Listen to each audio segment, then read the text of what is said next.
Laws. Introduction and analysis. The genuineness of the laws is sufficiently proved, 1. By more than 20 citations of them in the writings of Aristotle, who was residing at Athens during the last 20 years of the life of Plato, and who, having left it after his death, BC 347, returned thither 12 years later, BC 335. 2. By the allusion of Socrates 361, writing 346 BC, a year after the death of Plato, and probably not more than 3 or 4 years after the composition of the laws, who speaks of the laws and republics written by philosophers, pi tau nu sigma omicron phi iota sigma tau nu. 3. By the reference, Athenaeus 226a, of the comic poet Alexis, a younger contemporary of Plato, FLBC 356, 306, to the enactment about prices, which occurs in Laws 11:9-17b following, viz. That the same goods should not be offered at 2 prices on the same day. 362, 4. By the unanimous voice of later antiquity and the absence of any suspicion among ancient writers worth speaking of to the contrary. For it is not said of Philippus of Opus that he composed any part of the laws, but only that he copied them out of the waxen tablets, and was thought by some to have written the epinomes, diog. Laert.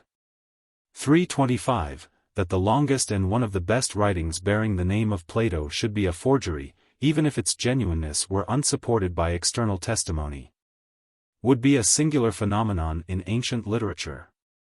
And although the critical worth of the consensus of late writers is generally not to be compared with the express testimony of contemporaries, yet a somewhat greater value may be attributed to their consent in the present instance, because the admission of the laws is combined with doubts about the epinomes, a spurious writing, which is a kind of epilogue to the larger work probably of a much later date. This shows that the reception of the laws was not altogether undiscriminating. The suspicion which has attached to the laws of Plato in the judgment of some modern writers appears to rest partly, 1. On differences in the style and form of the work, and 2. On differences of thought and opinion which they observe in them. Their suspicion is increased by the fact that these differences are accompanied by resemblances as striking to passages in other Platonic writings.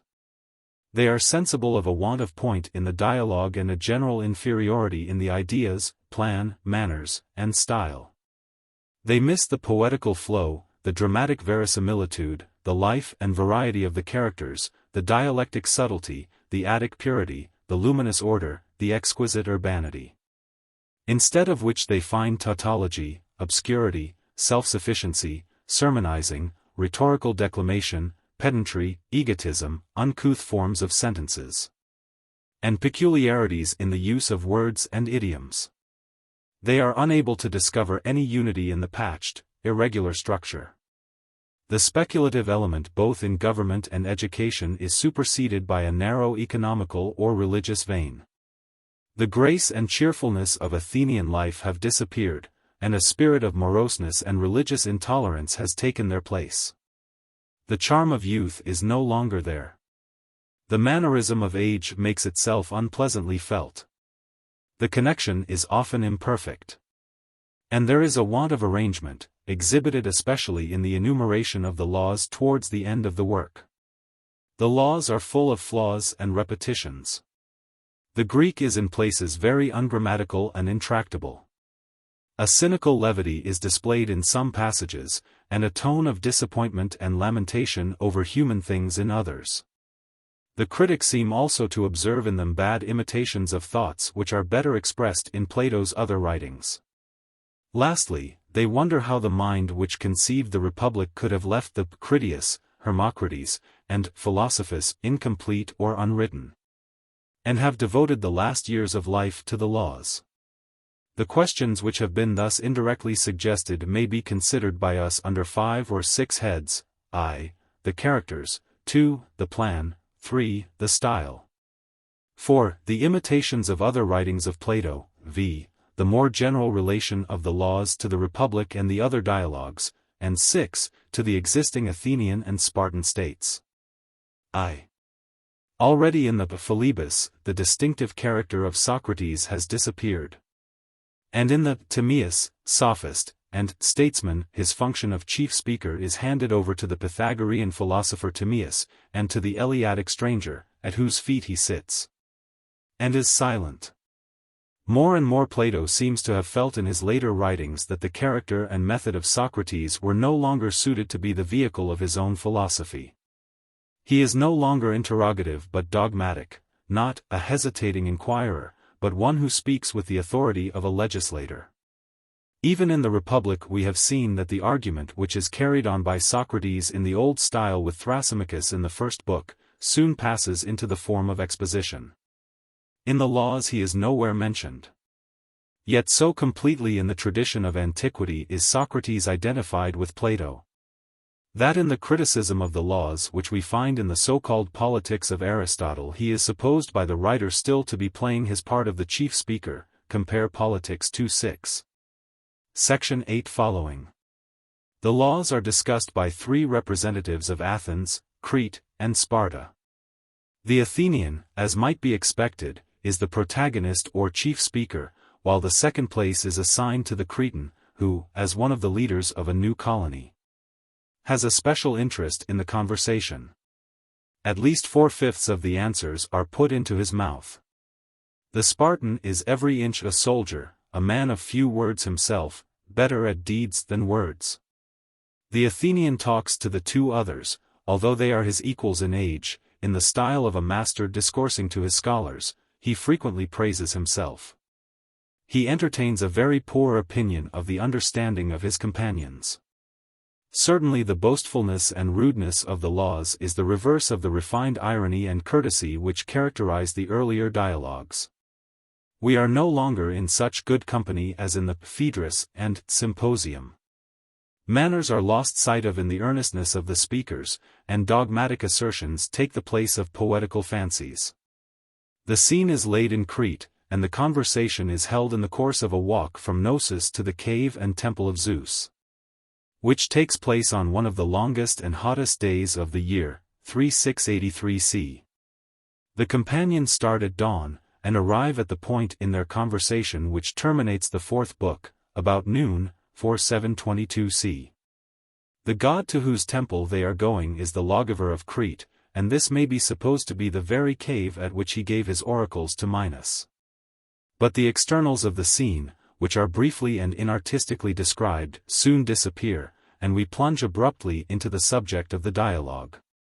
We are reminded by contrast of the higher art of the Phaedrus, in which the summer's day, and the cool stream, and the chirping of the grasshoppers, and the fragrance of the Agnus Castus, and the legends of the place are present to the imagination throughout the discourse.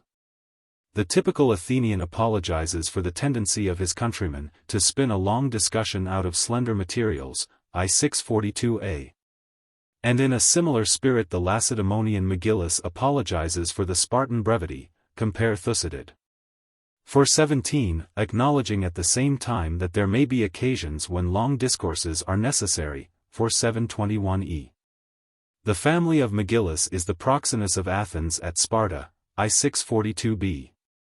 And he pays a beautiful compliment to the Athenian, significant of the character of the work, which, though borrowing many elements from Sparta, is also pervaded by an Athenian spirit.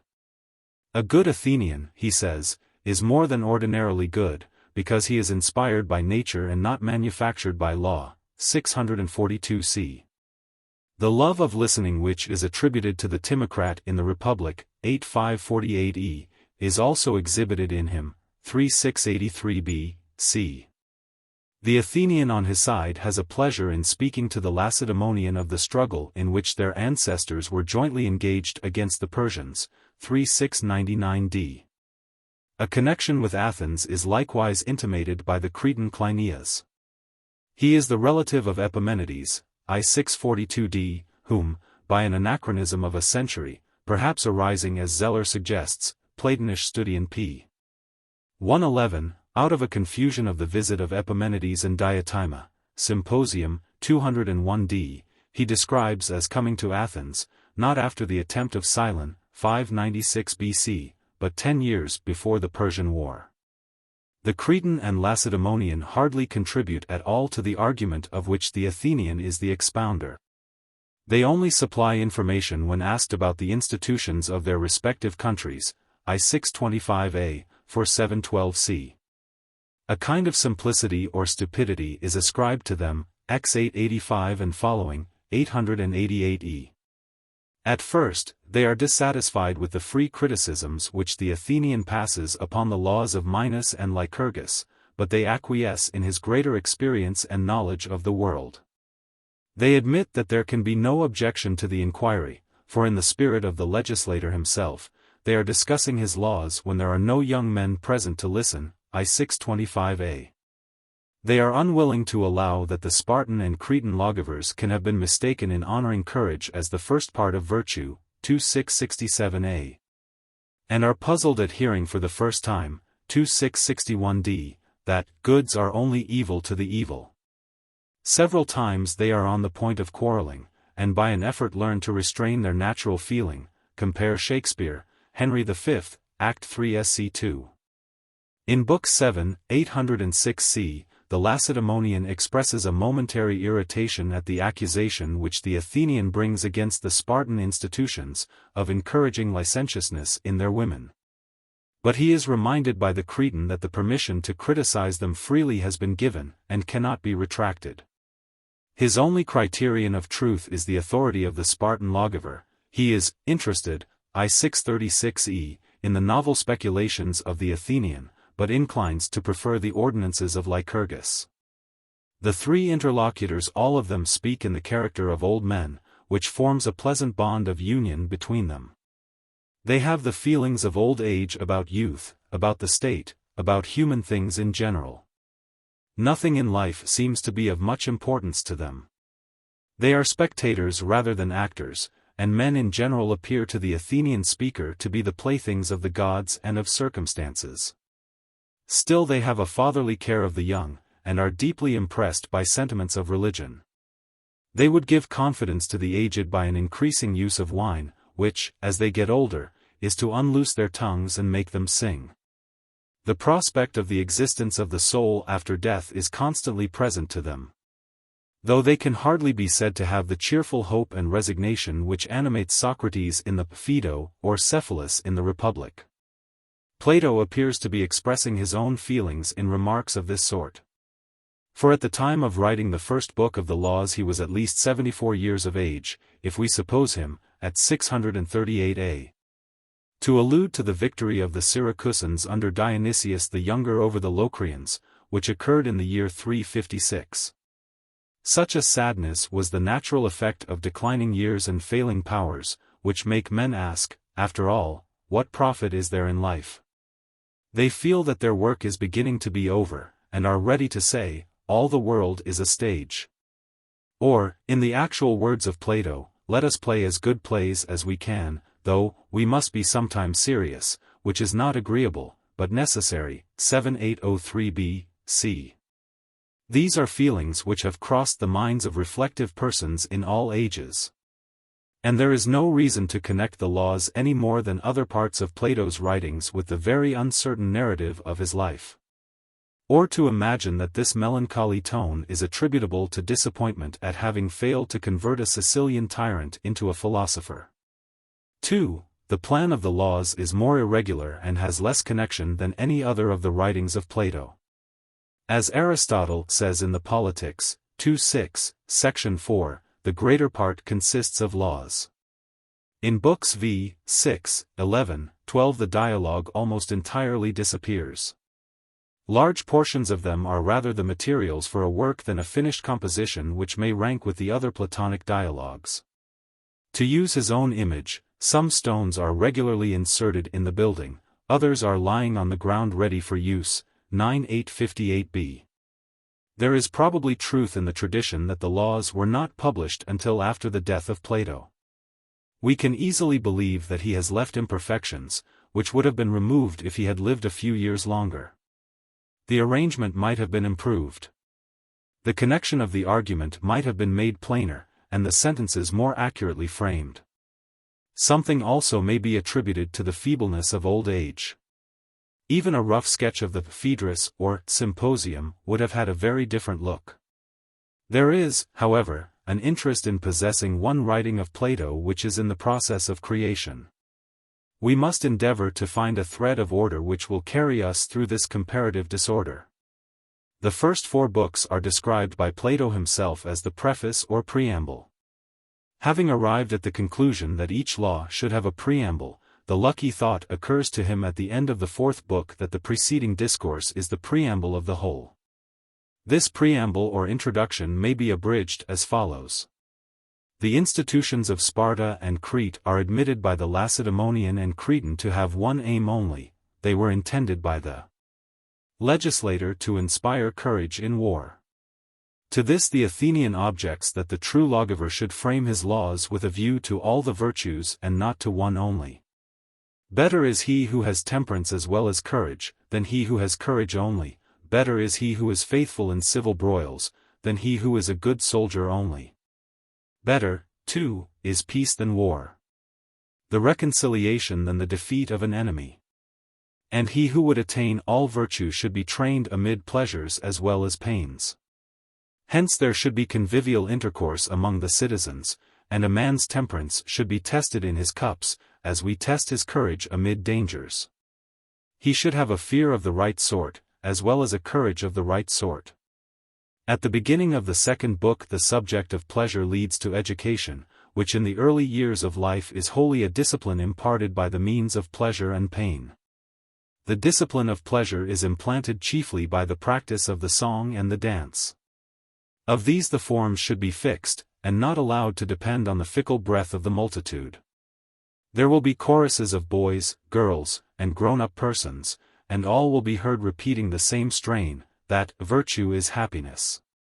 One of them will give the law to the rest. This will be the chorus of aged minstrels, who will sing the most beautiful and the most useful of songs. They will require a little wine, to mellow the austerity of age, and make them amenable to the laws. After having laid down as the first principle of politics, that peace, and not war, is the true aim of the legislator, and briefly discussed music and festive intercourse. At the commencement of the 3rd book Plato makes a digression, in which he speaks of the origin of society. He describes, first of all, the family, secondly, the patriarchal stage, which is an aggregation of families, thirdly, the founding of regular cities, like Ilium. Fourthly, the establishment of a military and political system, like that of Sparta, with which he identifies Argos and Messene, dating from the return of the Heraclidae. But the aims of states should be good, or else, like the prayer of Theseus, they may be ruinous to themselves.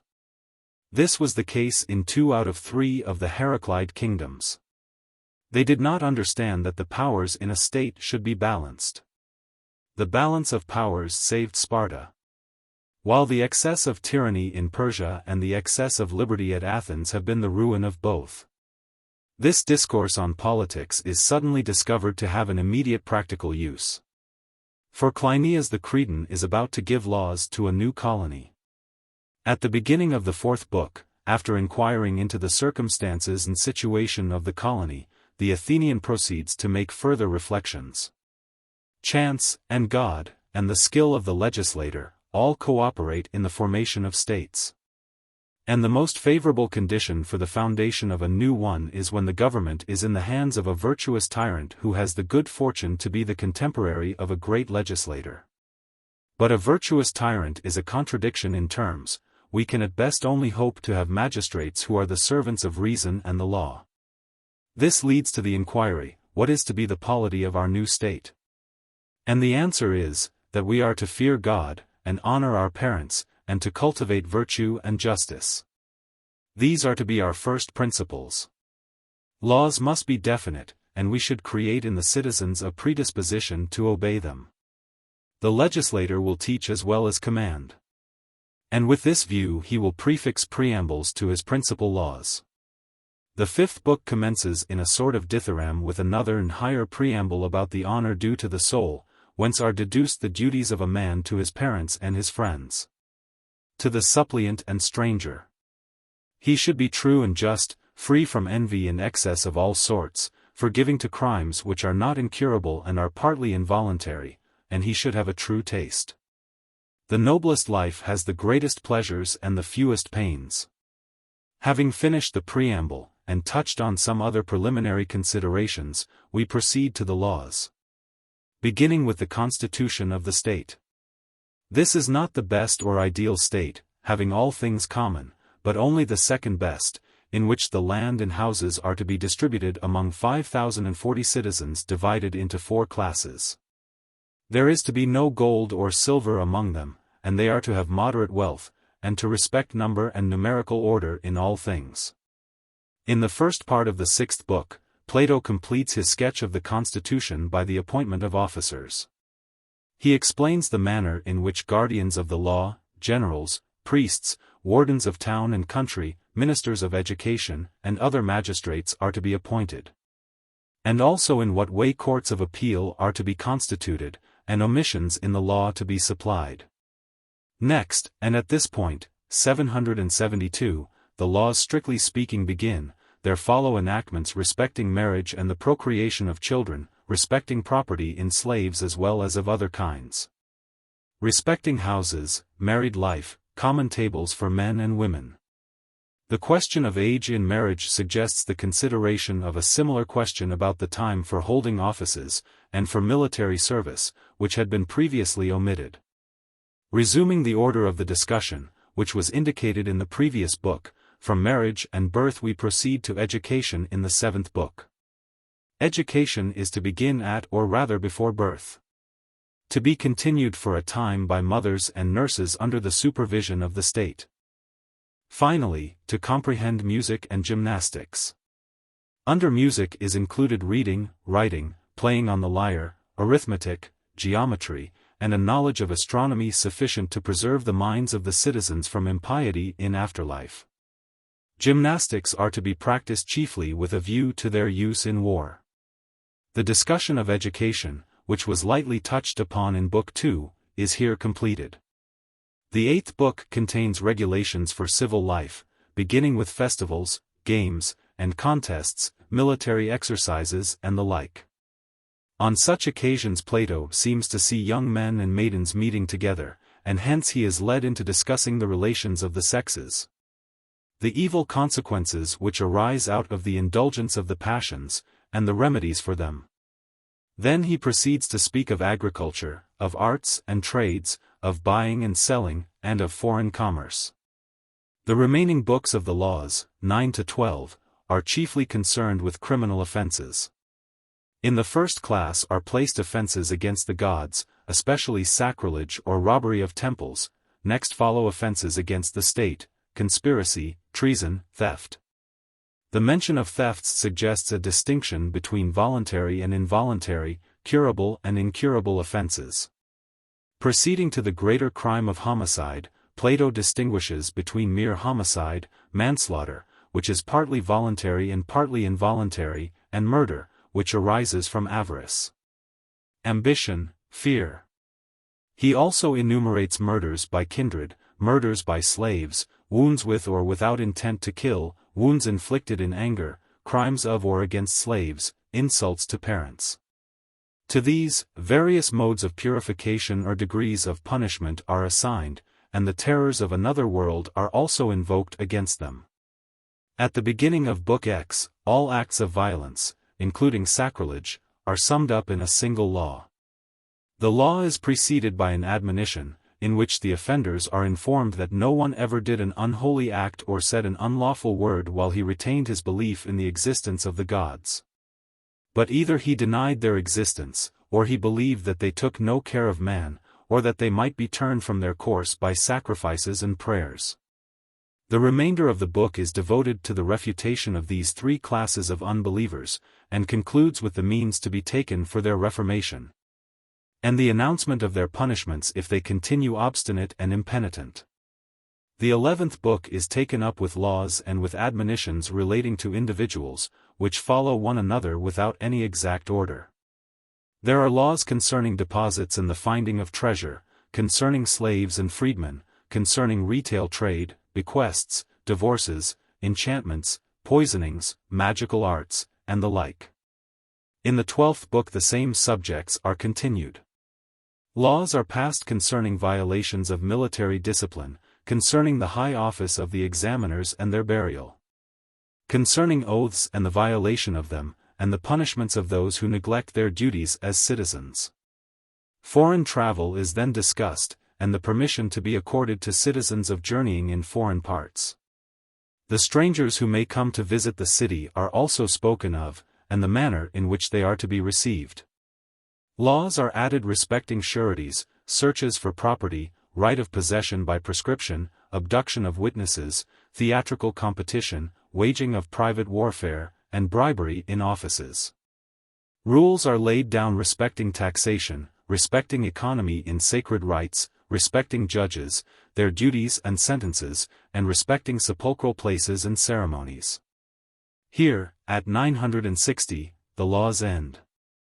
Lastly, a nocturnal council is instituted for the preservation of the state, consisting of older and younger members, who are to exhibit in their lives that virtue which is the basis of the state. To know the one in many, and to be educated in divine and every other kind of knowledge which will enable them to fulfill their office. 3. The style of the laws differs in several important respects from that of the other dialogues of Plato. 1. In the want of character, power, and lively illustration. 2. In the frequency of mannerisms, compare Introduction to the Philebus, sub and it. 3. In the form and rhythm of the sentences. 4. In the use of words. On the other hand, there are many passages, 5, which are characterized by a sort of ethical grandeur.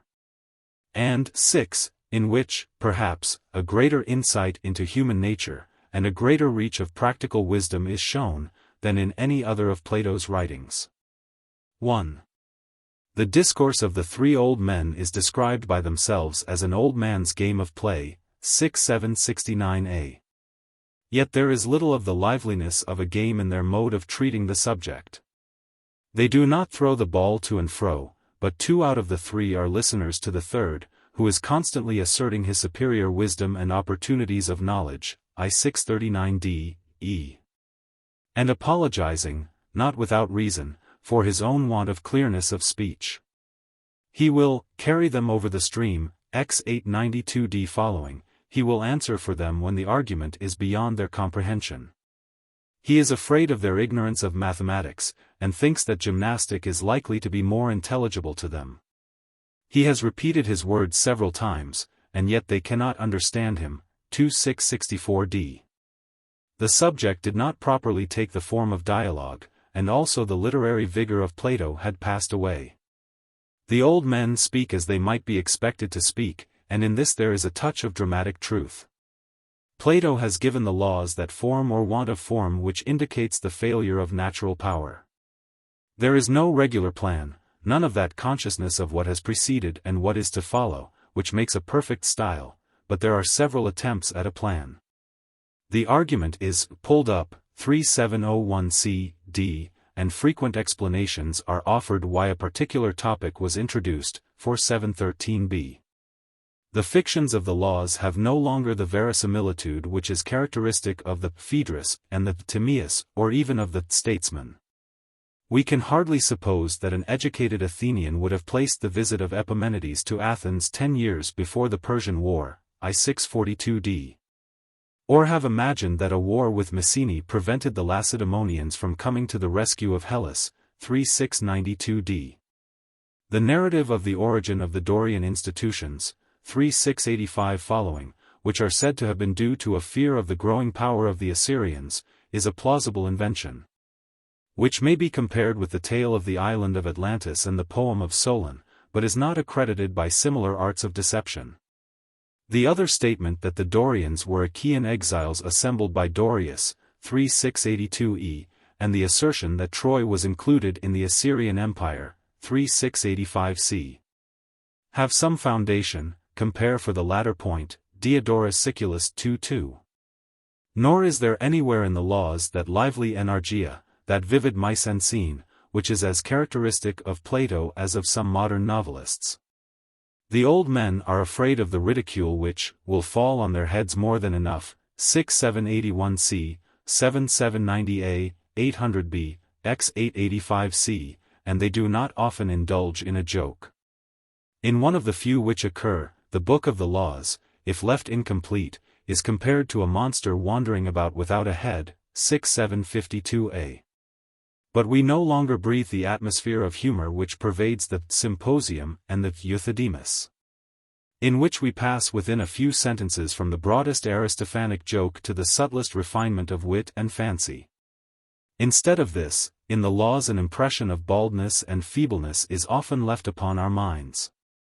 Some of the most amusing descriptions, as, for example, of children roaring for the first 3 years of life, 7792a.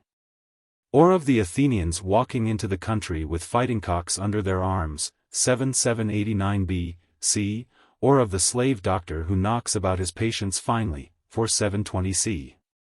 And the gentleman doctor who courteously persuades them, or of the way of keeping order in the theatre, by a hint from a stick, 3700c, are narrated with a commonplace gravity. But where we find this sort of dry humor we shall not be far wrong in thinking that the writer intended to make us laugh. The seriousness of age takes the place of the jollity of youth. Life should have holidays and festivals, yet we rebuke ourselves when we laugh, and take our pleasures sadly. The irony of the earlier dialogues, of which some traces occur in the 10th book, is replaced by a severity which hardly condescends to regard human things. Let us say, if you please, that man is of some account, but I was speaking of him in comparison with God, 7804b. The imagery and illustrations are poor in themselves, and are not assisted by the surrounding phraseology. We have seen how in the Republic, and in the earlier dialogues, figures of speech such as the wave, the drone, the chase, the bride, appear and reappear at intervals. Notes are struck which are repeated from time to time, as in a strain of music. There is none of this subtle art in the Laws. The illustrations, such as the 2 kinds of doctors, 4720c, the 3 kinds of funerals, 4719d, the fear potion, I647e, the puppet, I644d. The painter leaving a successor to restore his picture, 6769, the person stopping to consider where 3 ways meet, 7799c. The old laws about water of which he will not divert the course, 8844a, can hardly be said to do much credit to Plato's invention. The citations from the poets have lost that fanciful character which gave them their charm in the earlier dialogues. We are tired of images taken from the arts of navigation, or archery, or weaving, or painting, or medicine, or music. Yet the comparisons of life to a tragedy, 7817, or of the working of mind to the revolution of the self-moved, x 897, or of the aged parent to the image of a god dwelling in the house, 11931. Or the reflection that man is made to be the plaything of God, and that this rightly considered is the best of him, 7803c, have great beauty. 2. The clumsiness of the style is exhibited in frequent mannerisms and repetitions. The perfection of the Platonic dialogue consists in the accuracy with which the question and answer are fitted into one another, and the regularity with which the steps of the argument succeed one another. This finish of style is no longer discernible in the Laws. There is a want of variety in the answers, nothing can be drawn out of the respondents but yes, or no, true, to be sure, etc. The insipid forms, what do you mean? To what are you referring, are constantly returning. Again and again the speaker is charged, or charges himself, with obscurity. And he repeats again and again that he will explain his views more clearly. The process of thought which should be latent in the mind of the writer appears on the surface, 4719a, 713b. In several passages the Athenian praises himself in the most unblushing manner, very unlike the irony of the earlier dialogues. As when he declares that the laws are a divine work given by some inspiration of the gods, and that youth should commit them to memory instead of the compositions of the poets, 7-8-11. The prosopopoeia which is adopted by Plato in the Protagoras and other dialogues is repeated until we grow weary of it. The legislator is always addressing the speakers or the youth of the state, and the speakers are constantly making addresses to the legislator. A tendency to a paradoxical manner of statement is also observable. We must have drinking, I 646b, we must have a virtuous tyrant, for 710c, this is too much for the duller wits of the Lacedaemonian and Cretan, who at first start back in surprise. More than in any other writing of Plato the tone is hortatory, the laws are sermons as well as laws. They are considered to have a religious sanction, and to rest upon a religious sentiment in the mind of the citizens. The words of the Athenian are attributed to the Lacedaemonian and Cretan, who are supposed to have made them their own, after the manner of the earlier dialogues. Resumptions of subjects which have been half disposed of in a previous passage constantly occur, 7796e, 12956. The arrangement has neither the clearness of art nor the freedom of nature. Irrelevant remarks are made here and there, or illustrations used which are not properly fitted in. The dialogue is generally weak and labored, and is in the later books fairly given up, apparently, because unsuited to the subject of the work. The long speeches or sermons of the Athenian, often extending over several pages, have never the grace and harmony which are exhibited in the earlier dialogues. For Plato is incapable of sustained composition, his genius is dramatic rather than oratorical, he can converse, but he cannot make a speech. Even the Timaeus, which is one of his most finished works, is full of abrupt transitions. There is the same kind of difference between the dialogue and the continuous discourse of Plato as between the narrative and speeches of Thucydides. 3. The perfection of style is variety in unity, freedom, ease, clearness, the power of saying anything, and of striking any note in the scale of human feelings without impropriety. And such is the divine gift of language possessed by Plato in the Symposium and Phaedrus.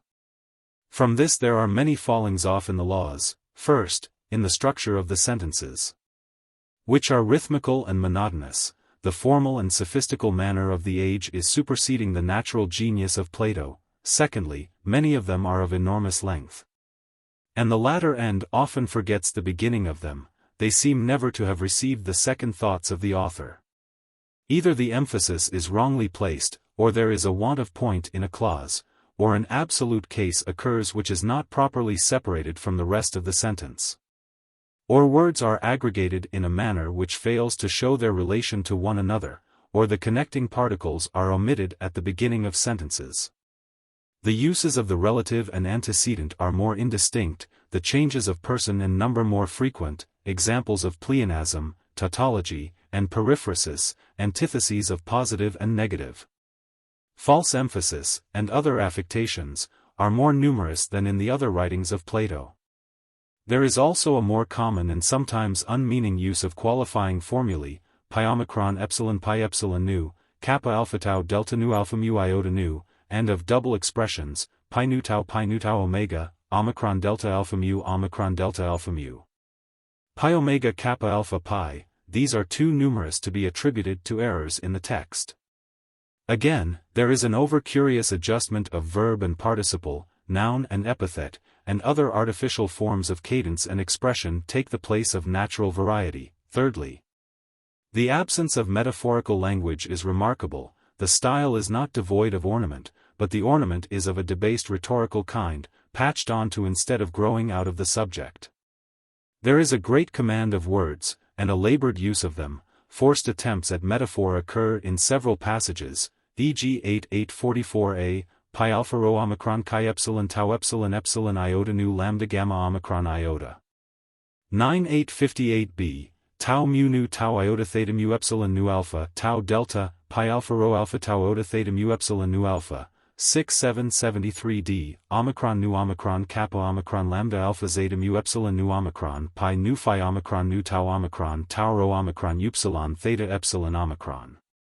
The plays on the word nu mu omicron equals nu omicron delta iota alpha nu omicron mu, for 714a, delta tau rho alpha, 3700b. Fourthly, there is a foolish extravagance of language in other passages, the swinish ignorance of arithmetic, 7:819d.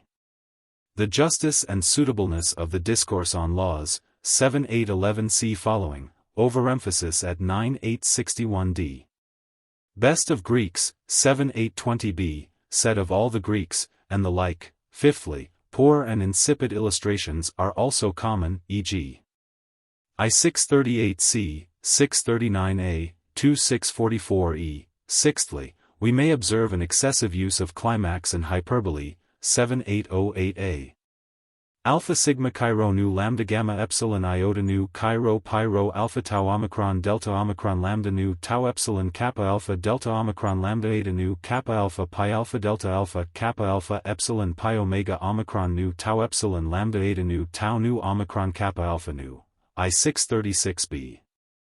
Delta omicron kappa epsilon tau pi iota tau delta epsilon upsilon mu alpha kappa alpha tau phi sigma iota nu tau pi epsilon rho tau phi rho omicron delta sigma iota alpha delta omicron mu nu theta rho pi omega nu lambda kappa alpha theta eta rho omega nu delta iota epsilon phi theta alpha rho kappa nu alpha iota.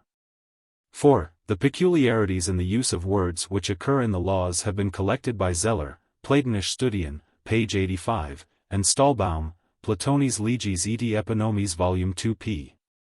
LVAI first, in the use of nouns, such as lambda omicron delta eta mu alpha, pi epsilon nu iota alpha tau eta sigma iota, gamma lambda upsilon kappa upsilon theta upsilon mu alpha, delta iota alpha theta epsilon tau rho, theta rho alpha sigma upsilon xi epsilon nu alpha, kappa rho omicron, mu epsilon gamma alpha lambda nu omicron iota alpha. Pi alpha iota delta omicron upsilon rho gamma alpha. Secondly, in the use of adjectives, such as sigma tau omega rho, beta iota omicron delta tau eta.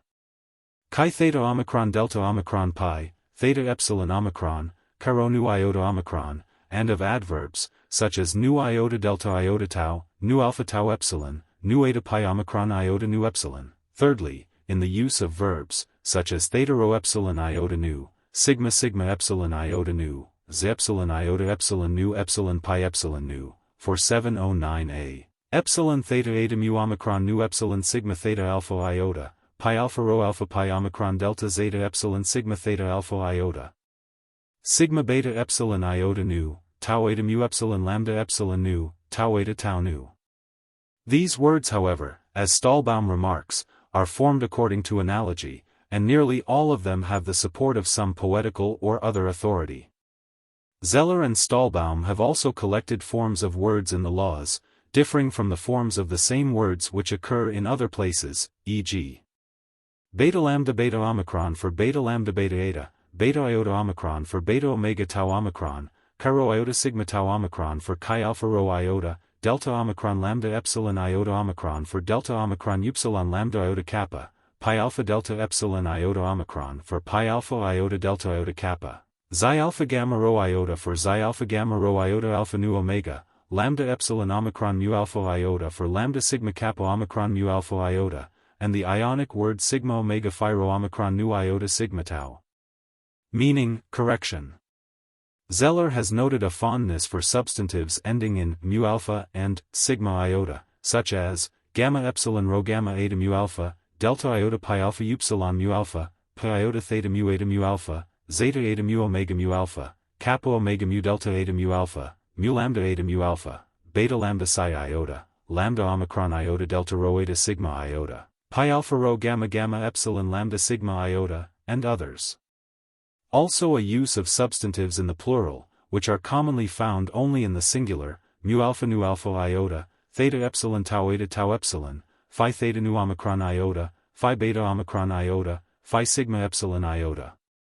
Also, a peculiar use of prepositions in composition, as in nu epsilon rho gamma omega, pi omicron beta lambda pi tau omega, delta iota alpha nu omicron mu omicron theta epsilon tau omega, delta iota epsilon rho eta tau alpha iota, delta iota epsilon upsilon lambda alpha beta epsilon sigma theta alpha iota, and other words. Also, a frequent occurrence of the Ionic datives plural in alpha iota sigma iota and omicron iota sigma iota, perhaps used for the sake of giving an ancient or archaic effect. To these peculiarities of words he has added a list of peculiar expressions and constructions. Among the most characteristic are the following: 8841d, theta upsilon tau alpha pi alpha lambda alpha kappa nu sigma pi rho mu alpha tau alpha. 9855 c, mu omicron rho phi omicron iota delta rho alpha iota, 3690 d, sigma alpha xi iota mu alpha tau alpha pi rho chi omicron nu tau alpha, 6744 b, omicron kappa alpha tau pi lambda iota nu kappa alpha iota rho omicron, mu theta omicron, used in several places of the discourse about laws. And connected with this the frequent use of pi alpha rho alpha mu theta iota omicron nu and pi alpha rho alpha mu upsilon theta epsilon sigma theta alpha iota in the general sense of addressing, 7823e, alpha mu lambda omicron rho omega, 12960b, tau alpha phi omicron iota pi rho xi epsilon iota, 6752a, mu theta omicron kappa phi alpha lambda omicron, 6775d, theta omicron epsilon theta pi omicron rho omicron nu. He remarks also on the frequent employment of the abstract for the concrete, e.g. pi eta rho epsilon sigma alpha for pi eta rho tau alpha iota, phi upsilon gamma alpha for phi upsilon gamma delta epsilon, mu eta chi alpha nu alpha in the sense of contrivers, delta omicron upsilon lambda epsilon alpha for delta omicron lambda omicron iota, beta alpha sigma iota lambda epsilon alpha iota for beta alpha sigma iota lambda epsilon, mu alpha iota nu epsilon nu alpha kappa eta delta epsilon mu alpha tau alpha for gamma upsilon nu alpha kappa alpha mu alpha iota nu omicron mu nu eta nu. Chi rho epsilon alpha tau nu pi alpha delta omega nu in the sense of indigent children, and pi alpha delta omega nu kappa alpha nu tau eta, tau theta omicron tau pi epsilon iota rho alpha for epsilon omega theta upsilon alpha pi epsilon iota rho alpha, kappa upsilon pi alpha rho tau tau omega nu psi eta tau epsilon kappa alpha kappa lambda lambda eta theta alpha upsilon mu sigma iota alpha for kappa upsilon pi rho iota tau tau omicron iota mu lambda alpha psi eta lambda alpha kappa alpha lambda alpha. He further notes some curious uses of the genitive case, e.g. phi iota lambda alpha mu omicron gamma alpha iota, mu alpha nu alpha iota rho gamma, lambda alpha iota mu alpha rho gamma alpha iota delta omicron nu, chi epsilon iota mu nu omega nu upsilon pi omicron delta eta sigma alpha iota, nu sigma iota omicron iota pi lambda eta gamma nu tau lambda mu alpha iota. And of the dative, mu iota lambda alpha iota chi theta rho omicron, nu omicron mu omicron theta epsilon sigma alpha iota pi iota tau rho pi omicron iota. And also some rather uncommon periphrases, theta rho mu alpha tau alpha nu epsilon lambda omicron upsilon, xi upsilon gamma epsilon nu tau omega rho tau kappa nu omega nu for lambda omicron chi omicron, mu omicron sigma eta lambda xi iota or pi omicron eta sigma iota, zeta omega gamma rho phi omega nu pi alpha delta epsilon, nu theta rho pi omega nu sigma pi rho mu alpha tau alpha and the like. The fondness for particles of limitation, especially tau iota and gamma epsilon, sigma nu tau iota chi rho iota sigma iota, tau omicron gamma epsilon delta upsilon nu alpha mu nu omicron iota and the like, the pleonastic use of tau alpha nu, of pi omicron epsilon nu, of kappa sigma tau omicron tau epsilon. And the periphrastic use of the preposition pi epsilon rho. Lastly, he observes the tendency to hyperbota or transpositions of words, and to rhythmical uniformity as well as grammatical irregularity in the structure of the sentences. For nearly all the expressions which are adduced by Zeller as arguments against the genuineness of the laws, Stahlbaum finds some sort of authority. There is no real ground for doubting that the work was written by Plato, merely because several words occur in it which are not found in his other writings. An imitator may preserve the usual phraseology of a writer better than he would himself. But, on the other hand, the fact that authorities may be quoted in support of most of these uses of words, does not show that the diction is not peculiar. Several of them seem to be poetical or dialectical, and exhibit an attempt to enlarge the limits of Greek prose by the introduction of Homeric and tragic expressions. Most of them do not appear to have retained any hold on the later language of Greece. Like several experiments in language of the writers of the Elizabethan age, they were afterwards lost. And though occasionally found in Plutarch and imitators of Plato, they have not been accepted by Aristotle or passed into the common dialect of Greece. 5. Unequal as the laws are in style, they contain a few passages which are very grand and noble. For example, the address to the poets at 7-8-17, best of strangers, we also are poets of the best and noblest tragedy. For our whole state is an imitation of the best and noblest life, which we affirm to be indeed the very truth of tragedy. Or again, the sight of young men and maidens in friendly intercourse with one another, suggesting the dangers to which youth is liable from the violence of passion, 8-8-35, 8-41. Or the eloquent denunciation of unnatural lusts in the same passage, or the charming thought that the best legislator orders war for the sake of peace and not peace for the sake of war, I-628e. Or the pleasant allusion, O Athenian, inhabitant of Attica, I will not say, for you seem to me worthy to be named after the goddess Athene because you go back to first principles, I-626d. Or the pithy saying, many a victory has been and will be suicidal to the victors, but education is never suicidal, I-641c. Or the fine expression that the walls of a city should be allowed to sleep in the earth, and that we should not attempt to disinter them, 6-778d. Or the remark that God is the measure of all things in a sense far higher than any man can be, 4-716c. Or that a man should be from the first a partaker of the truth, that he may live a true man as long as possible, v. 730c. Or the principle repeatedly laid down, that the sins of the fathers are not to be visited on the children, e.g. 9-856c. Or the description of the funeral rites of those priestly sages who depart in innocence, 12-947b, following. Or the noble sentiment, that we should do more justice to slaves than to equals, 6-777d. Or the curious observation, founded, perhaps, on his own experience, that there are a few divine men in every state however corrupt, whose conversation is of inestimable value, 12-951b. Or the acute remark, that public opinion is to be respected, because the judgments of mankind about virtue are better than their practice, 12-950b.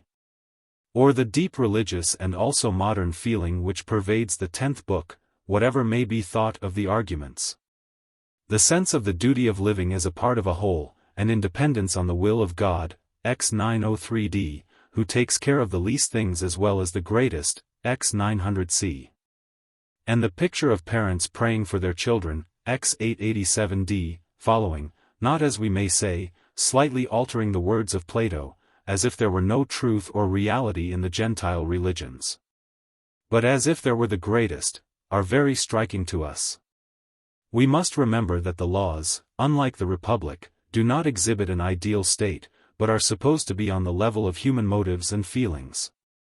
They are also on the level of the popular religion, though elevated and purified, hence there is an attempt made to show that the pleasant is also just. But, on the other hand, the priority of the soul to the body, and of God to the soul, is always insisted upon as the true incentive to virtue. Especially with great force and eloquence at the commencement of Book V. And the work of legislation is carried back to the first principles of morals, I-630e. 6. No other writing of Plato shows so profound an insight into the world and into human nature as the laws. That cities will never cease from ill until they are better governed, is the text of the laws as well as of the statesman and republic. The principle that the balance of power preserves states, 3-691, 692, the reflection that no one ever passed his whole life in disbelief of the gods, x 888c. The remark that the characters of men are best seen in convivial intercourse, I-649. The observation that the people must be allowed to share not only in the government, but in the administration of justice, 6-768a, following. The desire to make laws, not with a view to courage only, but to all virtue, I-630d, the clear perception that education begins with birth, or even, as he would say, before birth, 7-789a. The attempt to purify religion, the modern reflections, that punishment is not vindictive, 9-854d, and that limits must be set to the power of bequest, 11-922, 923. The impossibility of undeceiving the victims of quacks and jugglers, 11-933a. The provision for water, 6-761b, and for other requirements of health, 6:761, and for concealing the bodies of the dead with as little hurt as possible to the living, 12:958 D.E. Above all, perhaps, the distinct consciousness that under the actual circumstances of mankind the ideal cannot be carried out, v. 739b, 746b, and yet may be a guiding principle, will appear to us, if we remember that we are still in the dawn of politics, to show a great depth of political wisdom. For, the laws of Plato contain numerous passages which closely resemble other passages in his writings.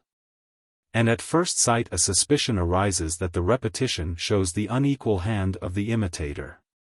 For why should a writer say over again, in a more imperfect form, what he had already said in his most finished style and manner? And yet it may be urged on the other side that an author whose original powers are beginning to decay will be very liable to repeat himself, as in conversation, so in books. He may have forgotten what he had written before, he may be unconscious of the decline of his own powers. Hence arises a question of great interest, bearing on the genuineness of ancient writers. Is there any criterion by which we can distinguish the genuine resemblance from the spurious, or, in other words, the repetition of a thought or passage by an author himself from the appropriation of it by another? The question has, perhaps, never been fully discussed, and, though a real one, does not admit of a precise answer. A few general considerations on the subject may be offered. A. Is the difference such as might be expected to arise at different times of life or under different circumstances? There would be nothing surprising in a writer, as he grew older, losing something of his own originality, and falling more and more under the spirit of his age. "What a genius I had when I wrote that book," was the pathetic exclamation of a famous English author, when in old age he chanced to take up one of his early works. There would be nothing surprising again in his losing somewhat of his powers of expression, and becoming less capable of framing language into a harmonious whole. There would also be a strong presumption that if the variation of style was uniform, it was attributable to some natural cause, and not to the arts of the imitator. The inferiority might be the result of feebleness and of want of activity of mind. But the natural weakness of a great author would commonly be different from the artificial weakness of an imitator. It would be continuous and uniform. The latter would be apt to fill his work with irregular patches, sometimes taken verbally from the writings of the author whom he personated, but rarely acquiring his spirit. His imitation would be obvious, irregular, superficial. The patches of purple would be easily detected among his threadbare and tattered garments. He would rarely take the pains to put the same thought into other words. There were many forgeries in English literature which attained a considerable degree of success 50 or 100 years ago. But it is doubtful whether attempts such as these could now escape detection, if there were any writings of the same author or of the same age to be compared with them. And ancient forgers were much less skillful than modern, they were far from being masters in the art of deception, and had rarely any motive for being so. But, secondly, the imitator will commonly be least capable of understanding or imitating that part of a great writer which is most characteristic of him. In every man's writings there is something like himself and unlike others, which gives individuality. To appreciate this latent quality would require a kindred mind, and minute study and observation. There are a class of similarities which may be called undesigned coincidences, which are so remote as to be incapable of being borrowed from one another, and yet, when they are compared, find a natural explanation in their being the work of the same mind. The imitator might copy the turns of style, he might repeat images or illustrations, but he could not enter into the inner circle of Platonic philosophy. He would understand that part of it which became popular in the next generation, as for example, the doctrine of ideas or of numbers, he might approve of communism. But the higher flights of Plato about the science of dialectic, or the unity of virtue, or a person who is above the law, would be unintelligible to him. C. The argument from imitation assumes a different character when the supposed imitations are associated with other passages having the impress of original genius. The strength of the argument from undesigned coincidences of style is much increased, and they are found side by side with thoughts and expressions which can only have come from a great original writer. The great excellence, not only of the whole, but even of the parts of writings, is a strong proof of their genuineness, for although the great writer may fall below, the forger or imitator cannot rise much above himself. Whether we can attribute the worst parts of a work to a forger and the best to a great writer, as for example, in the case of some of Shakespeare's plays, depends upon the probability that they have been interpolated, or have been the joint work of two writers. And this can only be established either by express evidence or by a comparison of other writings of the same class. If the interpolation or double authorship of Greek writings in the time of Plato could be shown to be common, then a question, perhaps insoluble, would arise, not whether the whole, but whether parts of the Platonic dialogues are genuine, and, if parts only, which parts. Hebrew prophecies and Homeric poems and laws of Manu may have grown together in early times. But there is no reason to think that any of the dialogues of Plato is the result of a similar process of accumulation. It is therefore rash to say with Onken, die Stotzleer de Aristoteles, that the form in which Aristotle knew the laws of Plato must have been different from that in which they have come down to us. It must be admitted that these principles are difficult of application. Yet a criticism may be worth making which rests only on probabilities or impressions. Great disputes will arise about the merits of different passages, about what is truly characteristic and original or trivial and borrowed. Many have thought the laws to be one of the greatest of Platonic writings, while in the judgment of Mr. Grote they hardly rise above the level of the forged epistles. The manner in which a writer would or would not have written at a particular time of life must be acknowledged to be a matter of conjecture. But enough has been said to show that similarities of a certain kind, whether criticism is able to detect them or not, may be such as must be attributed to an original writer, and not to a mere imitator. Applying these principles to the case of the laws, we have now to point out that they contain the class of refined or unconscious similarities which are indicative of genuineness. The parallelisms are like the repetitions of favorite thoughts into which everyone is apt to fall unawares in conversation or in writing. They are found in a work which contains many beautiful and remarkable passages, as will be admitted by anyone who refers back to 3:5-6. We may therefore begin by claiming this presumption in their favor. Such undesigned coincidences, as we may venture to call them, are the following. The conception of justice as the union of temperance, wisdom, courage, laws I 631 c. Republic 4433. The latent idea of dialectic implied in the notion of dividing laws after the kinds of virtue, laws I 630 e. And again, laws 12:965 c. The approval of the method of looking at one idea gathered from many things, than which a truer was never discovered by any man, compare Republic 7:525a. Or again the description of the laws as parents, laws 9:859a. Republic 7:538d. The assumption that religion has been already settled by the Oracle of Delphi, laws v 738b.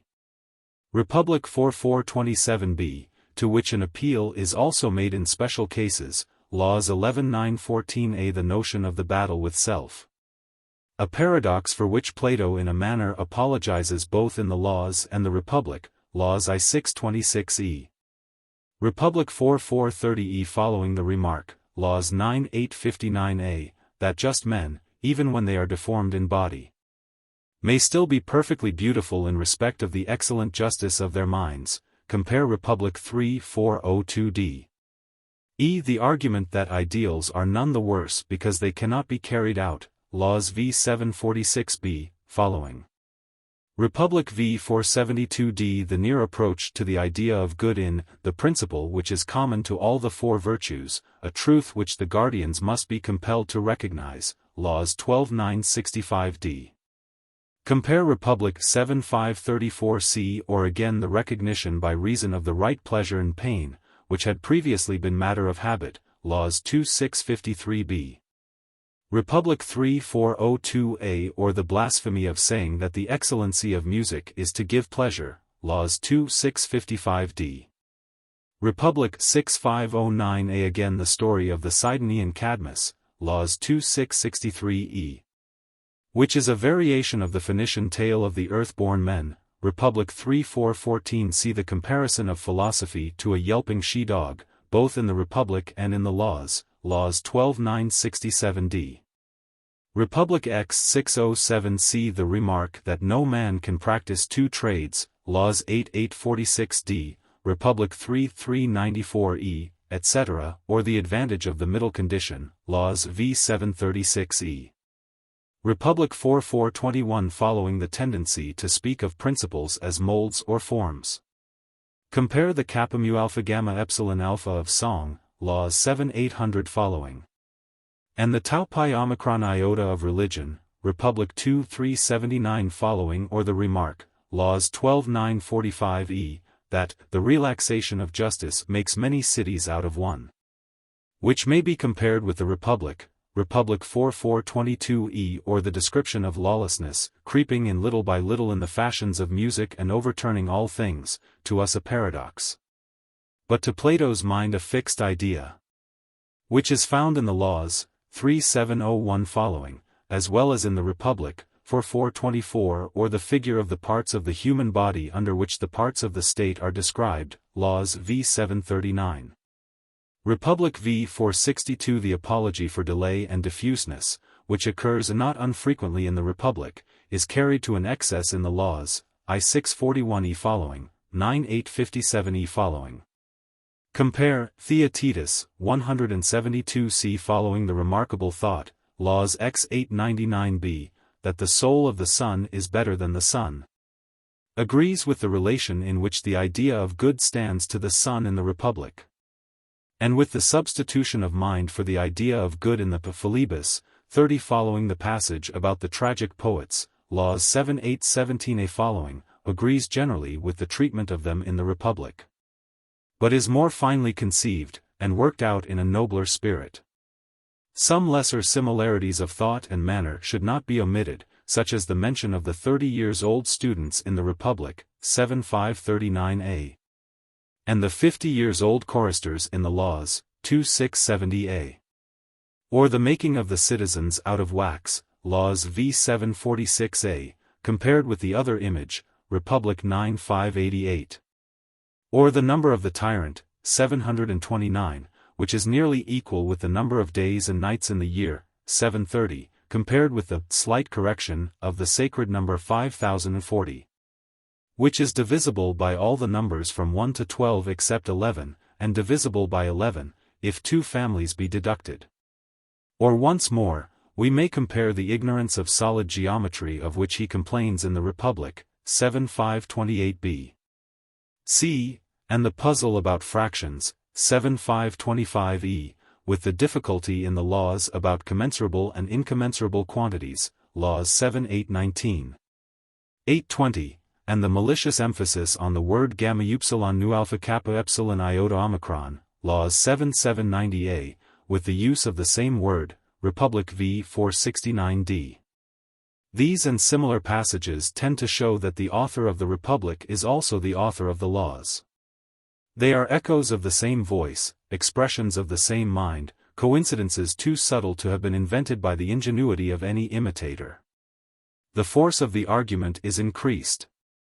If we remember that no passage in the Laws is exactly copied, nowhere do 5 or 6 words occur together which are found together elsewhere in Plato's writings. In other dialogues of Plato, as well as in the Republic, there are to be found parallels with the Laws. Such resemblances, as we might expect, occur chiefly, but not exclusively, in the dialogues which, on other grounds, we may suppose to be of later date. The punishment of evil is to be like evil men, Laws v 728b, as he says also in the Theaetetus, 176e. Compare again the dependence of tragedy and comedy on one another, of which he gives the reason in the Laws, 7 816d, for serious things cannot be understood without laughable. Nor opposites at all without opposites, if a man is really to have intelligence of either. Here he puts forward the principle which is the groundwork of the thesis of Socrates in the Symposium, 223d, that the genius of tragedy is the same as that of comedy. And that the writer of comedy ought to be a writer of tragedy also. There is a truth and right which is above law, Laws 9:875c, as we learn also from the Statesman, 297a. That men are the possession of the gods, Laws X 902c, is a reflection which likewise occurs in the Phaedo, 62b. The remark, whether serious or ironical, Laws 12:948b, that the sons of the gods naturally believed in the gods, because they had the means of knowing about them, is found in the Timaeus, 40d. The reign of Cronos, who is the divine ruler, Laws 4:713b, is a reminiscence of the Statesman, 269a, following. It is remarkable that in the Sophist and Statesman, Sophist, 232e, Plato, speaking in the character of the Eleatic stranger, has already put on the old man. The madness of the poets, again, is a favorite notion of Plato's, which occurs also in the Laws, 4719c, as well as in the Phaedrus, 245a, Ion, and elsewhere.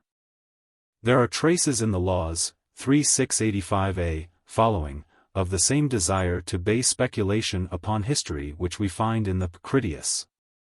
Once more, there is a striking parallel with the paradox of the Gorgias, 472e, following, that, if you do evil, it is better to be punished than to be unpunished. In the Laws, 2661c, to live having all goods without justice and virtue is the greatest of evils if life be immortal, but not so great if the bad man lives but a short time. The point to be considered is whether these are the kind of parallels which would be the work of an imitator. Would a forger have had the wit to select the most peculiar and characteristic thoughts of Plato, would he have caught the spirit of his philosophy? Would he, instead of openly borrowing, have half concealed his favorite ideas, would he have formed them into a whole such as the Laws? Would he have given another the credit which he might have obtained for himself? Would he have remembered and made use of other passages of the Platonic writings and have never deviated into the phraseology of them?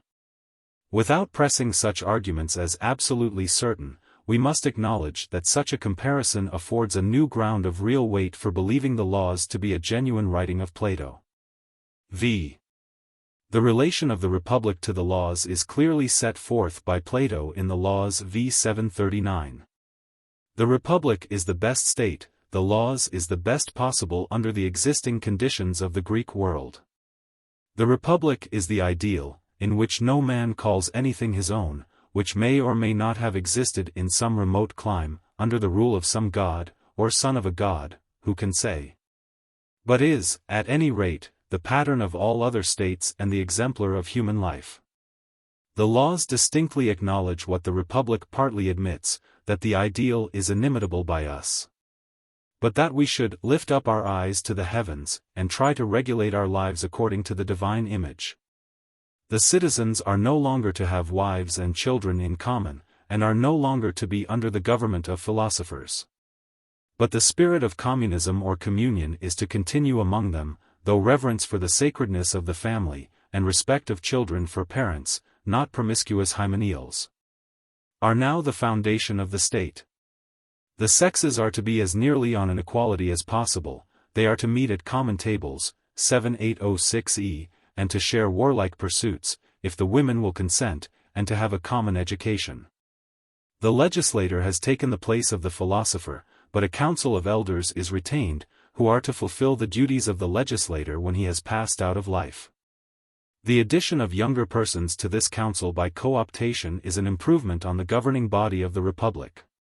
The scheme of education in the Laws is of a far lower kind than that which Plato had conceived in the Republic. There he would have his rulers trained in all knowledge meeting in the idea of good, of which the different branches of mathematical science are but the handmaidens or ministers. Here he treats chiefly of popular education, stopping short with the preliminary sciences. These are to be studied partly with a view to their practical usefulness, which in the Republic he holds cheap, and even more with a view to avoiding impiety, of which in the Republic he says nothing. He touches very lightly on dialectic, which is still to be retained for the rulers. Yet in the laws there remain traces of the old educational ideas.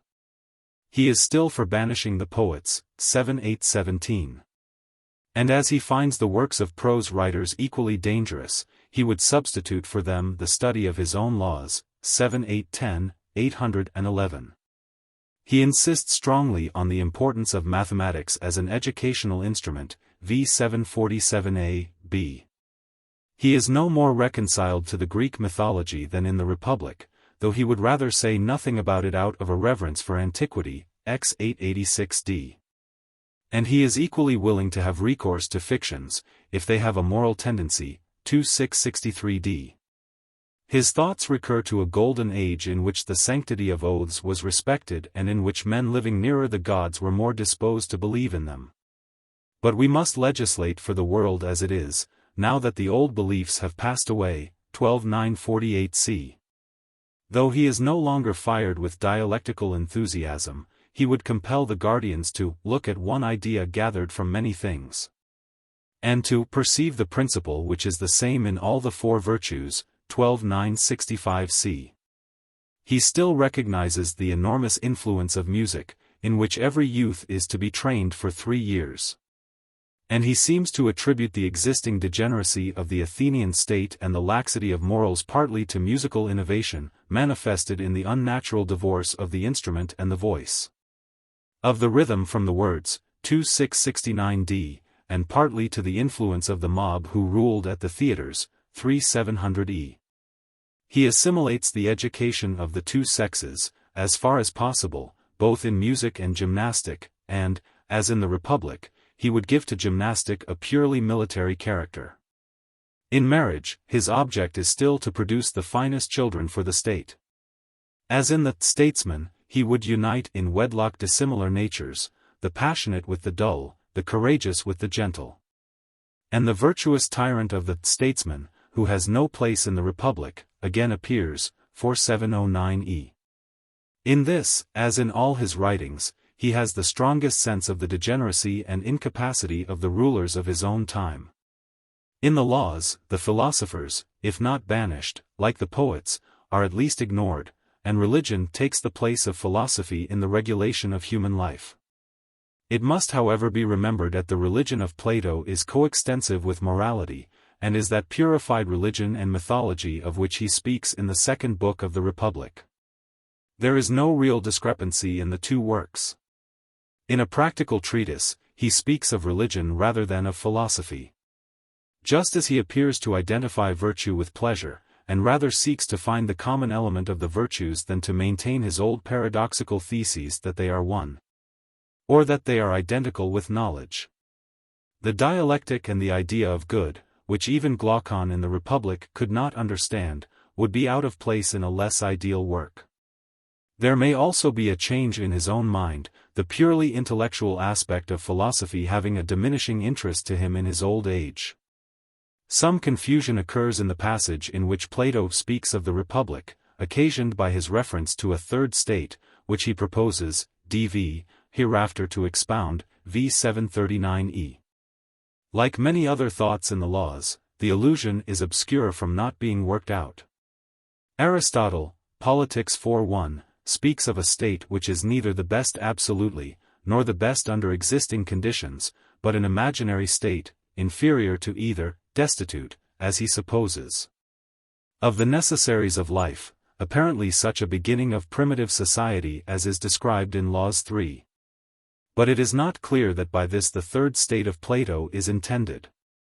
It is possible that Plato may have meant by his third state an historical sketch, bearing the same relation to the laws which the unfinished Critias would have borne to the Republic. Or he may, perhaps, have intended to describe a state more nearly approximating than the laws to existing Greek states. The Statesman is a mere fragment when compared with the laws, yet combining a second interest of dialectic as well as politics, which is wanting in the larger work. Several points of similarity and contrast may be observed between them. In some respects the Statesman is even more ideal than the Republic, looking back to a former state of paradisiacal life, in which the gods ruled over mankind. as the Republic looks forward to a coming kingdom of philosophers. Of this kingdom of Chronos there is also mention in the Laws, 4713b. Again, in the Statesman, the Eleatic stranger rises above law to the conception of the living voice of the lawgiver, who is able to provide for individual cases. A similar thought is repeated in the Laws, 9875c, if in the order of nature, and by divine destiny, a man were able to apprehend the truth about these things, he would have no need of laws to rule over him. For there is no law or order above knowledge, nor can mind without impiety be deemed the subject or slave of any, but rather the lord of all. The union of opposite natures, who form the warp and the woof of the political web, is a favorite thought which occurs in both dialogues, Laws 6773, Statesman 310e. The Laws are confessedly a second best, an inferior ideal, to which Plato has recourse, when he finds that the city of philosophers is no longer within the horizon of practical politics. But it is curious to observe that the higher ideal is always returning, compare Aristotle Politics 2:6, section 4, and that he is not much nearer the actual fact, nor more on the level of ordinary life in the Laws than in the Republic. It is also interesting to remark that the new ideal is always falling away, and that he hardly supposes the one to be more capable of being realized than the other. Human beings are troublesome to manage, and the legislator cannot adapt his enactments to the infinite variety of circumstances. After all, he must leave the administration of them to his successors. And though he would have liked to make them as permanent as they are in Egypt, he cannot escape from the necessity of change. At length Plato is obliged to institute a nocturnal council which is supposed to retain the mind of the legislator, and of which some of the members are even supposed to go abroad and inspect the institutions of foreign countries, as a foundation for changes in their own. The spirit of such changes, though avoiding the extravagance of a popular assembly, being only so much change as the conservative temper of old members is likely to allow, is nevertheless inconsistent with the fixedness of Egypt which Plato wishes to impress upon Hellenic institutions. He is inconsistent with himself as the truth begins to dawn upon him that, in the execution things for the most part fall short of our conception of them, Republic v. 473a. And is not this true of ideals of government in general? We are always disappointed in them. Nothing great can be accomplished in the short space of human life. Wherefore also we look forward to another, Republic X 608c. As we grow old, we are sensible that we have no power actively to pursue our ideals any longer. We have had our opportunity and do not aspire to be more than men. We have received our wages and are going home. Neither do we despair of the future of mankind, because we have been able to do so little in comparison of the whole. We look in vain for consistency either in men or things. But we have seen enough of improvement in our own time to justify us in the belief that the world is worth working for and that a good man's life is not thrown away. Such reflections may help us to bring home to ourselves by inward sympathy the language of Plato in the Laws, and to combine into something like a whole his various and at first sight inconsistent utterances. 6. The Republic may be described as the Spartan constitution appended to a government of philosophers. But in the Laws an Athenian element is also introduced. Many enactments are taken from the Athenian. The four classes are borrowed from the constitution of Cleisthenes, which Plato regards as the best form of Athenian government, 3698. And the guardians of the law bear a certain resemblance to the archons. In the constitution of the Laws nearly all officers are elected by a vote more or less popular and by lot. But the assembly only exists for the purposes of election, and has no legislative or executive powers. The Nocturnal Council, which is the highest body in the state, has several of the functions of the ancient Athenian Areopagus, after which it appears to be modeled. Life is to wear, as at Athens, a joyous and festive look. There are to be backsheight choruses, and men of mature age are encouraged in moderate potations. On the other hand, the common meals, the public education, the cryptia are borrowed from Sparta and not from Athens, and the superintendence of private life. which was to be practiced by the governors, has also its prototype in Sparta. The extravagant dislike which Plato shows both to a naval power, 4705, 707, and to extreme democracy, 3701, is the reverse of Athenian. The best-governed Hellenic states traced the origin of their laws to individual lawgivers. These were real persons, though we are uncertain how far they originated or only modified the institutions which are ascribed to them. But the lawgiver, though not a myth, was a fixed idea in the mind of the Greek, as fixed as the Trojan War or the earth-born Cadmus. This was what Solon meant or said, was the form in which the Athenian expressed his own conception of right and justice, or argued a disputed point of law. And the constant reference in the laws of Plato to the lawgiver is altogether in accordance with Greek modes of thinking and speaking. There is also, as in the Republic, a Pythagorean element. The highest branch of education is arithmetic, to know the order of the heavenly bodies, and to reconcile the apparent contradiction of their movements, is an important part of religion. The lives of the citizens are to have a common measure, as also their vessels and coins. The great blessing of the state is the number 5040. Plato is deeply impressed by the antiquity of Egypt, and the unchangeableness of her ancient forms of song and dance. And he is also struck by the progress which the Egyptians had made in the mathematical sciences. In comparison of them the Greeks appeared to him to be little better than swine. Yet he censures the Egyptian meanness and inhospitality to strangers. He has traced the growth of states from their rude beginnings in a philosophical spirit. But of any life or growth of the Hellenic world in future ages he is silent. He has made the reflection that pastime is the maker of states, Book 3 sub in it. But he does not argue from the past to the future, that the process is always going on, or that the institutions of nations are relative to their stage of civilization. If he could have stamped indelibly upon Hellenic states the will of the legislator, he would have been satisfied. The utmost which he expects of future generations is that they should supply the omissions, or correct the errors which younger statesmen detect in his enactments. When institutions have been once subjected to this process of criticism, he would have them fixed forever. 6772 c. 8846 c. d. The Preamble. Book I. Strangers, let me ask a question of you: was a god or a man the author of your laws? A god, stranger. In Crete, Zeus is said to have been the author of them. In Sparta, as Megillus will tell you, Apollo. You Cretans believe, as Homer says, that Minos went every 9th year to converse with his Olympian sire, and gave you laws which he brought from him. Yes, and there was Rhadamanthus, his brother, who is reputed among us to have been a most righteous judge. That is a reputation worthy of the son of Zeus. And as you and Megillus have been trained under these laws, I may ask you to give me an account of them. We can talk about them in our walk from Knossos to the cave and temple of Zeus. I am told that the distance is considerable, but probably there are shady places under the trees, where, being no longer young, we may often rest and converse.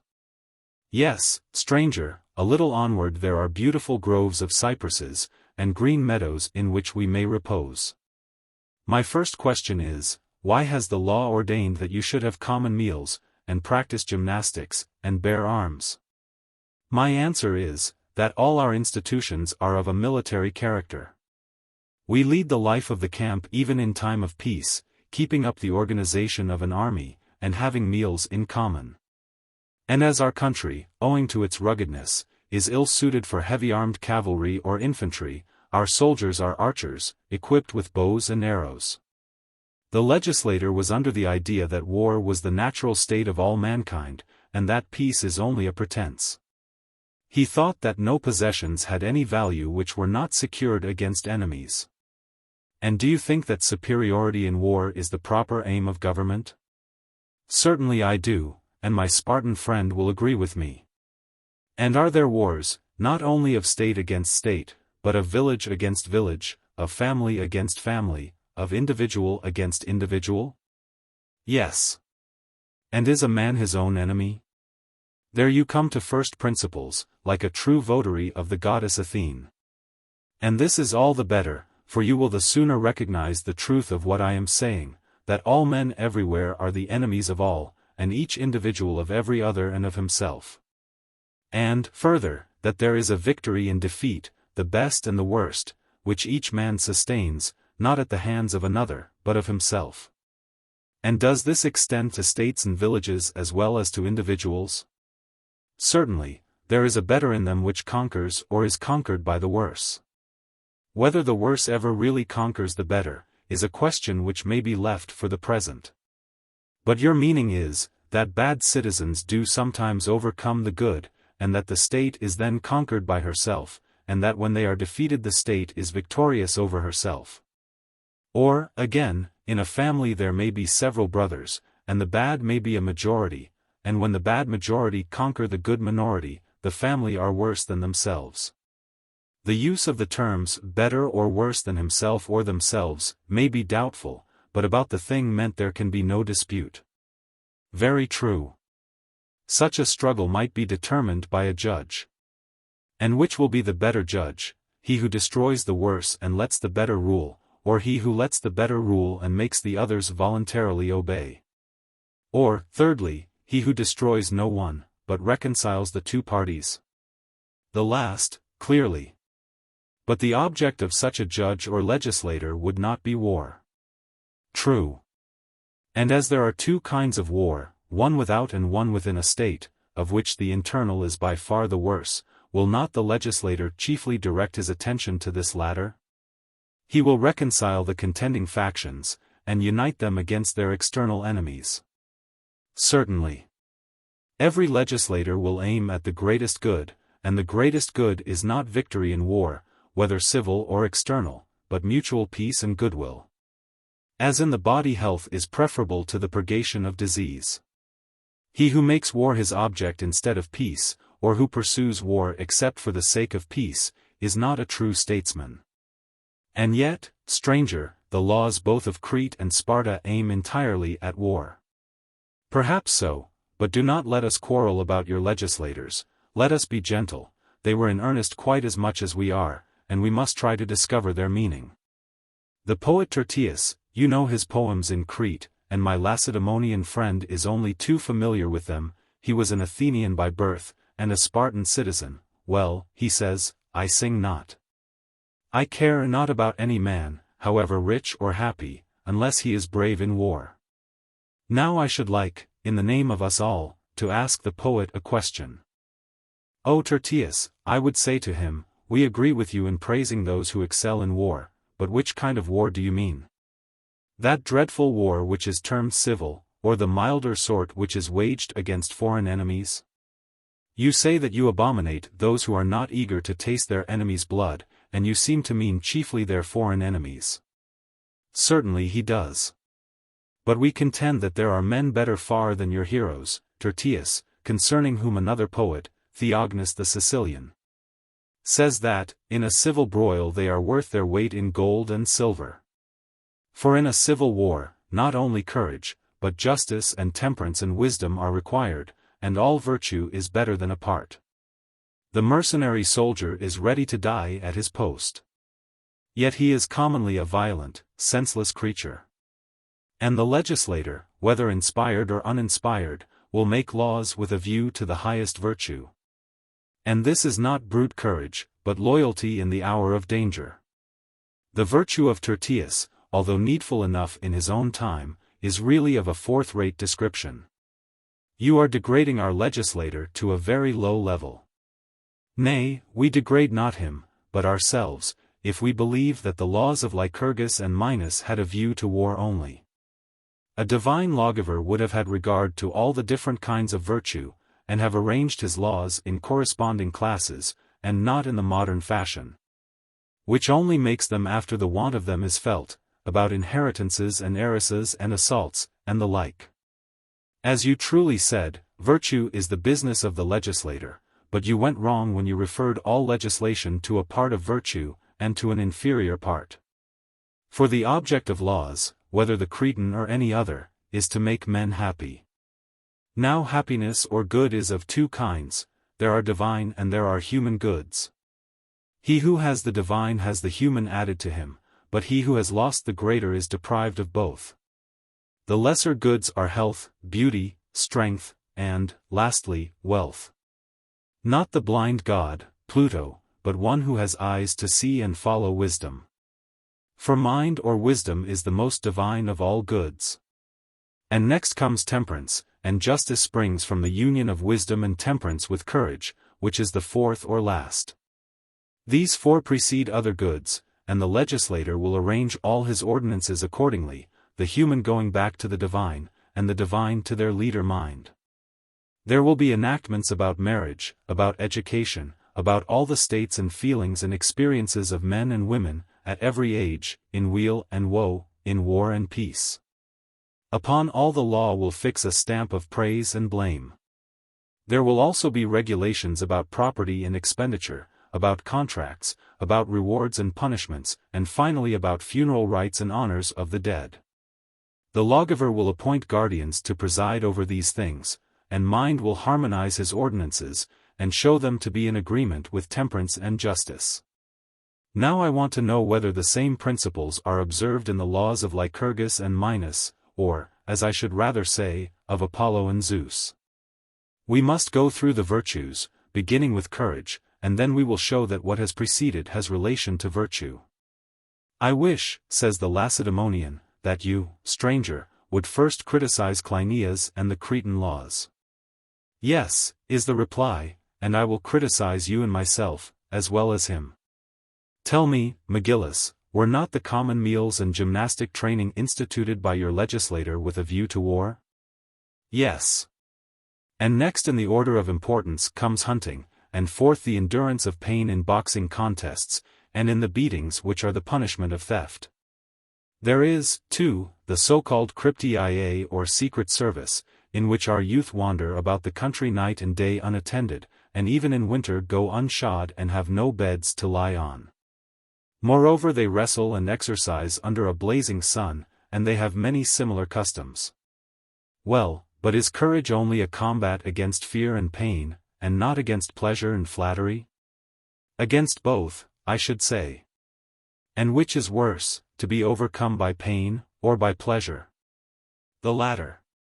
But did the lawgivers of Crete and Sparta legislate for a courage which is lame of one leg, able to meet the attacks of pain but not those of pleasure, or for one which can meet both? For a courage which can meet both, I should say.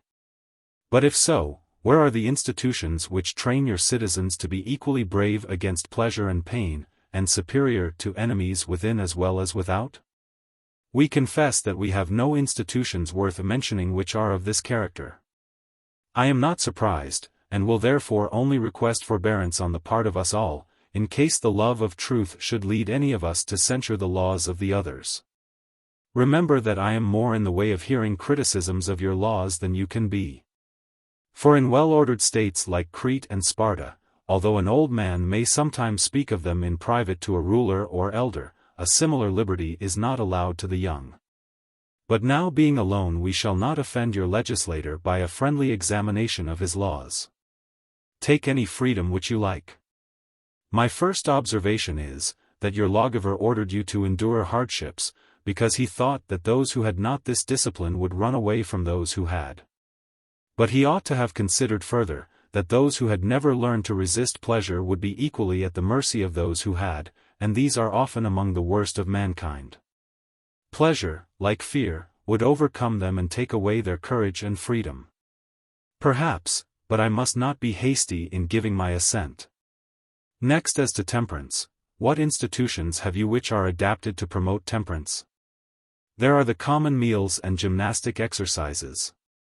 These are partly good and partly bad, and, as in medicine, what is good at one time and for one person, is bad at another time and for another person. Now although gymnastics and common meals do good, they are also a cause of evil in civil troubles, and they appear to encourage unnatural love, as has been shown at Miletus, in Boeotia, and at Thurii. And the Cretans are said to have invented the tale of Zeus and Ganymede in order to justify their evil practices by the example of the god who was their lawgiver. Leaving the story, we may observe that all law has to do with pleasure and pain. These are two fountains which are ever flowing in human nature, and he who drinks of them when and as much as he ought, is happy, and he who indulges in them to excess, is miserable. You may be right, but I still incline to think that the Lacedaemonian lawgiver did well in forbidding pleasure, if I may judge from the result. For there is no drunken revelry in Sparta, and anyone found in a state of intoxication is severely punished. He is not excused as an Athenian would be at Athens on account of a festival. I myself have seen the Athenians drunk at the Dionysia, and at our colony, Tarentum, on a similar occasion, I have beheld the whole city in a state of intoxication. I admit that these festivals should be properly regulated. Yet I might reply, yes, Spartans, that is not your vice, but look at home and remember the licentiousness of your women.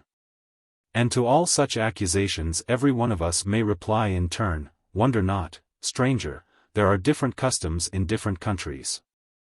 Now this may be a sufficient answer. But we are speaking about the wisdom of lawgivers and not about the customs of men. To return to the question of drinking, shall we have total abstinence, as you have, or hard drinking, like the Scythians and Thracians, or moderate potations like the Persians? Give us arms, and we send all these nations flying before us. My good friend, be modest. Victories and defeats often arise from unknown causes, and afford no proof of the goodness or badness of institutions. The stronger overcomes the weaker, as the Athenians have overcome the Scenes, or the Syracusans the Locrians, who are, perhaps, the best governed state in that part of the world. People are apt to praise or censure practices without inquiring into the nature of them. This is the way with drink. One person brings many witnesses, who sing the praises of wine. Another declares that sober men defeat drunkards in battle, and he again is refuted in turn. I should like to conduct the argument on some other method. For if you regard numbers, there are 2 cities on one side, and 10,000 on the other. I am ready to pursue any method which is likely to lead us to the truth. Let me put the matter thus: somebody praises the useful qualities of a goat. Another has seen goats running about wild in a garden, and blames a goat or any other animal which happens to be without a keeper. How absurd! Would a pilot who is seasick be a good pilot? No. Or a general who is sick and drunk with fear and ignorant of war a good general? A general of old women he ought to be. But can anyone form an estimate of any society, which is intended to have a ruler, and which he only sees in an unruly and lawless state? No, there is a convivial form of society, is there not? Yes. And has this convivial society ever been rightly ordered? Of course you Spartans and Cretans have never seen anything of the kind, but I have had wide experience, and made many inquiries about such societies. And have hardly ever found anything right or good in them. We acknowledge our want of experience, and desire to learn of you. Will you admit that in all societies there must be a leader? Yes. And in time of war he must be a man of courage and absolutely devoid of fear, if this be possible? Certainly. But we are talking now of a general who shall preside at meetings of friends, and as these have a tendency to be uproarious, they ought above all others to have a governor. Very good. He should be a sober man and a man of the world, who will keep, make, and increase the peace of the society. A drunkard in charge of drunkards would be singularly fortunate if he avoided doing a serious mischief. Indeed he would. Suppose a person to censure such meetings, he may be right, but also he may have known them only in their disorderly state, under a drunken master of the feast. And a drunken general or pilot cannot save his army or his ships. True. But although I see the advantage of an army having a good general, I do not equally see the good of a feast being well managed. If you mean to ask what good accrues to the state from the right training of a single youth or a single chorus, I should reply, not much.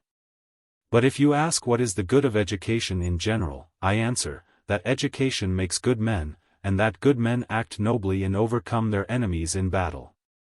Victory is often suicidal to the victors, because it creates forgetfulness of education, but education itself is never suicidal. You imply that the regulation of convivial meetings is a part of education. How will you prove this? I will tell you. But first let me offer a word of apology. We Athenians are always thought to be fond of talking, whereas the Lacedaemonian is celebrated for brevity, and the Cretan is considered to be sagacious and reserved. Now I fear that I may be charged with spinning a long discourse out of slender materials. For drinking cannot be rightly ordered without correct principles of music, and music runs up into education generally, and to discuss all these matters may be tedious. If you like, therefore, we will pass on to another part of our subject. Are you aware, Athenian, that our family is your proxenus at Sparta, and that from my boyhood I have regarded Athens as a second country, and having often fought your battles in my youth, I have become attached to you, and love the sound of the Attic dialect? The saying is true, that the best Athenians are more than ordinarily good, because they are good by nature. Therefore, be assured that I shall be glad to hear you talk as much as you please. I, too, adds Cleinias, have a tie which binds me to you. You know that Epimenides, the Cretan prophet, came and offered sacrifices in your city by the command of an oracle 10 years before the Persian War. He told the Athenians that the Persian host would not come for 10 years, and would go away again, having suffered more harm than they had inflicted. Now Epimenides was of my family, and when he visited Athens he entered into friendship with your forefathers. I see that you are willing to listen, and I have the will to speak, if I had only the ability. But, first, I must define the nature and power of education, and by this road we will travel on to the god Dionysus. The man who is to be good at anything must have early training.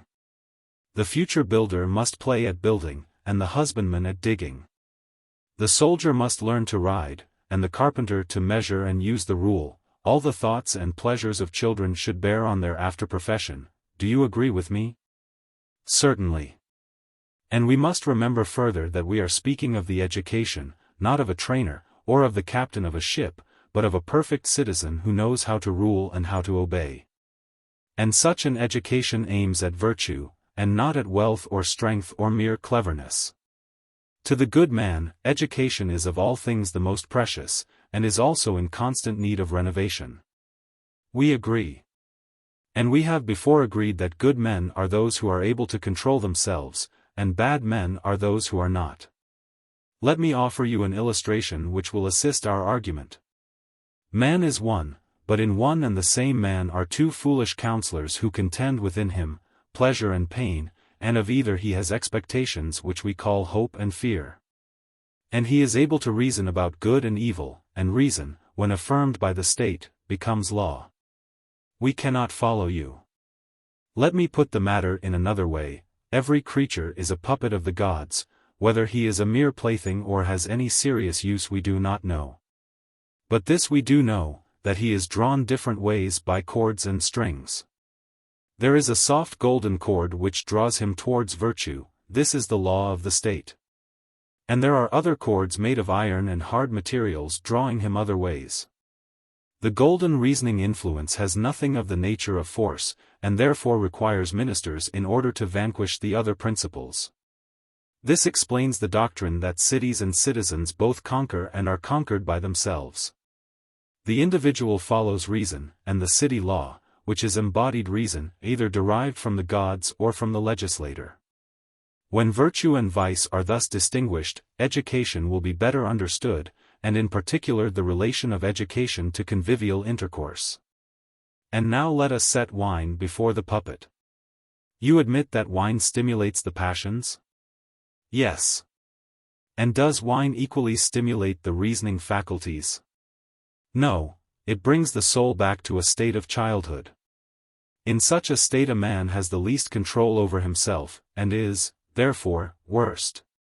Very true. Then how can we believe that drinking should be encouraged? You seem to think that it ought to be. And I am ready to maintain my position. We should like to hear you prove that a man ought to make a beast of himself. You are speaking of the degradation of the soul, but how about the body? Would any man willingly degrade or weaken that? Certainly not. And yet if he goes to a doctor or a gymnastic master, does he not make himself ill in the hope of getting well? For no one would like to be always taking medicine, or always to be in training. True. And may not convivial meetings have a similar remedial use? And if so, are they not to be preferred to other modes of training because they are painless? But have they any such use?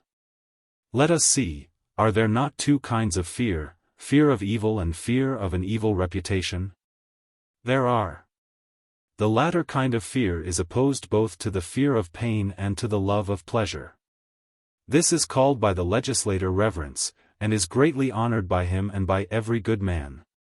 Whereas confidence, which is the opposite quality, is the worst fault both of individuals and of states. This sort of fear or reverence is one of the two chief causes of victory in war, fearlessness of enemies being the other. True. Then everyone should be both fearful and fearless? Yes. The right sort of fear is infused into a man when he comes face to face with shame, or cowardice, or the temptations of pleasure, and has to conquer them. He must learn by many trials to win the victory over himself, if he is ever to be made perfect. That is reasonable enough.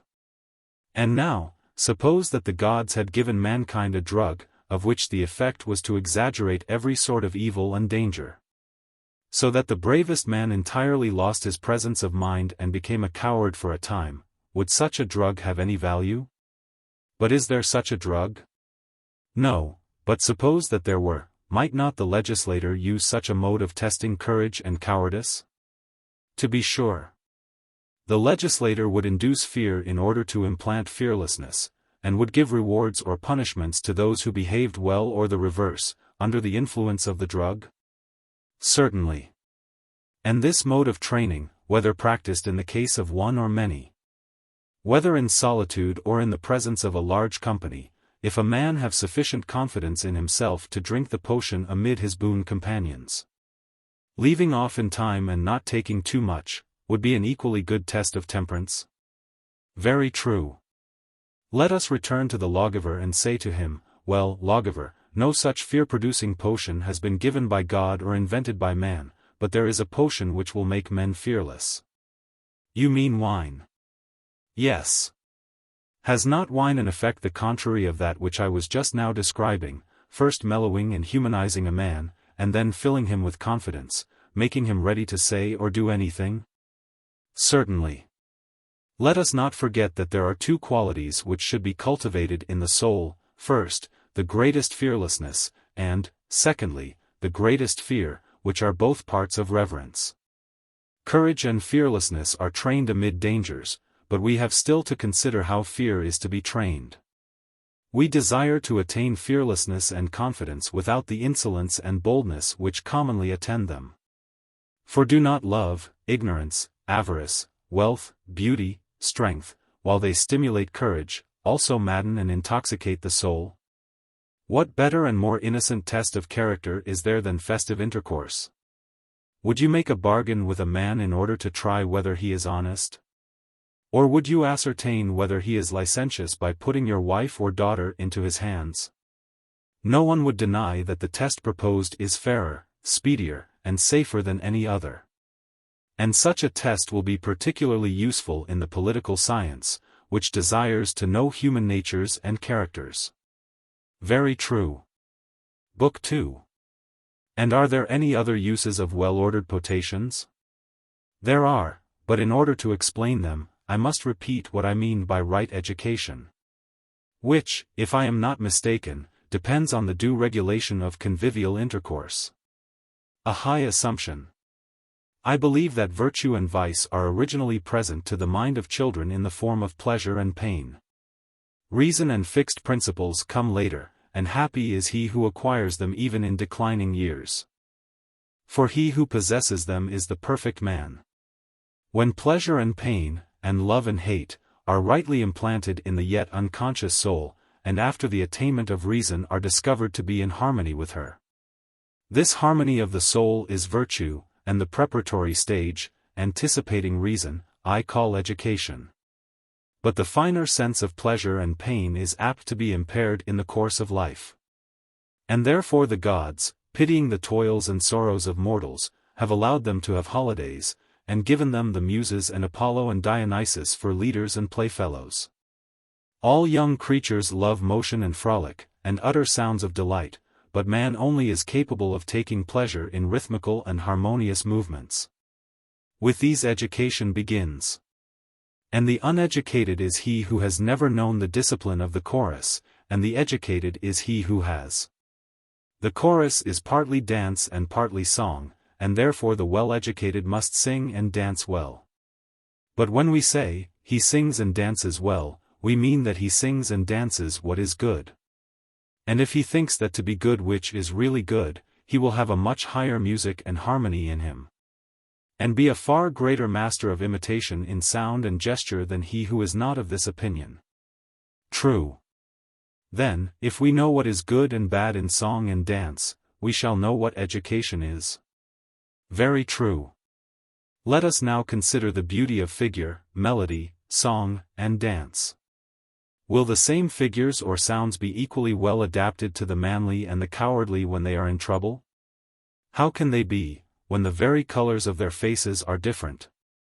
Figures and melodies have a rhythm and harmony which are adapted to the expression of different feelings. I may remark, by the way, that the term color, which is a favorite word of music masters, is not really applicable to music. And one class of harmonies is akin to courage and all virtue, the other to cowardice and all vice. We agree. And do all men equally like all dances? Far otherwise. Do some figures, then, appear to be beautiful which are not? For no one will admit that the forms of vice are more beautiful than the forms of virtue, or that he prefers the first kind to the second. And yet most persons say that the merit of music is to give pleasure. But this is impiety. There is, however, a more plausible account of the matter given by others, who make their likes or dislikes the criterion of excellence. Sometimes nature crosses habit, or conversely, and then they say that such and such fashions or gestures are pleasant, but they do not like to exhibit them before men of sense, although they enjoy them in private. Very true. And do vicious measures and strains do any harm, or good measures any good to the lovers of them? Probably. Say, rather, certainly, for the gentle indulgence which we often show to vicious men inevitably makes us become like them. And what can be worse than this? Nothing. Then in a well-administered city, the poet will not be allowed to make the songs of the people just as he pleases, or to train his choruses without regard to virtue and vice. Certainly not. And yet he may do this anywhere except in Egypt, for there ages ago they discovered the great truth which I am now asserting, that the young should be educated in forms and strains of virtue. These they fixed and consecrated in their temples, and no artist or musician is allowed to deviate from them. They are literally the same which they were 10,000 years ago. And this practice of theirs suggests the reflection that legislation about music is not an impossible thing. But the particular enactments must be the work of God or of some God-inspired man, as in Egypt their ancient chants are said to be the composition of the goddess Isis. The melodies which have a natural truth and correctness should be embodied in a law, and then the desire of novelty is not strong enough to change the old fashions. Is not the origin of music as follows? We rejoice when we think that we prosper, and we think that we prosper when we rejoice, and at such times we cannot rest, but our young men dance dances and sing songs, and our old men, who have lost the elasticity of youth, regale themselves with the memory of the past, while they contemplate the life and activity of the young. Most true. People say that he who gives us most pleasure at such festivals is to win the palm. Are they right? Possibly. Let us not be hasty in deciding, but first imagine a festival at which the lord of the festival, having assembled the citizens, makes a proclamation that he shall be crowned victor who gives the most pleasure, from whatever source derived. We will further suppose that there are exhibitions of rhapsodists and musicians, tragic and comic poets, and even marionette players. Which of the pleasure-makers will win? Shall I answer for you?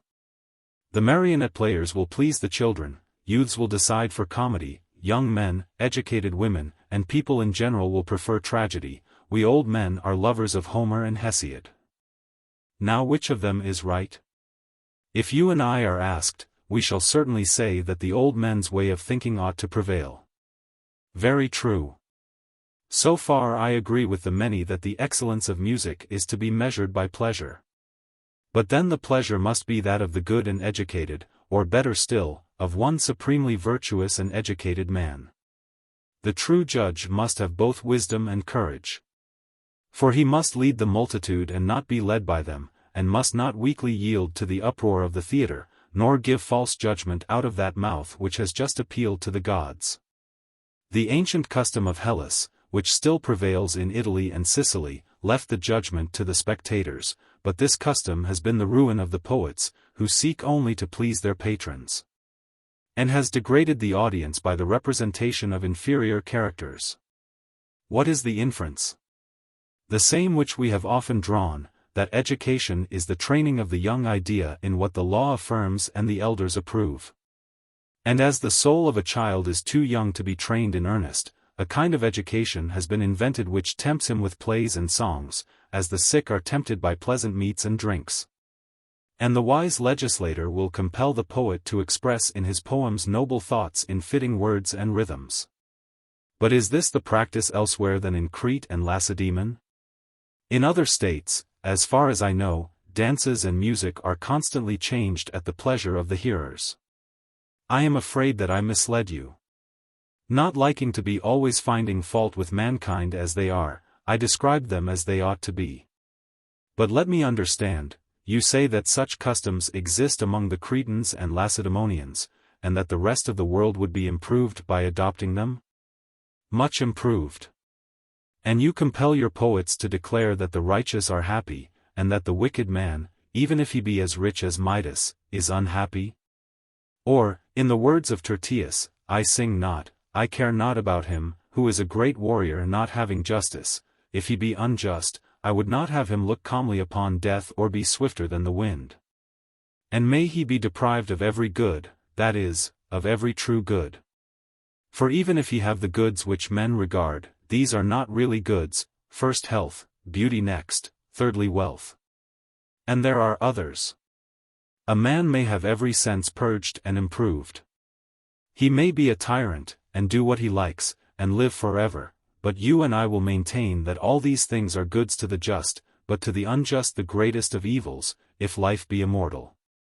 Not so great if he live for a short time only. If a man had health and wealth, and power, and was insolent and unjust, his life would still be miserable. He might be fair and rich, and do what he liked, but he would live basely, and if basely evilly, and if evilly painfully. There I cannot agree with you. Then may heaven give us the spirit of agreement, for I am as convinced of the truth of what I say as that Crete is an island. And, if I were a lawgiver, would exercise a censorship over the poets, and I would punish them if they said that the wicked are happy, or that injustice is profitable. And these are not the only matters in which I should make my citizens talk in a different way to the world in general.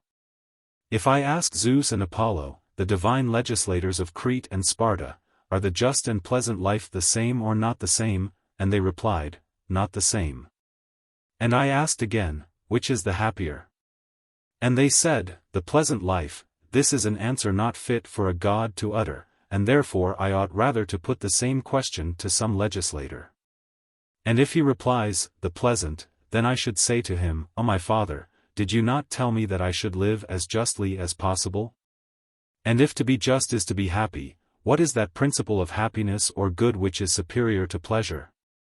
Is the approval of gods and men to be deemed good and honorable, but unpleasant, and their disapproval the reverse?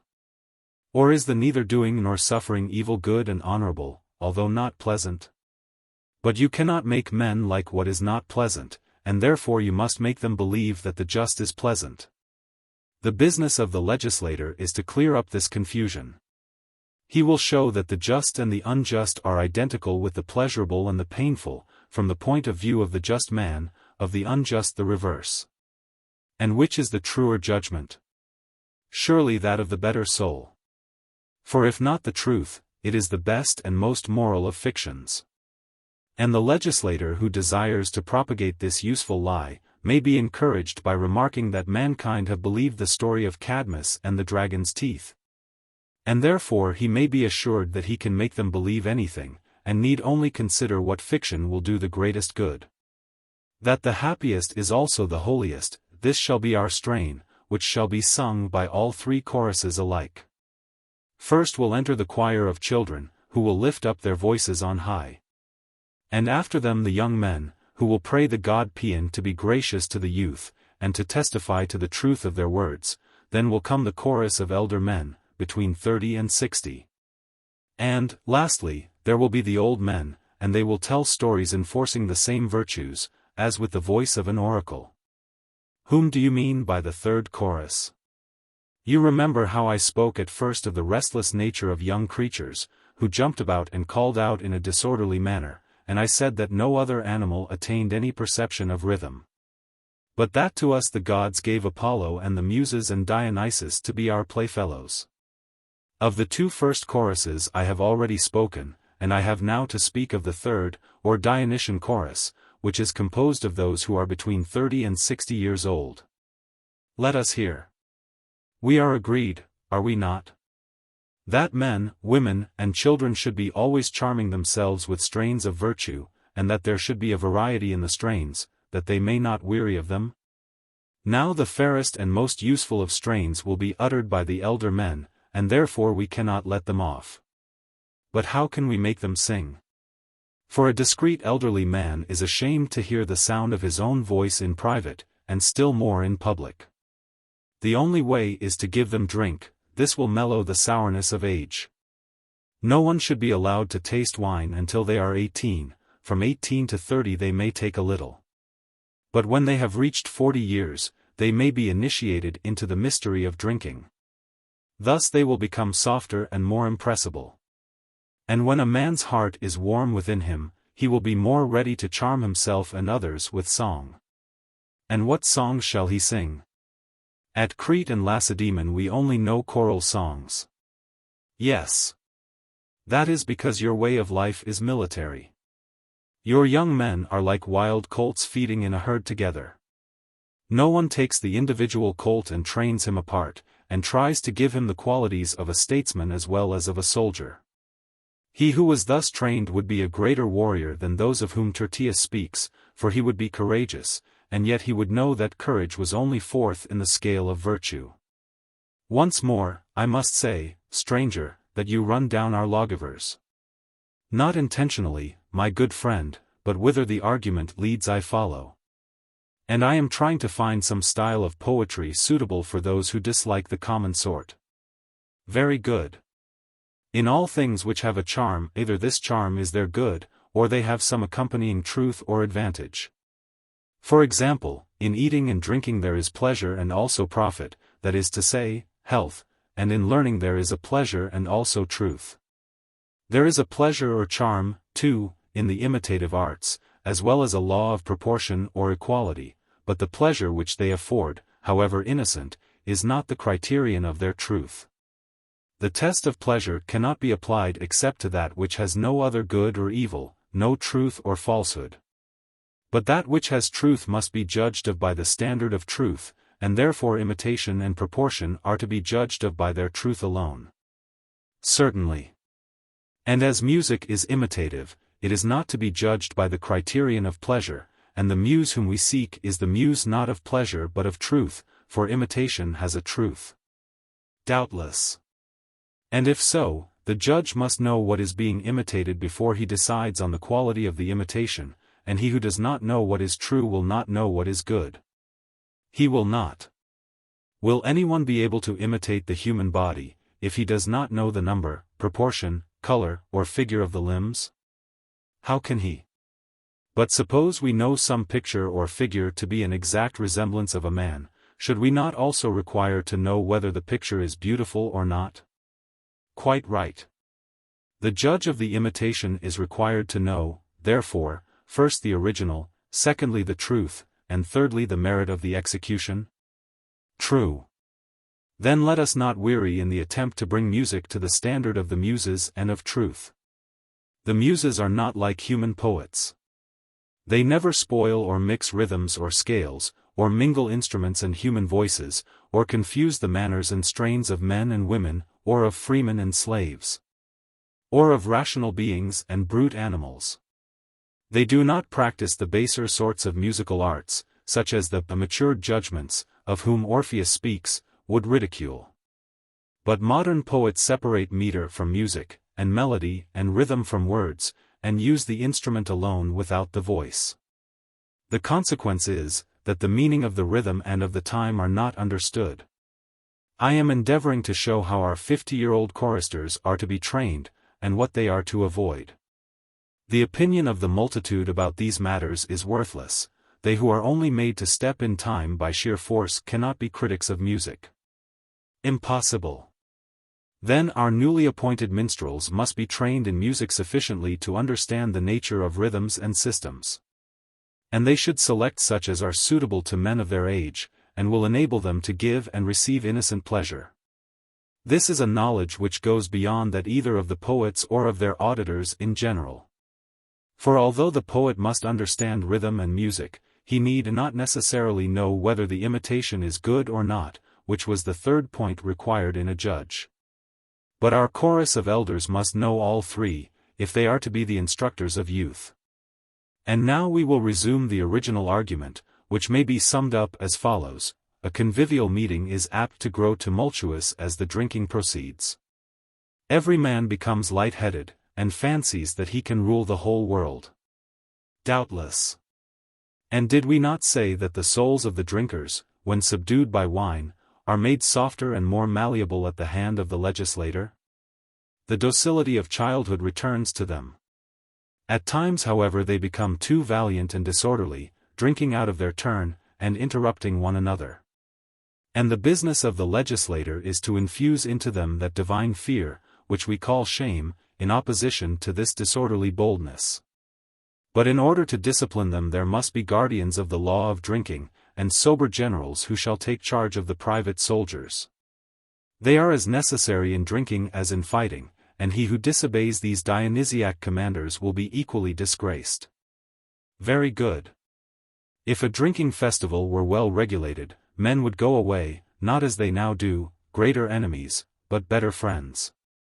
Of the greatest gift of Dionysus I hardly like to speak, lest I should be misunderstood. What is that?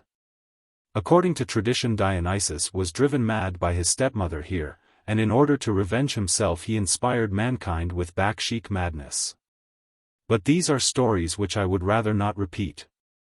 However, I do acknowledge that all men are born in an imperfect state, and are at first restless, irrational creatures. This, as you will remember, has been already said by us. I remember. And that Apollo and the Muses and Dionysus gave us harmony and rhythm? Very true. The other story implies that wine was given to punish us and make us mad. But we contend that wine is a balm and a cure, a spring of modesty in the soul, and of health and strength in the body. Again, the work of the chorus is coextensive with the work of education. Rhythm and melody answer to the voice, and the motions of the body correspond to all three, and the sound enters in and educates the soul in virtue. Yes. And the movement which, when pursued as an amusement, is termed dancing, when studied with a view to the improvement of the body, becomes gymnastic. Shall we now proceed to speak of this? What Cretan or Lacedaemonian would approve of your omitting gymnastic? Your question implies assent, and you will easily understand a subject which is familiar to you. Gymnastic is based on the natural tendency of every animal to rapid motion, and man adds a sense of rhythm, which is awakened by music. Music and dancing together form the choral art. But before proceeding I must add a crowning word about drinking. Like other pleasures, it has a lawful use, but if a state or an individual is inclined to drink at will, I cannot allow them. I would go further than Crete or Lacedaemon and have the law of the Carthaginians, that no slave of either sex should drink wine at all, and no soldier while he is on a campaign. And no magistrate or officer while he is on duty, and that no one should drink by daylight or on a bridal night. And there are so many other occasions on which wine ought to be prohibited, that there will not be many vines grown or vineyards required in the state. Book 3. If a man wants to know the origin of states and societies, he should behold them from the point of view of time. Thousands of cities have come into being and have passed away again in infinite ages, every one of them having had endless forms of government. And if we can ascertain the cause of these changes in states, that will probably explain their origin. What do you think of ancient traditions about deluges and destructions of mankind, and the preservation of a remnant? Everyone believes in them. Then let us suppose the world to have been destroyed by a deluge. The survivors would be hill shepherds, small sparks of the human race, dwelling in isolation, and unacquainted with the arts and vices of civilization.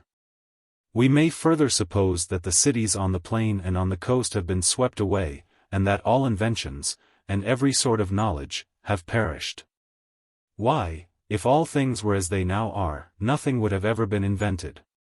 All our famous discoveries have been made within the last 1,000 years, and many of them are but of yesterday.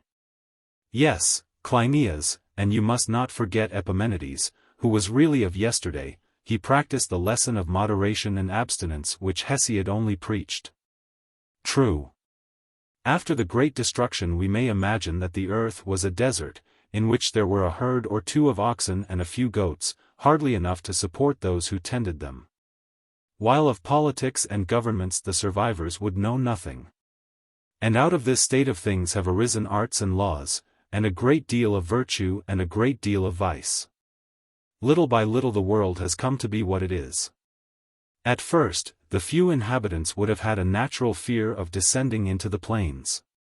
Although they would want to have intercourse with one another, they would have a difficulty in getting about, having lost the arts, and having no means of extracting metals from the earth. Or of felling timber. For even if they had saved any tools, these would soon have been worn out, and they could get no more until the art of metallurgy had been again revived. Faction and war would be extinguished among them, for being solitary they would incline to be friendly. And having abundance of pasture and plenty of milk and flesh, they would have nothing to quarrel about. We may assume that they had also dwellings, clothes, pottery, for the weaving and plastic arts do not require the use of metals. In those days they were neither poor nor rich, and there was no insolence or injustice among them, for they were of noble natures, and lived up to their principles, and believed what they were told. Knowing nothing of land or naval warfare, or of legal practices or party conflicts, they were simpler and more temperate, and also more just than the men of our day. Very true. I am showing whence the need of lawgivers arises, for in primitive ages they neither had nor wanted them. Men lived according to the customs of their fathers, in a simple manner, under a patriarchal government, such as still exists both among Hellenes and barbarians, and is described in Homer as prevailing among the Cyclopes. They have no laws, and they dwell in rocks or on the tops of mountains, and every one is the judge of his wife and children. And they do not trouble themselves about one another. That is a charming poet of yours, though I know little of him, for in Crete foreign poets are not much read. But he is well known in Sparta, though he describes Ionian rather than Dorian manners, and he seems to take your view of primitive society. May we not suppose that government arose out of the union of single families who survived the destruction, and were under the rule of patriarchs? Because they had originally descended from a single father and mother? That is very probable. As time went on, men increased in number, and tilled the ground, living in a common habitation, which they protected by walls against wild beasts. But the several families retained the laws and customs which they separately received from their first parents. They would naturally like their own laws better than any others, and would be already formed by them when they met in a common society, thus legislation imperceptibly began among them. For in the next stage the associated families would appoint plenipotentiaries, who would select and present to the chiefs those of all their laws which they thought best. The chiefs in turn would make a further selection, and would thus become the lawgivers of the state, which they would form into an aristocracy or a monarchy. Probably. In the third stage various other forms of government would arise. This state of society is described by Homer in speaking of the foundation of Dardania, which, he says, was built at the foot of many-fountained Ida, for Ilium, the city of the plain. As yet was not. Here, as also in the account of the Cyclopes, the poet by some divine inspiration has attained truth. But to proceed with our tale. Ilium was built in a wide plain, on a low hill, which was surrounded by streams descending from Ida. This shows that many ages must have passed. For the men who remembered the deluge would never have placed their city at the mercy of the waters. When mankind began to multiply, many other cities were built in similar situations. These cities carried on a 10 years' war against Troy, by sea as well as land, for men were ceasing to be afraid of the sea, and, in the meantime, while the chiefs of the army were at Troy, their homes fell into confusion. The youth revolted and refused to receive their own fathers. Deaths, murders, exiles ensued. Under the new name of Dorians, which they received from their chief Dorius, the exiles returned. The rest of the story is part of the history of Sparta. Thus, after digressing from the subject of laws into music and drinking, we return to the settlement of Sparta, which in laws and institutions is the sister of Crete. We have seen the rise of a first, second, and third state, during the lapse of ages. And now we arrive at a fourth state, and out of the comparison of all four we propose to gather the nature of laws and governments, and the changes which may be desirable in them. If, replies the Spartan, our new discussion is likely to be as good as the last, I would think the longest day too short for such an employment. Let us imagine the time when Lacedaemon, and Argos, and Messene were all subject, Megillus, to your ancestors. Afterwards, they distributed the army into 3 portions, and made 3 cities, Argos, Messene, Lacedaemon. Yes. Temenus was the king of Argos, Cresphontes of Messene, Procles and Eurysthenes ruled at Lacedaemon. Just so. And they all swore to assist anyone of their number whose kingdom was subverted. Yes. But did we not say that kingdoms or governments can only be subverted by themselves? That is true. Yes, and the truth is now proved by facts. There were certain conditions upon which the 3 kingdoms were to assist one another. The government was to be mild and the people obedient, and the kings and people were to unite in assisting either of the 2 others when they were wronged. This latter condition was a great security.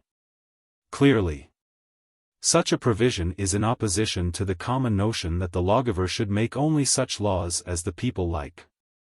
But we say that he should rather be like a physician, prepared to effect a cure even at the cost of considerable suffering. Very true. The early lawgivers had another great advantage: they were saved from the reproach which attends a division of land and the abolition of debts.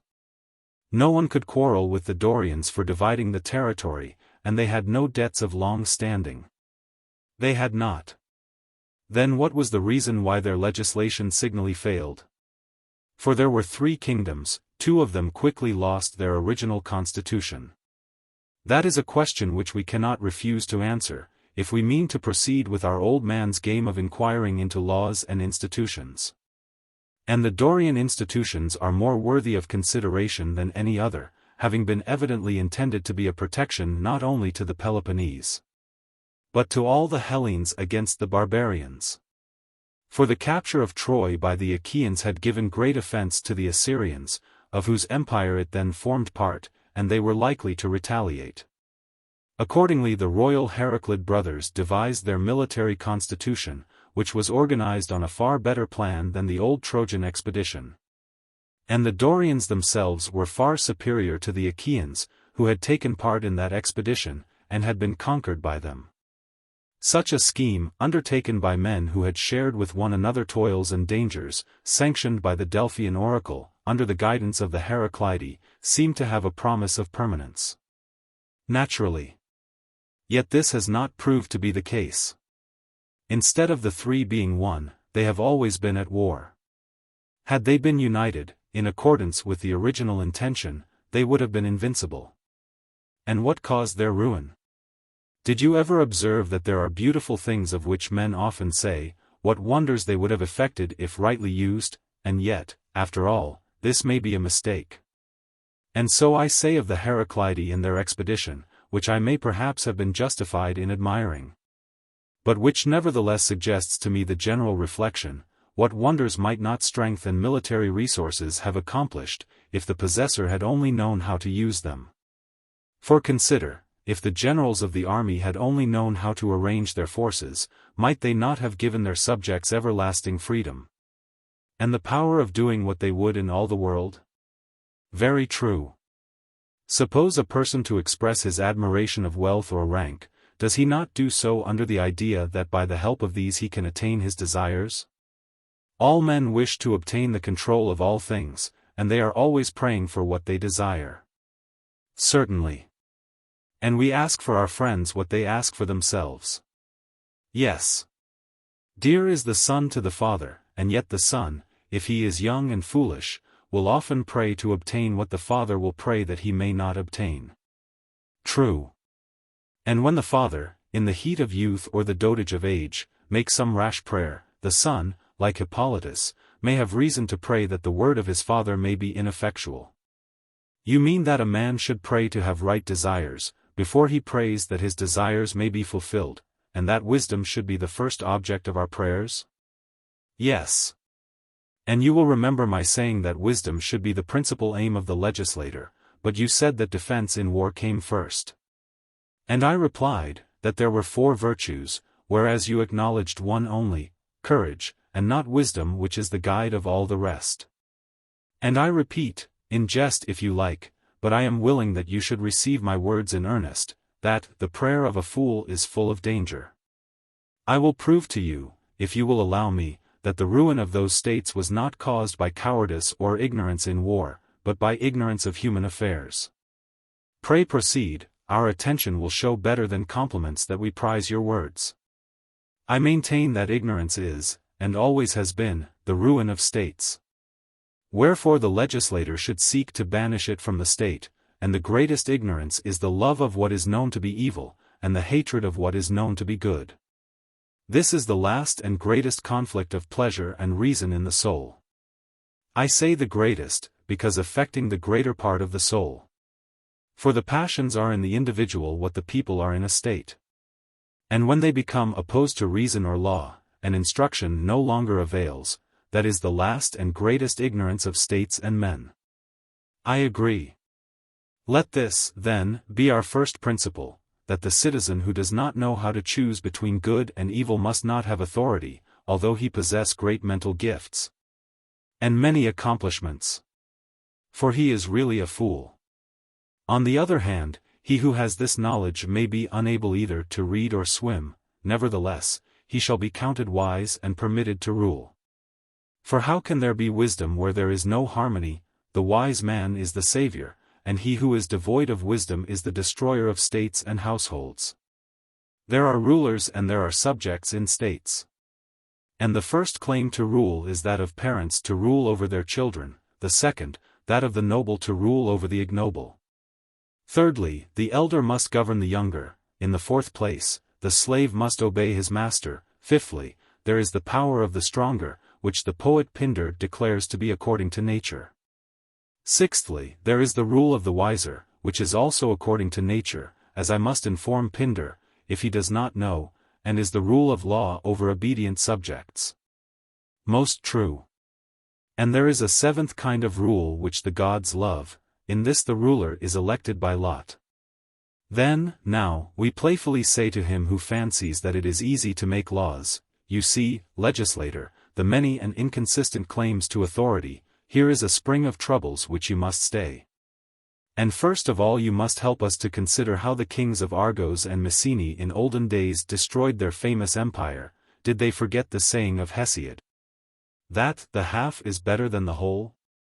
And do we suppose that the ignorance of this truth is less fatal to kings than to peoples? Probably the evil is increased by their way of life.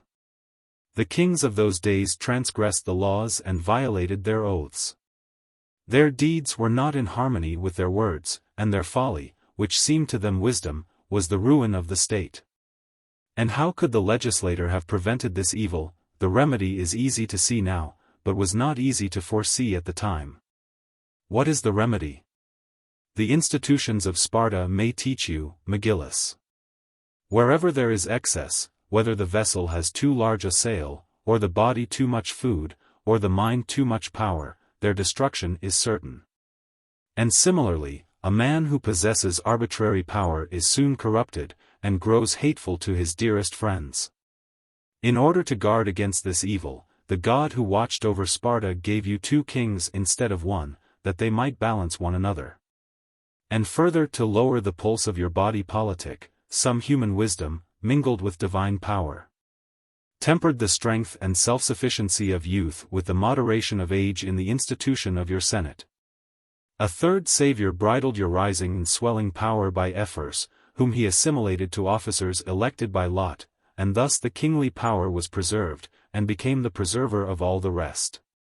Had the constitution been arranged by the original legislators, not even the portion of Aristodemus would have been saved. For they had no political experience, and imagined that a youthful spirit invested with power could be restrained by oaths. Now that God has instructed us in the arts of legislation, there is no merit in seeing all this, or in learning wisdom after the event. But if the coming danger could have been foreseen, and the union preserved, then no Persian or other enemy would have dared to attack Hellas. And indeed there was not so much credit to us in defeating the enemy, as discredit in our disloyalty to one another. 4 of the 3 cities one only fought on behalf of Hellas. And of the 2 others, Argos refused her aid. And Messenia was actually at war with Sparta, and if the Lacedaemonians and Athenians had not united, the Hellenes would have been absorbed in the Persian Empire, and dispersed among the barbarians. We make these reflections upon past and present legislators because we desire to find out what other course could have been followed. We were saying just now, that a state can only be free and wise and harmonious when there is a balance of powers. There are many words by which we express the aims of the legislator: temperance, wisdom, friendship, but we need not be disturbed by the variety of expression. These words have all the same meaning. I should like to know at what in your opinion the legislator should aim. Hear me, then.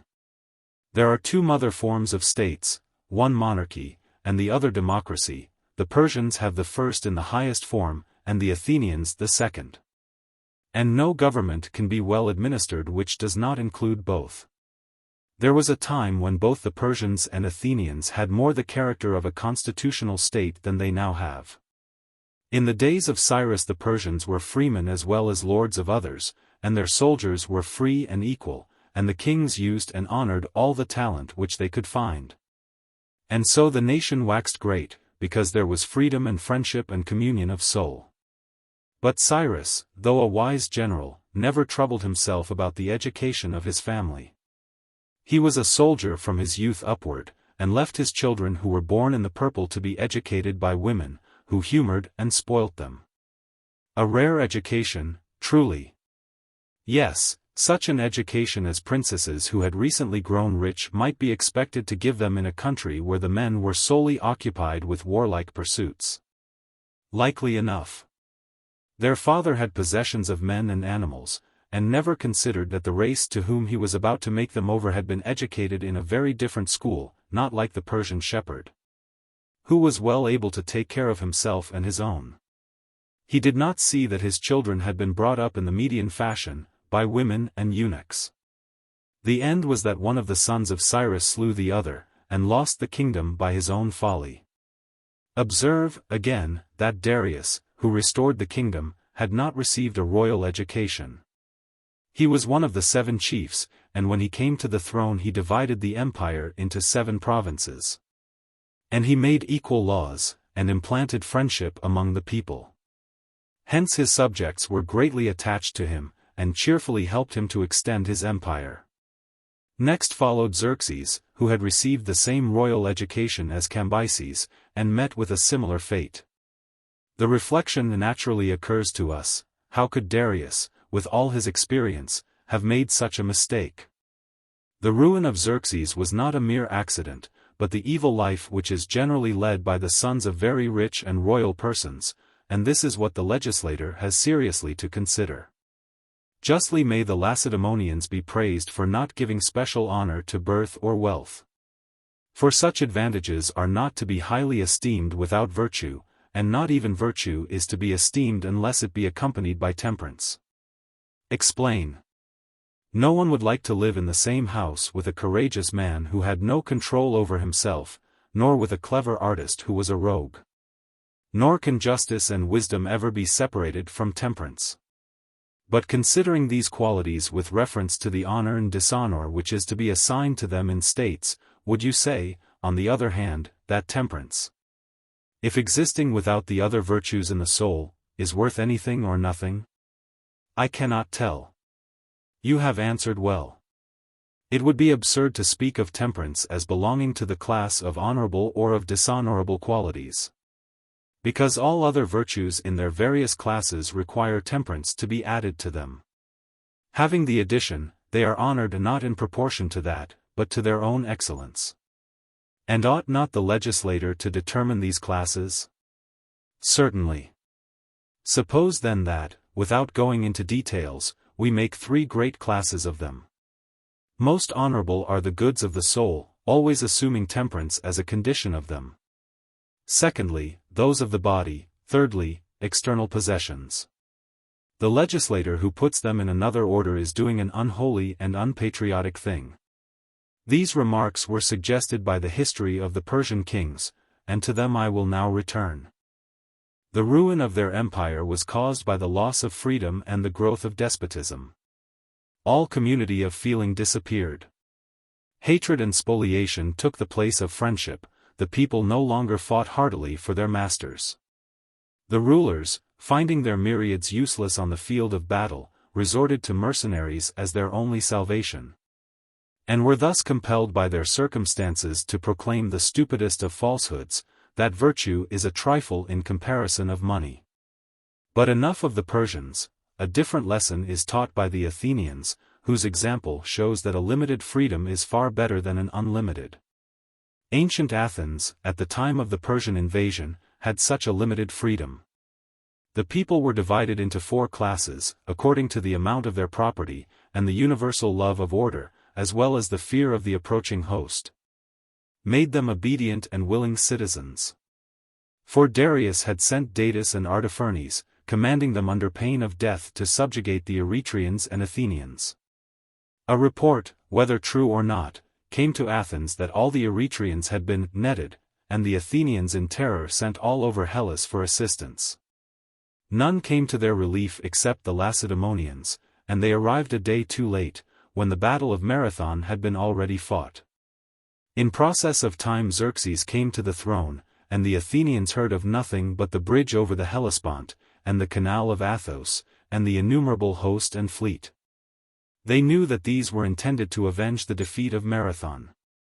Their case seemed desperate, for there was no Hellene likely to assist them by land, and at sea they were attacked by more than 1,000 vessels. Their only hope, however slender, was in victory. So they relied upon themselves and upon the gods. Their common danger, and the influence of their ancient constitution, greatly tended to promote harmony among them. Reverence and fear, that fear which the coward never knows, made them fight for their altars and their homes, and saved them from being dispersed all over the world. Your words, Athenian, are worthy of your country. And you Megillus, who have inherited the virtues of your ancestors, are worthy to hear them. Let me ask you to take the moral of my tale. The Persians have lost their liberty in absolute slavery, and we in absolute freedom. In ancient times the Athenian people were not the masters, but the servants of the laws. Of what laws? In the first place, there were laws about music, and the music was of various kinds. There was one kind which consisted of hymns, another of lamentations. There was also the paean and the dithyramb, and the so-called laws, pneumomicron iota, or strains, which were played upon the harp. The regulation of such matters was not left to the whistling and clapping of the crowd. There was silence while the judges decided, and the boys, and the audience in general, were kept in order by raps of a stick. But after a while there arose a new race of poets, men of genius certainly, however careless of musical truth and propriety, who made pleasure the only criterion of excellence. That was a test which the spectators could apply for themselves. The whole audience, instead of being mute, became vociferous, and a theatrocracy took the place of an aristocracy. Could the judges have been free, there would have been no great harm done, a musical democracy would have been well enough, but conceit has been our ruin. Everybody knows everything, and is ready to say anything. The age of reverence is gone, and the age of irreverence and licentiousness has succeeded. Most true. And with this freedom comes disobedience to rulers, parents, elders, in the latter days to the law also. The end returns to the beginning, and the old titanic nature reappears. Men have no regard for the gods or for oaths, and the evils of the human race seem as if they would never cease. Whither are we running away? Once more we must pull up the argument with bit and curb, lest, as the proverb says, we should fall off our ass. Good. Our purpose in what we have been saying is to prove that the legislator ought to aim at securing for a state three things: freedom, friendship, wisdom. And we chose two states. One was the type of freedom, and the other of despotism, and we showed that when in a mean they attained their highest perfection. In a similar spirit we spoke of the Dorian expedition, and of the settlement on the hills and in the plains of Troy, and of music, and the use of wine, and of all that preceded. And now, has our discussion been of any use? Yes, stranger, for by a singular coincidence the Cretans are about to send out a colony, of which the settlement has been confided to the Nosians. 10 commissioners, of whom I am one, are to give laws to the colonists, and we may give any which we please, Cretan or foreign. And therefore let us make a selection from what has been said, and then proceed with the construction of the state. Very good, I am quite at your service. And I too, says McGillis. Book 4. And now, what is this city? I do not want to know what is to be the name of the place, for some accident, a river or a local deity, will determine that, but what the situation is, whether maritime or inland. The city will be about 11 miles from the sea.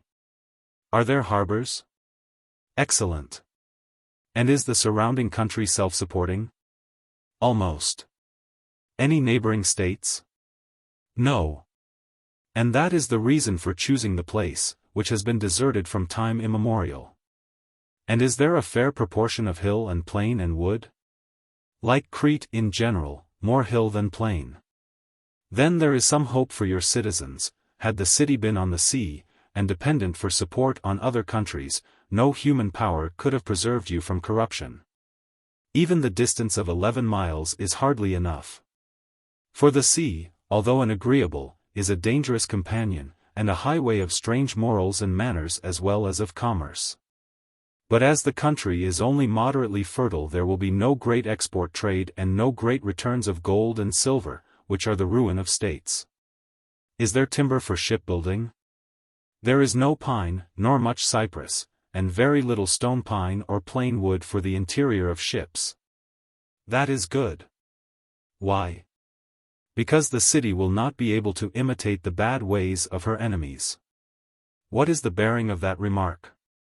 To explain my meaning, I would ask you to remember what we said about the Cretan laws, that they had an eye to war only, whereas I maintain that they ought to have included all virtue.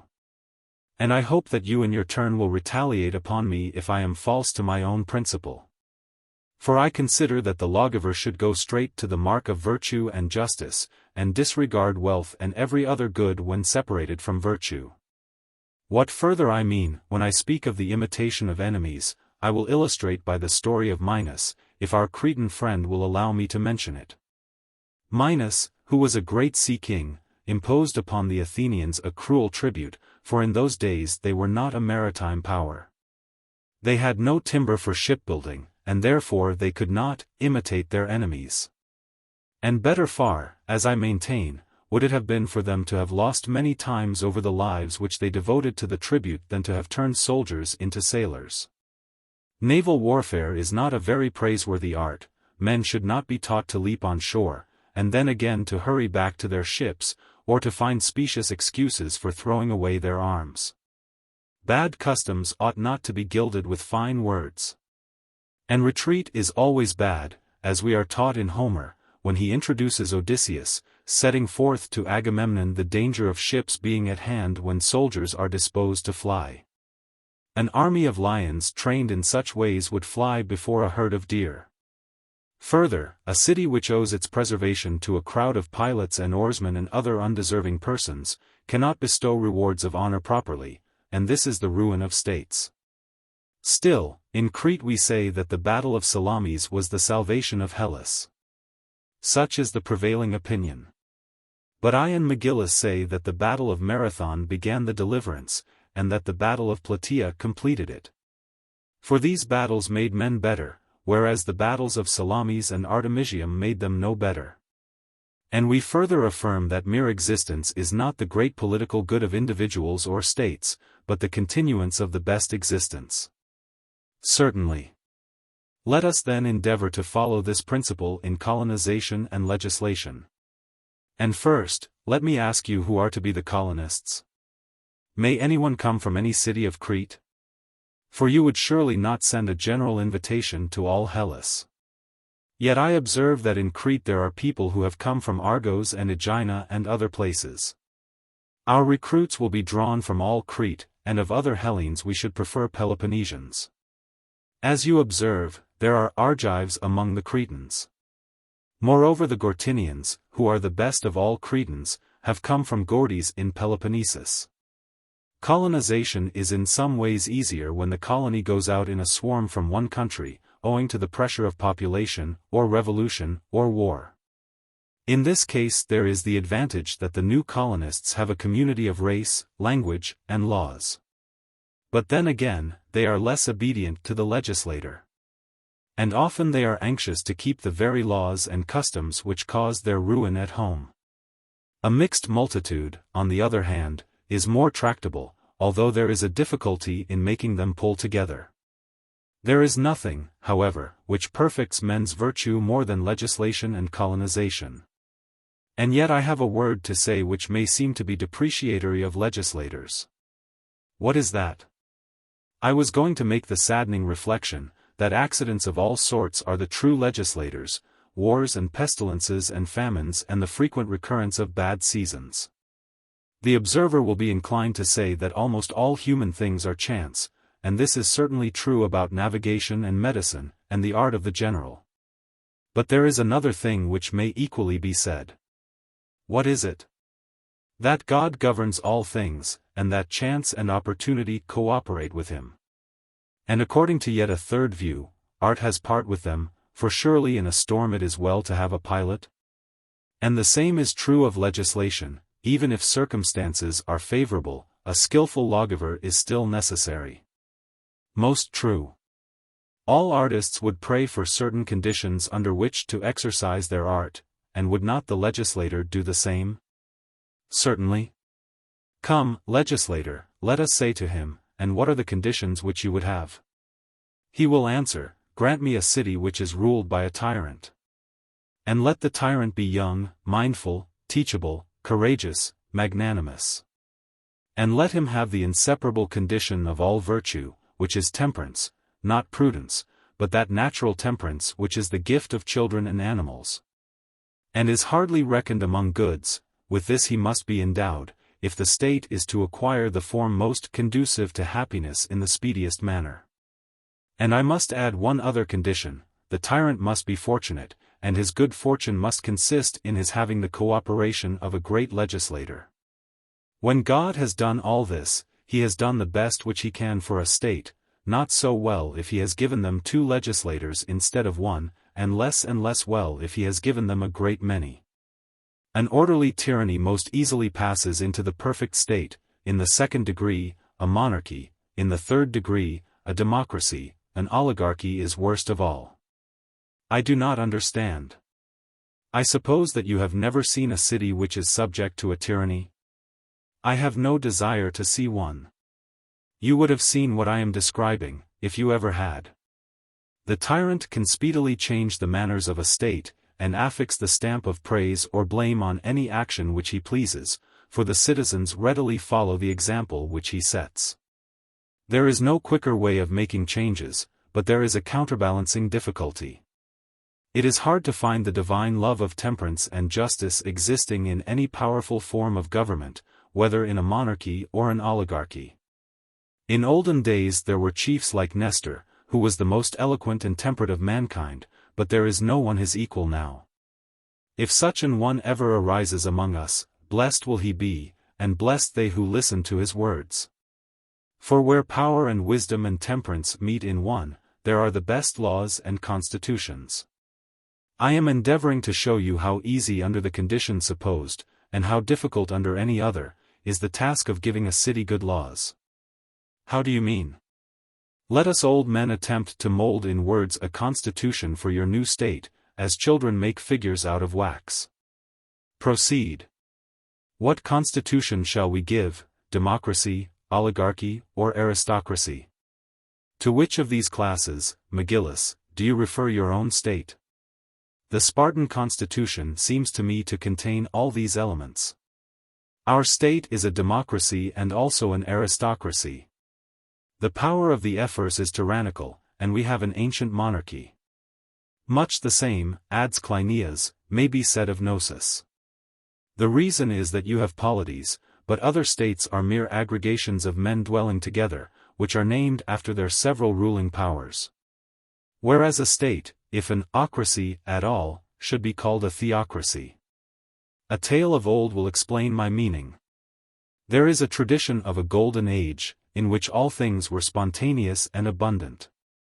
Cronos, then lord of the world, knew that no mortal nature could endure the temptations of power, and therefore he appointed demons or demigods, who are of a superior race, to have dominion over man.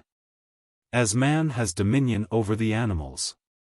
They took care of us with great ease and pleasure to themselves, and no less to us, and the tradition says that only when God, and not man, is the ruler, can the human race cease from ill. This was the manner of life which prevailed under Cronos, and which we must strive to follow so far as the principle of immortality still abides in us and we live according to law and the dictates of right reason. But in an oligarchy or democracy, when the governing principle is a thirst for pleasure, the laws are trampled underfoot, and there is no possibility of salvation. Is it not often said that there are as many forms of laws as there are governments, and that they have no concern either with any one virtue or with all virtue, but are relative to the will of the government? Which is as much as to say that might makes right. What do you mean? I mean that governments enact their own laws, and that every government makes self-preservation its principal aim. He who transgresses the laws is regarded as an evildoer, and punished accordingly. This was one of the unjust principles of government which we mentioned when speaking of the different claims to rule. We were agreed that parents should rule their children, the elder the younger, the noble the ignoble. But there were also several other principles, and among them Pindar's law of violence. To whom then is our state to be entrusted? For many a government is only a victorious faction which has a monopoly of power, and refuses any share to the conquered, lest when they get into office they should remember their wrongs. Such governments are not polities, but parties, nor are any laws good which are made in the interest of particular classes only, and not of the whole. And in our state I mean to protest against making any man a ruler because he is rich, or strong, or noble. But those who are obedient to the laws, and who win the victory of obedience, shall be promoted to the service of the gods according to the degree of their obedience. When I call the ruler the servant or minister of the law, this is not a mere paradox, but I mean to say that upon a willingness to obey the law the existence of the state depends. Truly, stranger, you have a keen vision. Why, yes, every man when he is old has his intellectual vision most keen. And now shall we call in our colonists and make a speech to them? Friends, we say to them, God holds in his hand the beginning, middle, and end of all things, and he moves in a straight line towards the accomplishment of his will. Justice always bears him company, and punishes those who fall short of his laws. He who would be happy follows humbly in her train. But he who is lifted up with pride, or wealth, or honor, or beauty, is soon deserted by God, and, being deserted, he lives in confusion and disorder. To many he seems a great man. But in a short time he comes to utter destruction. Wherefore, seeing these things, what ought we to do or think? Every man ought to follow God. What life, then, is pleasing to God? There is an old saying that, like agrees with like, measure with measure, and God ought to be our measure in all things. The temperate man is the friend of God because he is like him, and the intemperate man is not his friend, because he is not like him.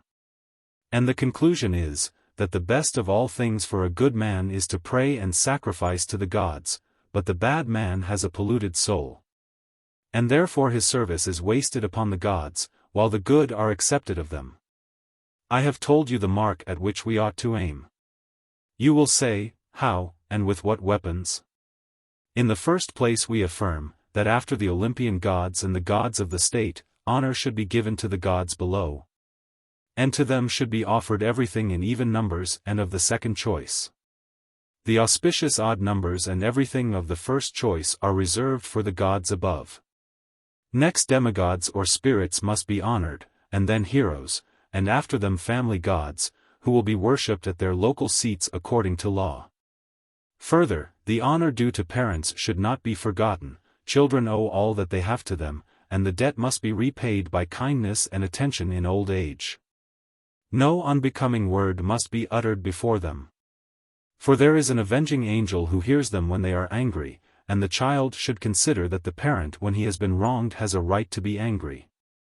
After their death let them have a moderate funeral, such as their fathers have had before them, and there shall be an annual commemoration of them. Living on this wise, we shall be accepted of the gods, and shall pass our days in good hope. The law will determine all our various duties towards relatives and friends and other citizens, and the whole state will be happy and prosperous. But if the legislator would persuade as well as command, he will add prefaces to his laws which will predispose the citizens to virtue. Even a little accomplished in the way of gaining the hearts of men is of great value. For most men are in no particular haste to become good. As Hesiod says, long and steep is the first half of the way to virtue. But when you have reached the top the rest is easy. Those are excellent words. Yes. But may I tell you the effect which the preceding discourse has had upon me? I will express my meaning in an address to the lawgiver. O lawgiver, if you know what we ought to do and say, you can surely tell us. You are not like the poet, who, as you were just now saying, does not know the effect of his own words. And the poet may reply, that when he sits down on the tripod of the muses he is not in his right mind, and that being a mere imitator he may be allowed to say all sorts of opposite things, and cannot tell which of them is true. But this license cannot be allowed to the lawgiver. For example, there are 3 kinds of funerals, one of them is excessive, another mean, a third moderate, and you say that the last is right. Now if I had a rich wife, and she told me to bury her, and I were to sing of her burial, I should praise the extravagant kind. A poor man would commend a funeral of the meaner sort, and a man of moderate means would prefer a moderate funeral. But you, as legislator, would have to say exactly what you meant by moderate. Very true. And is our lawgiver to have no preamble or interpretation of his laws, never offering a word of advice to his subjects, after the manner of some doctors? For of doctors are there not 2 kinds? The one gentle and the other rough, doctors who are freemen and learn themselves and teach their pupils scientifically. And doctors' assistants who get their knowledge empirically by attending on their masters? Of course there are. And did you ever observe that the gentlemen doctors practice upon freemen, and that slave doctors confine themselves to slaves? The latter go about the country or wait for the slaves at the dispensaries. They hold no parley with their patients about their diseases or the remedies of them.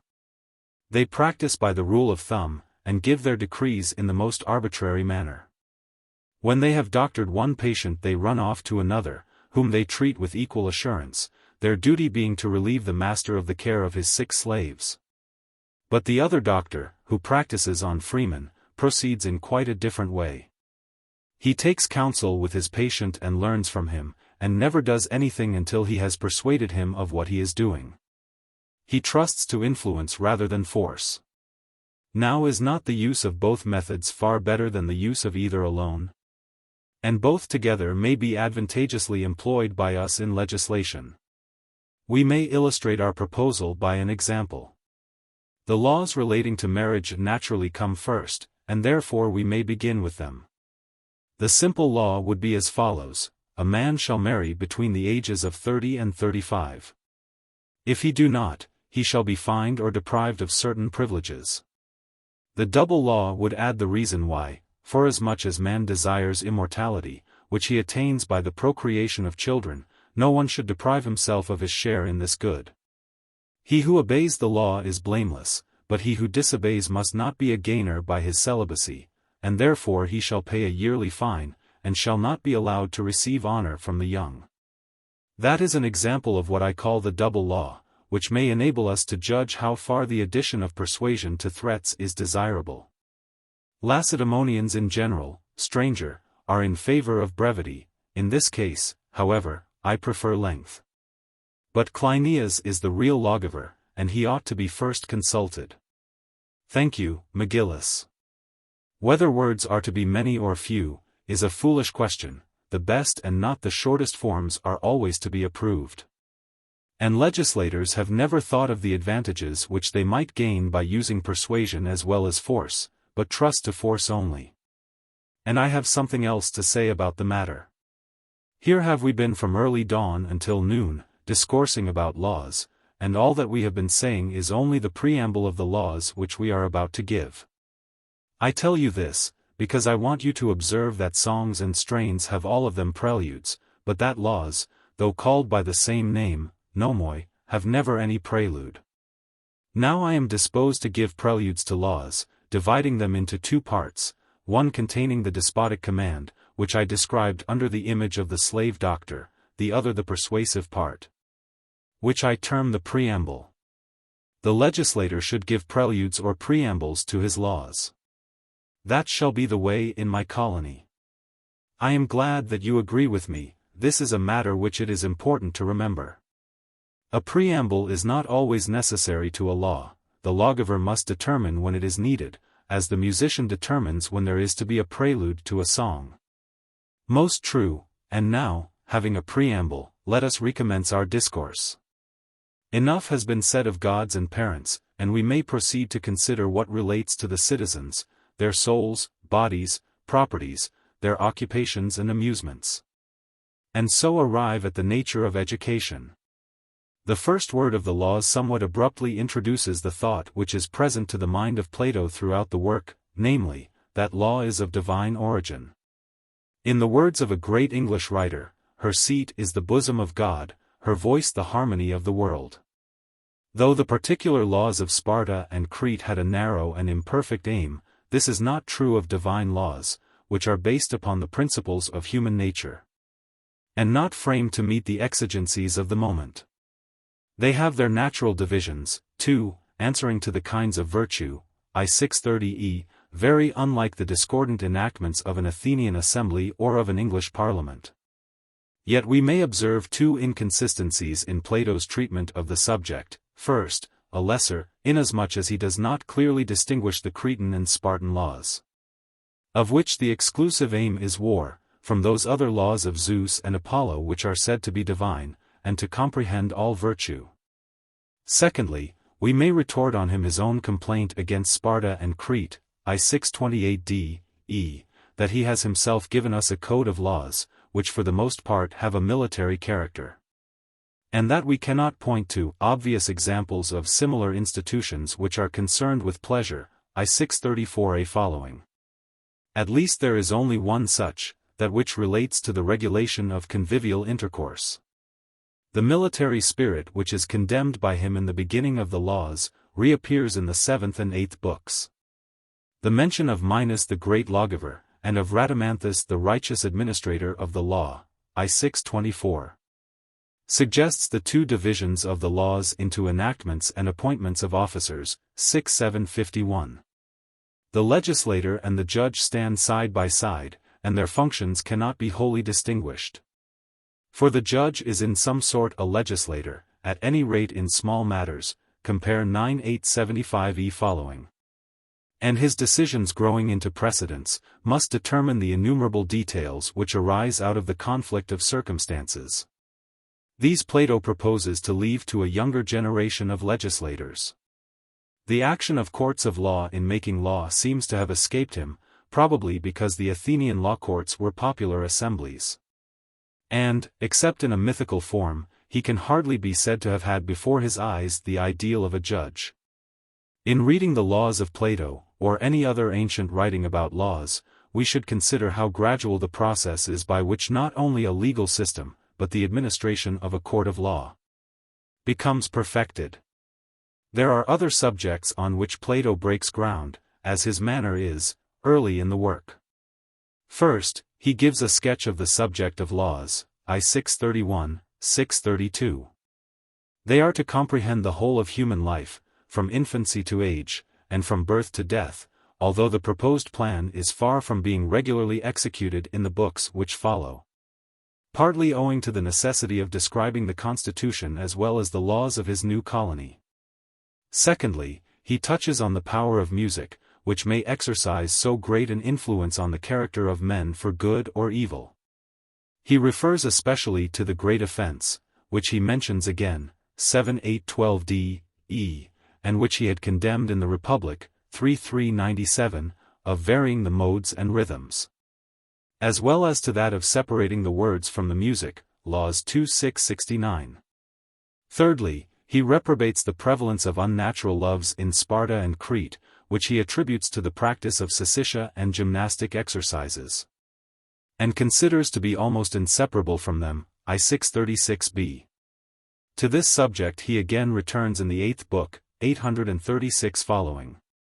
Fourthly, the virtues are affirmed to be inseparable from one another, I 630b, even if not absolutely one. This, too, is a principle which he reasserts at the conclusion of the work, 12:963 following. As in the beginnings of Plato's other writings, we have here several notes struck, which form the preludes of longer discussions, although the hint is less ingeniously given, and the promise more imperfectly fulfilled than in the earlier dialogues. The distinction between ethics and politics has not yet dawned upon Plato's mind. To him, law is still floating in a region between the two. He would have desired that all the acts and laws of a state should have regard to all virtue, I 630e. But he did not see that politics and law are subject to their own conditions, and are distinguished from ethics by natural differences. The actions of which politics take cognizance are necessarily collective or representative, and law is limited to external acts which affect others as well as the agents. Ethics, on the other hand, include the whole duty of man in relation both to himself and others. But Plato has never reflected on these differences. He fancies that the life of the state can be as easily fashioned as that of the individual. He is favorable to a balance of power, 3:691, but never seems to have considered that power might be so balanced as to produce an absolute immobility in the state. Nor is he alive to the evils of confounding vice and crime, or to the necessity of governments abstaining from excessive interference with their subjects. Yet this confusion of ethics and politics has also a better and a truer side. If unable to grasp some important distinctions, Plato is at any rate seeking to elevate the lower to the higher. He does not pull down the principles of men to their practice, or narrow the conception of the state to the immediate necessities of politics. Political ideals of freedom and equality, of a divine government which has been or will be in some other age or country, have greatly tended to educate and ennoble the human race. And if not the first author of such ideals, for they are as old as Hesiod, Plato has done more than any other writer to impress them on the world. To those who censure his idealism we may reply in his own words, he is not the worse painter who draws a perfectly beautiful figure. Because no such figure of a man could ever have existed, Republic v. 472d. A new thought about education suddenly occurs to him, and for a time exercises a sort of fascination over his mind, though in the later books of the laws it is forgotten or overlooked. As true courage is allied to temperance, so there must be an education which shall train mankind to resist pleasure as well as to endure pain, I 633 following. No one can be on his guard against that of which he has no experience. The perfectly trained citizen should have been accustomed to look his enemy in the face, and to measure his strength against her. This education in pleasure is to be given, partly by festive intercourse, but chiefly by the song and dance, 2653. Youth are to learn music and gymnastics. Their elders are to be trained and tested at drinking parties. According to the old proverb, in vino veritas, they will then be open and visible to the world in their true characters. And also they will be more amenable to the laws, and more easily molded by the hand of the legislator, I 649e, 2671c. The first reason is curious enough, though not important. The second can hardly be thought deserving of much attention. Yet if Plato means to say that society is one of the principal instruments of education in afterlife, he has expressed in an obscure fashion a principle which is true, and to his contemporaries was also new. That at a banquet a degree of moral discipline might be exercised is an original thought, but Plato has not yet learnt to express his meaning in an abstract form. He is sensible that moderation is better than total abstinence, and that asceticism is but a one-sided training. He makes the sagacious remark, that those who are able to resist pleasure may often be among the worst of mankind, I 635d. He is as much aware as any modern utilitarian that the love of pleasure is the great motive of human action. This cannot be eradicated, and must therefore be regulated. The pleasure must be of the right sort, v 732e following. Such reflections seem to be the real, though imperfectly expressed, groundwork of the discussion. As in the juxtaposition of the baksheesh madness and the great gift of Dionysus, 2672. Or where he speaks of the different senses in which pleasure is and is not the object of imitative art, 2667 following. Or in the illustration of the failure of the Dorian institutions from the prayer of Theseus, 3687, we have to gather his meaning as well as we can from the connection. The feeling of old age is discernible in this as well as in several other passages of the laws. Plato has arrived at the time when men sit still and look on at life, 2657d. And he is willing to allow himself and others the few pleasures which remain to them. Wine is to cheer them now that their limbs are old and their blood runs cold. They are the best critics of dancing and music, 2665d, but cannot be induced to join in song unless they have been enlivened by drinking. Youth has no need of the stimulus of wine, but age can only be made young again by its invigorating influence. Total abstinence for the young, moderate and increasing potations for the old, is Plato's principle. The fire, of which there is too much in the one, has to be brought to the other, 2666. Drunkenness, like madness, had a sacredness and mystery to the Greek. If, on the one hand, as in the case of the Tarentines, I 637b, it degraded a whole population, it was also a mode of worshipping the god Dionysus, which was to be practiced on certain occasions. Moreover, the intoxication produced by the fruit of the vine was very different from the grosser forms of drunkenness which prevail among some modern nations. The physician in modern times would restrict the old man's use of wine within narrow limits. He would tell us that you cannot restore strength by a stimulus. Wine may call back the vital powers in disease, but cannot reinvigorate old age. In his maxims of health and longevity, though aware of the importance of a simple diet, Plato has omitted to dwell on the perfect rule of moderation. His commendation of wine is probably a passing fancy, and may have arisen out of his own habits or tastes. If so, he is not the only philosopher whose theory has been based upon his practice. Plato's denial of wine to the young and his approval of it for their elders has some points of view which may be illustrated by the temperance controversy of our own times. Wine may be allowed to have a religious as well as a festive use, it is commended both in the Old and New Testament, it has been sung of by nearly all poets. and it may be truly said to have a healing influence both on body and mind. Yet it is also very liable to excess and abuse, and for this reason is prohibited by Mohammedans, as well as of late years by many Christians, no less than by the ancient Spartans. And to sound its praises seriously seems to partake of the nature of a paradox. But we may rejoin with Plato that the abuse of a good thing does not take away the use of it, I 639. Total abstinence, as we often say, is not the best rule, but moderate indulgence. And it is probably true that a temperate use of wine may contribute some elements of character to social life which we can ill afford to lose. It draws men out of their reserve. It helps them to forget themselves and to appear as they by nature are when not on their guard, and therefore to make them more human and greater friends to their fellow men. It gives them a new experience, it teaches them to combine self-control with a measure of indulgence, it may sometimes restore to them the simplicity of childhood. We entirely agree with Plato in forbidding the use of wine to the young, but when we are of mature age there are occasions on which we derive refreshment and strength from moderate potations. It is well to make abstinence the rule, but the rule may sometimes admit of an exception.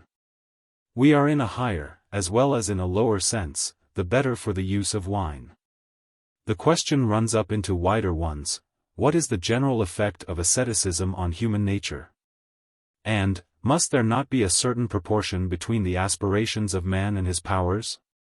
Questions which have been often discussed both by ancient and modern philosophers. So by comparing things old and new we may sometimes help to realize to ourselves the meaning of Plato in the altered circumstances of our own life.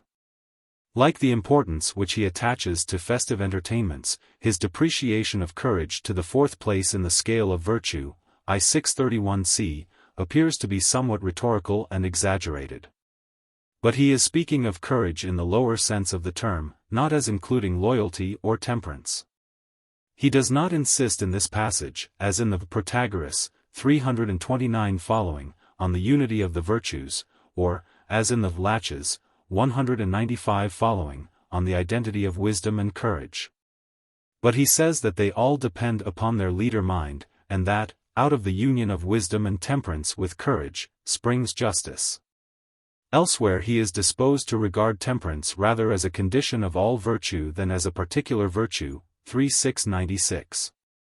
He generalizes temperance, as in the Republic he generalizes justice. The nature of the virtues is to run up into one another, and in many passages Plato makes but a faint effort to distinguish them. He still quotes the poets, somewhat enlarging, as his manner is, or playing with their meaning.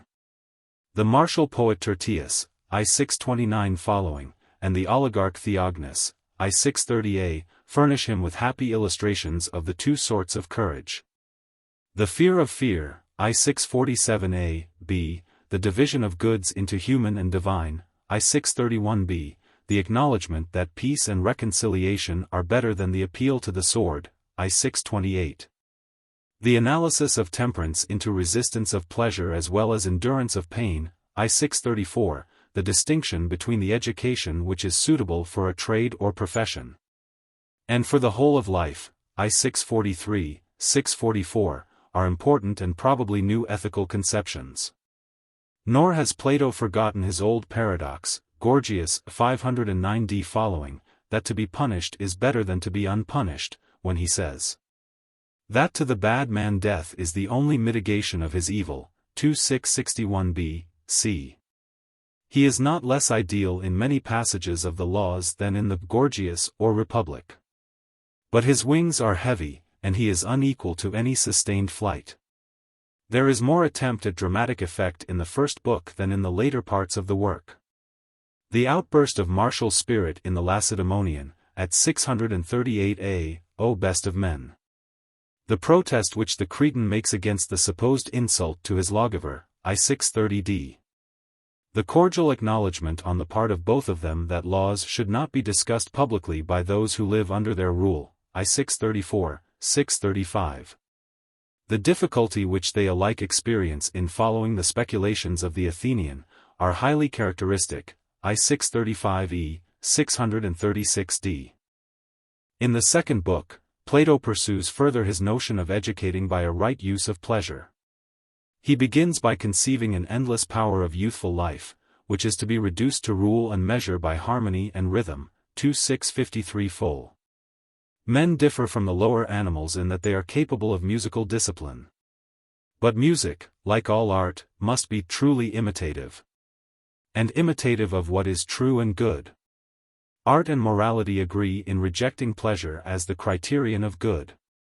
True art is inseparable from the highest and most ennobling ideas. 2654 following. Plato only recognizes the identity of pleasure and good when the pleasure is of the higher kind. 2658e. He is the enemy of songs without words. 2669e. Which he supposes to have some confusing or enervating effect on the mind of the hearer, and he is also opposed to the modern degeneracy of the drama. 2659 following. Which he would probably have illustrated, like Aristophanes. From Euripides and Agathon. From this passage may be gathered a more perfect conception of art than from any other of Plato's writings. He understands that art is at once imitative and ideal. An exact representation of truth, and also a representation of the highest truth. The same double view of art may be gathered from a comparison of the 3rd and 10th books of the Republic. But is here more clearly and pointedly expressed. We are inclined to suspect that both here and in the Republic Plato exaggerates the influence really exercised by the song and the dance. But we must remember also the susceptible nature of the Greek, and the perfection to which these arts were carried by him. Further, the music had a sacred and Pythagorean character. The dance too was part of a religious festival. And only at such festivals the sexes mingled in public, and the youths passed under the eyes of their elders. At the beginning of the 3rd book, Plato abruptly asks the question, what is the origin of states? The answer is, infinite time. We have already seen, in the Theaetetus, 175a, b, where he supposes that in the course of ages every man has had numberless progenitors, kings and slaves, Greeks and barbarians. And in the Critias, 108d, where he says that 9,000 years have elapsed since the island of Atlantis fought with Athens, that Plato is no stranger to the conception of long periods of time. He imagines human society to have been interrupted by natural convulsions. And beginning from the last of these, he traces the steps by which the family has grown into the state, and the original scattered society, becoming more and more civilized, has finally passed into military organizations like those of Crete and Sparta. His conception of the origin of states is far truer in the Laws than in the Republic, but it must be remembered that here he is giving an historical, there an ideal picture of the growth of society. Modern inquirers, like Plato, have found in infinite ages the explanation not only of states, but of languages, men, animals, the world itself. Like him, also, they have detected in later institutions the vestiges of a patriarchal state still surviving. Thus far Plato speaks as the spectator of all time and all existence, who may be thought by some divine instinct to have guessed at truths which were hereafter to be revealed. He is far above the vulgar notion that Hellas is the civilized world, Statesman, 262, 263, or that civilization only began when the Hellenes appeared on the scene. But he has no special knowledge of the days before the flood. And when he approaches more historical times, in preparing the way for his own theory of mixed government, he argues partially and erroneously. He is desirous of showing that unlimited power is ruinous to any state, and hence he is led to attribute a tyrannical spirit to the first Dorian kings, 3691a. The decay of Argos and the destruction of Mycenae are adduced by him as a manifest proof of their failure. And Sparta, he thinks, was only preserved by the limitations which the wisdom of successive legislators introduced into the government.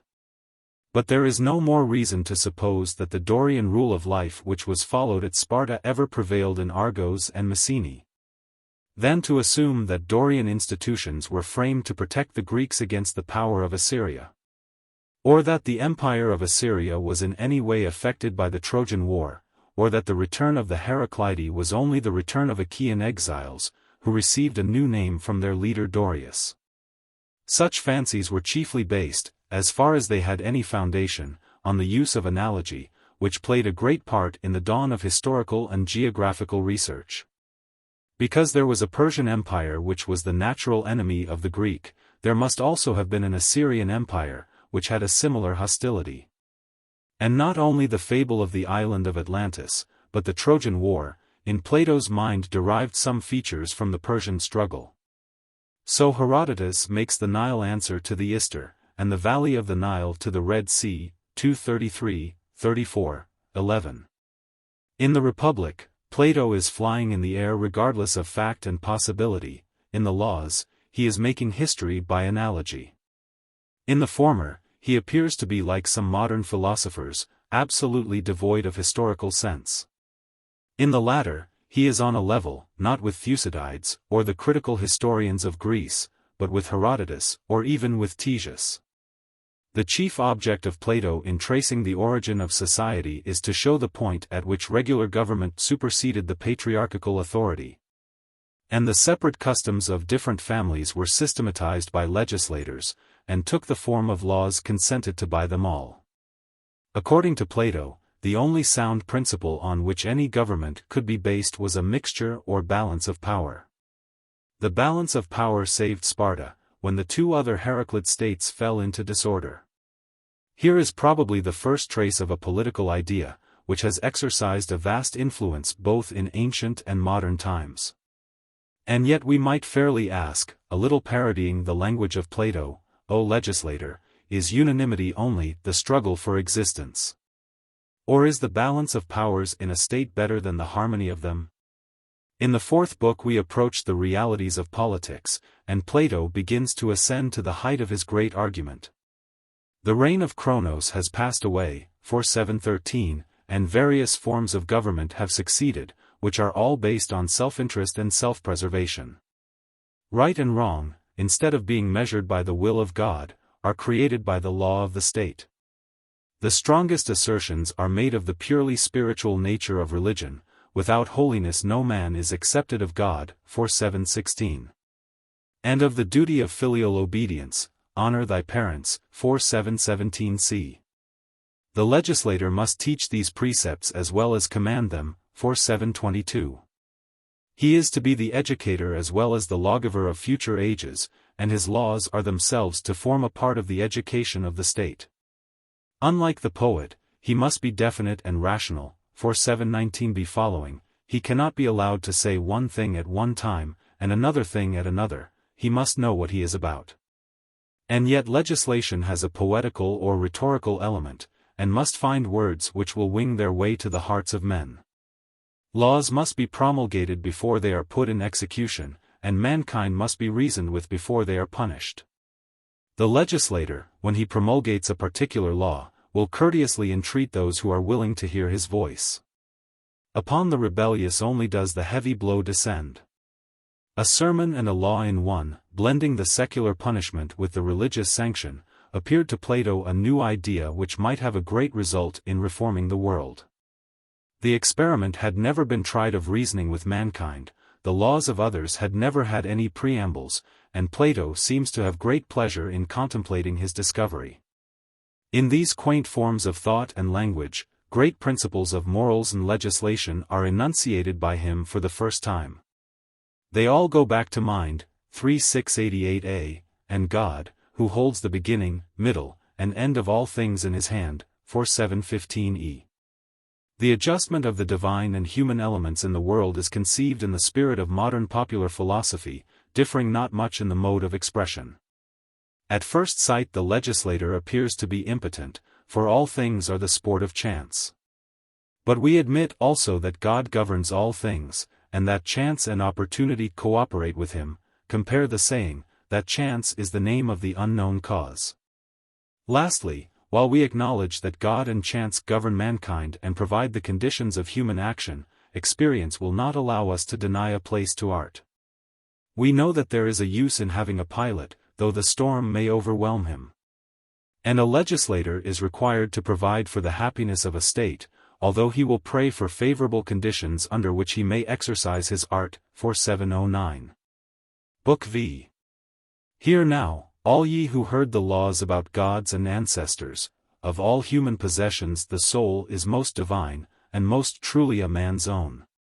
For in every man there are two parts, a better which rules, and an inferior which serves, and the ruler is to be preferred to the servant. Wherefore I bid everyone next after the gods to honor his own soul, and he can only honor her by making her better. A man does not honor his soul by flattery, or gifts, or self-indulgence, or conceit of knowledge, nor when he blames others for his own errors. Nor when he indulges in pleasure or refuses to bear pain.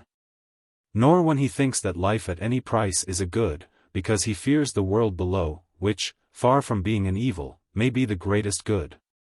Nor when he prefers beauty to virtue, not reflecting that the soul, which came from heaven, is more honorable than the body, which is earth-born. Nor when he covets dishonest gains, of which no amount is equal in value to virtue. In a word, when he counts that which the legislator pronounces evil to be good, he degrades his soul, which is the divinest part of him.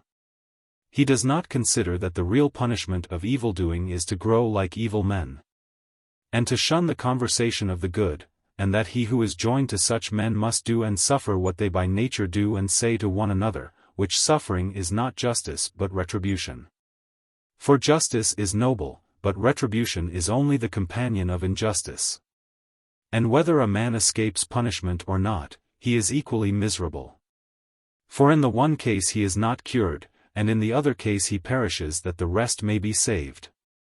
The glory of man is to follow the better and improve the inferior.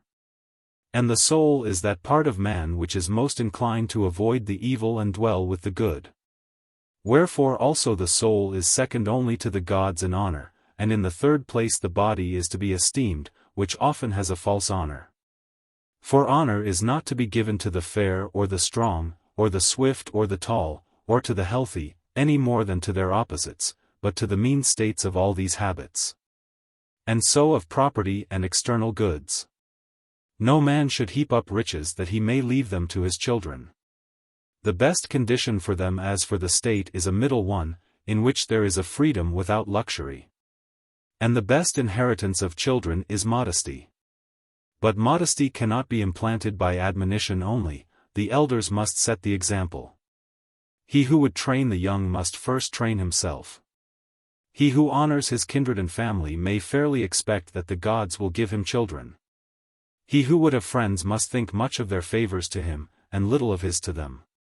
He who prefers to an Olympic, or any other victory, to win the palm of obedience to the laws, serves best both the state and his fellow citizens. Engagements with strangers are to be deemed most sacred, because the stranger, having neither kindred nor friends, is immediately under the protection of Zeus, the god of strangers. A prudent man will not sin against the stranger, and still more carefully will he avoid sinning against the suppliant, which is an offense never passed over by the gods. I will now speak of those particulars which are matters of praise and blame only, and which, although not enforced by the law, greatly affect the disposition to obey the law. Truth has the first place among the gifts of gods and men, for truth begets trust, but he is not to be trusted who loves voluntary falsehood, and he who loves involuntary falsehood is a fool. Neither the ignorant nor the untrustworthy man is happy, for they have no friends in life, and die unlamented and untended. Good is he who does no injustice, better who prevents others from doing any, best of all who joins the rulers in punishing injustice. And this is true of goods and virtues in general. He who has and communicates them to others is the man of men, he who would, if he could, is second best. He who has them and is jealous of imparting them to others is to be blamed, but the good or virtue which he has is to be valued still. Let every man contend in the race without envy. For the unenvious man increases the strength of the city, himself foremost in the race, he harms no one with calumny. Whereas the envious man is weak himself, and drives his rivals to despair with his slanders, thus depriving the whole city of incentives to the exercise of virtue, and tarnishing her glory. Every man should be gentle, but also passionate, for he must have the spirit to fight against incurable and malignant evil. But the evil which is remediable should be dealt with more in sorrow than anger.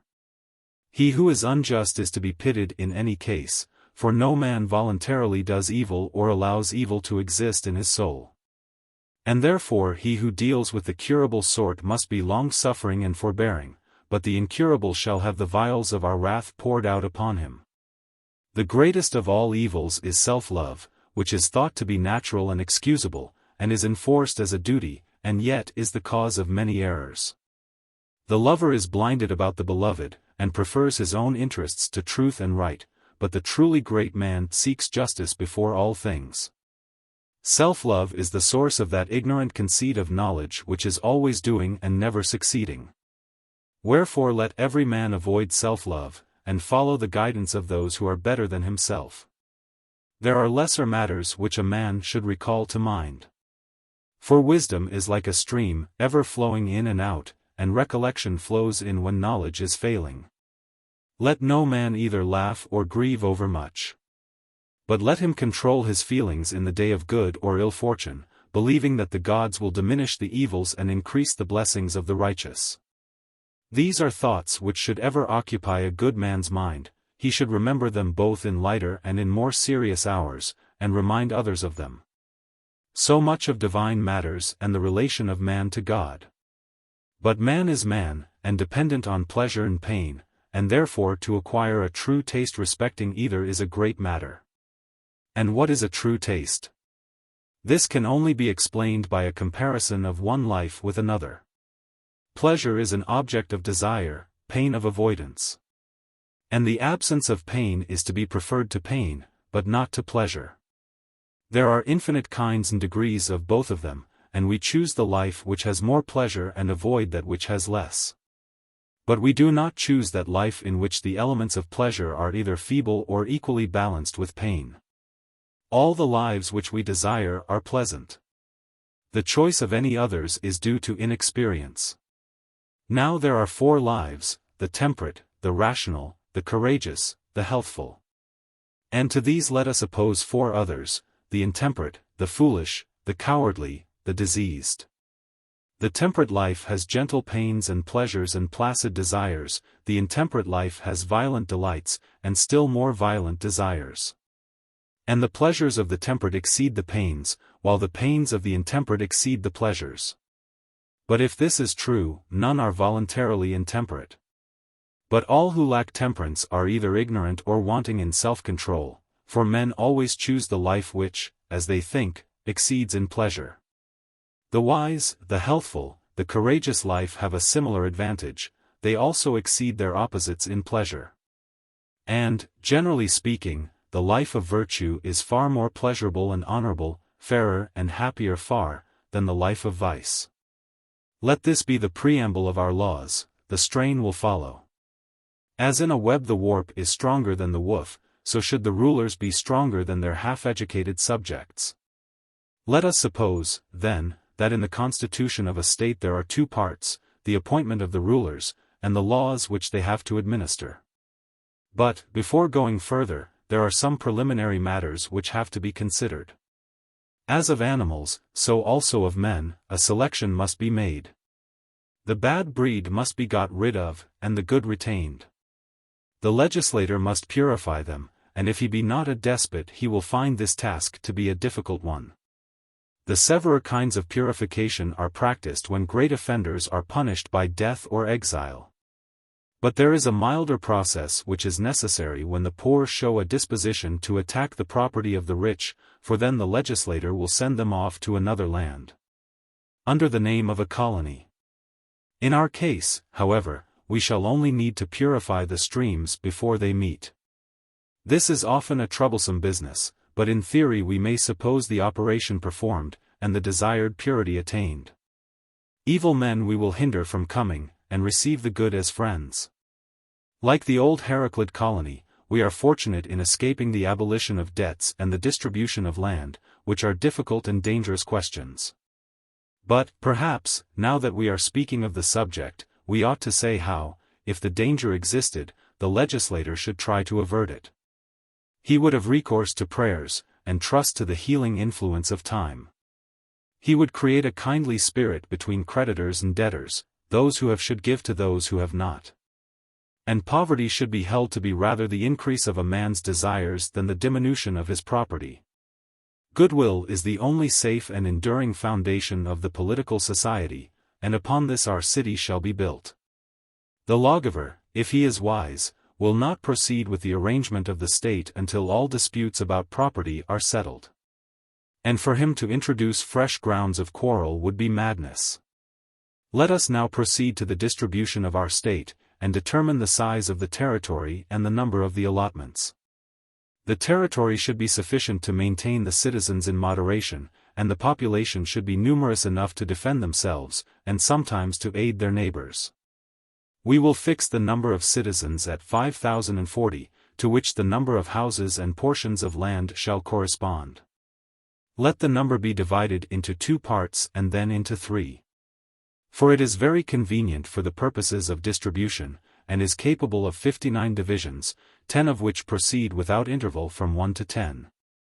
Here are numbers enough for war and peace, and for all contracts and dealings. These properties of numbers are true, and should be ascertained with a view to use. In carrying out the distribution of the land, a prudent legislator will be careful to respect any provision for religious worship which has been sanctioned by ancient tradition or by the oracles of Delphi, Dodona, or Ammon. All sacrifices, and altars, and temples, whatever may be their origin, should remain as they are. Every division should have a patron god or hero. To these a portion of the domain should be appropriated, and at their temples the inhabitants of the districts should meet together from time to time, for the sake of mutual help and friendship. All the citizens of a state should be known to one another, for where men are in the dark about each other's characters, there can be no justice or right administration. Every man should be true and single-minded, and should not allow himself to be deceived by others. And now the game opens, and we begin to move the pieces. At first sight, our constitution may appear singular and ill-adapted to a legislator who has not despotic power, but on second thoughts will be deemed to be, if not the very best, the second best. For there are 3 forms of government, a first, a second, and a third best, out of which Cleinias has now to choose. The first and highest form is that in which friends have all things in common, including wives and property, in which they have common fears, hopes, desires, and do not even call their eyes or their hands their own. This is the ideal state, than which there never can be a truer or better, a state, whether inhabited by gods or sons of gods, which will make the dwellers therein blessed. Here is the pattern on which we must ever fix our eyes, but we are now concerned with another, which comes next to it, and we will afterwards proceed to a third. Inasmuch as our citizens are not fitted either by nature or education to receive the saying, "Friends have all things in common," let them retain their houses and private property, but use them in the service of their country, who is their God and parent, and of the gods and demigods of the land. Their first care should be to preserve the number of their lots.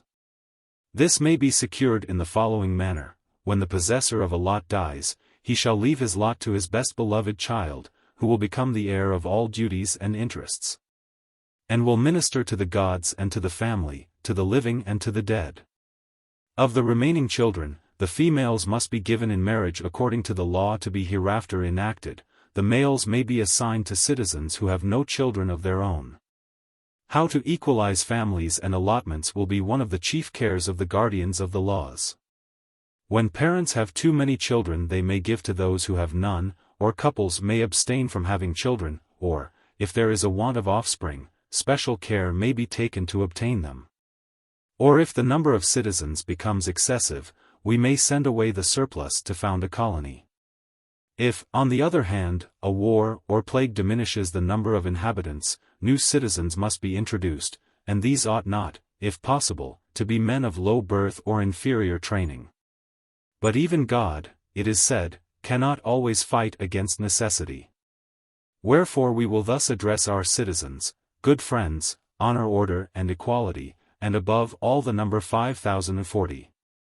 Secondly, respect the original division of the lots, which must not be infringed by buying and selling, for the law says that the land which a man has is sacred and is given to him by God. And priests and priestesses will offer frequent sacrifices and pray that he who alienates either house or lot may receive the punishment which he deserves. And their prayers shall be inscribed on tablets of cypress wood for the instruction of posterity. The guardians will keep a vigilant watch over the citizens, and they will punish those who disobey God and the law. To appreciate the benefit of such an institution a man requires to be well educated. For he certainly will not make a fortune in our state, in which all illiberal occupations are forbidden to freemen. The law also provides that no private person shall have gold or silver, except a little coin for daily use, which will not pass current in other countries. The state must also possess a common Hellenic currency, but this is only to be used in defraying the expenses of expeditions, or of embassies, or while a man is on foreign travels.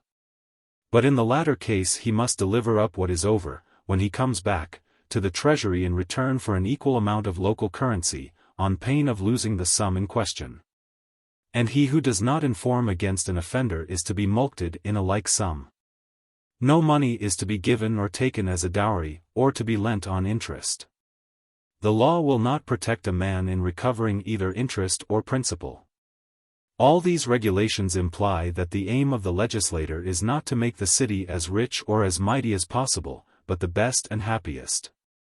Now men can hardly be at the same time very virtuous and very rich. And why?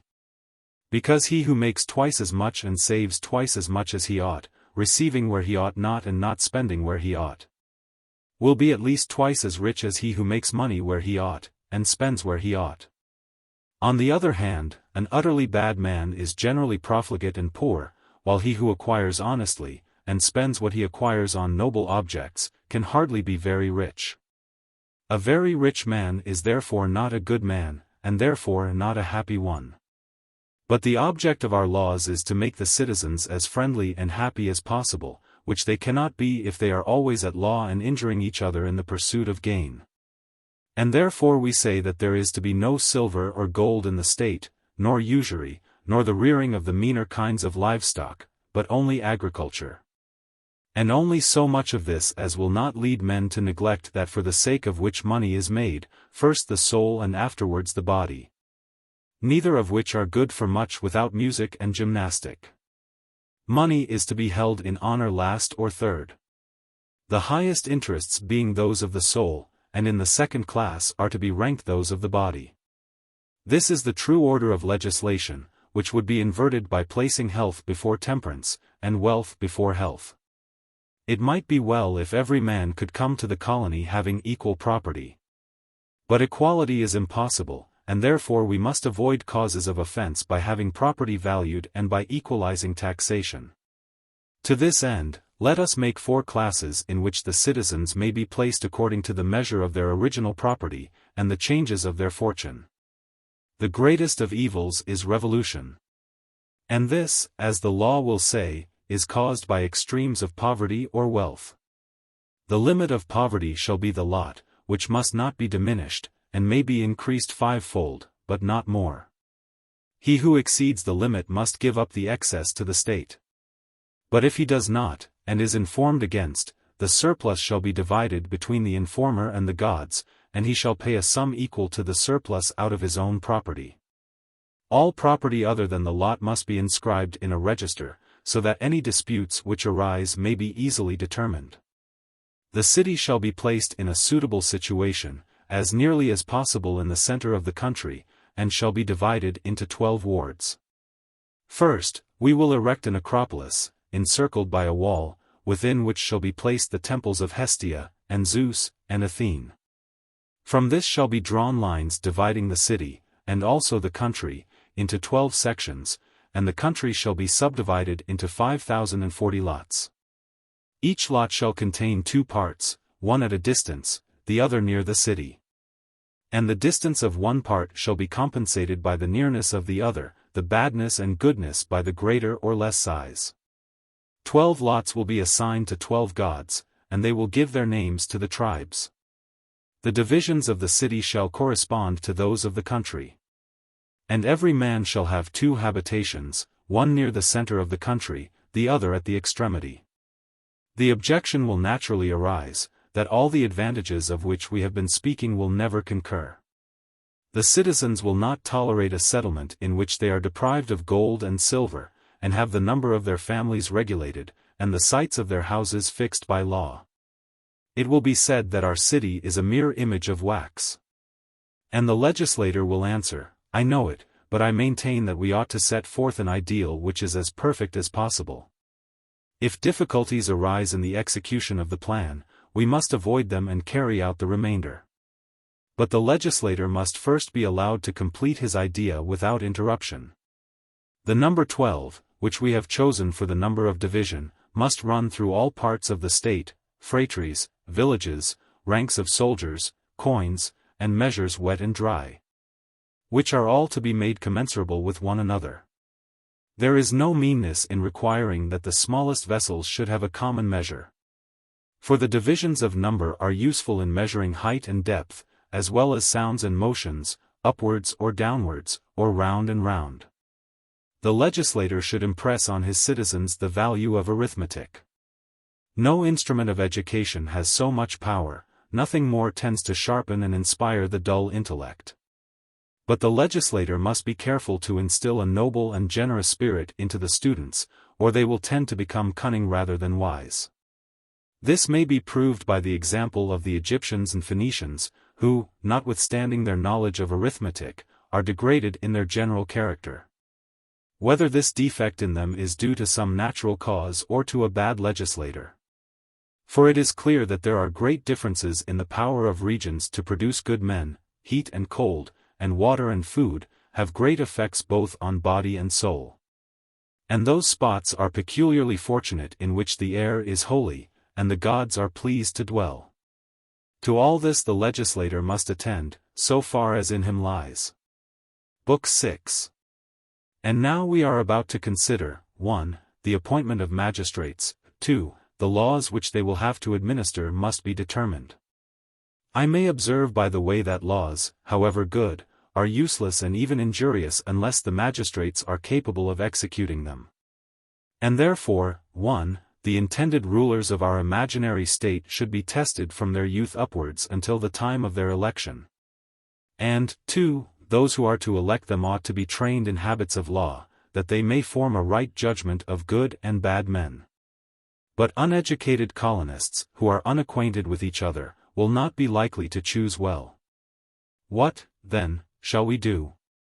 I will tell you. The colony will have to be entrusted to the 10 commissioners, of whom you are one, and I will help you and them, which is my reason for inventing this romance. And I cannot bear that the tale should go wandering about the world without a head, it will be such an ugly monster. Very good. Yes. And I will be as good as my word, if God be gracious and old age permit. But let us not forget what a courageously mad creation this our city is. What makes you say so? Why, surely our courage is shown in imagining that the new colonists will quietly receive our laws. For no man likes to receive laws when they are first imposed. Could we only wait until those who had been educated under them were grown up, and of an age to vote in the public elections? There would be far greater reason to expect permanence in our institutions. Very true. The notion founders should take the utmost pains in the matter of the colony, and in the election of the higher officers, particularly of the guardians of the law. The latter should be appointed in this way. The notions, who take the lead in the colony, together with the colonists, will choose 37 persons, of whom 19 will be colonists. And the remaining 18 notions, you must be one of the 18 yourself, and become a citizen of the new state. Why do not you and McGillis join us? Athens is proud, and Sparta too, and they are both a long way off. But let me proceed with my scheme. When the state is permanently established, the mode of election will be as follows: all who are serving, or have served, in the army will be electors. And the election will be held in the most sacred of the temples. The voter will place on the altar a tablet, inscribing thereupon the name of the candidate whom he prefers, and of his father, tribe, and ward. writing at the side of them his own name in like manner. And he may take away any tablet which does not appear written to his mind, and place it in the agora for 30 days. The 300 who obtain the greatest number of votes will be publicly announced, and out of them there will be a second election of 100. And out of the 100 a third and final election of 37, accompanied by the solemnity of the electors passing through victims. But then who is to arrange all this? There is a common saying, that the beginning is half the whole, and I should say a good deal more than half. Most true. The only way of making a beginning is from the parent city.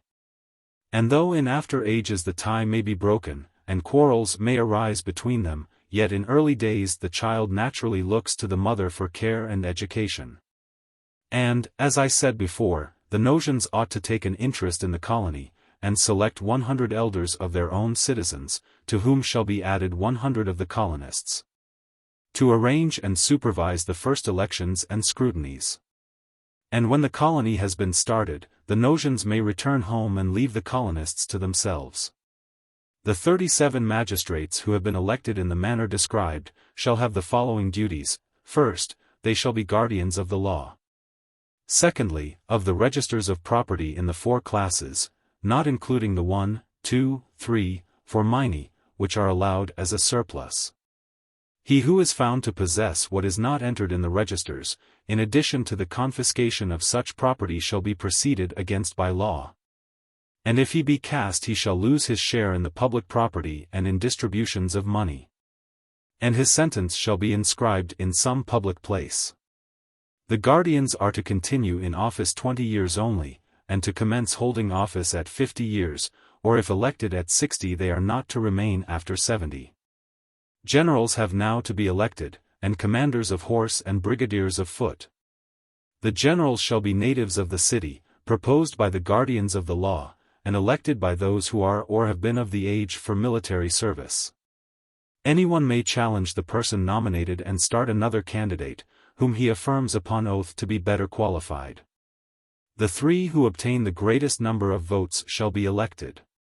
The generals thus elected shall propose the taxiarchs or brigadiers, and the challenge may be made, and the voting shall take place, in the same manner as before.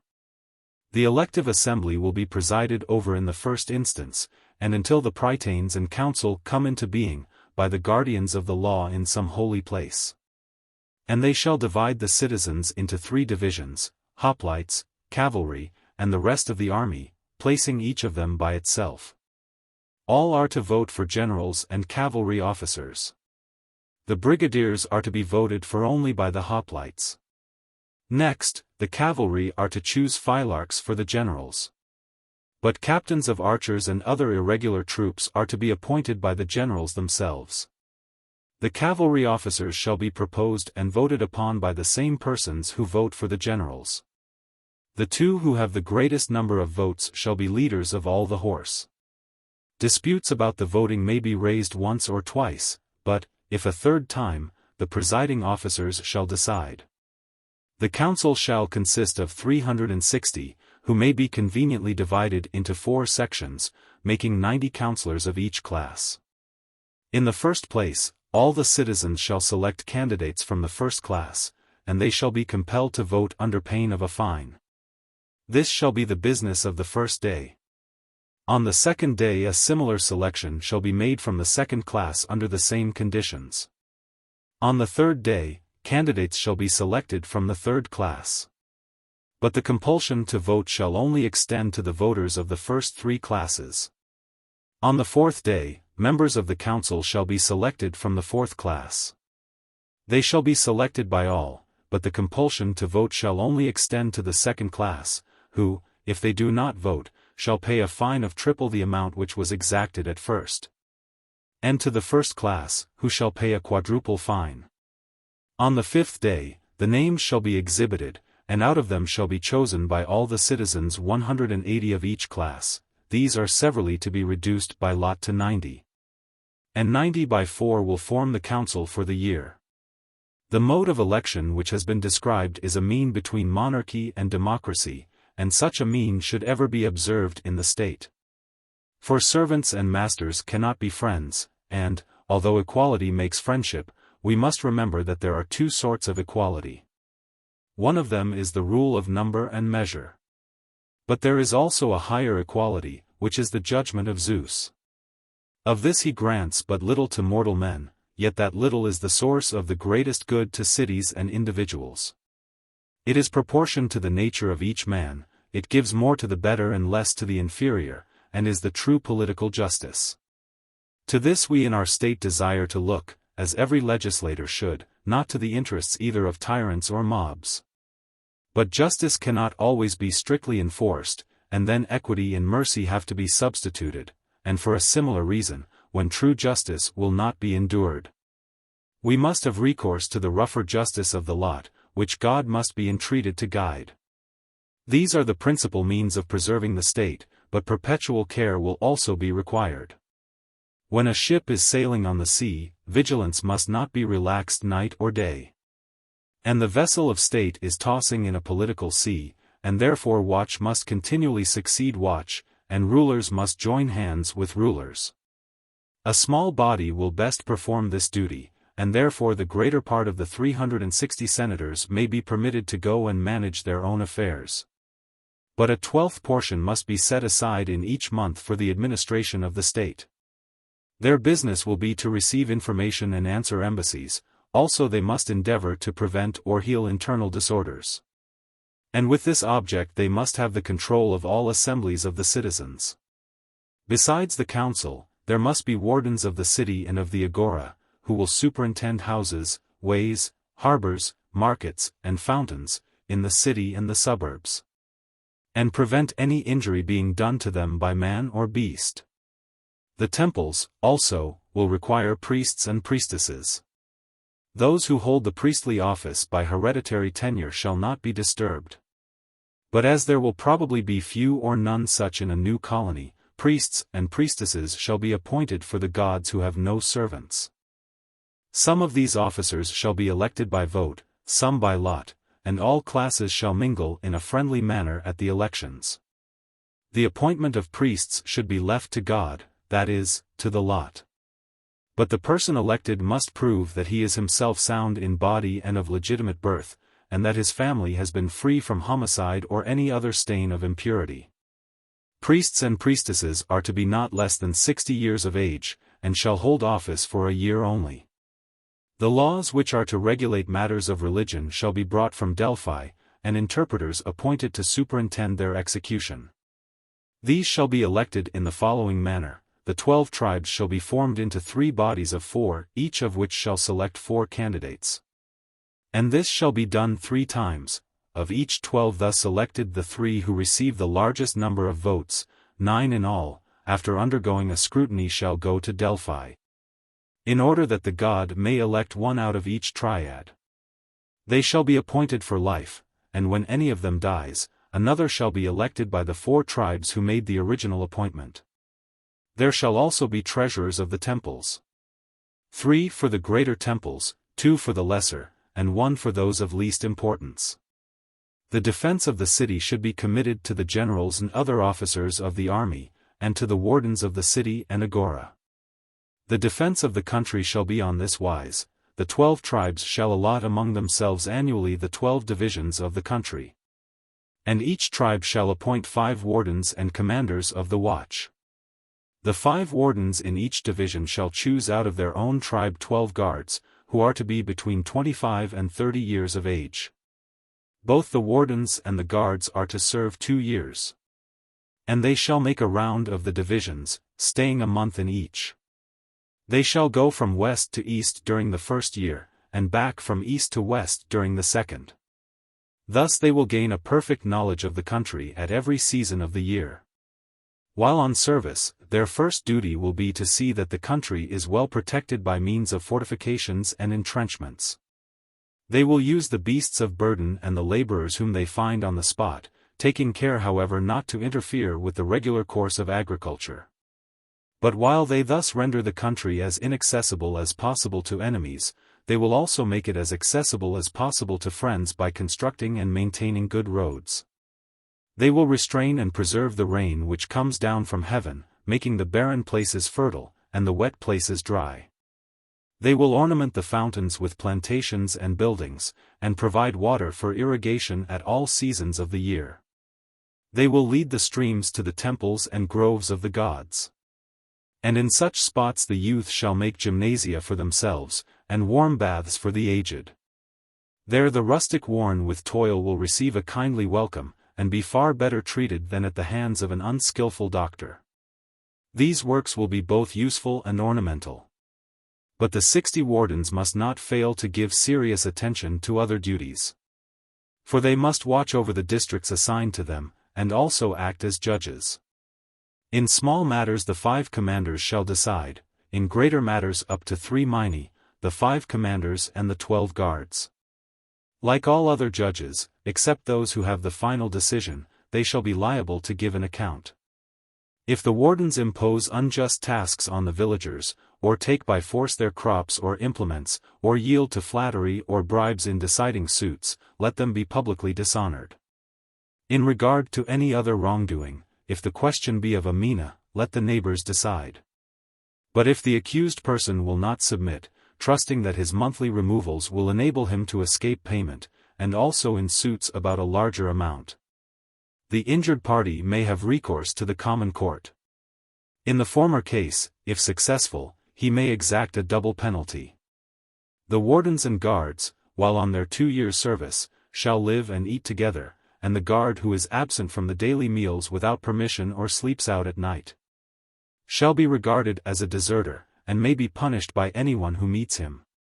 If any of the commanders is guilty of such an irregularity, the whole 60 shall have him punished, and he of them who screens him shall suffer a still heavier penalty than the offender himself. Now by service a man learns to rule, and he should pride himself upon serving well the laws and the gods all his life, and upon having served ancient and honorable men in his youth. The 12 and the 5 should be their own servants, and use the labor of the villagers only for the good of the public. Let them search the country through, and acquire a perfect knowledge of every locality. With this view, hunting and field sports should be encouraged. Next we have to speak of the elections of the wardens of the agora and of the city. The wardens of the city shall be 3 in number, and they shall have the care of the streets, roads, buildings, and also of the water supply. They shall be chosen out of the highest class, and when the number of candidates has been reduced to 6 who have the greatest number of votes, 3 out of the 6 shall be taken by lot, and, after a scrutiny, shall be admitted to their office. The wardens of the agora shall be 5 in number, 10 are to be first elected, and everyone shall vote for all the vacant places. The 10 shall be afterwards reduced to 5 by lot, as in the former election. The first and second class shall be compelled to go to the assembly, but not the third and fourth, unless they are specially summoned. The wardens of the agora shall have the care of the temples and fountains which are in the agora, and shall punish those who injure them by stripes and bonds, if they be slaves or strangers, and by fines, if they be citizens. And the wardens of the city shall have a similar power of inflicting punishment and fines in their own department. In the next place, there must be directors of music and gymnastic. One class of them superintending gymnasia and schools, and the attendance and lodging of the boys and girls, the other having to do with contests of music and gymnastic. In musical contests there shall be one kind of judges of solo singing or playing, who will judge of rhapsodists, flute players, harp players, and the like, and another of choruses. There shall be choruses of men and boys and maidens. One director will be enough to introduce them all, and he should not be less than 40 years of age. Secondly, of solos also there shall be one director, aged not less than 30 years, he will introduce the competitors and give judgment upon them. The director of the choruses is to be elected in an assembly at which all who take an interest in music are compelled to attend, and no one else. Candidates must only be proposed for their fitness, and opposed on the ground of unfitness. 10 are to be elected by vote, and the one of these on whom the lot falls shall be director for a year. Next shall be elected out of the second and third classes the judges of gymnastic contests, who are to be 3 in number, and are to be tested. After being chosen by lot out of 20 who have been elected by the 3 highest classes, these being compelled to attend at the election. One minister remains, who will have the general superintendence of education. He must be not less than 50 years old, and be himself the father of children born in wedlock. His office must be regarded by all as the highest in the state. For the right growth of the first shoot in plants and animals is the chief cause of matured perfection. Man is supposed to be a tame animal, but he becomes either the gentlest or the fiercest of creatures, accordingly as he is well or ill educated. Wherefore he who is elected to preside over education should be the best man possible. He shall hold office for 5 years, and shall be elected out of the guardians of the law, by the votes of the other magistrates with the exception of the Senate and Prytanes. And the election shall be held by ballot in the temple of Apollo. When a magistrate dies before his term of office has expired, another shall be elected in his place. And, if the guardian of an orphan dies, the relations shall appoint another within 10 days, or be fined a drachma a day for neglect. The city which has no courts of law will soon cease to be a city, and a judge who sits in silence and leaves the inquiry to the litigants, as in arbitrations, is not a good judge. A few judges are better than many, but the few must be good. The matter in dispute should be clearly elicited, time and examination will find out the truth. Causes should first be tried before a court of neighbors. If the decision is unsatisfactory, let them be referred to a higher court. Or, if necessary, to a higher still, of which the decision shall be final. Every magistrate is a judge, and every judge is a magistrate, on the day on which he is deciding the suit. This will therefore be an appropriate place to speak of judges and their functions. The supreme tribunal will be that on which the litigants agree. And let there be 2 other tribunals, one for public and the other for private causes. The High Court of Appeal shall be composed as follows: all the officers of state shall meet on the last day but one of the year in some temple, and choose for a judge the best man out of every magistracy, and those who are elected, after they have undergone a scrutiny, shall be judges of appeal. They shall give their decisions openly, in the presence of the magistrates who have elected them, and the public may attend. If anybody charges one of them with having intentionally decided wrong, he shall lay his accusation before the guardians of the law. And if the judge be found guilty, he shall pay damages to the extent of half the injury, unless the guardians of the law deem that he deserves a severe punishment. In which case the judges shall assess the penalty. As the whole people are injured by offenses against the state, they should share in the trial of them. Such causes should originate with the people and be decided by them. The inquiry shall take place before any 3 of the highest magistrates upon whom the defendant and plaintiff can agree. Also in private suits all should judge as far as possible, and therefore there should be a court of law in every ward. For he who has no share in the administration of justice, believes that he has no share in the state. The judges in these courts shall be elected by lot and give their decision at once. The final judgment in all cases shall rest with the Court of Appeal. And so, having done with the appointment of courts and the election of officers, we will now make our laws. Your way of proceeding, stranger, is admirable. Then so far our old man's game of play has gone off well. Say, rather, our serious and noble pursuit. Perhaps. But let me ask you whether you have ever observed the manner in which painters put in and rub out color, yet their endless labor will last but a short time. Unless they leave behind them some successor who will restore the picture and remove its defects. Certainly. And have we not a similar object at the present moment? We are old ourselves, and therefore we must leave our work of legislation to be improved and perfected by the next generation. Not only making laws for our guardians, but making them lawgivers. We must at least do our best. Let us address them as follows. Beloved saviors of the laws, we give you an outline of legislation which you must fill up, according to a rule which we will prescribe for you. Megillus and Cleinias and I are agreed, and we hope that you will agree with us in thinking, that the whole energies of a man should be devoted to the attainment of manly virtue.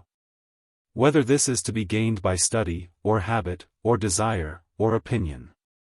And rather than accept institutions which tend to degrade and enslave him, he should fly his country and endure any hardship. These are our principles, and we would ask you to judge of our laws, and praise or blame them, accordingly as they are or are not capable of improving our citizens. And first of laws concerning religion. We have already said that the number 5040 has many convenient divisions, and we took a 12th part of this, 420, which is itself divisible by 12, for the number of the tribe. Every divisor is a gift of God, and corresponds to the months of the year and to the revolution of the universe. All cities have a number, but none is more fortunate than our own, which can be divided by all numbers up to 12, with the exception of 11, and even by 11, if 2 families are deducted. And now let us divide the state, assigning to each division some god or demigod, who shall have altars raised to them, and sacrifices offered twice a month. And assemblies shall be held in their honor, 12 for the tribes, and 12 for the city, corresponding to their divisions. The object of them will be first to promote religion, secondly to encourage friendship and intercourse between families. For families must be acquainted before they marry into one another, or great mistakes will occur. At these festivals there shall be innocent dances of young men and maidens, who may have the opportunity of seeing one another in modest undress. To the details of all this the masters of choruses and the guardians will attend, embodying in laws the results of their experience. And, after 10 years, making the laws permanent, with the consent of the legislator, if he be alive, or, if he be not alive, of the guardians of the law, who shall perfect them and settle them once for all. At least, if any further changes are required, the magistrates must take the whole people into council, and obtain the sanction of all the oracles. Whenever anyone who is between the ages of 25 and 35 wants to marry, let him do so. But first let him hear the strain which we will address to him. My son, you ought to marry, but not in order to gain wealth or to avoid poverty. Neither should you, as men are wont to do, choose a wife who is like yourself in property and character. You ought to consult the interests of the state rather than your own pleasure. For by equal marriages a society becomes unequal. And yet to enact a law that the rich and mighty shall not marry the rich and mighty, that the quick shall be united to the slow, and the slow to the quick, will arouse anger in some persons and laughter in others. For they do not understand that opposite elements ought to be mingled in the state, as wine should be mingled with water. The object at which we aim must therefore be left to the influence of public opinion. And do not forget our former precept, that everyone should seek to attain immortality and raise up a fair posterity to serve God. Let this be the prelude of the law about the duty of marriage. But if a man will not listen, and at 35 years of age is still unmarried, he shall pay an annual fine, if he be of the first class, 100 drachmas, if of the second, 70, if of the third, 60, and if of the fourth, 30. This fine shall be sacred to Here, and if he refuse to pay, a tenfold penalty shall be exacted by the treasurer of Here, who shall be responsible for the payment. Further, the unmarried man shall receive no honor or obedience from the young, and he shall not retain the right of punishing others. A man is neither to give nor receive a dowry beyond a certain fixed sum. In our state, for his consolation, if he be poor, let him know that he need neither receive nor give one, for every citizen is provided with the necessaries of life. Again, if the woman is not rich, her husband will not be her humble servant. He who disobeys this law shall pay a fine according to his class, which shall be exacted by the treasurers of Here and Zeus. The betrothal of the party shall be made by the next of kin, or if there are none, by the guardians. The offerings and ceremonies of marriage shall be determined by the interpreters of sacred rites. Let the wedding party be moderate. 5 male and 5 female friends, and a like number of kinsmen, will be enough. The expense should not exceed, for the first class, a mina, and for the second, half a mina. And should be in like proportion for the other classes. Extravagance is to be regarded as vulgarity and ignorance of nuptial proprieties. Much wine is only to be drunk at the festivals of Dionysus, and certainly not on the occasion of a marriage. The bride and bridegroom, who are taking a great step in life, ought to have all their wits about them. They should be especially careful of the night on which God may give them increase, and which this will be none can say. Their bodies and souls should be in the most temperate condition. They should abstain from all that partakes of the nature of disease or vice, which will otherwise become hereditary. There is an original divinity in man which preserves all things, if used with proper respect. He who marries should make one of the two houses on the lot the nest and nursery of his young. He should leave his father and mother, and then his affection for them will be only increased by absence. He will go forth as to a colony, and will there rear up his offspring, handing on the torch of life to another generation. About property in general there is little difficulty, with the exception of property in slaves, which is an institution of a very doubtful character. The slavery of the Helots is approved by some and condemned by others, and there is some doubt even about the slavery of the Mariandynians at Heraclea and of the Thessalian Penesti. This makes us ask, what shall we do about slaves? To which everyone would agree in replying, let us have the best and most attached whom we can get. All of us have heard stories of slaves who have been better to their masters than sons or brethren. Yet there is an opposite doctrine, that slaves are never to be trusted. As Homer says, slavery takes away half a man's understanding.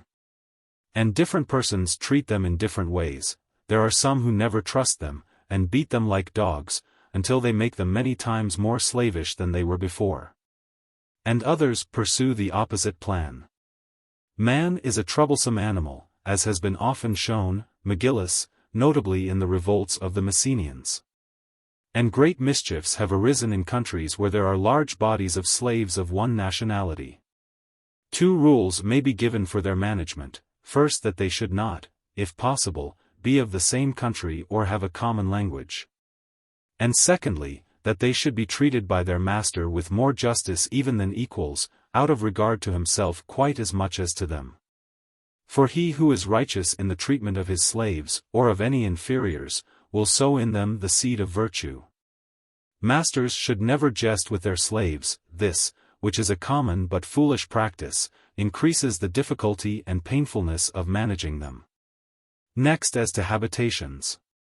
These ought to have been spoken of before, for no man can marry a wife, and have slaves, who has not a house for them to live in. Let us supply the omission. The temples should be placed round the agora, and the city built in a circle on the heights. Near the temples, which are holy places and the habitations of the gods, should be buildings for the magistrates, and the courts of law, including those in which capital offences are to be tried. As to walls, Megillus, I agree with Sparta that they should sleep in the earth. Cold steel is the best wall, as the poet finely says. Besides, how absurd to be sending out our youth to fortify and guard the borders of our country, and then to build a city wall, which is very unhealthy, and is apt to make people fancy that they may run there and rest in idleness, not knowing that true repose comes from labor, and that idleness is only a renewal of trouble. If, however, there must be a wall, the private houses had better be so arranged as to form one wall. This will have an agreeable aspect, and the building will be safer and more defensible. These objects should be attended to at the foundation of the city. The wardens of the city must see that they are carried out. And they must also enforce cleanliness, and preserve the public buildings from encroachments. Moreover, they must take care to let the rain flow off easily, and must regulate other matters concerning the general administration of the city. If any further enactments prove to be necessary, the guardians of the law must supply them. And now, having provided buildings, and having married our citizens, we will proceed to speak of their mode of life. In a well-constituted state, individuals cannot be allowed to live as they please. Why do I say this? Because I am going to enact that the bridegroom shall not absent himself from the common meals. They were instituted originally on the occasion of some war, and, though deemed singular when first founded, they have tended greatly to the security of states. There was a difficulty in introducing them, but there is no difficulty in them now. There is, however, another institution about which I would speak, if I dared. I may preface my proposal by remarking that disorder in a state is the source of all evil, and order of all good. Now in Sparta and Crete there are common meals for men, and this, as I was saying, is a divine and natural institution. But the women are left to themselves. They live in dark places, and, being weaker, and therefore wickeder, than men, they are at the bottom of a good deal more than half the evil of states. This must be corrected, and the institution of common meals extended to both sexes. But, in the present unfortunate state of opinion, who would dare to establish them? And still more, who can compel women to eat and drink in public? They will defy the legislator to drag them out of their holes. And in any other state such a proposal would be drowned in clamor, but in our own I think that I can show the attempt to be just and reasonable. There is nothing which we should like to hear better. Listen, then, having plenty of time, we will go back to the beginning of things, which is an old subject with us. Right. Either the race of mankind never had a beginning and will never have an end, or the time which has elapsed since man first came into being is all but infinite. No doubt. And in this infinity of time there have been changes of every kind, both in the order of the seasons and in the government of states and in the customs of eating and drinking. Vines and olives were at length discovered, and the blessings of Demeter and Persephone, of which one Triptolemus is said to have been the minister. Before his time the animals had been eating one another. And there are nations in which mankind still sacrifice their fellow men, and other nations in which they lead a kind of orphic existence, and will not sacrifice animals. Or so much as taste of a cow, they offer fruits or cakes moistened with honey. Perhaps you will ask me what is the bearing of these remarks? We would gladly hear. I will endeavor to explain their drift. I see that the virtue of human life depends on the due regulation of three wants or desires. The first is the desire of meat, the second of drink. These begin with birth, and make us disobedient to any voice other than that of pleasure. The third and fiercest and greatest need is felt latest. This is love, which is a madness setting men's whole nature on fire. These three disorders of mankind we must endeavor to restrain by three mighty influences, fear, and law, and reason, which, with the aid of the muses and the gods of contests, may extinguish our lusts. But to return. After marriage let us proceed to the generation of children, and then to their nurture and education, thus gradually approaching the subject of syssitia. There are, however, some other points which are suggested by the three words, meat, drink, love. Proceed. The bride and bridegroom ought to set their mind on having a brave offspring. Now a man only succeeds when he takes pains, wherefore the bridegroom ought to take special care of the bride, and the bride of the bridegroom, at the time when their children are about to be born. And let there be a committee of matrons who shall meet every day at the temple of Ilithyia at a time fixed by the magistrates, and inform against any man or woman who does not observe the laws of married life. The time of begetting children and the supervision of the parents shall last for 10 years only. If at the expiration of this period they have no children, they may part, with the consent of their relatives and the official matrons, and with a due regard to the interests of either. If a dispute arise, 10 of the guardians of the law shall be chosen as arbiters. The matrons shall also have power to enter the houses of the young people, if necessary, and to advise and threaten them. If their efforts fail, let them go to the guardians of the law. And if they too fail, the offender, whether man or woman, shall be forbidden to be present at all family ceremonies. If when the time for begetting children has ceased, either husband or wife have connection with others who are of an age to beget children, they shall be liable to the same penalties as those who are still having a family. But when both parties have ceased to beget children there shall be no penalties. If men and women live soberly, the enactments of law may be left to slumber. Punishment is necessary only when there is great disorder of manners. The first year of children's lives is to be registered in their ancestral temples. The name of the archon of the year is to be inscribed on a whited wall in every phratry, and the names of the living members of the phratry close to them, to be erased at their decease. The proper time of marriage for a woman shall be from 16 years to 20, for a man, from 30 to 35, compare Republic v. 460e. The age of holding office for a woman is to be 40, for a man 30 years. The time for military service for a man is to be from 20 years to 60. For a woman, from the time that she has ceased to bear children until 50. Book 7. Now that we have married our citizens and brought their children into the world, we have to find nurture and education for them. This is a matter of precept rather than of law, and cannot be precisely regulated by the legislator. For minute regulations are apt to be transgressed, and frequent transgressions impair the habit of obedience to the laws. I speak darkly, but I will also try to exhibit my wares in the light of day. Am I not right in saying that a good education tends to the improvement of body and mind? Certainly. And the body is fairest which grows up straight and well-formed from the time of birth. Very true. And we observe that the first shoot of every living thing is the greatest. Many even contend that man is not at 25 twice the height that he was at 5. True. And growth without exercise of the limbs is the source of endless evils in the body. Yes. The body should have the most exercise when growing most. What, the bodies of young infants? Nay, the bodies of unborn infants. I should like to explain to you this singular kind of gymnastics. The Athenians are fond of cockfighting, and the people who keep cocks carry them about in their hands or under their arms, and take long walks, to improve, not their own health, but the health of the birds. Here is a proof of the usefulness of motion, whether of rocking, swinging, riding, or tossing upon the wave, for all these kinds of motion greatly increase strength and the powers of digestion.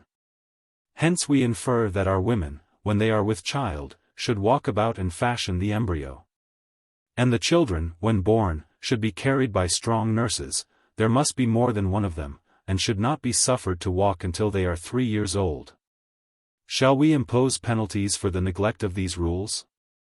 The greatest penalty, that is, ridicule, and the difficulty of making the nurses do as we bid them, will be incurred by ourselves. Then why speak of such matters? In the hope that heads of families may learn that the due regulation of them is the foundation of law and order in the state. And now, leaving the body, let us proceed to the soul. But we must first repeat that perpetual motion by night and by day is good for the young creature. This is proved by the Carabantian cure of motion, and by the practice of nurses who rock children in their arms, lapping them at the same time in sweet strains. And the reason of this is obvious.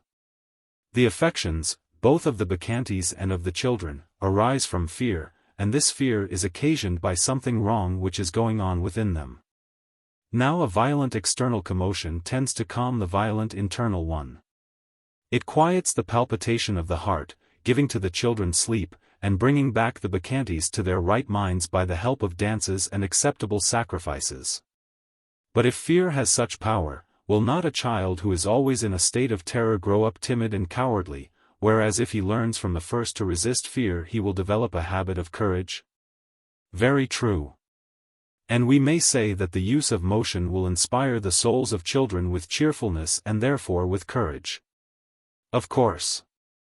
Softness enervates and irritates the temper of the young, and violence renders them mean and misanthropical. But how is the state to educate them when they are as yet unable to understand the meaning of words?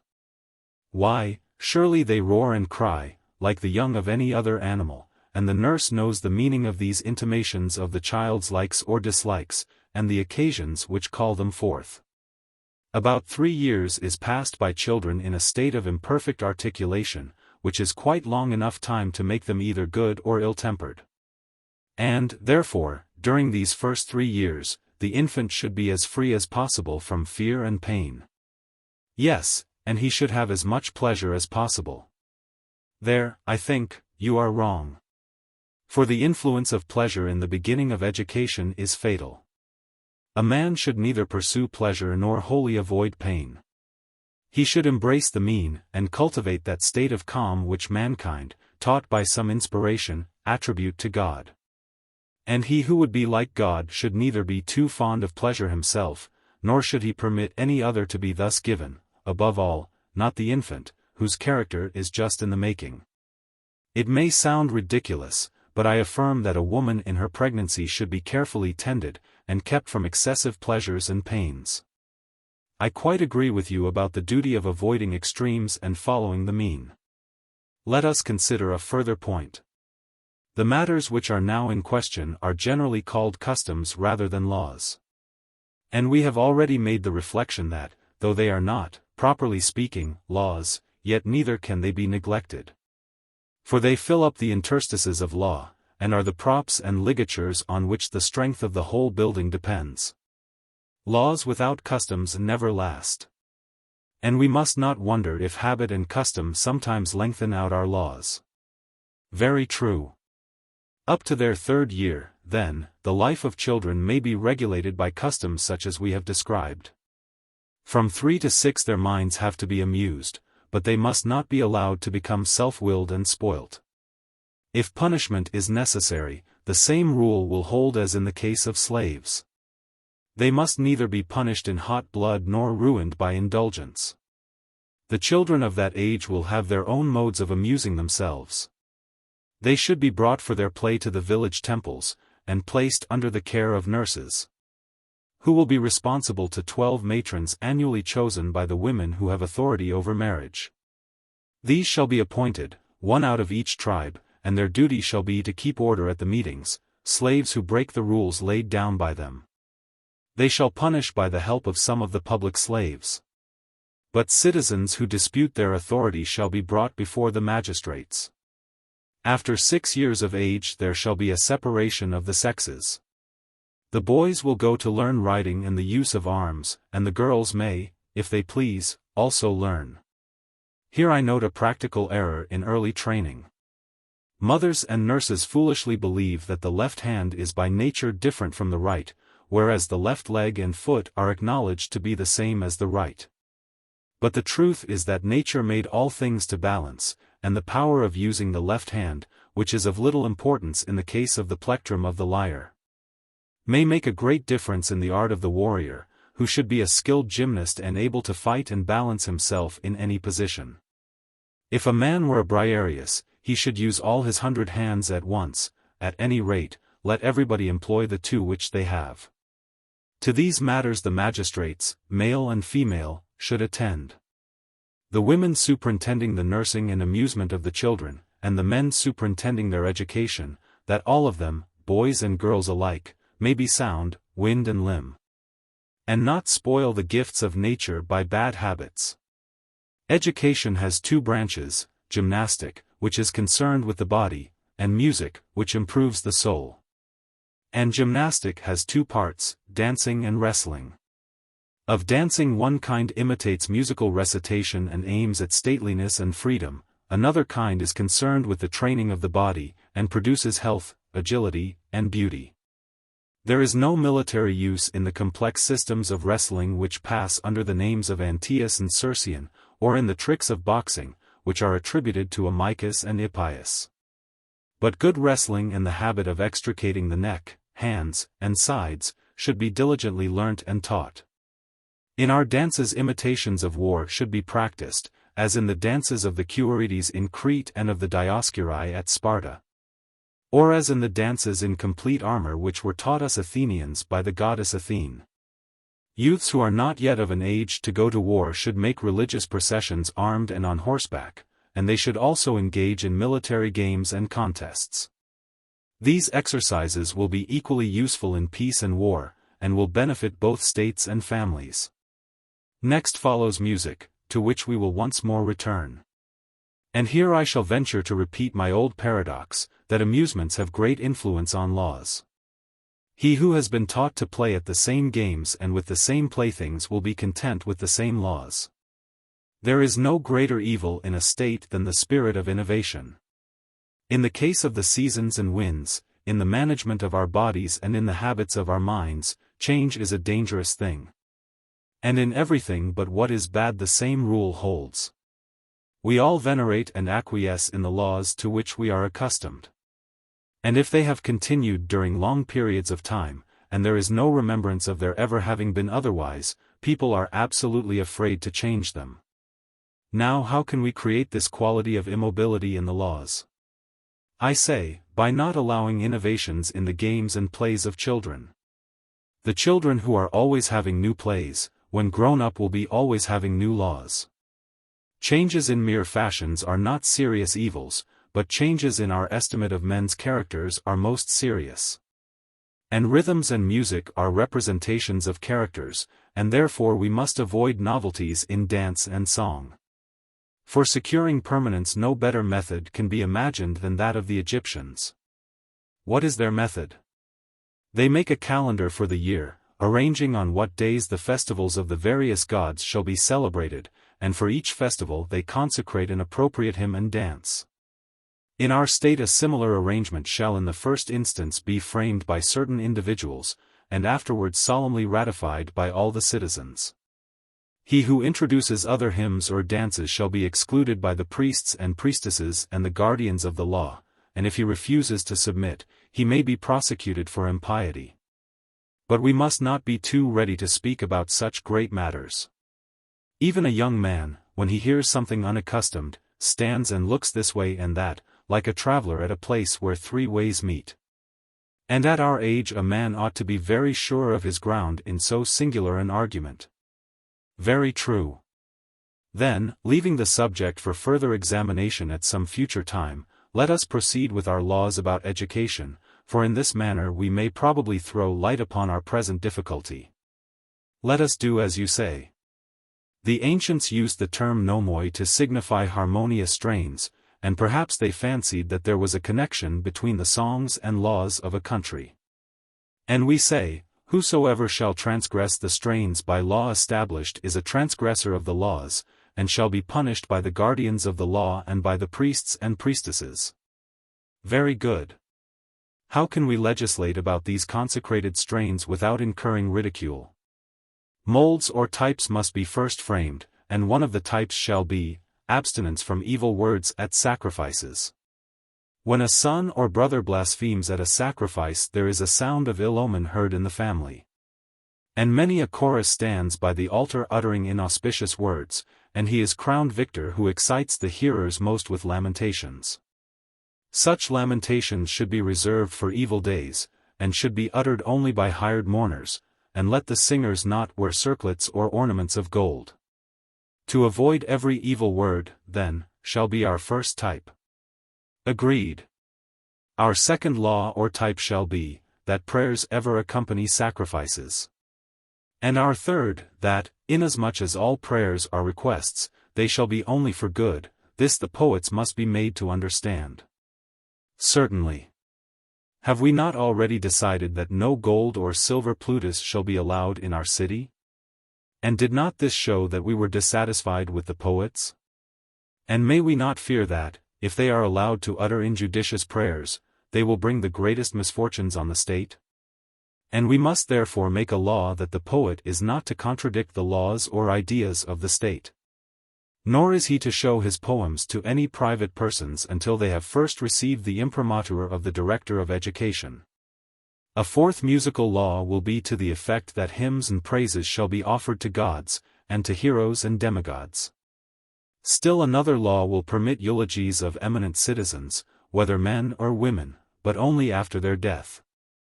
As to songs and dances, we will enact as follows: there shall be a selection made of the best ancient musical compositions and dances. These shall be chosen by judges, who ought not to be less than 50 years of age. They will accept some, and reject or amend others, for which purpose they will call, if necessary, the poets themselves into council. The severe and orderly music is the style in which to educate children, who, if they are accustomed to this, will deem the opposite kind to be illiberal, but if they are accustomed to the other, will count this to be cold and unpleasing. True. Further, a distinction should be made between the melodies of men and women. Nature herself teaches that the grand or manly style should be assigned to men, and to women the moderate and temperate. So much for the subjects of education. But to whom are they to be taught, and when?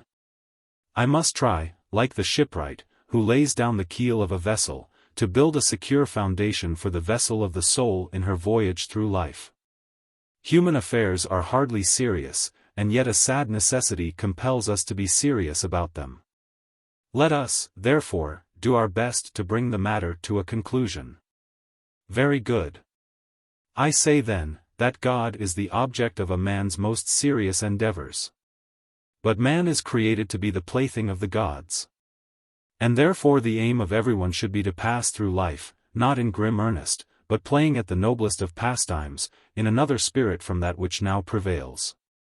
For the common opinion is, that work is for the sake of play, or of peace, whereas in war there is neither amusement nor instruction worth speaking of. The life of peace is that which men should chiefly desire to lengthen out and improve. They should live sacrificing, singing, and dancing, with the view of propitiating gods and heroes. I have already told you the types of song and dance which they should follow, and some things, as the poet well says, you will devise for yourself, others, God will suggest to you. These words of his may be applied to our pupils. They will partly teach themselves, and partly will be taught by God, the art of propitiating him. For they are his puppets, and have only a small portion in truth.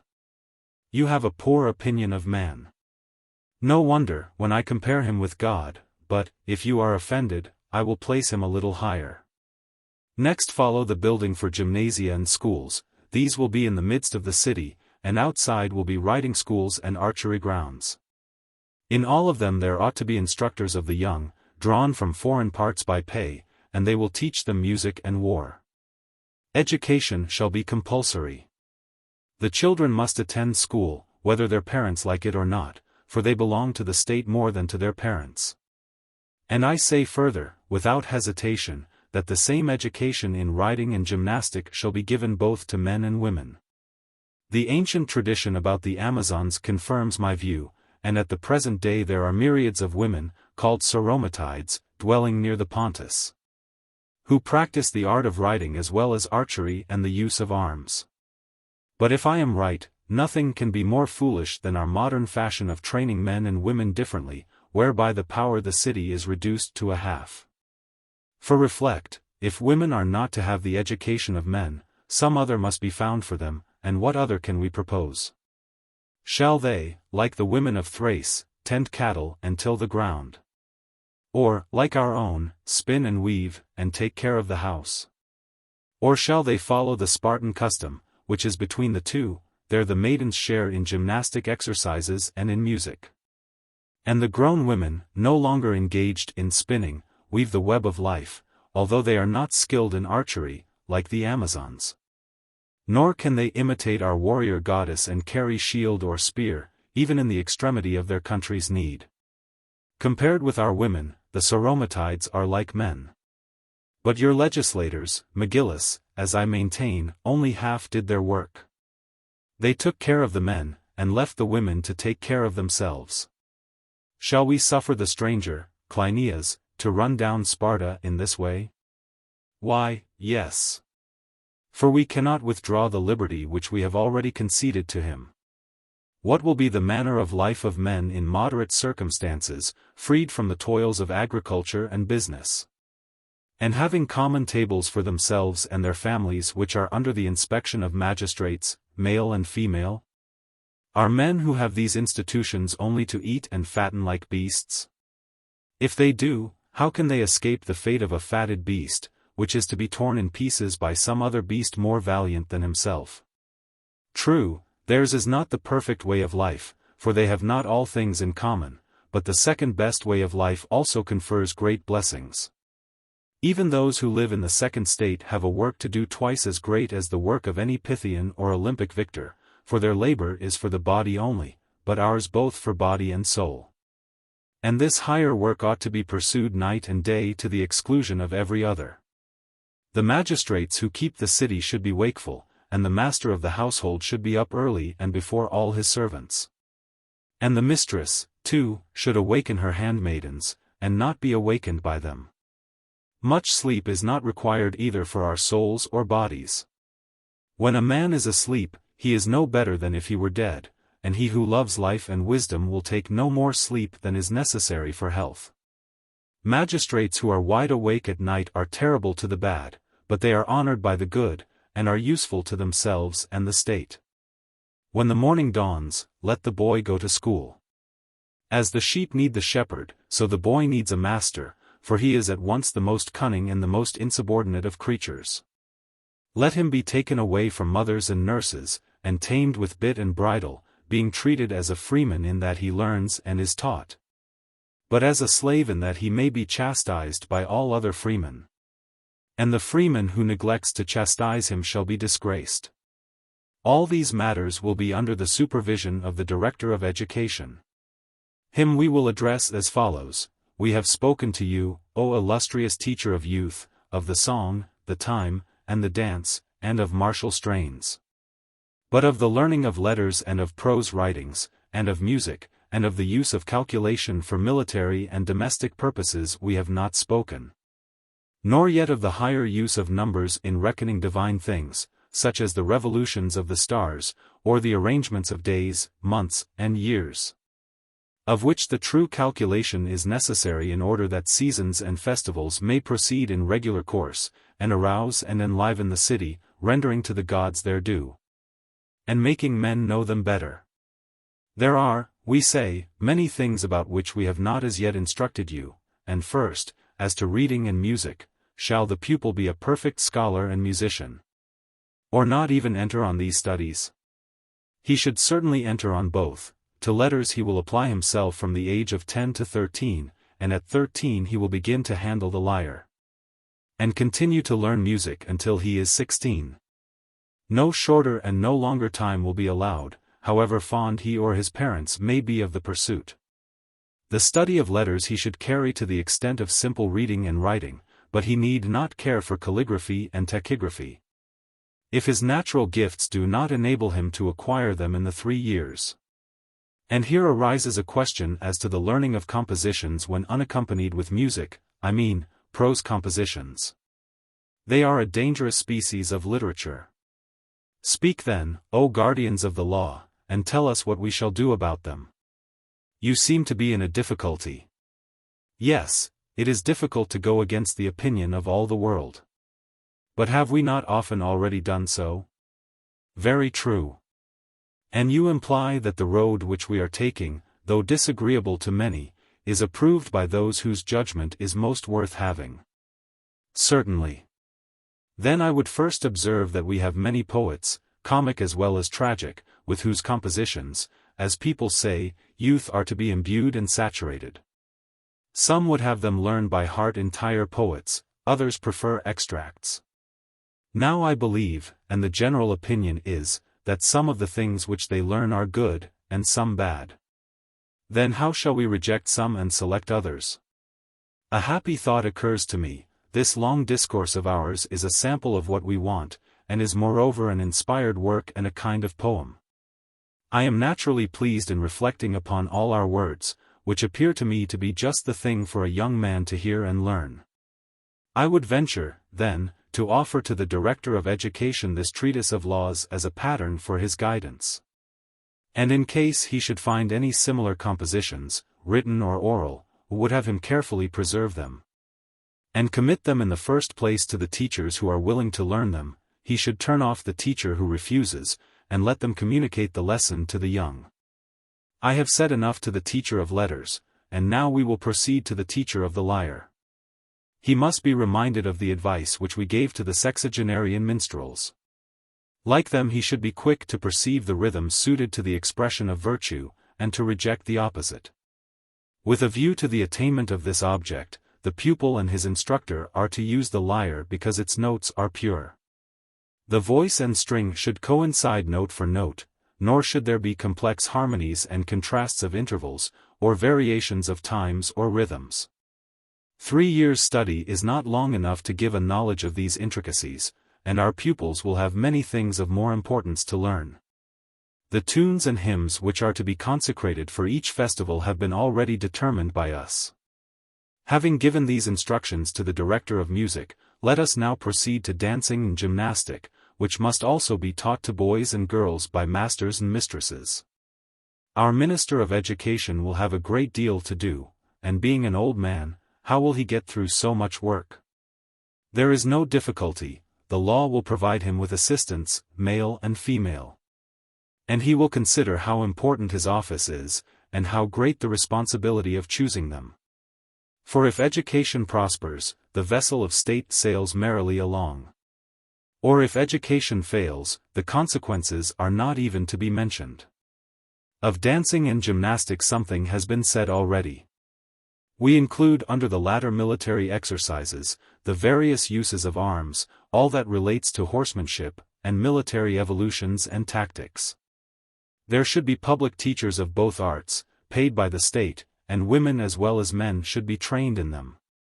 The maidens should learn the armed dance, and the grown-up women be practiced in drill and the use of arms, if only in case of extremity, when the men are gone out to battle.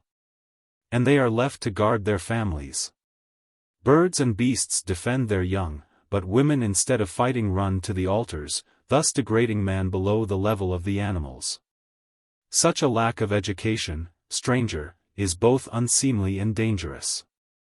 Wrestling is to be pursued as a military exercise, but the meaning of this, and the nature of the art, can only be explained when action is combined with words.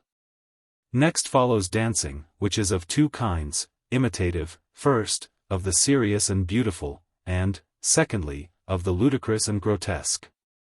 The first kind may be further divided into the dance of war and the dance of peace. The former is called the Pyrrhic. In this the movements of attack and defense are imitated in a direct and manly style, which indicates strength and sufficiency of body and mind. The latter of the two, the dance of peace, is suitable to orderly and law-abiding men. These must be distinguished from the backsheek dances which imitate drunken revelry, and also from the dances by which purifications are effected and mysteries celebrated. Such dances cannot be characterized either as warlike or peaceful, and are unsuited to a civilized state. Now the dances of peace are of two classes, the first of them is the more violent, being an expression of joy and triumph after toil and danger. The other is more tranquil, symbolizing the continuance and preservation of good. In speaking or singing we naturally move our bodies, and as we have more or less courage or self-control we become less or more violent and excited. Thus from the imitation of words in gestures the art of dancing arises. Now one man imitates in an orderly, another in a disorderly manner, and so the peaceful kinds of dance have been appropriately called emilii, or dances of order. As the warlike have been called Pyrrhic. In the latter a man imitates all sorts of blows and the hurling of weapons and the avoiding of them, in the former he learns to bear himself gracefully and like a gentleman. The types of these dances are to be fixed by the legislator, and when the guardians of the law have assigned them to the several festivals, and consecrated them in due order, no further change shall be allowed. Thus much of the dances which are appropriate to fair forms and noble souls. Comedy, which is the opposite of them, remains to be considered. For the serious implies the ludicrous, and opposites cannot be understood without opposites. But a man of repute will desire to avoid doing what is ludicrous. He should leave such performances to slaves, they are not fit for freemen, and there should be some element of novelty in them. Concerning tragedy, let our law be as follows: when the inspired poet comes to us with a request to be admitted into our state, we will reply in courteous words, we also are tragedians and your rivals. And the drama which we enact is the best and noblest, being the imitation of the truest and noblest life, with a view to which our state is ordered. And we cannot allow you to pitch your stage in the agora, and make your voices to be heard above ours. Or suffer you to address our women and children and the common people on opposite principles to our own. Come then, ye children of the Lydian Muse, and present yourselves first to the magistrates, and if they decide that your hymns are as good or better than ours, you shall have your chorus. But if not, not. There remain three kinds of knowledge which should be learnt by freemen: arithmetic, geometry of surfaces and of solids, and thirdly, astronomy. Few need make an accurate study of such sciences, and of special students we will speak at another time. But most persons must be content with the study of them which is absolutely necessary, and may be said to be a necessity of that nature against which God himself is unable to contend. What are these divine necessities of knowledge? Necessities of a knowledge without which neither gods, nor demigods, can govern mankind. And far is he from being a divine man who cannot distinguish one, two, odd and even, who cannot number day and night, and is ignorant of the revolutions of the sun and stars.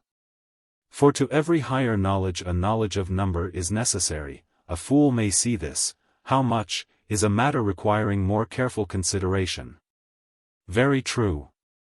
But the legislator cannot enter into such details, and therefore we must defer the more careful consideration of these matters to another occasion. You seem to fear our habitual want of training in these subjects. Still more do I fear the danger of bad training, which is often worse than none at all. Very true. I think that a gentleman and a freeman may be expected to know as much as an Egyptian child. In Egypt, arithmetic is taught to children in their sports by a distribution of apples or garlands among a greater or less number of people. Or a calculation is made of the various combinations which are possible among a set of boxers or wrestlers. Or they distribute cups among the children, sometimes of gold, brass, and silver intermingled, sometimes of one metal only. The knowledge of arithmetic which is thus acquired is a great help, either to the general or to the manager of a household. Wherever measure is employed, men are more wide awake in their dealings, and they get rid of their ridiculous ignorance. What do you mean? I have observed this ignorance among my countrymen. They are like pigs, and I am heartily ashamed both on my own behalf and on that of all the Hellenes. In what respect? Let me ask you a question. You know that there are such things as length, breadth, and depth? Yes. And the Hellenes imagine that they are commensurable, 1, with themselves, and, 2, with each other. Whereas they are only commensurable with themselves. But if this is true, then we are in an unfortunate case, and may well say to our compatriots that not to possess necessary knowledge is a disgrace. Though to possess such knowledge is nothing very grand. Certainly. The discussion of arithmetical problems is a much better amusement for old men than their favorite game of draughts. True. Mathematics, then, will be one of the subjects in which youth should be trained. They may be regarded as an amusement, as well as a useful and innocent branch of knowledge. I think that we may include them provisionally. Yes, that will be the way. The next question is, whether astronomy shall be made a part of education. About the stars there is a strange notion prevalent. Men often suppose that it is impious to inquire into the nature of God and the world, whereas the very reverse is the truth. How do you mean? What I am going to say may seem absurd and at variance with the usual language of age, and yet if true and advantageous to the state, and pleasing to God, ought not to be withheld. Let us hear. My dear friend, how falsely do we and all the Hellenes speak about the sun and moon. In what respect? We are always saying that they and certain of the other stars do not keep the same path, and we term them planets. Yes. And I have seen the morning and evening stars go all manner of ways, and the sun and moon doing what we know that they always do. But I wish that you would explain your meaning further. You will easily understand what I have had no difficulty in understanding myself, though we are both of us past the time of learning. True. But what is this marvelous knowledge which youth are to acquire, and of which we are ignorant? Men say that the sun, moon, and stars are planets or wanderers, but this is the reverse of the fact. Each of them moves in one orbit only, which is circular, and not in many, nor is the swiftest of them the slowest, as appears to human eyes. What an insult should we offer to Olympian runners if we were to put the first last and the last first? And if that is a ridiculous error in speaking of men, how much more in speaking of the gods? They cannot be pleased at our telling falsehoods about them. They cannot. Then people should at least learn so much about them as will enable them to avoid impiety. Enough of education. Hunting and similar pursuits now claim our attention. These require for their regulation that mixture of law and admonition of which we have often spoken, e.g. in what we were saying about the nurture of young children. And therefore the whole duty of the citizen will not consist in mere obedience to the laws. He must regard not only the enactments but also the precepts of the legislator. I will illustrate my meaning by an example. Of hunting there are many kinds: hunting of fish and fowl, man and beast, enemies and friends. And the legislator can neither omit to speak about these things, nor make penal ordinances about them all. What is he to do then? He will praise and blame hunting, having in view the discipline and exercise of youth. And the young man will listen obediently and will regard his praises and censures. Neither pleasure nor pain should hinder him. The legislator will express himself in the form of a pious wish for the welfare of the young. "O my friends," he will say, "may you never be induced to hunt for fish in the waters, either by day or night, or for men, whether by sea or land. Never let the wish to steal enter into your minds, neither be ye fowlers, which is not an occupation for gentlemen." As to land animals, the legislator will discourage hunting by night, and also the use of nets and snares by day, for these are indolent and unmanly methods. The only mode of hunting which he can praise is with horses and dogs, running, shooting, striking at close quarters. Enough of the prelude. The law shall be as follows. Let no one hinder the holy order of huntsmen, but let the nightly hunters who lay snares and nets be everywhere prohibited. Let the fowler confine himself to waste places and to the mountains. The fisherman is also permitted to exercise his calling, except in harbors and sacred streams, marshes and lakes. In all other places he may fish, provided he does not make use of poisonous mixtures. Book 8. Next, with the help of the Delphian oracle, we will appoint festivals and sacrifices. There shall be 365 of them, one for every day in the year. And one magistrate, at least, shall offer sacrifice daily according to rites prescribed by a convocation of priests and interpreters, who shall cooperate with the guardians of the law, and supply what the legislator has omitted. Moreover, there shall be 12 festivals to the 12 gods after whom the 12 tribes are named. These shall be celebrated every month with appropriate musical and gymnastic contests. There shall also be festivals for women, to be distinguished from the men's festivals. Nor shall the gods below be forgotten, but they must be separated from the gods above. Pluto shall have his own in the 12th month. He is not the enemy, but the friend of man, who releases the soul from the body, which is at least as good a work as to unite them.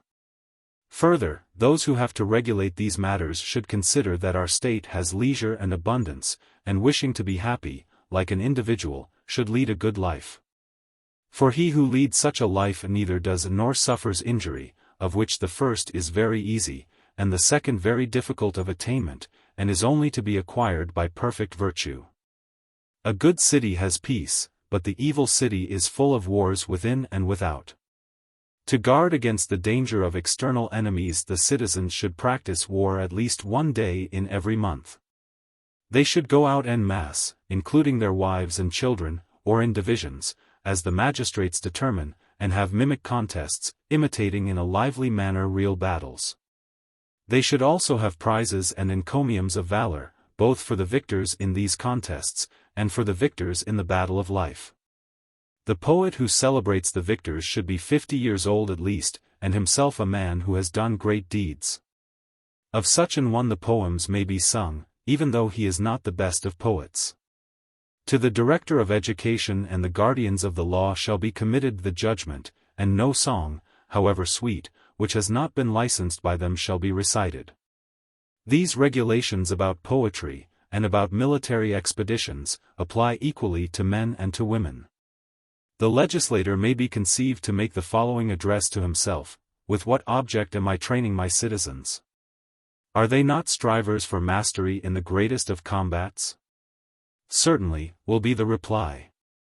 And if they were boxers or wrestlers, would they think of entering the lists without many days' practice? Would they not as far as possible imitate all the circumstances of the contest?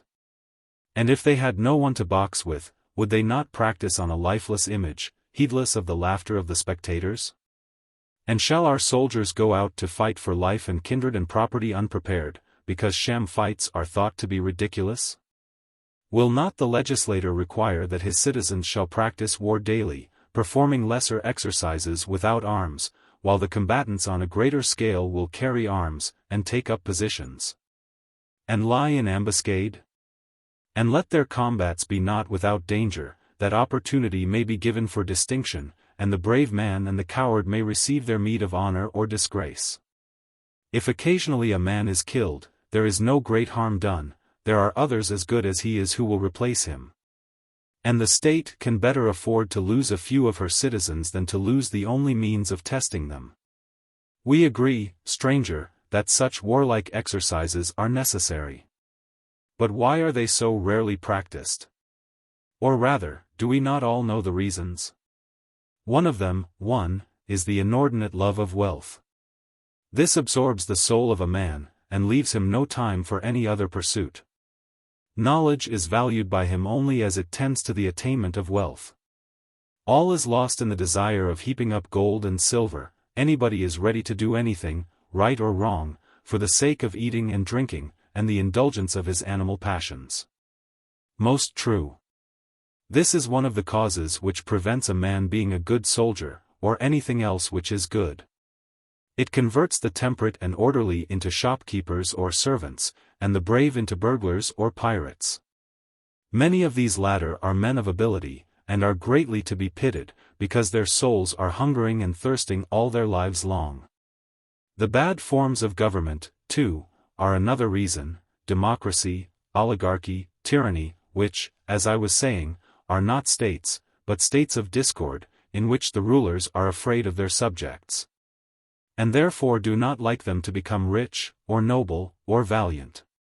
Now our state will escape both these causes of evil. The society is perfectly free, and has plenty of leisure, and is not allowed by the laws to be absorbed in the pursuit of wealth. Hence we have an excellent field for a perfect education, and for the introduction of martial pastimes.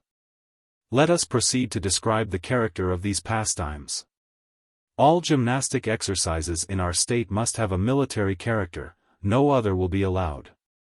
Activity and quickness are most useful in war. And yet these qualities do not attain their greatest efficiency unless the competitors are armed.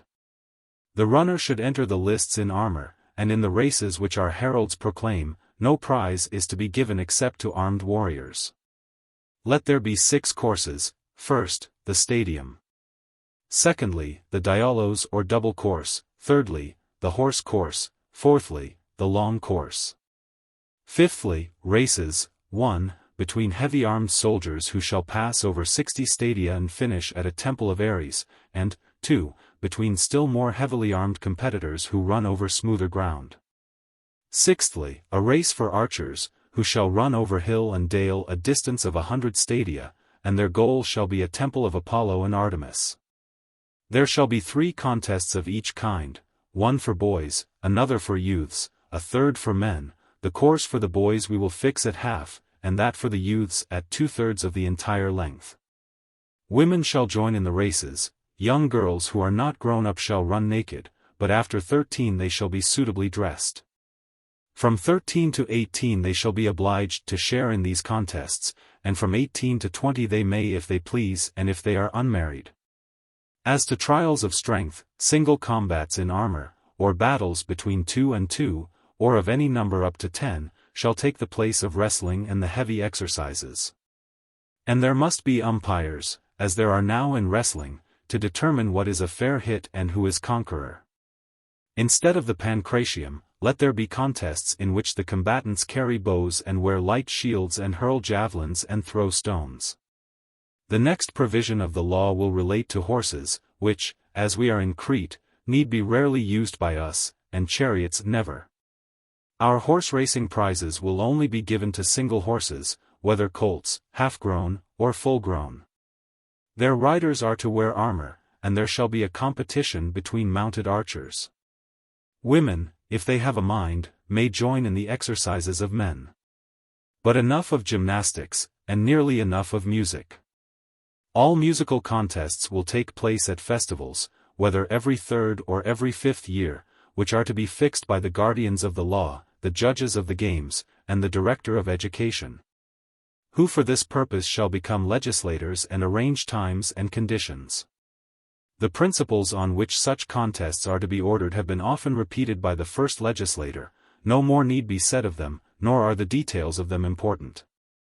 But there is another subject of the highest importance, which, if possible, should be determined by the laws, not of man, but of God. Or, if a direct revelation is impossible, there is need of some bold man who, alone against the world, will speak plainly of the corruption of human nature, and go to war with the passions of mankind. We do not understand you. I will try to make my meaning plainer. In speaking of education, I seem to see young men and maidens in friendly intercourse with one another. And there arose in my mind a natural fear about a state, in which the young of either sex are well nurtured, and have little to do, and occupy themselves chiefly with festivals and dances. How can they be saved from those passions which reason forbids them to indulge, and which are the ruin of so many? The prohibition of wealth, and the influence of education, and the all-seeing eye of the ruler, will alike help to promote temperance. But they will not wholly extirpate the unnatural loves which have been the destruction of states, and against this evil what remedy can be devised? Lacedaemon and Crete give no assistance here. On the subject of love, as I may whisper in your ear, they are against us. Suppose a person were to urge that you ought to restore the natural use which existed before the days of Laius. He would be quite right, but he would not be supported by public opinion in either of your states. Or try the matter by the test which we apply to all laws, who will say that the permission of such things tends to virtue? Will he who is seduced learn the habit of courage? Or will the seducer acquire temperance? And will any legislator be found to make such actions legal? But to judge of this matter truly, we must understand the nature of love and friendship, which may take very different forms. For we speak of friendship, first, when there is some similarity or equality of virtue, secondly, when there is some want, and either of these, when in excess, is termed love. The first kind is gentle and sociable, the second is fierce and unmanageable, and there is also a third kind, which is akin to both, and is under the dominion of opposite principles. The one is of the body, and has no regard for the character of the beloved. But he who is under the influence of the other disregards the body, and is a looker rather than a lover, and desires only with his soul to be knit to the soul of his friend. While the intermediate sort is both of the body and of the soul. Here are 3 kinds of love: ought the legislator to prohibit all of them equally, or to allow the virtuous love to remain? The latter, clearly. I expected to gain your approval, but I will reserve the task of convincing our friend Cleinias for another occasion. Very good. To make right laws on this subject is in one point of view easy, and in another most difficult, for we know that in some cases most men abstain willingly from intercourse with the fair. The unwritten law which prohibits members of the same family from such intercourse is strictly obeyed, and no thought of anything else ever enters into the minds of men in general. A little word puts out the fire of their lusts. What is it? The declaration that such things are hateful to the gods, and most abominable and unholy. The reason is that everywhere, in jest and earnest alike, this is the doctrine which is repeated to all from their earliest youth. They see on the stage that an Oedipus or a Thyestes or a Maker, when undeceived, are ready to kill themselves. There is an undoubted power in public opinion when no breath is heard adverse to the law. And the legislator who would enslave these enslaving passions must consecrate such a public opinion all through the city. Good, but how can you create it? A fair objection. But I promise to try and find some means of restraining loves to their natural objects. A law which would extirpate unnatural love as effectually as incest is at present extirpated, would be the source of innumerable blessings, because it would be in accordance with nature. and would get rid of excess in eating and drinking and of adulteries and frenzies, making men love their wives, and having other excellent effects. I can imagine that some lusty youth overhears what we are saying, and roars out in abusive terms that we are legislating for impossibilities. And so a person might have said of the syssitia, or common meals, but this is refuted by facts, although even now they are not extended to women. True. There is no impossibility or superhumanity in my proposed law, as I shall endeavor to prove. Do so. Will not a man find abstinence more easy when his body is sound than when he is in ill condition? Yes. Have we not heard of Icus of Tarentum and other wrestlers who abstained wholly for a time? Yet they were infinitely worse educated than our citizens, and far more lusty in their bodies. And shall they have abstained for the sake of an athletic contest, and our citizens be incapable of a similar endurance for the sake of a much nobler victory, the victory over pleasure? Which is true happiness? Will not the fear of impiety enable them to conquer that which many who were inferior to them have conquered? I dare say. And therefore the law must plainly declare that our citizens should not fall below the other animals, who live all together in flocks, and yet remain pure and chaste until the time of procreation comes, when they pair, and are ever after faithful to their compact. But if the corruption of public opinion is too great to allow our first law to be carried out, then our guardians of the law must turn legislators, and try their hand at a second law. They must minimize the appetites, diverting the vigor of youth into other channels, allowing the practice of love in secret, but making detection shameful. 3 higher principles may be brought to bear on all these corrupt natures. What are they? Religion, honor, and the love of the higher qualities of the soul. Perhaps this is a dream only, yet it is the best of dreams, and if not the whole, still, by the grace of God, a part of what we desire may be realized. Either men may learn to abstain wholly from any loves, natural or unnatural, except of their wedded wives, or, at least, they may give up unnatural loves. Or, if detected, they shall be punished with loss of citizenship, as aliens from the state in their morals. I entirely agree with you, said Megillus, but Cleinias must speak for himself. I will give my opinion by and by. We were speaking of the syssitia, which will be a natural institution in a Cretan colony. Whether they shall be established after the model of Crete or Lacedaemon, or shall be different from either, is an unimportant question which may be determined without difficulty. We may, therefore, proceed to speak of the mode of life among our citizens, which will be far less complex than in other cities. A state which is inland and not maritime requires only half the number of laws. There is no trouble about trade and commerce, and 1,000 other things. The legislator has only to regulate the affairs of husbandmen and shepherds, which will be easily arranged, now that the principal questions, such as marriage, education, and government, have been settled. Let us begin with husbandry. First, let there be a law of Zeus against removing a neighbor's landmark, whether he be a citizen or stranger. For this is, to move the immovable. And Zeus, the god of kindred, witnesses to the wrongs of citizens, and Zeus, the god of strangers, to the wrongs of strangers. The offense of removing a boundary shall receive 2 punishments, the first will be inflicted by the god himself, the second by the judges. In the next place, the differences between neighbors about encroachments must be guarded against. He who encroaches shall pay 2-fold the amount of the injury. Of all such matters the wardens of the country shall be the judges, in lesser cases the officers, and in greater the whole number of them belonging to any one division. Any injury done by cattle, the decoying of bees, the careless firing of woods, the planting unduly near a neighbor's ground, shall all be visited with proper damages. Such details have been determined by previous legislators, and need not now be mixed up with greater matters. Husbandmen have had of old excellent rules about streams and waters, and we need not divert their course. Anybody may take water from a common stream, if he does not thereby cut off a private spring. He may lead the water in any direction, except through a house or temple, but he must do no harm beyond the channel. If land is without water, the occupier shall dig down to the clay, and if at this depth he find no water, he shall have a right of getting water from his neighbors for his household.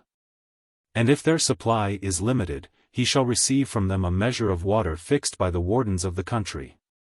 If there be heavy rains, the dweller on the higher ground must not recklessly suffer the water to flow down upon a neighbor beneath him. Nor must he who lives upon lower ground or dwells in an adjoining house refuse an outlet.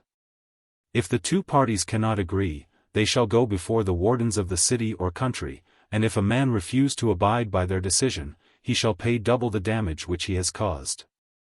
In autumn God gives us two boons, one the joy of Dionysus not to be laid up, the other to be laid up.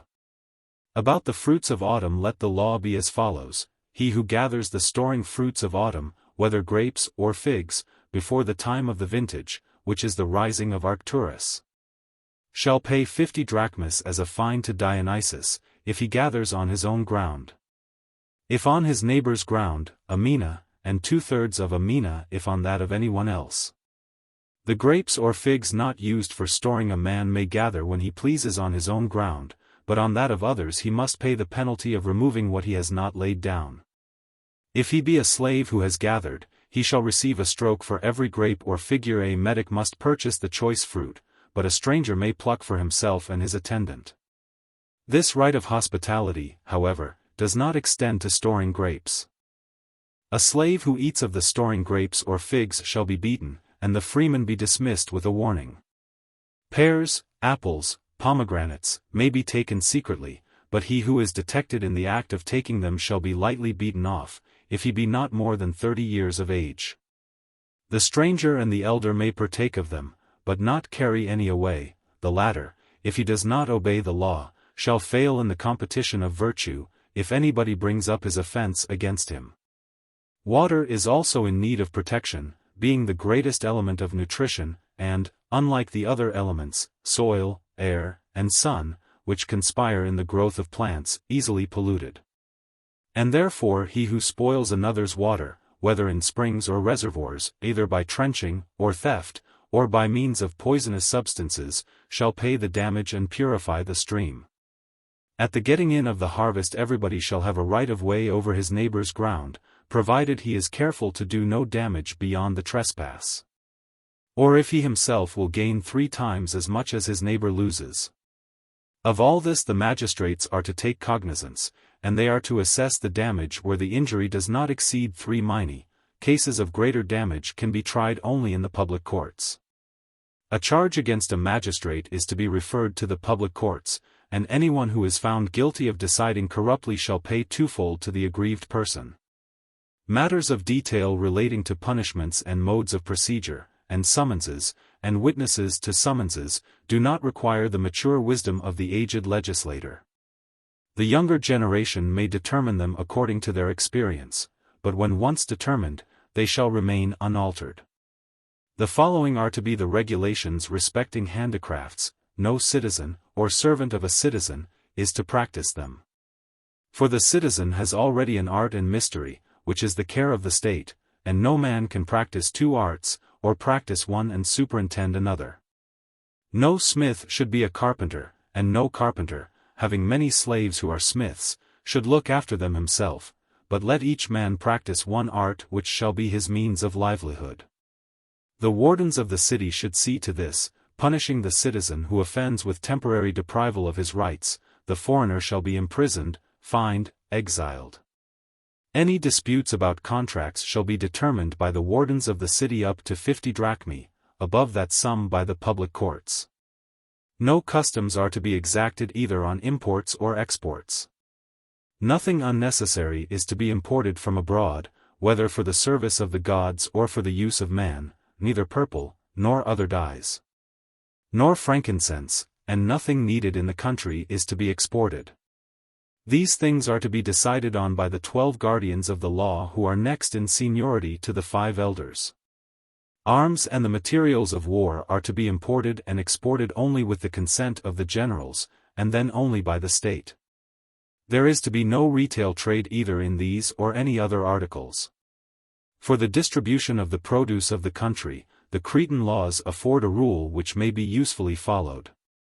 All shall be required to distribute corn, grain, animals, and other valuable produce, into 12 portions. Each of these shall be subdivided into 3 parts, one for freemen, another for servants, and the third shall be sold for the supply of artisans, strangers, and metics. These portions must be equal whether the produce be much or little. And the master of a household may distribute the 2 portions among his family and his slaves as he pleases, the remainder is to be measured out to the animals. Next, as to the houses in the country, there shall be 12 villages, one in the center of each of the 12 portions. And in every village there shall be temples and an agora, also shrines for heroes or for any old Magnesian deities who linger about the place. In every division there shall be temples of Hestia, Zeus, and Athene, as well as of the local deity, surrounded by buildings on eminences, which will be the guardhouses of the rural police. The dwellings of the artisans will be thus arranged: the artisans shall be formed into 13 guilds, one of which will be divided into 12 parts and settled in the city. Of the rest there shall be one in each division of the country.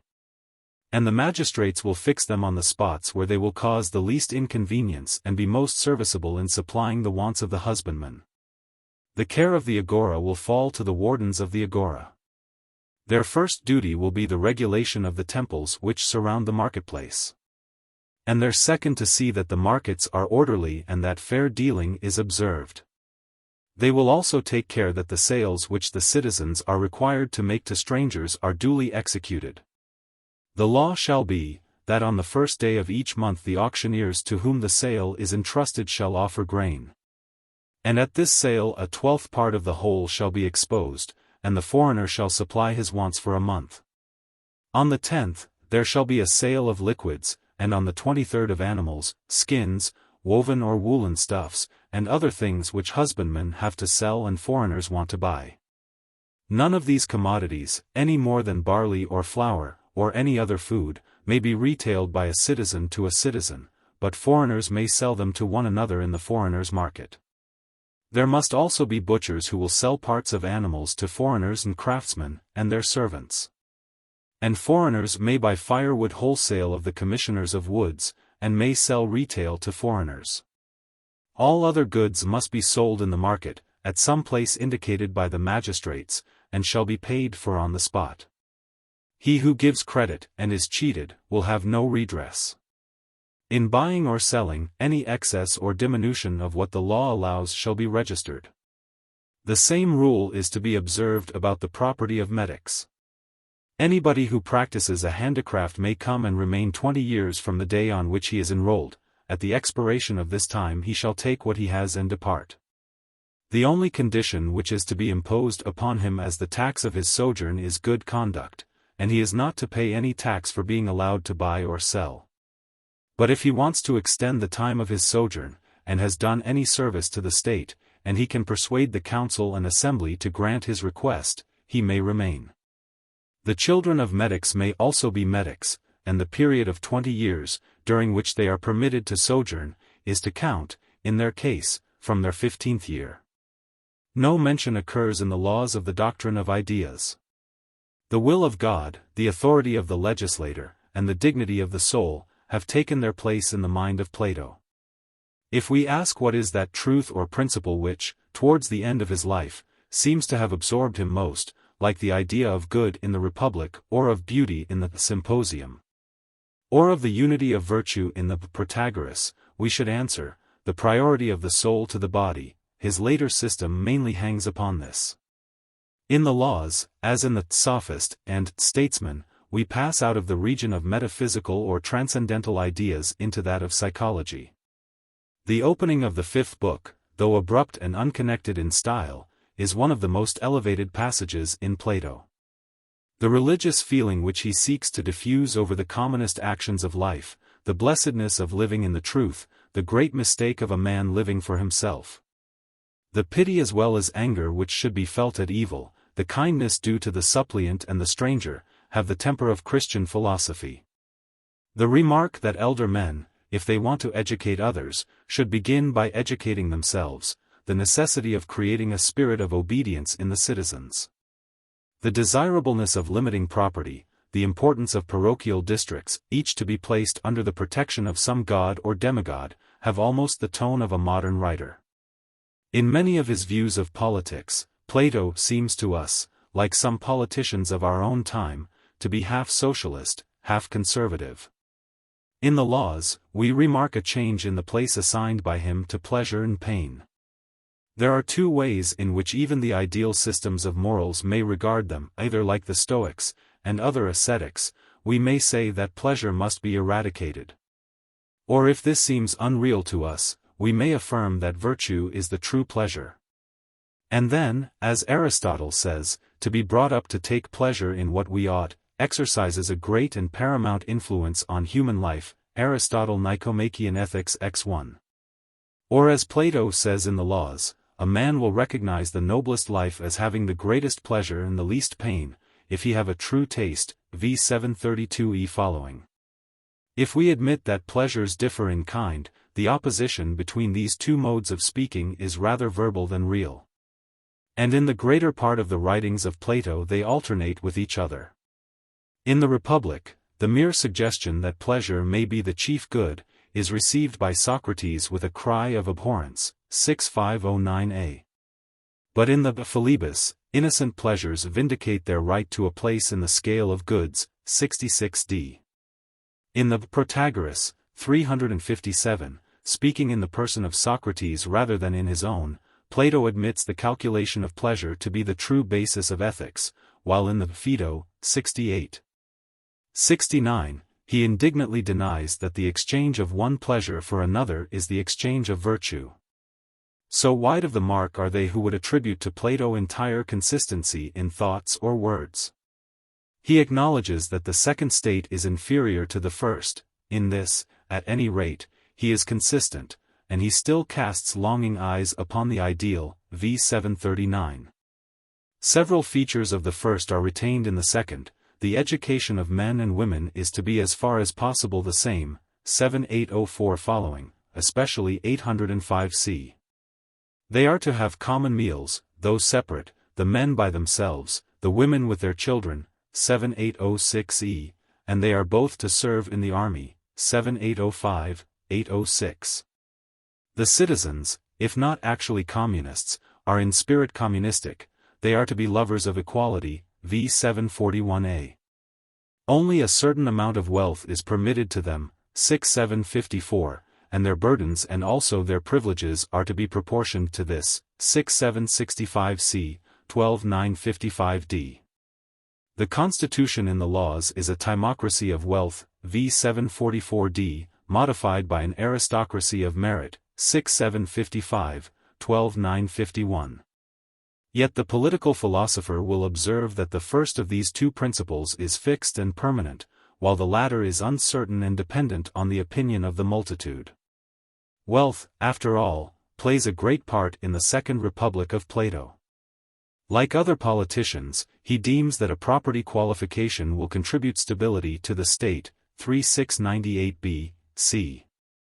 The four classes are derived from the constitution of Athens, just as the form of the city, which is clustered around a citadel set on a hill, 6778c, is suggested by the Acropolis at Athens. Plato, writing under Pythagorean influences, seems really to have supposed that the well-being of the city depended almost as much on the number 5040 as on justice and moderation, v. 741a, b. But he is not prevented by Pythagoreanism from observing the effects which climate and soil exercise on the characters of nations, v. 747. He was doubtful in the Republic whether the ideal or communistic state could be realized, but was at the same time prepared to maintain that whether it existed or not made no difference to the philosopher, who will in any case regulate his life by it, Republic 9592b. He has now lost faith in the practicability of his scheme. He is speaking to men, and not to gods or sons of gods, Laws 9853c. Yet he still maintains it to be the true pattern of the state, which we must approach as nearly as possible, v. 739e, as Aristotle says, after having created a more general form of state. He gradually brings it round to the other, Politics 2:6, section 4. He does not observe, either here or in the Republic, that in such a commonwealth there would be little room for the development of individual character. In several respects the second state is an improvement on the first, especially in being based more distinctly on the dignity of the soul. The standard of truth, justice, temperance, is as high as in the Republic, in one respect higher, for temperance is now regarded, not as a virtue, but as the condition of all virtue, 3:696. It is finally acknowledged that the virtues are all one and connected, I630a, and that if they are separated, courage is the lowest of them, I631c. The treatment of moral questions is less speculative but more human. The idea of good has disappeared. The excellences of individuals, of him who is faithful in a civil broil, I630, of the examiner who is incorruptible, 12947, are the patterns to which the lives of the citizens are to conform. Plato is never weary of speaking of the honor of the soul, which can only be honored truly by being improved, v. 727 following. To make the soul as good as possible, and to prepare her for communion with the gods in another world by communion with divine virtue in this, is the end of life, x 904d. If the Republic is far superior to the laws in form and style, and perhaps in reach of thought, the laws leave on the mind of the modern reader much more strongly the impression of a struggle against evil, and an enthusiasm for human improvement. When Plato says that he must carry out that part of his ideal which is practicable, Laws v. 746, he does not appear to have reflected that part of an ideal cannot be detached from the whole. The great defect of both his constitutions is the fixedness which he seeks to impress upon them. He had seen the Athenian Empire, almost within the limits of his own life, wax and wane, but he never seems to have asked himself what would happen if, a century from the time at which he was writing, the Greek character should have as much changed as in the century which had preceded. He fails to perceive that the greater part of the political life of a nation is not that which is given them by their legislators, but that which they give themselves. He has never reflected that without progress there cannot be order, and that mere order can only be preserved by an unnatural and despotic repression. The possibility of a great nation or of an universal empire arising never occurred to him. He sees the enfeebled and distracted state of the Hellenic world in his own later life, and thinks that the remedy is to make the laws unchangeable. The same want of insight is apparent in his judgments about art. He would like to have the forms of sculpture and of music fixed as in Egypt. He does not consider that this would be fatal to the true principles of art, which, as Socrates had himself taught, was to give life, Xenophon Memorabilia 3:10-6.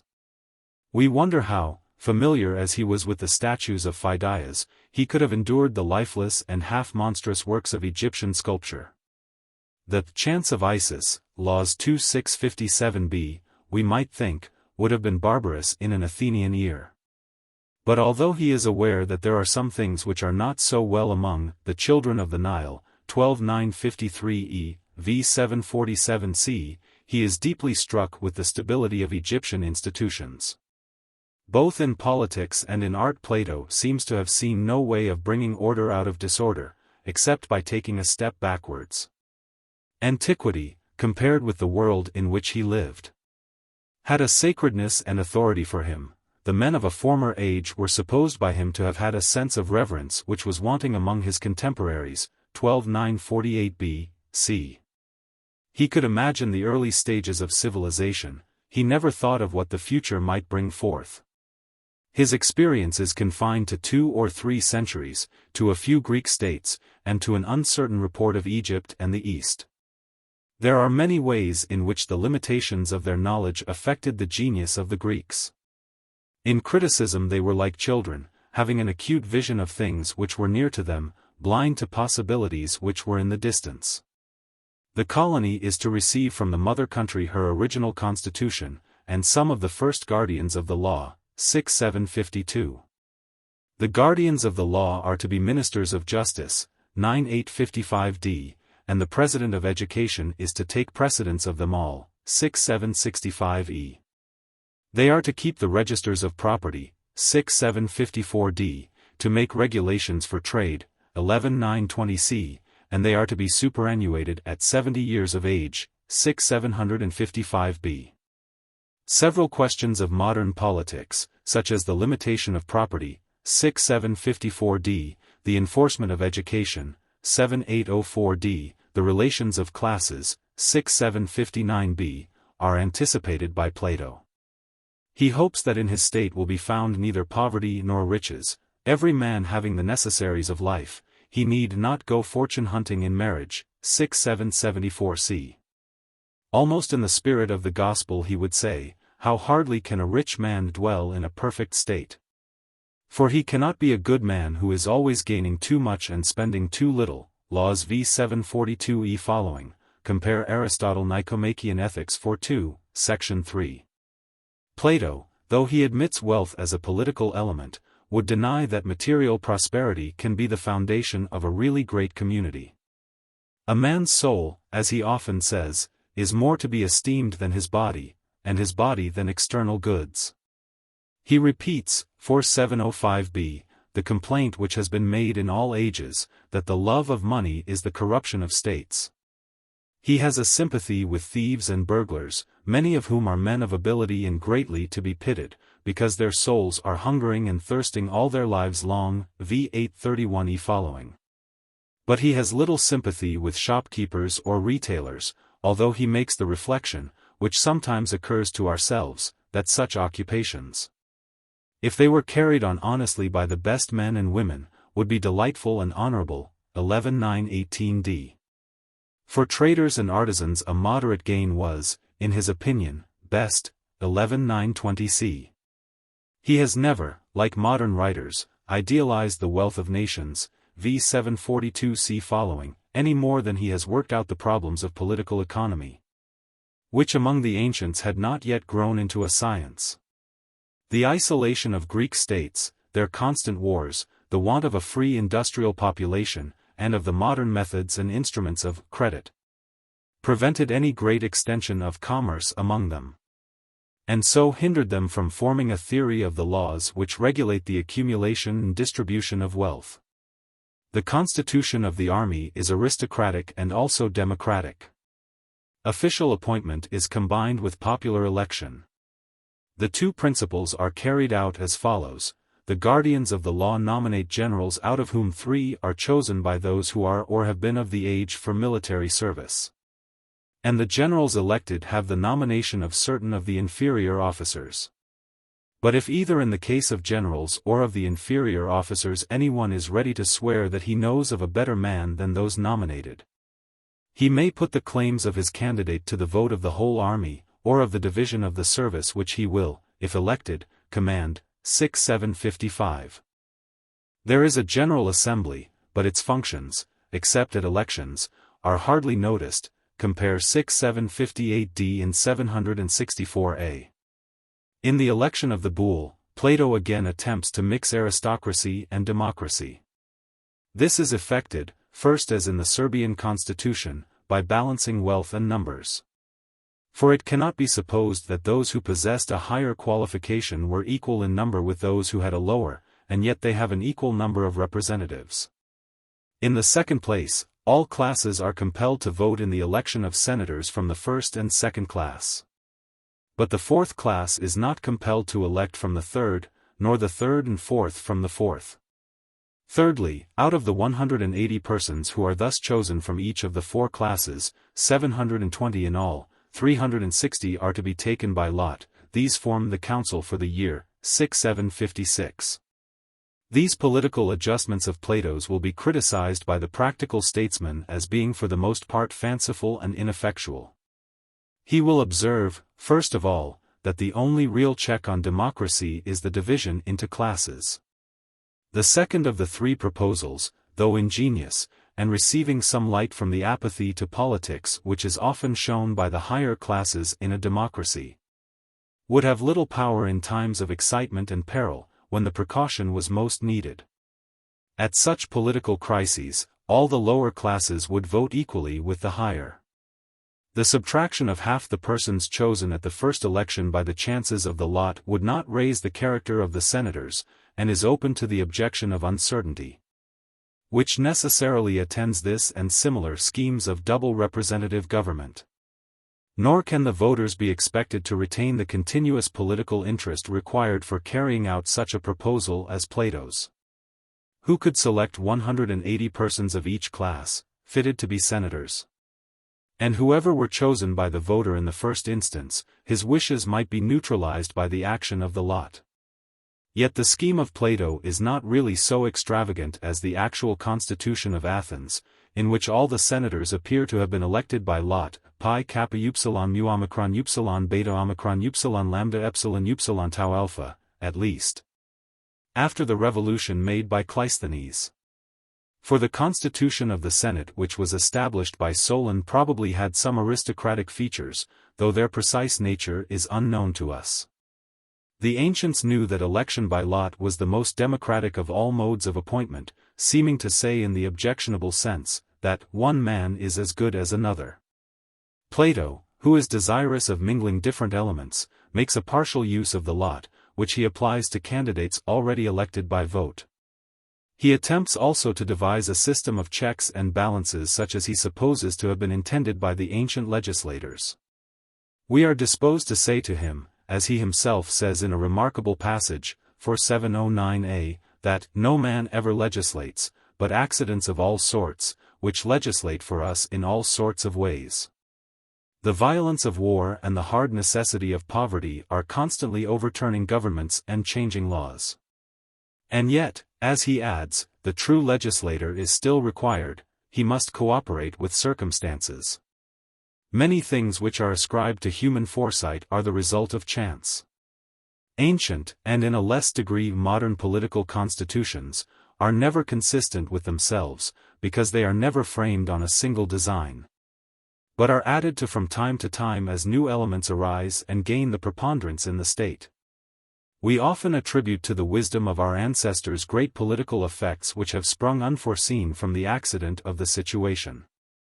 Power, not wisdom, is most commonly the source of political revolutions. And the result, as in the Roman Republic, of the coexistence of opposite elements in the same state is, not a balance of power or an equable progress of liberal principles, but a conflict of forces, of which one or other may happen to be in the ascendant.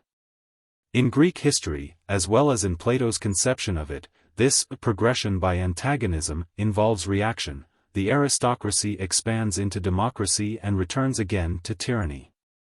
The constitution of the laws may be said to consist, besides the magistrates, mainly of three elements: an administrative council, the judiciary, and the nocturnal council, which is an intellectual aristocracy, composed of priests and the 10 eldest guardians of the law and some younger co-opted members. To this latter chiefly are assigned the functions of legislation, but to be exercised with a sparing hand. The powers of the ordinary council are administrative rather than legislative. The whole number of 360, as in the Athenian constitution, is distributed among the months of the year according to the number of the tribes.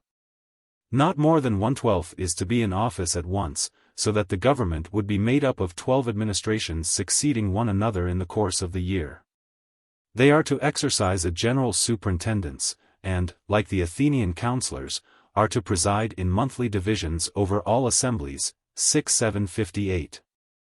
Of the ecclesia over which they presided, 6-758d, see above, little is said, and that little relates to comparatively trifling duties, 8-850.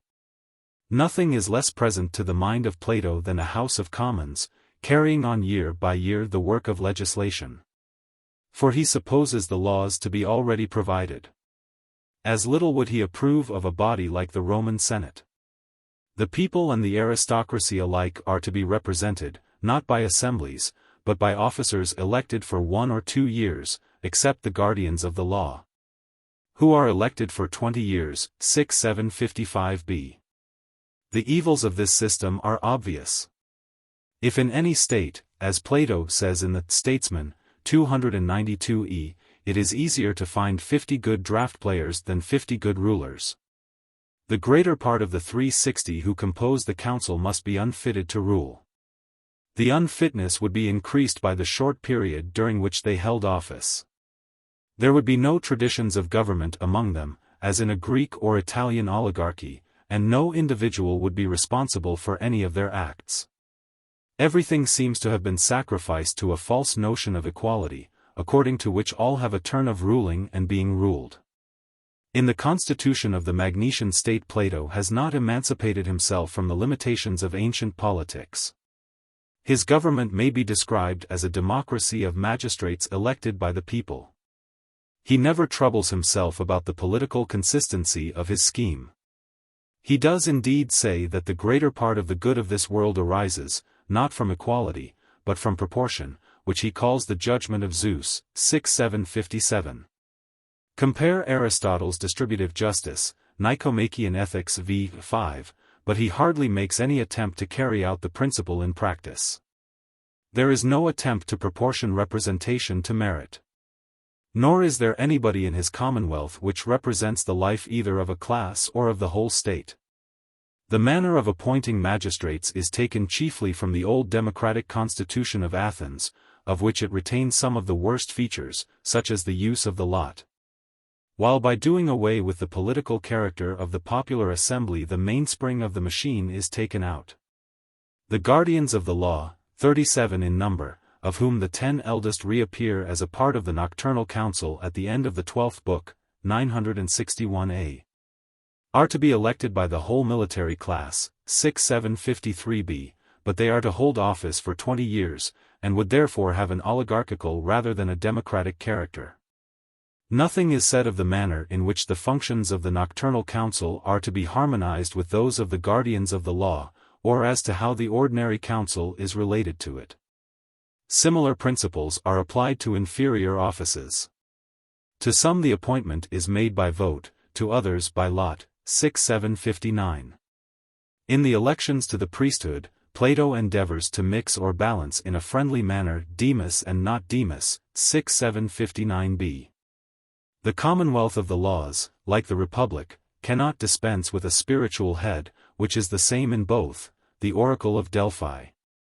From this the laws about all divine things are to be derived. The final selection of the interpreters, 6:759, the choice of an heir for a vacant lot, 9:856, the punishment for removing a deposit, 11:913, 914, are also to be determined by it. Plato is not disposed to encourage amateur attempts to revive religion in states. For, as he says in the laws, to institute religious rites is the work of a great intelligence, X 909e. Though the council is framed on the model of the Athenian bull, the law courts of Plato do not equally conform to the pattern of the Athenian dicasteries. Plato thinks that the judges should speak and ask questions. This is not possible if they are numerous. He would, therefore, have a few judges only, but good ones, 6:766d, e, 9:855d, e. He is nevertheless aware that both in public and private suits there must be a popular element, 6:768a, b. He insists that the whole people must share in the administration of justice. In public causes they are to take the first step, and the final decision is to remain with them. In private suits they are also to retain a share, for the citizen who has no part in the administration of justice is apt to think that he has no share in the state. For this reason there is to be a court of law in every tribe, i.e. for about every 2,000 citizens, and the judges are to be chosen by lot. Of the courts of law he gives what he calls a superficial sketch. Nor, indeed, is it easy to reconcile his various accounts of them. It is however clear that although some officials, like the guardians of the law, the wardens of the agora, city, and country have power to inflict minor penalties, the administration of justice is in the main popular. The ingenious expedient of dividing the questions of law and fact between a judge and jury, which would have enabled Plato to combine the popular element with the judicial, did not occur to him or to any other ancient political philosopher. Though desirous of limiting the number of judges, and thereby confining the office to persons specially fitted for it, he does not seem to have understood that a body of law must be formed by decisions as well as by legal enactments. He would have men in the first place seek justice from their friends and neighbors, because, as he truly remarks, they know best the questions at issue. 6:766e. These are called in another passage, 12:956b, arbiters rather than judges. But if they cannot settle the matter, it is to be referred to the courts of the tribes, and a higher penalty is to be paid by the party who is unsuccessful in the suit. 12:956c, d. There is a further appeal allowed to the select judges, with a further increase of penalty. The select judges are to be appointed by the magistrates, who are to choose one from every magistracy. 6:767c. They are to be elected annually, and therefore probably for a year only, and are liable to be called to account before the guardians of the law. 6:767e. In cases of which death is the penalty, the trial takes place before a special court, which is composed of the guardians of the law and of the judges of appeal. 9:855c, d. In treating of the subject in Book 9, 855, compare 12:956e, he proposes to leave for the most part the methods of procedure to a younger generation of legislators. The procedure in capital causes he determines himself. He insists that the vote of the judges shall be given openly, and before they vote they are to hear speeches from the plaintiff and defendant. They are then to take evidence in support of what has been said, and to examine witnesses. The eldest judge is to ask his questions first, and then the second, and then the third.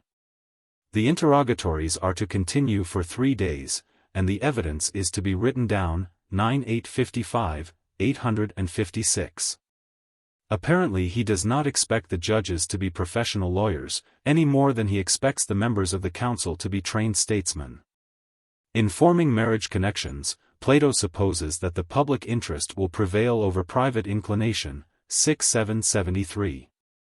There was nothing in this very shocking to the notions of Greeks, among whom the feeling of love towards the other sex was almost deprived of sentiment or romance. Married life is to be regulated solely with a view to the good of the state. The newly married couple are not allowed to absent themselves from their respective syssitia, even during their honeymoon. 6:780b. They are to give their whole mind to the procreation of children. 6:775d, e. 783d, e. Their duties to one another at a later period of life are not a matter about which the state is equally solicitous. 6:784. Divorces are readily allowed for incompatibility of temper. 11:929, 930. As in the Republic, physical considerations seem almost to exclude moral and social ones. To modern feelings there is a degree of coarseness in Plato's treatment of the subject. Yet he also makes some shrewd remarks on marriage, as for example, that a man who does not marry for money will not be the humble servant of his wife. 6:774c. And he shows a true conception of the nature of the family, when he requires that the newly married couple should leave their father and mother, and have a separate home. 6:776b. He also provides against extravagance in marriage festivals. 6:775a, which in some states of society, for instance in the case of the Hindus, has been a social evil of the first magnitude. In treating of property, Plato takes occasion to speak of property in slaves. 6:776, 777. They are to be treated with perfect justice, but, for their own sake, to be kept at a distance. The motive is not so much humanity to the slave, of which there are hardly any traces, although Plato allows that many in the hour of peril have found a slave more attached than members of their own family. But the self-respect which the freeman and citizen owes to himself, compare Republic 8:549a. If they commit crimes, they are doubly punished. 9:867, 868, 8844e following. If they inform against illegal practices of their masters, they are to receive a protection, which would probably be ineffectual, from the guardians of the law. In rare cases they are to be set free. 11:932d, e.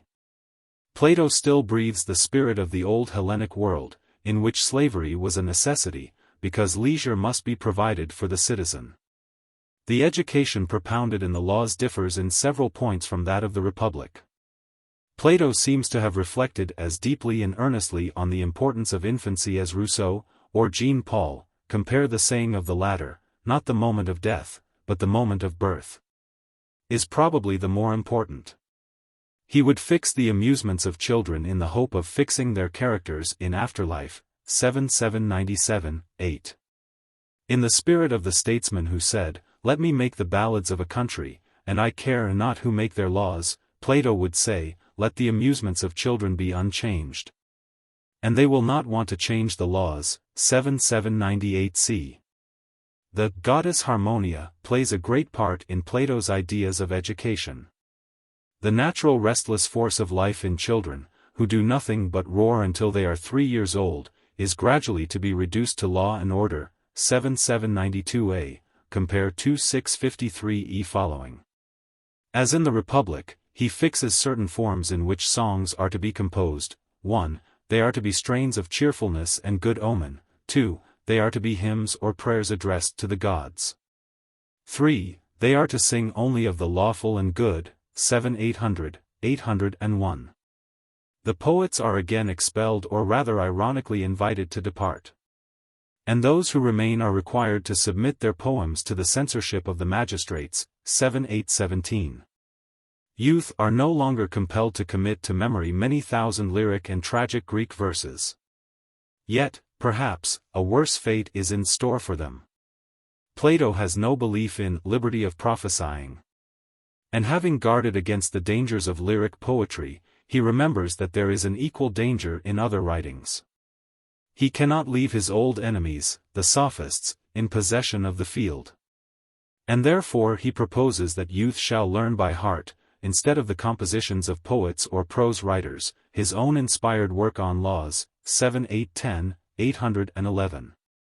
These, and music and mathematics, are the chief parts of his education.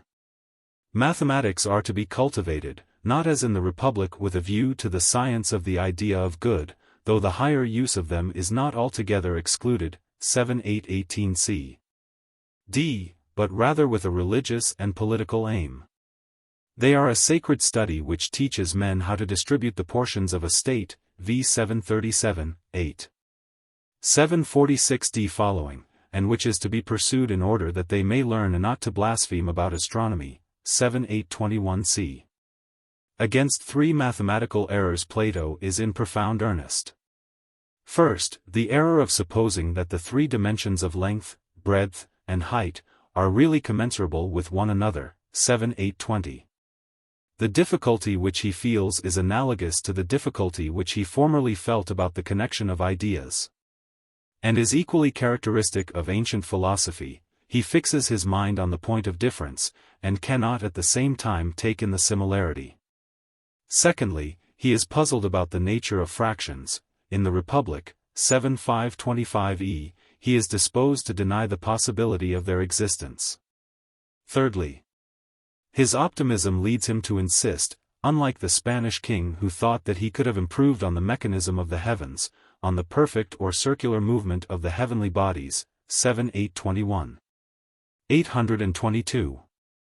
He appears to mean, that instead of regarding the stars as overtaking or being overtaken by one another, or as planets wandering in many paths, a more comprehensive survey of the heavens would enable us to infer that they all alike moved in a circle around a center. Compare Timaeus 40 following. Republic X 617. He probably suspected, though unacquainted with the true cause, that the appearance of the heavens did not agree with the reality, at any rate. His notions of what was right or fitting easily overpowered the results of actual observation. To the early astronomers, who lived at the revival of science, as to Plato, there was nothing absurd in a priori astronomy. And they would probably have made fewer real discoveries if they had followed any other track. Compare Introduction to the Republic. The science of dialectic is nowhere mentioned by name in the laws, nor is anything said of the education of afterlife. The child is to begin to learn at 10 years of age. He is to be taught reading and writing for 3 years, from 10 to 13, and no longer. And for 3 years more, from 13 to 16, he is to be instructed in music. 7, 8, 10. The great fault which Plato finds in the contemporary education is the almost total ignorance of arithmetic and astronomy, in which the Greeks would do well to take a lesson from the Egyptians. 7:8-19a, b. Compare Republic 7:5-25 following. Dancing and wrestling are to have a military character. 7:7-96, and women as well as men are to be taught the use of arms. 7:7-94d, 804e. The military spirit which Plato has vainly endeavored to expel in the first two books returns again in the seventh and eighth. He has evidently a sympathy with the soldier, as well as with the poet, and he is no mean master of the art, or at least of the theory, of war. Compare Laws 6:7-60 following, 7:8-13. Republic v. 467, 470, though inclining rather to the Spartan than to the Athenian practice of it. Laws 4706, 707. Of a supreme or master science which was to be the coping stone of the rest, few traces appear in the laws. He seems to have lost faith in it, or perhaps to have realized that the time for such a science had not yet come, and that he was unable to fill up the outline which he had sketched. There is no requirement that the guardians of the law shall be philosophers, although they are to know the unity of virtue. 12:965, and the connection of the sciences. 967, 968. Nor are we told that the leisure of the citizens, when they are grown up, is to be devoted to any intellectual employment. In this respect we note a falling off from the Republic, but also there is the returning to it, of which Aristotle speaks in the Politics. The public and family duties of the citizens are to be their main business, and these would, no doubt, take up a great deal more time than in the modern world we are willing to allow to either of them. 7:807. Plato no longer entertains the idea of any regular training to be pursued under the superintendence of the state from 18 to 30, or from 30 to 35. He has taken the first step downwards on Constitution Hill, Republic 8:547, 548. But he maintains as earnestly as ever that, to men living under this second polity there remains the greatest of all works, the education of the soul. And that no bywork should be allowed to interfere with it. Night and day are not long enough for the consummation of it. 7:807d. Few among us are either able or willing to carry education into later life. 5 or 6 years spent at school, 3 or 4 at a university, or in the preparation for a profession. An occasional attendance at a lecture to which we are invited by friends when we have an hour to spare from housekeeping or money-making, these comprise, as a matter of fact, the education even of the educated. And then the lamp is extinguished, more truly than Heracleida's sun, never to be lighted again. Republic 6:497b. The description which Plato gives in the Republic of the state of adult education among his contemporaries may be applied almost word for word to our own age. He does not however acquiesce in this widely spread want of a higher education. He would rather seek to make every man something of a philosopher before he enters on the duties of active life. But in the laws he no longer prescribes any regular course of study which is to be pursued in mature years. Nor does he remark that the education of afterlife is of another kind, and must consist with the majority of the world rather in the improvement of character than in the acquirement of knowledge. It comes from the study of ourselves and other men, from moderation and experience, from reflection on circumstances, from the pursuit of high aims, from a right use of the opportunities of life. It is the preservation of what we have been, and the addition of something more. The power of abstract study or continuous thought is very rare, but such a training as this can be given by everyone to himself. The singular passage in Book 7, 803c, in which Plato describes life as a pastime, like many other passages in the Laws, is imperfectly expressed. Two thoughts seem to be struggling in his mind. First, the reflection, to which he returns at the end of the passage, 804b, that men are playthings or puppets, and that God only is the serious aim of human endeavors. This suggests to him the afterthought that, although playthings, they are the playthings of the gods, and that this is the best of them. The cynical, ironical fancy of the moment insensibly passes into a religious sentiment. In another passage he says that life is a game of which God, who is the player, shifts the pieces so as to procure the victory of good on the whole, X 903d following. Or once more, tragedies are acted on the stage, but the best and noblest of them is the imitation of the noblest life, which we affirm to be the life of our whole state, 7:8-17. Again, life is a chorus, as well as a sort of mystery, in which we have the gods for playmates, 2:653 d. 655a. Men imagine that war is their serious pursuit, and they make war that they may return to their amusements. But neither wars nor amusements are the true satisfaction of men, which is to be found only in the society of the gods, in sacrificing to them and propitiating them, 7:803d, e. Like a Christian ascetic, Plato seems to suppose that life should be passed wholly in the enjoyment of divine things. And after meditating in amazement on the sadness and unreality of the world, he adds, in a sort of parenthesis, "Be cheerful, sirs, Shakespeare, Tempest, Act 4 sc. 1. In one of the noblest passages of Plato, he speaks of the relation of the sexes, 8:835, 842. Natural relations between members of the same family have been established of old. A little word has put a stop to incestuous connections. But unnatural unions of another kind continued to prevail at Crete and Lacedaemon, and were even justified by the example of the gods, I 636c. They, too, might be banished, if the feeling that they were unholy and abominable could sink into the minds of men. The legislator is to cry aloud, and spare not, let not men fall below the level of the beasts, 8:840d. Plato does not shrink, like some modern philosophers, from carrying on war against the mightiest lusts of mankind, 8:835c. Neither does he expect to extirpate them, but only to confine them to their natural use and purpose, by the enactments of law, and by the influence of public opinion. He will not feed them by an over-luxurious diet, nor allow the healthier instincts of the soul to be corrupted by music and poetry. The prohibition of excessive wealth is, as he says, a very considerable gain in the way of temperance, 8:836a. Nor does he allow of those enthusiastic friendships between older and younger persons which in his earlier writings appear to be alluded to with a certain degree of amusement and without reproof, compare Introduction to the Symposium. Sub fin. Sappho and Anacreon are celebrated by him in the Charmides and the Phaedrus, but they would have been expelled from the Magnesian state. Yet he does not suppose that the rule of absolute purity can be enforced on all mankind.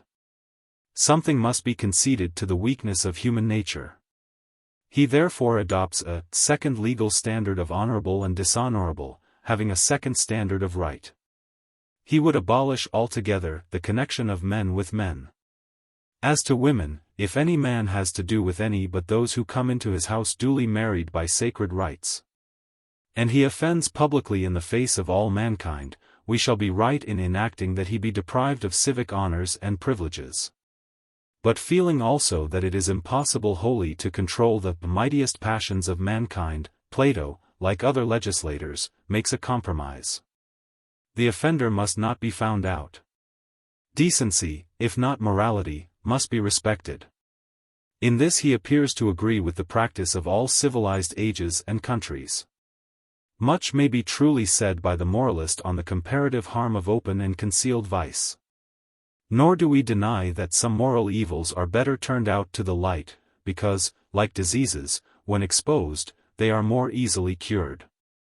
And secrecy introduces mystery which enormously exaggerates their power. A mere animal want is thus elevated into a sentimental ideal.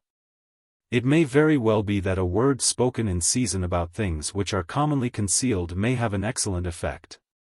But having regard to the education of youth, to the innocence of children, to the sensibilities of women, to the decencies of society, Plato and the world in general are not wrong in insisting that some of the worst vices, if they must exist, should be kept out of sight. This, though only a second-best rule, is a support to the weakness of human nature. There are some things which may be whispered in the closet, but should not be shouted on the housetop. It may be said of this, as of many other things, that it is a great part of education to know to whom they are to be spoken of, and when, and where. Book 9. Punishments of offenses and modes of procedure come next in order. We have a sense of disgrace in making regulations for all the details of crime in a virtuous and well-ordered state. But seeing that we are legislating for men and not for gods, there is no uncharitableness in apprehending that some one of our citizens may have a heart like the seed which has touched the ox's horn, so hard as to be impenetrable to the law. Let our first enactment be directed against the robbing of temples. No well-educated citizen will be guilty of such a crime, but one of their servants, or some stranger, may, and with a view to him, and at the same time with a remoter eye to the general infirmity of human nature, I will lay down the law, beginning with a prelude. To the intending robber we will say, "O sir, the complaint which troubles you is not human. But some curse has fallen upon you, inherited from the crimes of your ancestors, of which you must purge yourself. Go and sacrifice to the gods, associate with the good, avoid the wicked.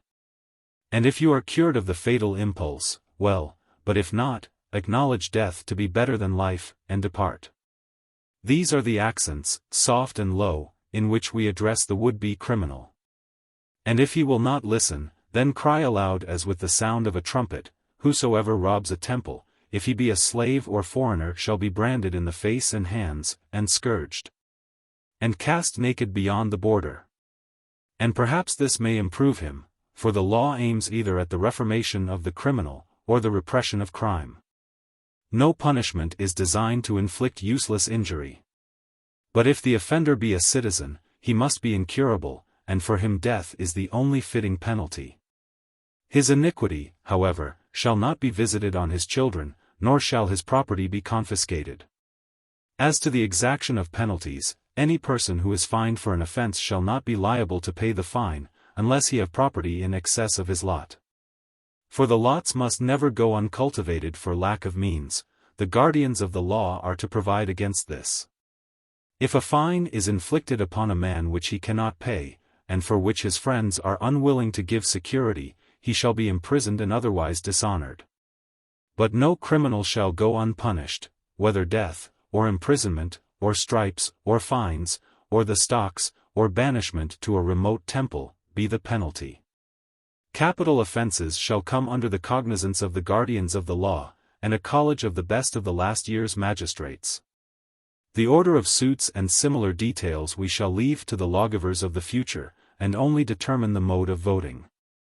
The judges are to sit in order of seniority, and the proceedings shall begin with the speeches of the plaintiff and the defendant. And then the judges, beginning with the eldest, shall ask questions and collect evidence during 3 days, which, at the end of each day, shall be deposited in writing under their seals on the altar of Hestia. And when they have evidence enough, after a solemn declaration that they will decide justly, they shall vote and end the case. The votes are to be given openly in the presence of the citizens.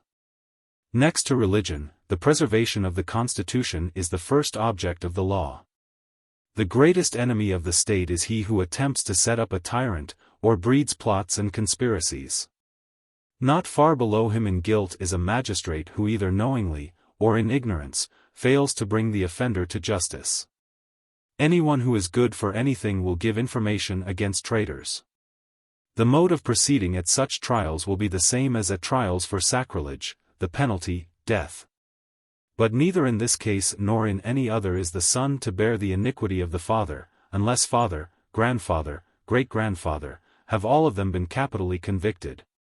And then the family of the criminal are to be sent off to the country of their ancestor, retaining their property, with the exception of the lot and its fixtures. And 10 are to be selected from the younger sons of the other citizens, one of whom is to be chosen by the oracle of Delphi to be heir of the lot. Our third law will be a general one, concerning the procedure and the judges in cases of treason. As regards the remaining or departure of the family of the offender, the same law shall apply equally to the traitor, the sacrilegious, and the conspirator. A thief, whether he steals much or little, must refund twice the amount, if he can do so without impairing his lot. If he cannot, he must go to prison until he either pays the plaintiff, or in case of a public theft, the city, or they agree to forgive him. But should all kinds of theft incur the same penalty? You remind me of what I know, that legislation is never perfect. The men for whom laws are now made may be compared to the slave who is being doctored, according to our old image, by the unscientific doctor. For the empirical practitioner, if he chanced to meet the educated physician talking to his patient, and entering into the philosophy of his disease, would burst out laughing and say, "As doctors delight in doing, foolish fellow, instead of curing the patient you are educating him." And would he not be right? Perhaps, and he might add, that he who discourses in our fashion preaches to the citizens instead of legislating for them. True. There is, however, one advantage which we possess, that being amateurs only, we may either take the most ideal, or the most necessary and utilitarian view. But why offer such an alternative? As if all our legislation must be done today, and nothing put off until the morrow. We may surely rough-hew our materials first, and shape and place them afterwards. That will be the natural way of proceeding. There is a further point. Of all writings either in prose or verse, the writings of the legislator are the most important. For it is he who has to determine the nature of good and evil, and how they should be studied with a view to our instruction. And is it not as disgraceful for Solon and Lycurgus to lay down false precepts about the institutions of life as for Homer and Tertius? The laws of states ought to be the models of writing, and what is at variance with them should be deemed ridiculous. And we may further imagine them to express the affection and good sense of a father or mother, and not to be the fiats of a tyrant. Very true. Let us inquire more particularly about sacrilege, theft and other crimes, for which we have already legislated in part. And this leads us to ask, first of all, whether we are agreed or disagreed about the nature of the honorable and just. To what are you referring? I will endeavor to explain. All are agreed that justice is honorable, whether in men or things, and no one who maintains that a very ugly man who is just, is in his mind fair, would be thought extravagant. Very true. But if honor is to be attributed to justice, are just sufferings honorable, or only just actions? What do you mean? Our laws supply a case in point. For we enacted that the robber of temples and the traitor should die, and this was just, but the reverse of honorable. In this way does the language of the many rend asunder the just and honorable. That is true. But is our own language consistent? I have already said that the evil are involuntarily evil, v. 731c, and the evil are the unjust. Now the voluntary cannot be the involuntary. And if you two come to me and say, then shall we legislate for our city? Of course, I shall reply.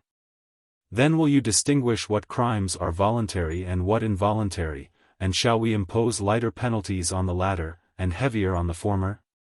Or shall we refuse to determine what is the meaning of voluntary and involuntary, and maintain that our words have come down from heaven, and that they should be at once embodied in a law? All states legislate under the idea that there are two classes of actions, the voluntary and the involuntary, but there is great confusion about them in the minds of men. And the law can never act unless they are distinguished. Either we must abstain from affirming that unjust actions are involuntary, or explain the meaning of this statement. Believing, then, that acts of injustice cannot be divided into voluntary and involuntary, I must endeavor to find some other mode of classifying them.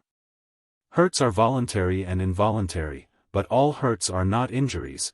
On the other hand, a benefit when wrongly conferred may be an injury. An act which gives or takes away anything is not simply just, but the legislator who has to decide whether the case is one of hurt or injury, must consider the animus of the agent. And when there is hurt, he must as far as possible, provide a remedy and reparation, but if there is injustice, he must, when compensation has been made, further endeavor to reconcile the two parties. Excellent.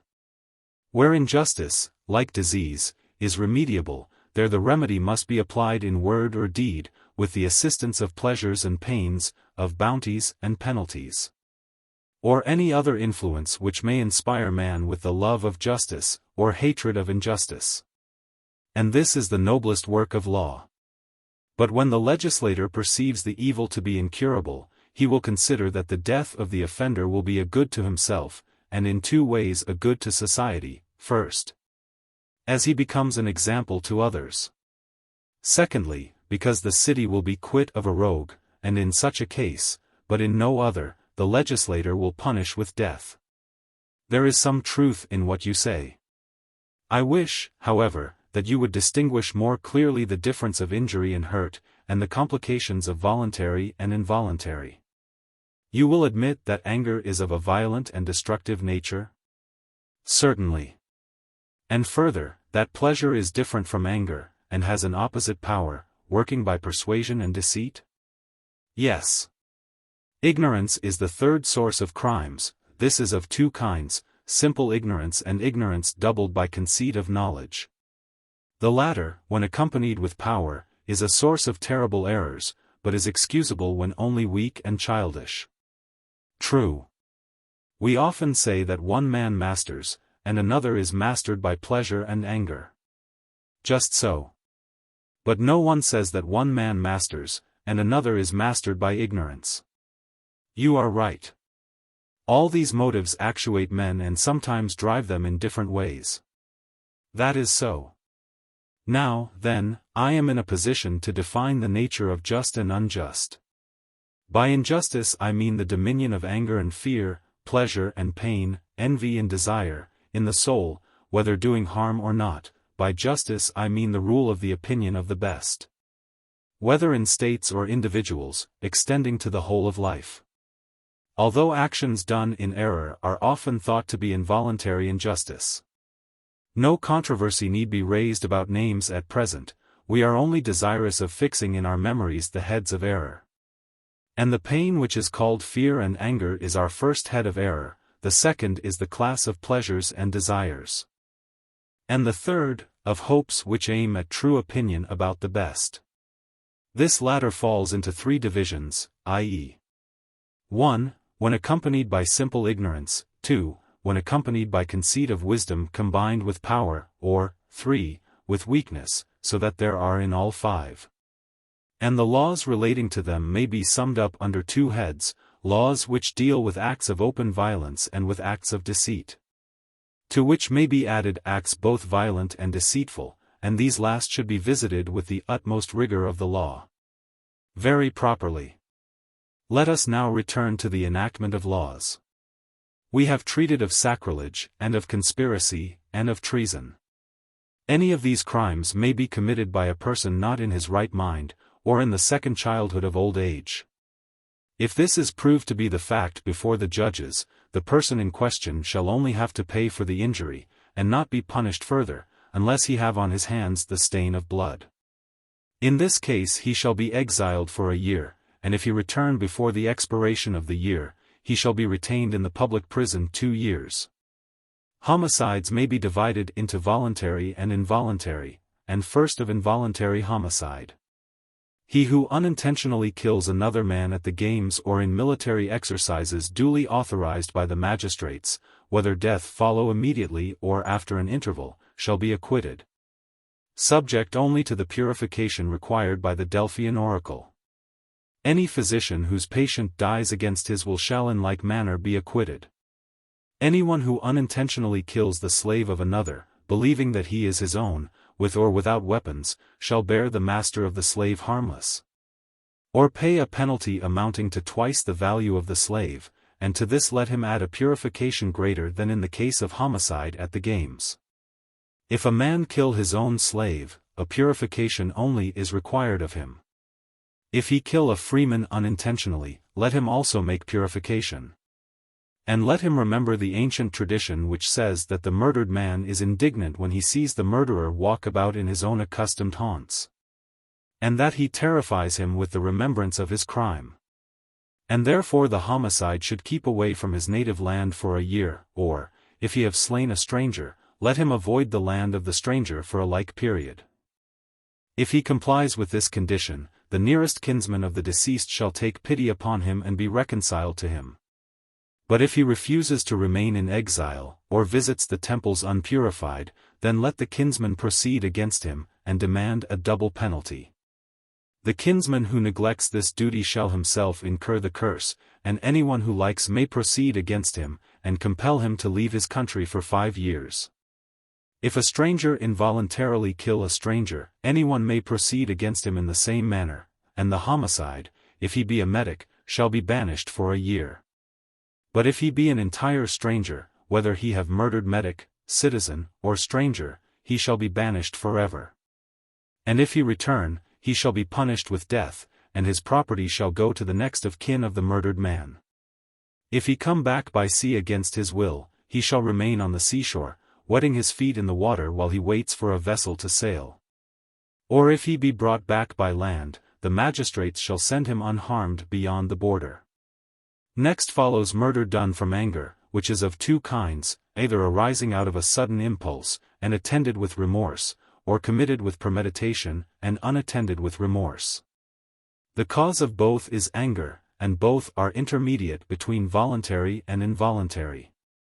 The one which is committed from sudden impulse, though not wholly involuntary, bears the image of the involuntary, and is therefore the more excusable of the two, and should receive a gentler punishment.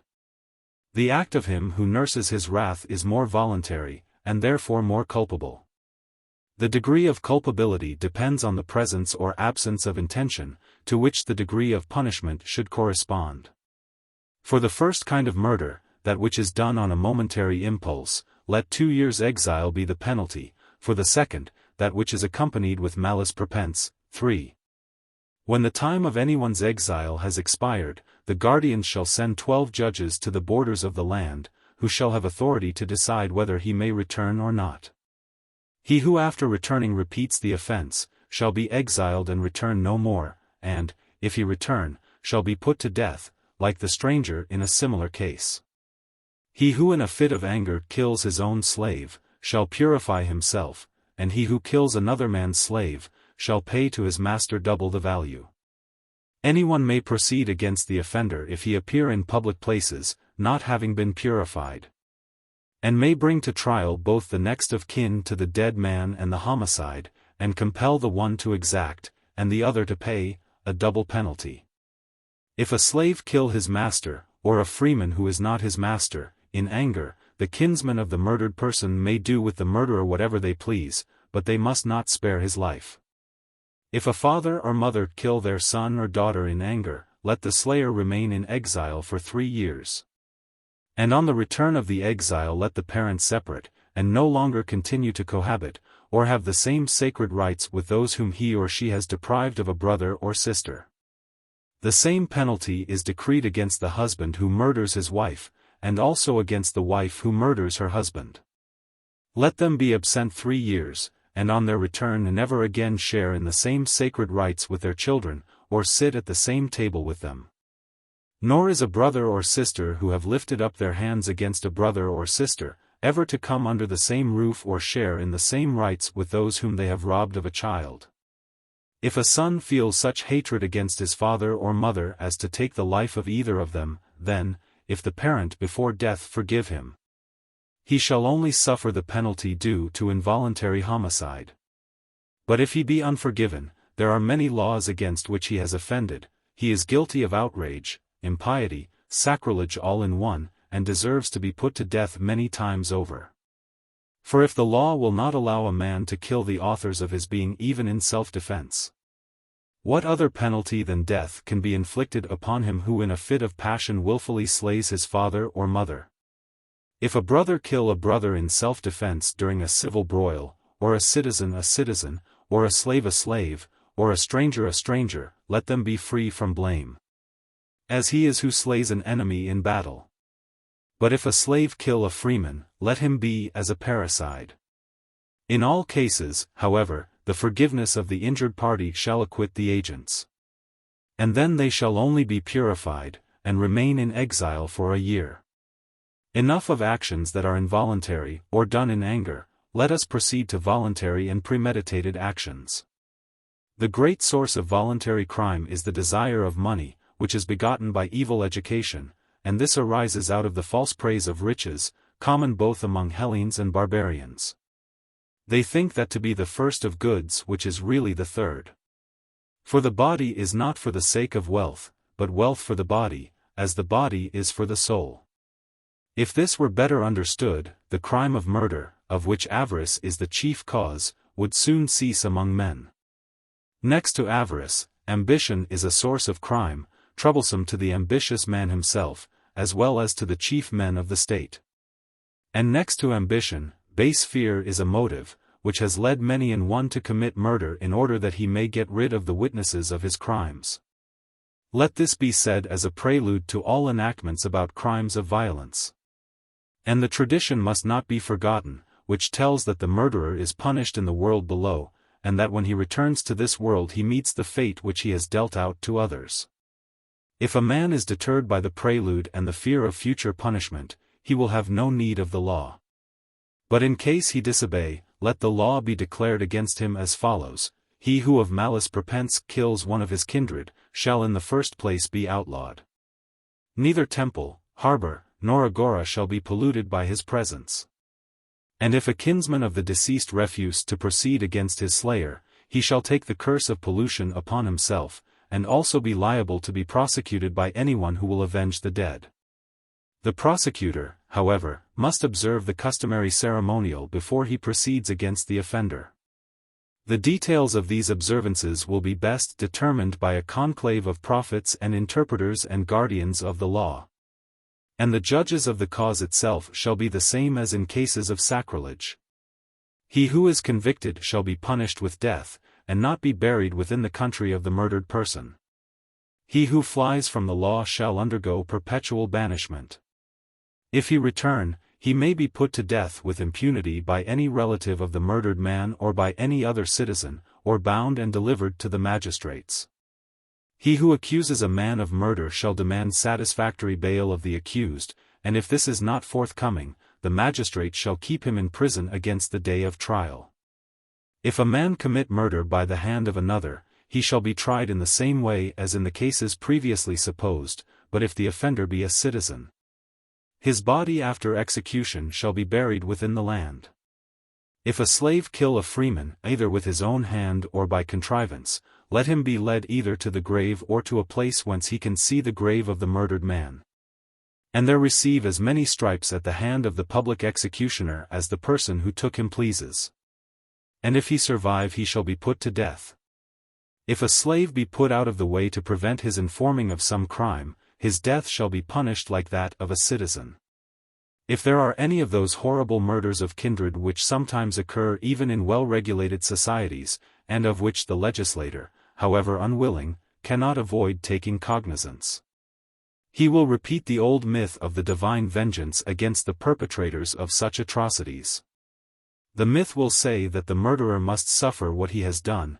If he have slain his father, he must be slain by his children. If his mother, he must become a woman and perish at the hands of his offspring in another age of the world. Such a preamble may terrify him.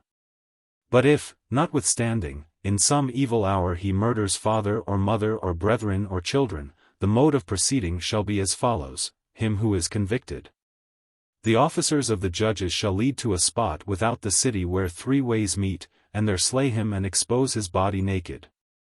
And each of the magistrates shall cast a stone upon his head and justify the city, and he shall be thrown unburied beyond the border. But what shall we say of him who takes the life which is dearest to him, that is to say, his own, and this not from any disgrace or calamity, but from cowardice and indolence? The manner of his burial and the purification of his crime is a matter for God and the interpreters to decide and for his kinsmen to execute. Let him, at any rate, be buried alone in some uncultivated and nameless spot, and be without name or monument. If a beast kill a man, not in a public contest, let it be prosecuted for murder, and after condemnation slain and cast without the border. Also inanimate things which have caused death, except in the case of lightning and other visitations from heaven, shall be carried without the border. If the body of a dead man be found, and the murderer remain unknown, the trial shall take place all the same. And the unknown murderer shall be warned not to set foot in the temples or come within the borders of the land. If discovered, he shall die, and his body shall be cast out. A man is justified in taking the life of a burglar, of a footpad, of a violator of women or youth. And he may take the life of another with impunity in defense of father, mother, brother, wife, or other relations. The nurture and education which are necessary to the existence of men have been considered, and the punishment of acts of violence which destroy life. There remain maiming, wounding, and the like, which admit of a similar division into voluntary and involuntary.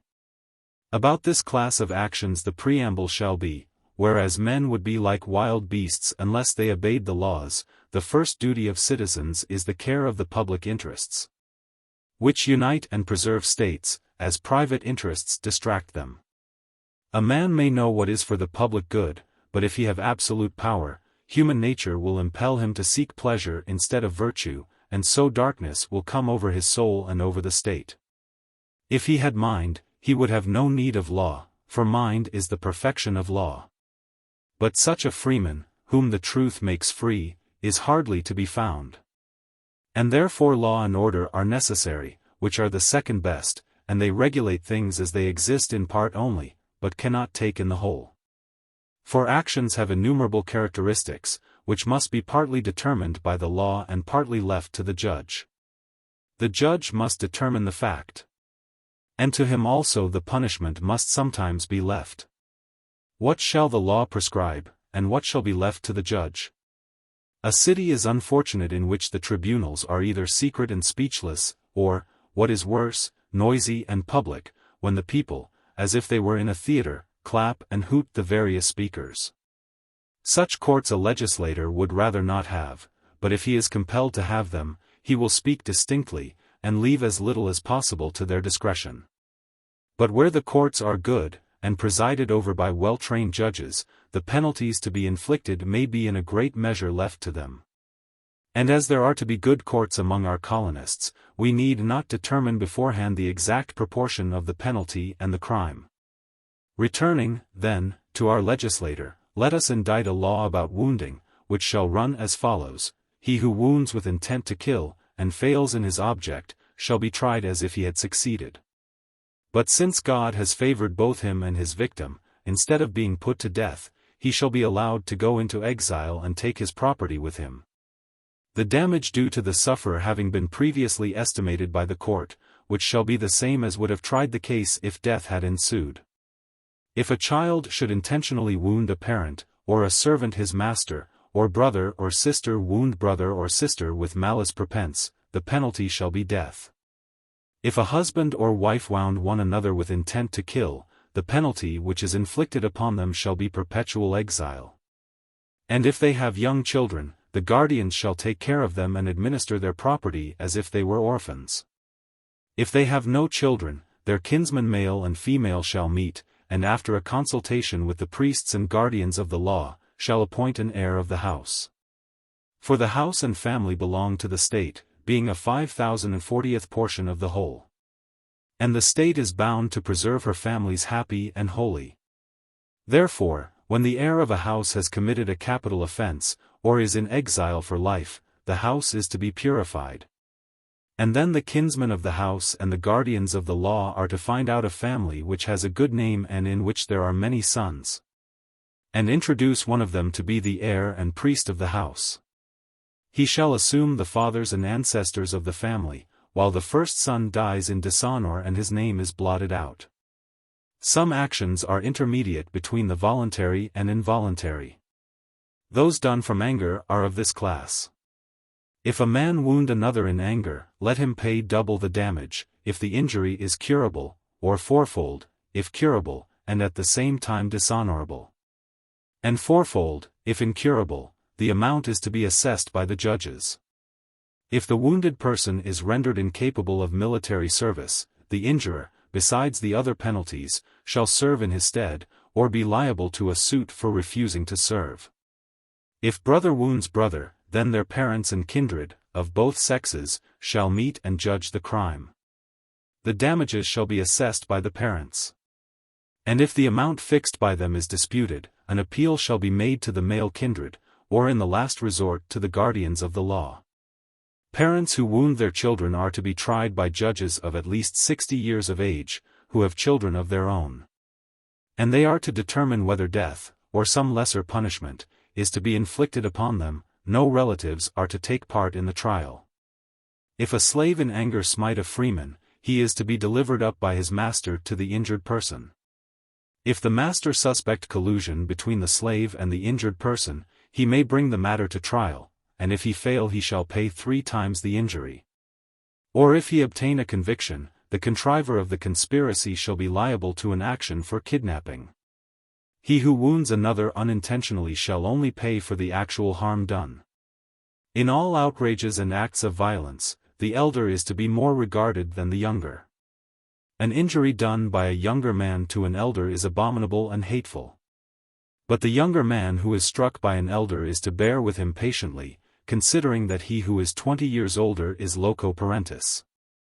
And remembering the reverence which is due to the gods who preside over birth. Let him keep his hands, too, from the stranger. Instead of taking upon himself to chastise him when he is insolent, he shall bring him before the wardens of the city, who shall examine into the case, and if they find him guilty, shall scourge him with as many blows as he has given. Or if he be innocent, they shall warn and threaten his accuser. When an equal strikes an equal, whether an old man, or a young man, let them use only their fists and have no weapons. He who being above 40 years of age commences a fight, or retaliates, shall be counted mean and base. To this preamble, let the law be added: if a man smite another who is his elder by 20 years or more, let the bystander, in case he be older than the combatants, part them. Or if he be younger than the person struck, or of the same age with him, let him defend him as he would a father or brother. And let the striker be brought to trial, and if convicted imprisoned for a year or more at the discretion of the judges. If a stranger smite one who is his elder by 20 years or more, he shall be imprisoned for 2 years, and a metic, in like case, shall suffer 3 years imprisonment. He who is standing by and gives no assistance, shall be punished according to his class in one of 4 penalties, a mina, 50, 30, 20 drachmas. The generals and other superior officers of the army shall form the court which tries this class of offences. Laws are made to instruct the good, and in the hope that there may be no need of them. Also to control the bad, whose hardness of heart will not be hindered from crime. The uttermost penalty will fall upon those who lay violent hands upon a parent, having no fear of the gods above, or of the punishments which will pursue them in the world below. They are too wise in their own conceits to believe in such things, wherefore the tortures which await them in another life must be anticipated in this. Let the law be as follows. If a man, being in his right mind, dare to smite his father and mother, or his grandfather and grandmother, let the passerby come to the rescue. And if he be a metic or stranger who comes to the rescue, he shall have the first place at the games, or if he do not come to the rescue, he shall be a perpetual exile. Let the citizen in the like case be praised or blamed, and the slave receive freedom or 100 stripes. The wardens of the agora, the city, or the country, as the case may be, shall see to the execution of the law. And he who is an inhabitant of the same place and is present shall come to the rescue, or he shall fall under a curse. If a man be convicted of assaulting his parents, let him be banished forever from the city into the country, and let him abstain from all sacred rites. And if he do not abstain, let him be punished by the wardens of the country, and if he return to the city, let him be put to death. If any freeman consort with him, let him be purified before he returns to the city. If a slave strike a freeman, whether citizen or stranger, let the bystander be obliged to seize and deliver him into the hands of the injured person, who may inflict upon him as many blows as he pleases, and shall then return him to his master. The law will be as follows: the slave who strikes a freeman shall be bound by his master, and not set at liberty without the consent of the person whom he has injured. All these laws apply to women as well as to men. Book X. The greatest wrongs arise out of youthful insolence, and the greatest of all are committed against public temples. They are in the second degree great when private rites and sepulchres are insulted, in the third degree, when committed against parents. In the fourth degree, when they are done against the authority or property of the rulers, in the fifth degree, when the rights of individuals are violated. Most of these offenses have been already considered, but there remains the question of admonition and punishment of offenses against the gods. Let the admonition be in the following terms: no man who ever intentionally did or said anything impious, had a true belief in the existence of the gods. But either he thought that there were no gods, or that they did not care about men, or that they were easily appeased by sacrifices and prayers. What shall we say or do to such persons? My good sir, let us first hear the jests which they in their superiority will make upon us. What will they say? Probably something of this kind: strangers, you are right in thinking that some of us do not believe in the existence of the gods, while others assert that they do not care for us, and others that they are propitiated by prayers and offerings. But we want you to argue with us before you threaten. You should prove to us by reasonable evidence that there are gods, and that they are too good to be bribed. Poets, priests, prophets, rhetoricians, even the best of them, speak to us of atoning for evil, and not of avoiding it. From legislators who profess to be gentle we ask for instruction, which may, at least, have the persuasive power of truth, if no other. What have you to say? Well, there is no difficulty in proving the being of the gods. The sun, and earth, and stars, moving in their courses, the recurring seasons, furnish proofs of their existence. And there is the general opinion of mankind. I fear that the unbelievers, not that I care for their opinion, will despise us. You are not aware that their impiety proceeds, not from sensuality, but from ignorance taking the garb of wisdom. What do you mean? At Athens there are tales current both in prose and verse of a kind which are not tolerated in a well-regulated state like yours. The oldest of them relate the origin of the world, and the birth and life of the gods. These narratives have a bad influence on family relations.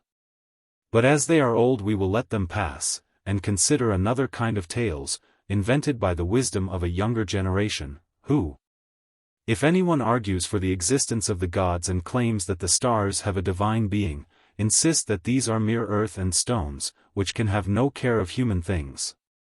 And that all theology is a cooking up of words. Now what course ought we to take? Shall we suppose some impious man to charge us with assuming the existence of the gods, and make a defense? Or shall we leave the preamble and go on to the laws? There is no hurry, and we have often said that the shorter and worse method should not be preferred to the longer and better. The proof that there are gods who are good, and the friends of justice, is the best preamble of all our laws. Come, let us talk with the impious, who have been brought up from their infancy in the belief of religion, and have heard their own fathers and mothers praying for them and talking with the gods as if they were absolutely convinced of their existence. Who have seen mankind prostrate in prayer at the rising and setting of the sun and moon and at every turn of fortune, and have dared to despise and disbelieve all this. Can we keep our temper with them, when they compel us to argue on such a theme? We must, or like them we shall go mad, though with more reason. Let us select one of them and address him as follows.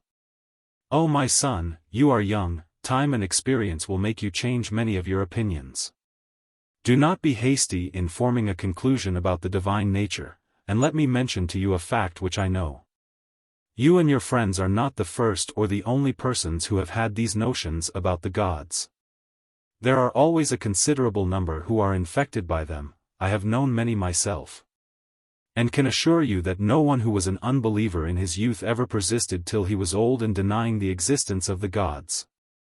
The two other opinions, first, that the gods exist and have no care of men, secondly, that they care for men, but may be propitiated by sacrifices and prayers, may indeed last through life in a few instances, but even this is not common. I would beg of you to be patient, and learn the truth of the legislator and others, in the meantime abstain from impiety. So far, our discourse has gone well. I will now speak of a strange doctrine, which is regarded by many as the crown of philosophy. They affirm that all things come into being either by art or nature or chance, and that the greater things are done by nature and chance, and the lesser things by art. Which receiving from nature the greater creations, molds and fashions all those lesser works which are termed works of art. Their meaning is that fire, water, earth, and air all exist by nature and chance, and not by art. And that out of these, according to certain chance affinities of opposites, the sun, the moon, the stars, and the earth have been framed, not by any action of mind, but by nature and chance only. Thus, in their opinion, the heaven and earth were created, as well as the animals and plants. Art came later, and is of mortal birth. By her power were invented certain images and very partial imitations of the truth. Of which kind are the creations of musicians and painters, but they say that there are other arts which combine with nature, and have a deeper truth, such as medicine, husbandry, gymnastic. Also the greater part of politics they imagine to cooperate with nature, but in a less degree, having more of art, while legislation is declared by them to be wholly a work of art. How do you mean? In the first place, they say that the gods exist neither by nature nor by art, but by the laws of states, which are different in different countries. And that virtue is one thing by nature and another by convention, and that justice is altogether conventional, made by law, and having authority for the moment only. This is repeated to young men by sages and poets, and leads to impiety, and the pretended life according to nature and in disobedience to law. For nobody believes the gods to be such as the law affirms. How true! And oh, how injurious to states and to families! But then, what should the lawgiver do? Should he stand up in the state and threaten mankind with the severest penalties if they persist in their unbelief, while he makes no attempt to win them by persuasion? Nay, stranger, the legislator ought never to weary of trying to persuade the world that there are gods, and he should declare that law and art exist by nature. Yes, Cleinias. But these are difficult and tedious questions. And shall our patience, which was not exhausted in the inquiry about music or drink, fail now that we are discoursing about the gods? There may be a difficulty in framing laws, but when written down they remain, and time and diligence will make them clear. If they are useful there would be neither reason nor religion in rejecting them on account of their length. Most true. And the general spread of unbelief shows that the legislator should do something in vindication of the laws, when they are being undermined by bad men. He should. You agree with me, Cleinias, that the heresy consists in supposing earth, air, fire, and water to be the first of all things. These the heretics call nature, conceiving them to be prior to the soul. I agree. You would further agree that natural philosophy is the source of this impiety. The study appears to be pursued in a wrong way. In what way do you mean? The error consists in transposing first and second causes. They do not see that the soul is before the body, and before all other things, and the author and ruler of them all. And if the soul is prior to the body, then the things of the soul are prior to the things of the body. In other words, opinion, attention, mind, art, law, are prior to sensible qualities. And the first and greater works of creation are the results of art and mind, whereas the works of nature, as they are improperly termed, are secondary and subsequent. Why do you say improperly? Because when they speak of nature they seem to mean the first creative power. But if the soul is first, and not fire and air, then the soul above all things may be said to exist by nature. And this can only be on the supposition that the soul is prior to the body. Shall we try to prove that it is so? By all means. I fear that the greenness of our argument will ludicrously contrast with the ripeness of our ages. But as we must go into the water, and the stream is strong, I will first attempt to cross by myself, and if I arrive at the bank, you shall follow. Remembering that you are unaccustomed to such discussions, I will ask and answer the questions myself, while you listen in safety. But first I must pray the gods to assist at the demonstration of their own existence, if ever we are to call upon them, now is the time. Let me hold fast to the rope, and enter into the depths. Shall I put the question to myself in this form, are all things at rest, and is nothing in motion? Or are some things in motion, and some things at rest? The latter. And do they move and rest, some in one place, some in more? Yes. There may be, 1, motion in the same place, as in revolution on an axis, which is imparted swiftly to the larger and slowly to the lesser circle. And there may be motion in different places, having sometimes, 2, one center of motion and sometimes, 3, more. 4, when bodies in motion come against other bodies which are at rest, they are divided by them. And 5, when they are caught between other bodies coming from opposite directions they unite with them. And 6, they grow by union and 7, waste by dissolution while their constitution remains the same, but are 8, destroyed when their constitution fails. There is a growth from one dimension to 2, and from a second to a third, which then becomes perceptible to sense. This process is called generation, and the opposite, destruction. We have now enumerated all possible motions with the exception of 2. What are they? Just the 2 with which our inquiry is concerned, for our inquiry relates to the soul. There is one kind of motion which is only able to move other things. There is another which can move itself as well, working in composition and decomposition, by increase and diminution, by generation and destruction. Granted. 9. That which moves and is moved by another is the 9th kind of motion. 10. That which is self-moved and moves others is the 10th. And this 10th kind of motion is the mightiest, and is really the first, and is followed by that which was improperly called the 9th. How do you mean? Must not that which is moved by others finally depend upon that which is moved by itself? Nothing can be affected by any transition prior to self-motion. Then the first and eldest principle of motion, whether in things at rest or not at rest, will be the principle of self-motion. And that which is moved by others and can move others will be the second. True. Let me ask another question. What is the name which is given to self-motion when manifested in any material substance? Life. And soul too is life? Very good. And are there not 3 kinds of knowledge, a knowledge, 1, of the essence, 2, of the definition, 3, of the name? And sometimes the name leads us to ask the definition, sometimes the definition to ask the name. For example, number can be divided into equal parts, and when thus divided is termed even, and the definition of even and the word even refer to the same thing. Very true. And what is the definition of the thing which is named soul? Must we not reply, the self-moved? And have we not proved that the self-moved is the source of motion in other things? Yes. And the motion which is not self-moved will be inferior to this? True. And if so, we shall be right in saying that the soul is prior and superior to the body, and the body by nature subject and inferior to the soul? Quite right. And we agreed that if the soul was prior to the body, the things of the soul were prior to the things of the body? Certainly. And therefore desires, and manners, and thoughts, and true opinions, and recollections, are prior to the length and breadth and force of bodies. To be sure.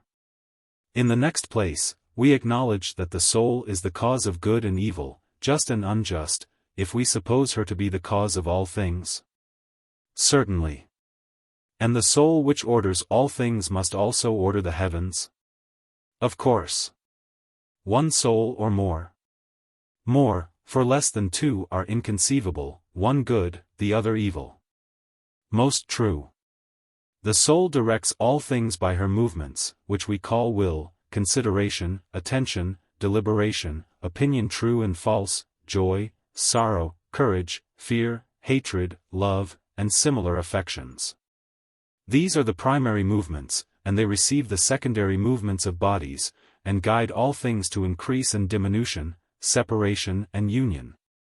And to all the qualities which accompany them, cold, hot, heavy, light, hard, soft, white, black, sweet, bitter. These and other such qualities the soul, herself a goddess, uses, when truly receiving the divine mind she leads all things rightly to their happiness.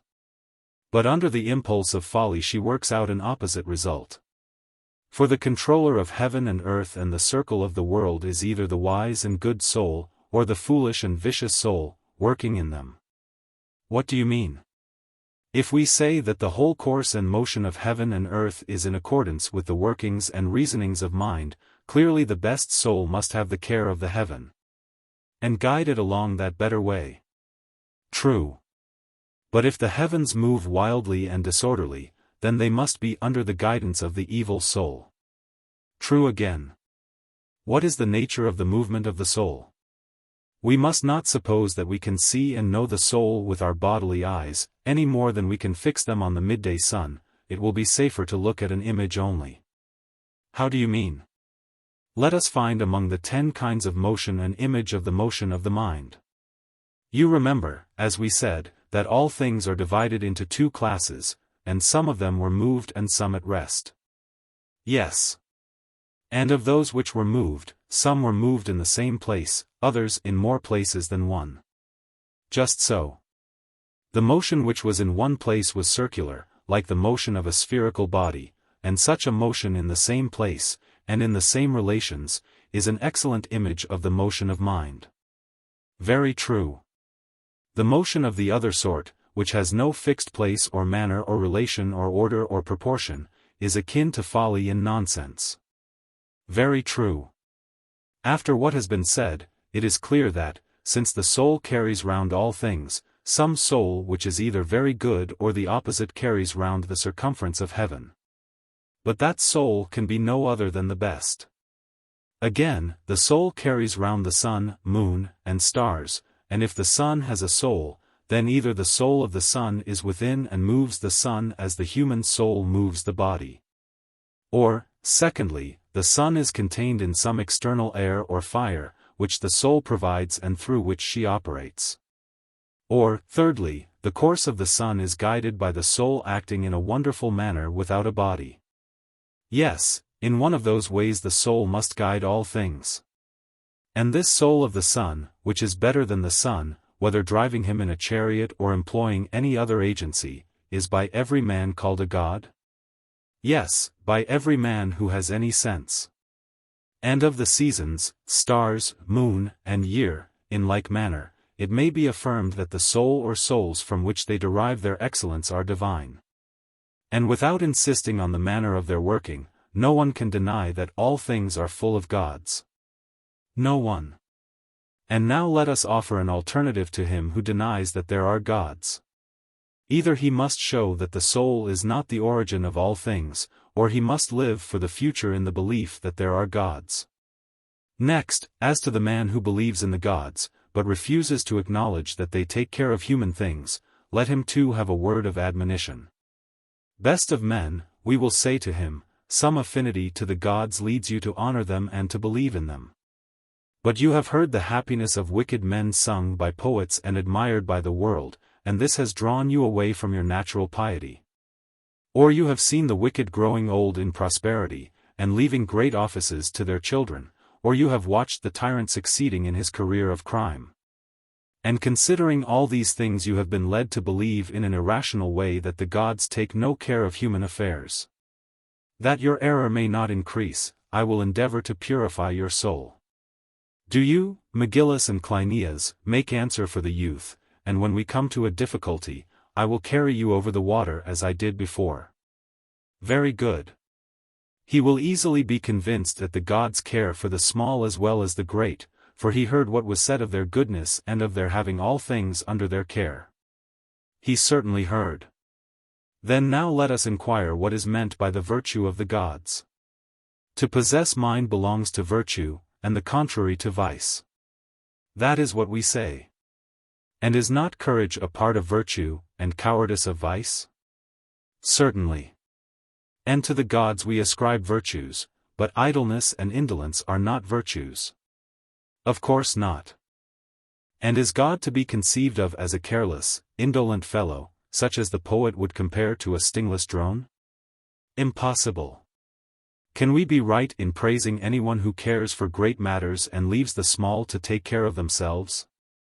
Whether God or man, he who does so, must either think the neglect of such matters to be of no consequence, or he is indolent and careless. For surely neither of them can be charged with neglect if they fail to attend to something which is beyond their power? Certainly not. And now we will examine the two classes of offenders who admit that there are gods, but say, the one that they may be appeased, the other that they take no care of small matters. Do they not acknowledge that the gods are omnipotent and omniscient, and also good and perfect? Certainly. Then they cannot be indolent, for indolence is the offspring of idleness, and idleness of cowardice, and there is no cowardice in God. True. If the gods neglect small matters, they must either know or not know that such things are not to be regarded. But of course they know that they should be regarded, and knowing, they cannot be supposed to neglect their duty, overcome by the seductions of pleasure or pain. Impossible. And do not all human things share in soul, and is not man the most religious of animals and the possession of the gods? And the gods, who are the best of owners, will surely take care of their property, small or great. Consider further, that the greater the power of perception, the less the power of action. For it is harder to see and hear the small than the great, but easier to control them. Suppose a physician who had to cure a patient, would he ever succeed if he attended to the great and neglected the little? Impossible. Is not life made up of littles? The pilot, general, householder, statesman, all attend to small matters, and the builder will tell you that large stones do not lie well without small ones. And God is not inferior to mortal craftsmen, who in proportion to their skill are careful in the details of their work. We must not imagine the best and wisest to be a lazy good-for-nothing, who wearies of his work and hurries over small and easy matters. Never, never. He who charges the gods with neglect has been forced to admit his error. But I should like further to persuade him that the author of all has made every part for the sake of the whole, and that the smallest part has an appointed state of action or passion. And that the least action or passion of any part has a presiding minister. You, we say to him, are a minute fraction of this universe, created with a view to the whole. The world is not made for you, but you for the world. For the good artist considers the whole first, and afterwards the parts. And you are annoyed at not seeing how you and the universe are all working together for the best, so far as the laws of the common creation admit. The soul undergoes many changes from her contact with bodies, and all that the player does is to put the pieces into their right places. What do you mean? I mean that God acts in the way which is simplest and easiest. Had each thing been formed without any regard to the rest, the transposition of the cosmos would have been endless. But now there is not much trouble in the government of the world. For when the king saw the actions of the living souls and bodies, and the virtue and vice which were in them, and the indestructibility of the soul and body, although they were not eternal, he contrived so to arrange them that virtue might conquer and vice be overcome as far as possible, giving them a seat and room adapted to them, but leaving the direction of their separate actions to men's own wills, which make our characters to be what they are. That is very probable. All things which have a soul possess in themselves the principle of change, and in changing move according to fate and law. Natures which have undergone lesser changes move on the surface. But those which have changed utterly for the worse, sink into Hades and the infernal world. And in all great changes for good and evil which are produced either by the will of the soul or the influence of others, there is a change of place. The good soul, which has intercourse with the divine nature, passes into a holier and better place, and the evil soul, as she grows worse, changes her place for the worse. This, as we declare to the youth who fancies that he is neglected of the gods, is the law of divine justice, the worse to the worse, the better to the better, like to like, in life and in death. And from this law no man will ever boast that he has escaped. Even if you say, I am small, and will creep into the earth, or I am high, and will mount to heaven, you are not so small or so high that you shall not pay the fitting penalty, either here or in the world below. This is also the explanation of the seeming prosperity of the wicked, in whose actions as in a mirror you imagine that you saw the neglect of the gods.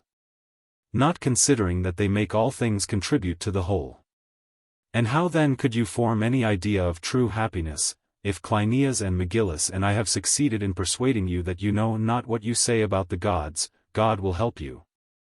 But if there is still any deficiency of proof, hear our answer to the third opponent. Enough has been said to prove that the gods exist and care for us. That they can be propitiated, or that they receive gifts, is not to be allowed or admitted for an instant. Let us proceed with the argument. Tell me, by the gods, I say, how the gods are to be propitiated by us. Are they not rulers, who may be compared to charioteers, pilots, perhaps generals, or physicians providing against the assaults of disease, husbandmen observing the perils of the seasons, shepherds watching their flocks? To whom shall we compare them? We acknowledge that the world is full both of good and evil, but having more of evil than of good. There is an immortal conflict going on, in which gods and demigods are our allies, and we their property. For injustice and folly and wickedness make war in our souls upon justice and temperance and wisdom. There is little virtue to be found on earth. And evil natures fawn upon the gods, like wild beasts upon their keepers, and believe that they can win them over by flattery and prayers. And this sin, which is termed dishonesty, is to the soul what disease is to the body, what pestilence is to the seasons, what injustice is to states. Quite so. And they who maintain that the gods can be appeased must say that they forgive the sins of men, if they are allowed to share in their spoils. As you might suppose wolves to mollify the dogs by throwing them a portion of the prey. That is the argument. But let us apply our images to the gods. Are they the pilots who are won by gifts to wreck their own ships, or the charioteers who are bribed to lose the race, or the generals, or doctors? Or husbandmen, who are perverted from their duty, or the dogs who are silenced by wolves? God forbid. Are they not rather our best guardians, and shall we suppose them to fall short even of a moderate degree of human or even canine virtue, which will not betray justice for reward? Impossible. He, then, who maintains such a doctrine, is the most blasphemous of mankind. And now our 3 points are proven. And we are agreed, 1. That there are gods, 2. That they care for men, 3. That they cannot be bribed to do injustice.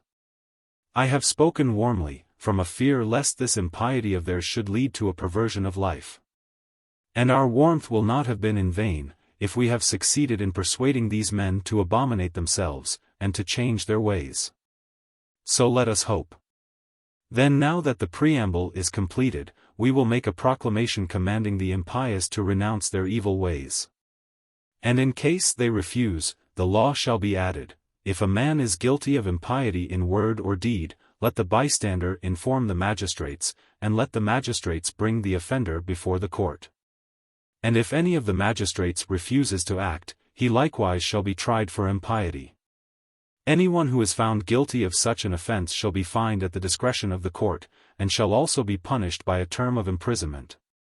There shall be 3 prisons, one for common offenses against life and property, another, near by the spot where the nocturnal council will assemble, which is to be called the House of Reformation.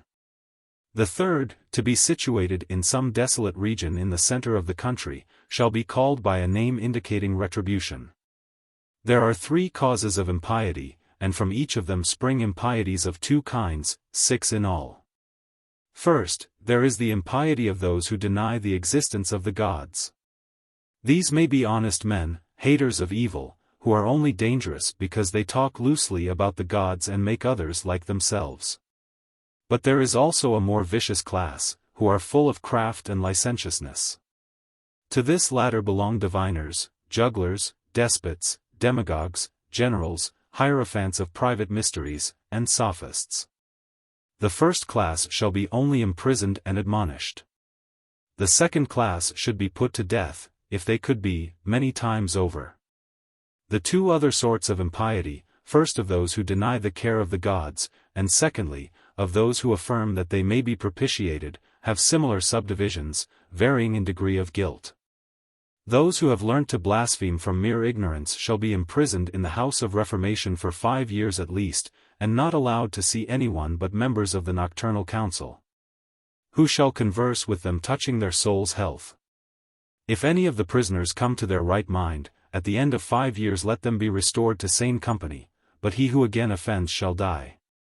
As to that class of monstrous natures who not only believe that the gods are negligent, or may be propitiated, but pretend to practice on the souls of quick and dead, and promise to charm the gods, and to effect the ruin of houses and states, he, I say, who is guilty of these things, shall be bound in the central prison, and shall have no intercourse with any freeman, receiving only his daily rations of food from the public slaves.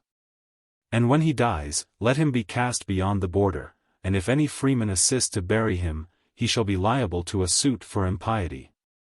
But the sins of the father shall not be visited upon his children, who, like other orphans, shall be educated by the state. Further, let there be a general law which will have a tendency to repress impiety. No man shall have religious services in his house, but he shall go with his friends to pray and sacrifice in the temples. The reason of this is, that religious institutions can only be framed by a great intelligence. But women and weak men are always consecrating the event of the moment. They are under the influence of dreams and apparitions, and they build altars and temples in every village and in any place where they have had a vision. The law is designed to prevent this, and also to deter men from attempting to propitiate the gods by secret sacrifices, which only multiply their sins. Therefore let the law run, no one shall have private religious rites. And if a man or woman who has not been previously noted for any impiety offend in this way, let them be admonished to remove their rites to a public temple. But if the offender be one of the obstinate sort, he shall be brought to trial before the guardians, and if he be found guilty, let him die. Book 11.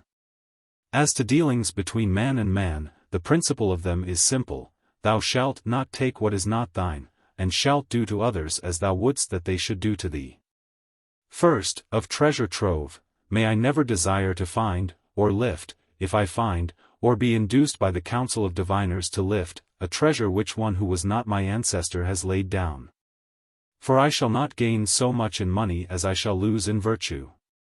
The saying, move not the immovable, may be repeated in a new sense. And there is a common belief which asserts that such deeds prevent a man from having a family. To him who is careless of such consequences, and, despising the word of the wise, takes up a treasure which is not his, what will be done by the hand of the gods? God only knows, but I would have the first person who sees the offender, inform the wardens of the city or the country. And they shall send to Delphi for a decision, and whatever the oracle orders, they shall carry out. If the informer be a freeman, he shall be honored, and if a slave, set free. But he who does not inform, if he be a freeman, shall be dishonored, and if a slave, shall be put to death. If a man leave anywhere anything great or small, intentionally or unintentionally, let him who may find the property deem the deposit sacred to the goddess of ways. And he who appropriates the same, if he be a slave, shall be beaten with many stripes; if a freeman, he shall pay tenfold, and be held to have done a dishonorable action. If a person says that another has something of his, and the other allows that he has the property in dispute, but maintains it to be his own, let the ownership be proved out of the registers of property. If the property is registered as belonging to someone who is absent, possession shall be given to him who offers sufficient security on behalf of the absentee. Or if the property is not registered, let it remain with the 3 eldest magistrates, and if it should be an animal, the defeated party must pay the cost of its keep. A man may arrest his own slave, and he may also imprison for safekeeping the runaway slave of a friend. Anyone interfering with him must produce 3 sureties. Otherwise, he will be liable to an action for violence, and if he be cast, must pay a double amount of damages to him from whom he has taken the slave. A freedman who does not pay due respect to his patron, may also be seized. Due respect consists in going 3 times a month to the house of his patron, and offering to perform any lawful service for him, he must also marry as his master pleases. And if his property be greater than his master's, he must hand over to him the excess. A freedman may not remain in the state, except with the consent of the magistrates and of his master, for more than 20 years. And whenever his census exceeds that of the third class, he must in any case leave the country within 30 days, taking his property with him. If he break this regulation, the penalty shall be death, and his property shall be confiscated. Suits about these matters are to be decided in the courts of the tribes, unless the parties have settled the matter before a court of neighbors or before arbiters. If anybody claim a beast, or anything else, let the possessor refer to the seller or giver of the property within 30 days, if the latter reside in the city, or if the goods have been received from a stranger, within 5 months, of which the middle month shall include the summer solstice. All purchases and exchanges are to be made in the agora, and paid for on the spot. The law will not allow credit to be given. No law shall protect the money subscribed for clubs. He who sells anything of greater value than 50 drachmas shall abide in the city for 10 days, and let his whereabouts be known to the buyer, in case of any reclamation. When a slave is sold who is subject to epilepsy, stone, or any other invisible disorder, the buyer, if he be a physician or trainer, or if he be warned, shall have no redress. But in other cases within 6 months, or within 12 months in epileptic disorders, he may bring the matter before a jury of physicians to be agreed upon by both parties. And the seller who loses the suit, if he be an expert, shall pay twice the price, or if he be a private person, the bargain shall be rescinded, and he shall simply refund. If a person knowingly sells a homicide to another, who is informed of his character, there is no redress. But if the judges, who are to be the 5 youngest guardians of the law, decide that the purchaser was not aware, then the seller is to pay threefold, and to purify the house of the buyer. He who exchanges money for money, or beast for beast, must warrant either of them to be sound and good. As in the case of other laws, let us have a preamble, relating to all this class of crime. Adulteration is a kind of falsehood about which the many commonly say that at proper times the practice may often be right, but they do not define at what times. But the legislator will tell them, that no man should invoke the gods when he is practicing deceit or fraud, in word or deed. For he is the enemy of heaven, first, who swears falsely, not thinking of the gods by whom he swears, and secondly, he who lies to his superiors. Now the superiors are the betters of inferiors, the elder of the younger, parents of children, men of women, and rulers of subjects. The traitor who cheats in the agora is a liar and is perjured, he respects neither the name of God or the regulations of the magistrates. If after hearing this he will still be dishonest, let him listen to the law. The seller shall not have 2 prices on the same day, neither must he puff his goods, nor offer to swear about them. If he break the law, any citizen not less than 30 years of age may smite him. If he sell adulterated goods, the slave or metic who informs against him shall have the goods. The citizen who brings such a charge, if he prove it, shall offer up the goods in question to the gods of the agora, or if he fail to prove it, shall be dishonored. He who is detected in selling adulterated goods shall be deprived of them, and shall receive a stripe for every drachma of their value. The wardens of the agora and the guardians of the law shall take experienced persons into council, and draw up regulations for the agora. These shall be inscribed on a column in front of the court of the wardens of the agora. As to the wardens of the city, enough has been said already. But if any omissions in the law are afterwards discovered, the wardens and the guardians shall supply them, and have them inscribed after the original regulations on a column before the court of the wardens of the city. Next in order follows the subject of retail trades, which in their natural use are the reverse of mischievous, for every man is a benefactor who reduces what is unequal to symmetry and proportion. Money is the instrument by which this is accomplished, and the shopkeeper, the merchant, and hotel keeper do but supply the wants and equalize the possessions of mankind. Why, then, does any dishonor attach to a beneficent occupation? Let us consider the nature of the accusation first, and then see whether it can be removed. What is your drift? Dear Cleinias, there are few men who are so gifted by nature, and improved by education, as to be able to control the desire of making money. Or who are sober in their wishes and prefer moderation to accumulation. The great majority think that they can never have enough, and the consequence is that retail trade has become a reproach. Whereas, however ludicrous the idea may seem, if noble men and noble women could be induced to open a shop, and to trade upon incorruptible principles, then the aspect of things would change. And retail traders would be regarded as nursing fathers and mothers.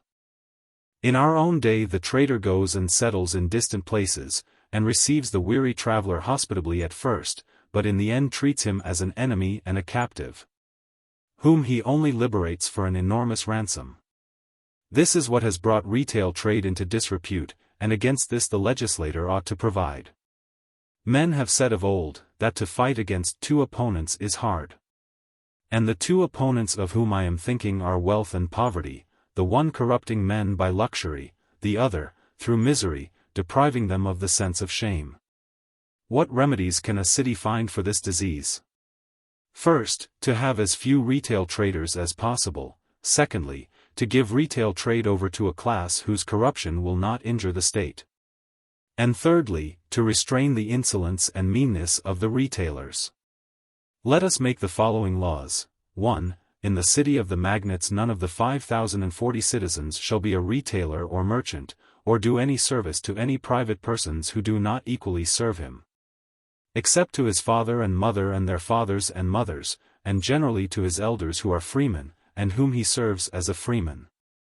He who follows an illiberal pursuit may be cited for dishonoring his family, and kept in bonds for a year, and if he offend again, he shall be bound for 2 years. And for every offense his punishment shall be doubled. 2. Every retailer shall be a metic or a foreigner. 3. The guardians of the law shall have a special care of this part of the community, whose calling exposes them to peculiar temptations. They shall consult with persons of experience, and find out what prices will yield the traders a moderate profit, and fix them. When a man does not fulfill his contract, he being under no legal or other impediment, the case shall be brought before the court of the tribes, if not previously settled by arbitration. The class of artisans is consecrated to Hephaestus and Athene, the makers of weapons to Ares and Athene, all of whom, remembering that the gods are their ancestors, should be ashamed to deceive in the practice of their craft. If any man is lazy in the fulfillment of his work, and fancies, foolish fellow, that his patron god will not deal hardly with him, he will be punished by the god. And let the law follow, he who fails in his undertaking shall pay the value, and do the work gratis in a specified time.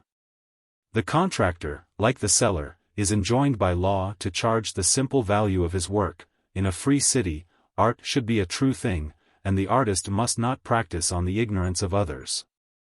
On the other hand, he who has ordered any work and does not pay the workman according to agreement, dishonors Zeus and Athene, and breaks the bonds of society. And if he does not pay at the time agreed, let him pay double. And although interest is forbidden in other cases, let the workman receive after the expiration of a year interest at the rate of an obol a month for every drachma, equal to 200% per ann. And we may observe by the way, in speaking of craftsmen, that if our military craft do their work well, the state will praise those who honor them, and blame those who do not honor them. Not that the first place of honor is to be assigned to the warrior, a higher still is reserved for those who obey the laws. Most of the dealings between man and man are now settled, with the exception of such as relate to orphans and guardianships. These lead us to speak of the intentions of the dying, about which we must make regulations. I say, must. For mankind cannot be allowed to dispose of their property as they please, in ways at variance with one another and with law and custom.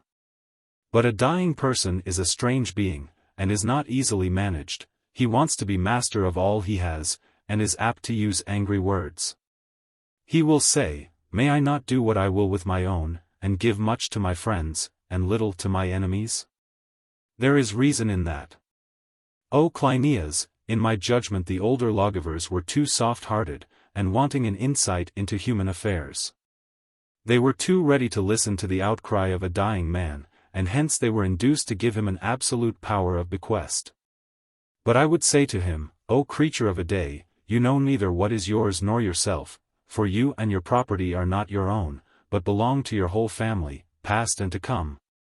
And property and family alike belong to the state. And therefore I must take out of your hands the charge of what you leave behind you, with a view to the interests of all. And I hope that you will not quarrel with us, now that you are going the way of all mankind. We will do our best for you and yours when you are no longer here. Let this be our address to the living and dying, and let the law be as follows: the father who has sons shall appoint one of them to be the heir of the lot. And if he has given any other son to be adopted by another, the adoption shall also be recorded. And if he has still a son who has no lot, and has a chance of going to a colony, he may give him what he has more than the lot. Or if he has more than one son unprovided for, he may divide the money between them. A son who has a house of his own, and a daughter who is betrothed, are not to share in the bequest of money. And the son or daughter who, having inherited one lot, acquires another, is to bequeath the new inheritance to the next of kin. If a man have only daughters, he may adopt the husband of any one of them, or if he have lost a son, let him make mention of the circumstance in his will and adopt another. If he have no children, he may give away a tenth of his acquired property to whomsoever he likes, but he must adopt an heir to inherit the lot, and may leave the remainder to him. Also he may appoint guardians for his children.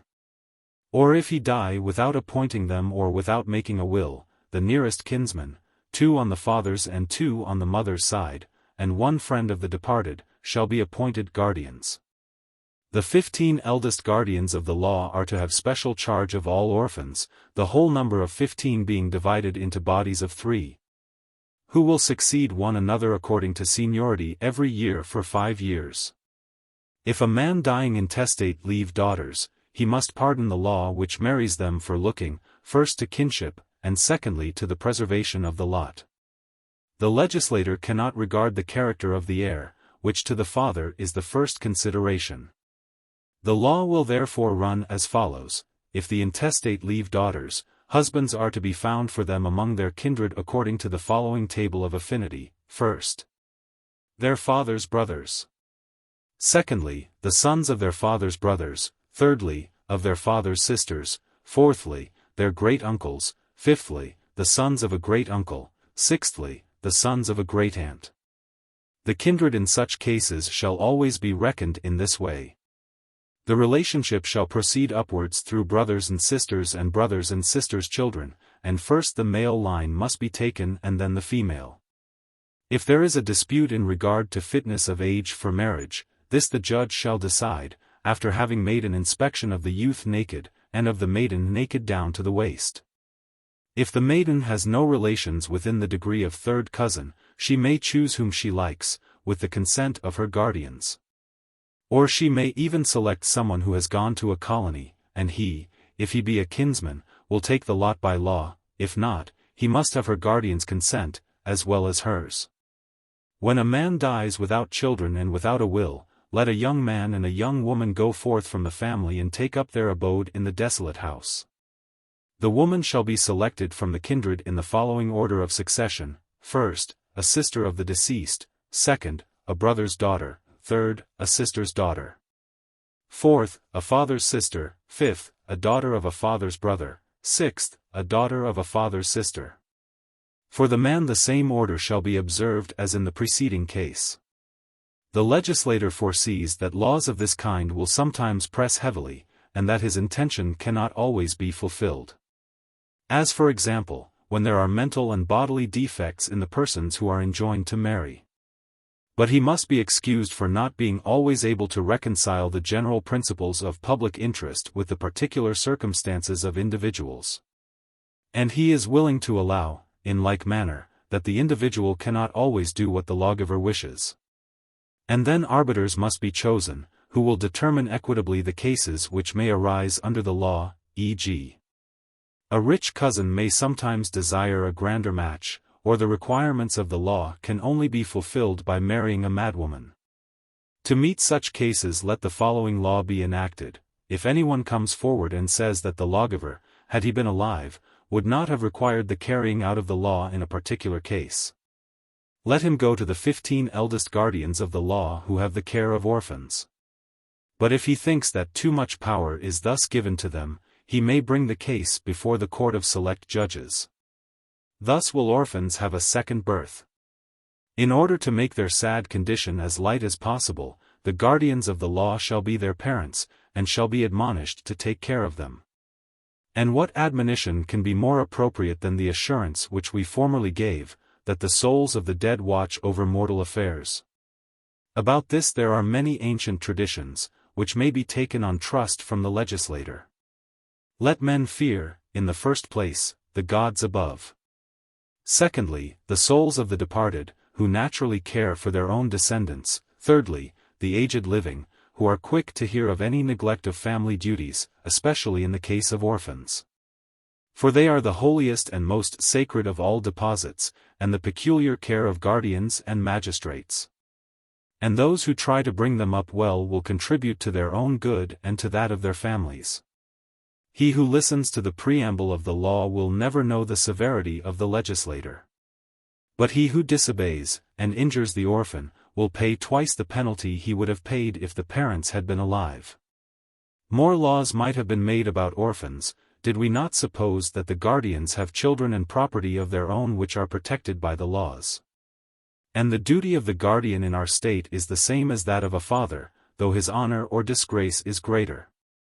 A legal admonition and threat may, however, be of service. The guardian of the orphan and the guardian of the law who is over him, shall love the orphan as their own children, and take more care of his or her property than of their own.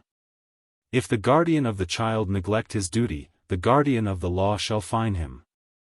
And the guardian may also have the magistrate tried for neglect in the court of select judges, and he shall pay, if convicted, a double penalty.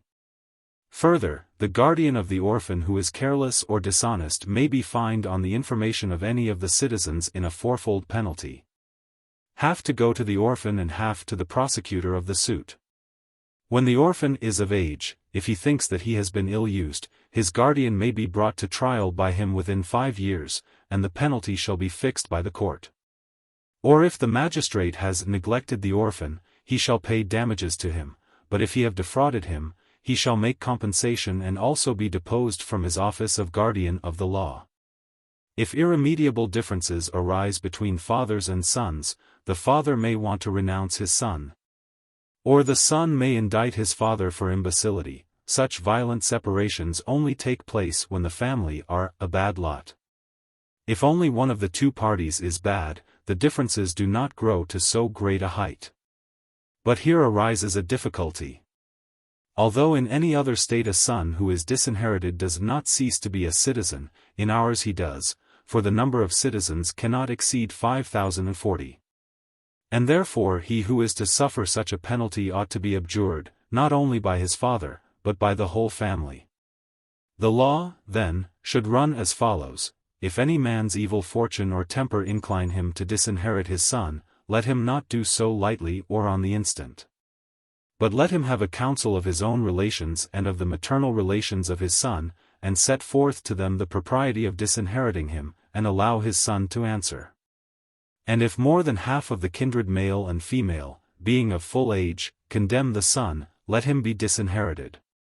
If any other citizen desires to adopt him, he may, for young men's characters often change in the course of life.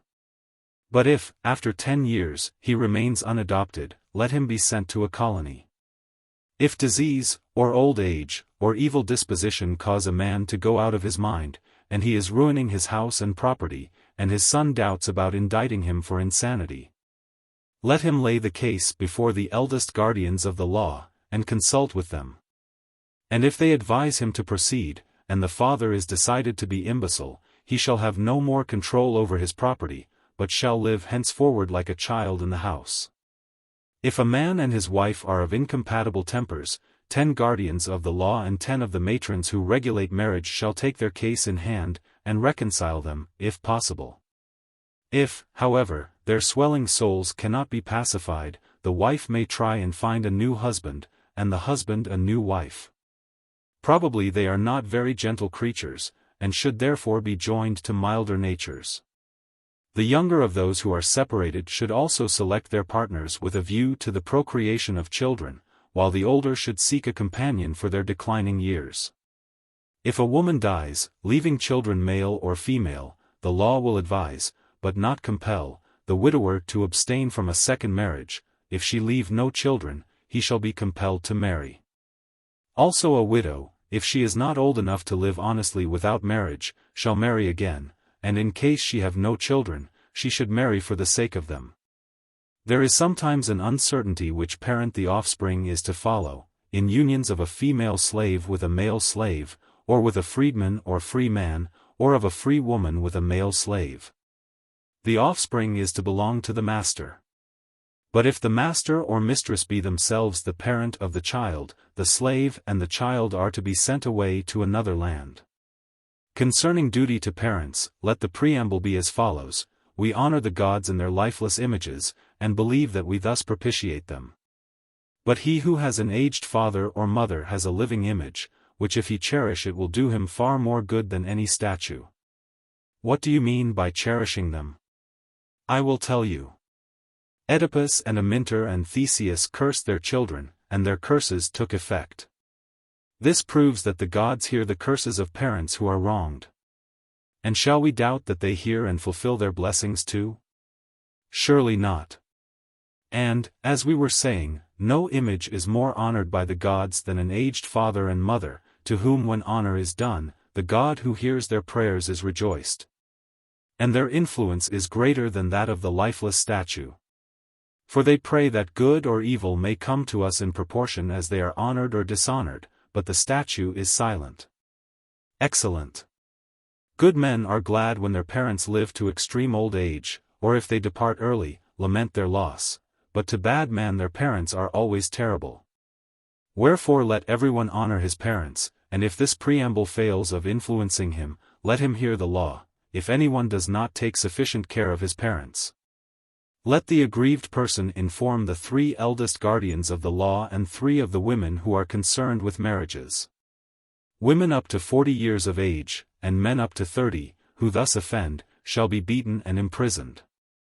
After that age they are to be brought before a court composed of the eldest citizens, who may inflict any punishment upon them which they please. If the injured party cannot inform, let any freeman who hears of the case inform. A slave who does so shall be set free, if he be the slave of the one of the parties, by the magistrate, if owned by another, at the cost of the state. And let the magistrates take care that he is not wronged by anyone out of revenge. The injuries which one person does to another by the use of poisons are of 2 kinds. One affects the body by the employment of drugs and potions, the other works on the mind by the practice of sorcery and magic. Fatal cases of either sort have been already mentioned. And now we must have a law respecting cases which are not fatal. There is no use in arguing with a man whose mind is disturbed by waxen images placed at his own door, or on the sepulchre of his father or mother, or at a spot where 3 ways meet. But to the wizards themselves we must address a solemn preamble, begging them not to treat the world as if they were children, or compel the legislator to expose them. And to show men that the poisoner who is not a physician and the wizard who is not a prophet or diviner are equally ignorant of what they are doing. Let the law be as follows: he who by the use of poison does any injury not fatal to a man or his servants, or any injury whether fatal or not to another's cattle or bees, is to be punished with death if he be a physician, and if he be not a physician he is to suffer the punishment awarded by the court, and he who injures another by sorcery, if he be a diviner or prophet, shall be put to death. And, if he be not a diviner, the court shall determine what he ought to pay or suffer. Anyone who injures another by theft or violence shall pay damages at least equal to the injury. And besides the compensation, a suitable punishment shall be inflicted. The foolish youth who is the victim of others is to have a lighter punishment. He whose folly is occasioned by his own jealousy or desire or anger is to suffer more heavily. Punishment is to be inflicted, not for the sake of vengeance, for what is done cannot be undone, but for the sake of prevention and reformation. And there should be a proportion between the punishment and the crime, in which the judge, having a discretion left him, must, by estimating the crime, second the legislator, who, like a painter, furnishes outlines for him to fill up.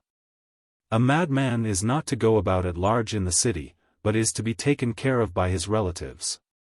Neglect on their part is to be punished in the first class by a fine of 100 drachmas, and proportionally in the others.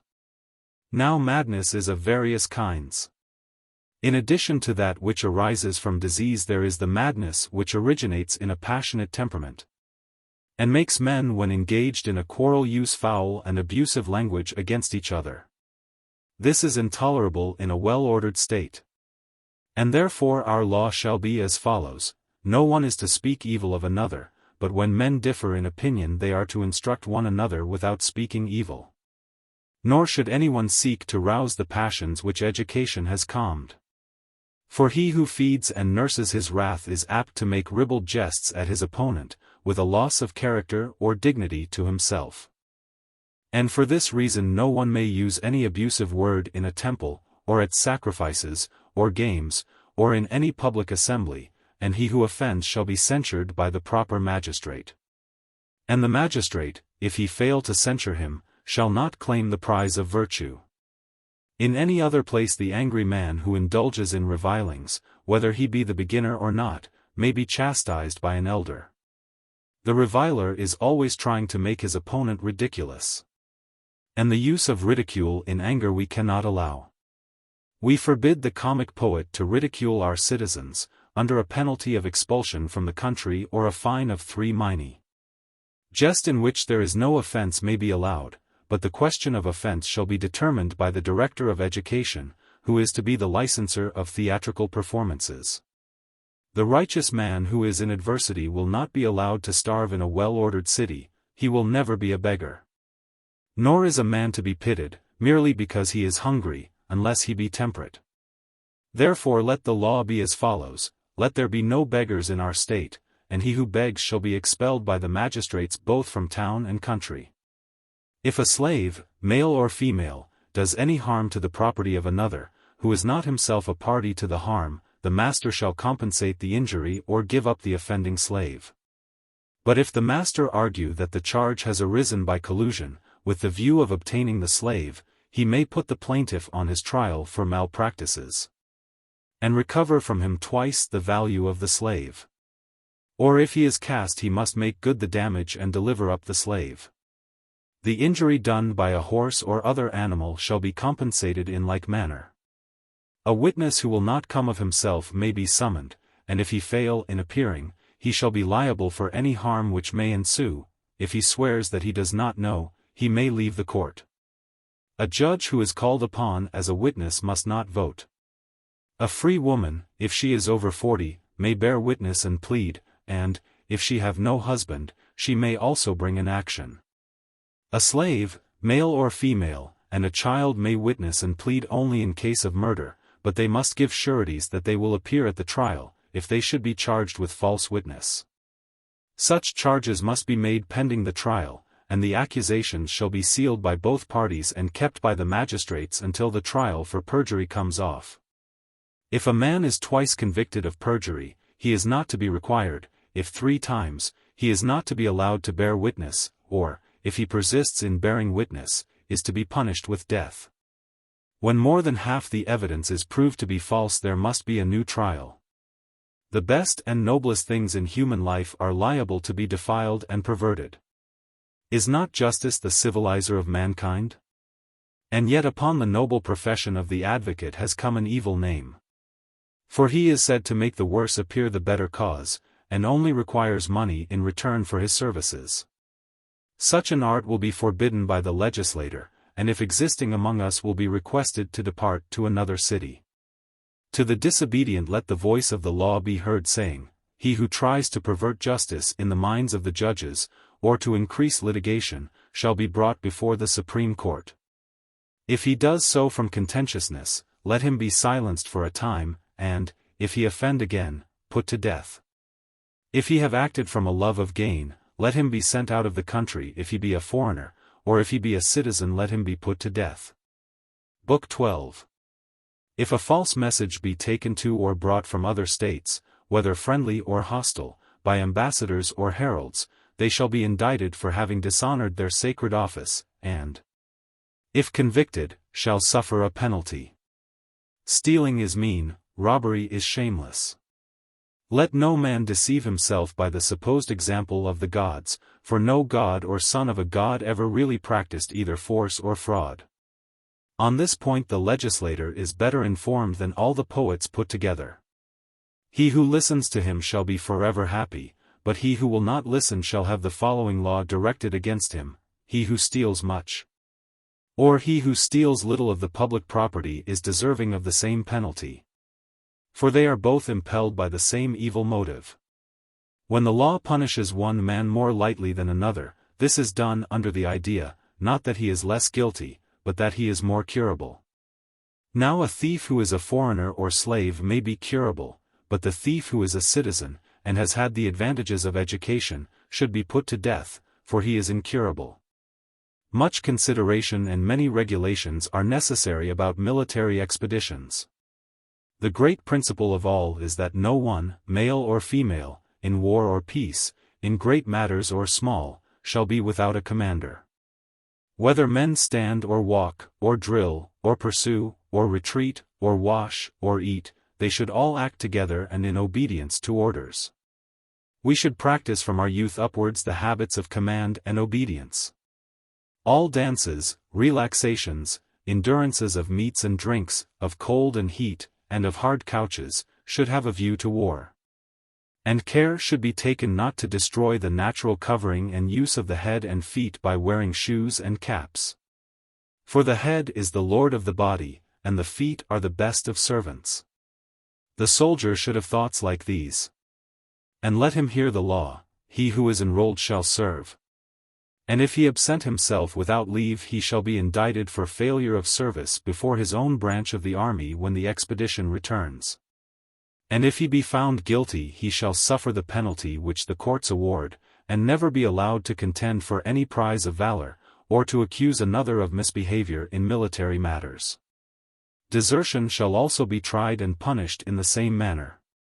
After the courts for trying failure of service and desertion have been held, the generals shall hold another court, in which the several arms of the service will award prizes for the expedition which has just concluded. The prize is to be a crown of olive, which the victor shall offer up at the temple of his favorite war god. In any suit which a man brings, let the indictment be scrupulously true. For justice is an honorable maiden, to whom falsehood is naturally hateful. For example, when men are prosecuted for having lost their arms, great care should be taken by the witnesses to distinguish between cases in which they have been lost from necessity and from cowardice. If the hero Patroclus had not been killed but had been brought back alive from the field, he might have been reproached with having lost the divine armor. And a man may lose his arms in a storm at sea, or from a fall, and under many other circumstances. There is a distinction of language to be observed in the use of the two terms, thrower away of a shield, psi alpha sigma pi iota, and loser of arms, pi omicron beta omicron lambda epsilon pi lambda omega nu, one being the voluntary, the other the involuntary relinquishment of them. Let the law then be as follows: if anyone is overtaken by the enemy, having arms in his hands, and he leaves them behind him voluntarily, choosing base life instead of honorable death, let justice be done. The old legend of Ceneus, who was changed by Poseidon from a woman into a man, may teach by contraries the appropriate punishment. Let the thrower away of his shield be changed from a man into a woman, that is to say, let him be all his life out of danger, and never again be admitted by any commander into the ranks of his army. And let him pay a heavy fine according to his class. And any commander who permits him to serve shall also be punished by a fine. All magistrates, whatever be their tenure of office, must give an account of their magistracy. But where shall we find the magistrate who is worthy to supervise them or look into their shortcomings and crooked ways? The examiner must be more than man who is sufficient for these things. For the truth is that there are many causes of the dissolution of states, which, like ships or animals, have their cords, and girders, and sinews easily relaxed. And nothing tends more to their welfare and preservation than the supervision of them by examiners who are better than the magistrates. Failing in this they fall to pieces, and each becomes many instead of one. Wherefore let the people meet after the summer solstice, in the precincts of Apollo and the sun, and appoint 3 men of not less than 50 years of age. They shall proceed as follows: each citizen shall select someone, not himself, whom he thinks the best. The persons selected shall be reduced to 1/2, who have the greatest number of votes, if they are an even number. But if an odd number, he who has the smallest number of votes shall be previously withdrawn. The voting shall continue in the same manner until 3 only remain. And if the number of votes cast for them be equal, a distinction between the first, second, and third shall be made by lot. The 3 shall be crowned with an olive wreath, and proclamation made, that the city of the magnates, once more preserved by the gods, presents her 3 best men to Apollo and the sun, to whom she dedicates them as long as their lives answer to the judgment formed of them. They shall choose in the first year of their office 12 examiners, to continue until they are 75 years of age, afterwards 3 shall be added annually. While they hold office, they shall dwell within the precinct of the god. They are to divide all the magistracies into 12 classes, and may apply any methods of inquiry, and inflict any punishments which they please. In some cases singly, in other cases together, announcing the acquittal or punishment of the magistrate on a tablet which they will place in the agora. A magistrate who has been condemned by the examiners may appeal to the select judges, and, if he gain his suit, may in turn prosecute the examiners. But if the appellant is cast, his punishment shall be doubled, unless he was previously condemned to death. And what honors shall be paid to these examiners, whom the whole state counts worthy of the rewards of virtue? They shall have the first place at all sacrifices and other ceremonies, and in all assemblies and public places. They shall go on sacred embassies, and have the exclusive privilege of wearing a crown of laurel.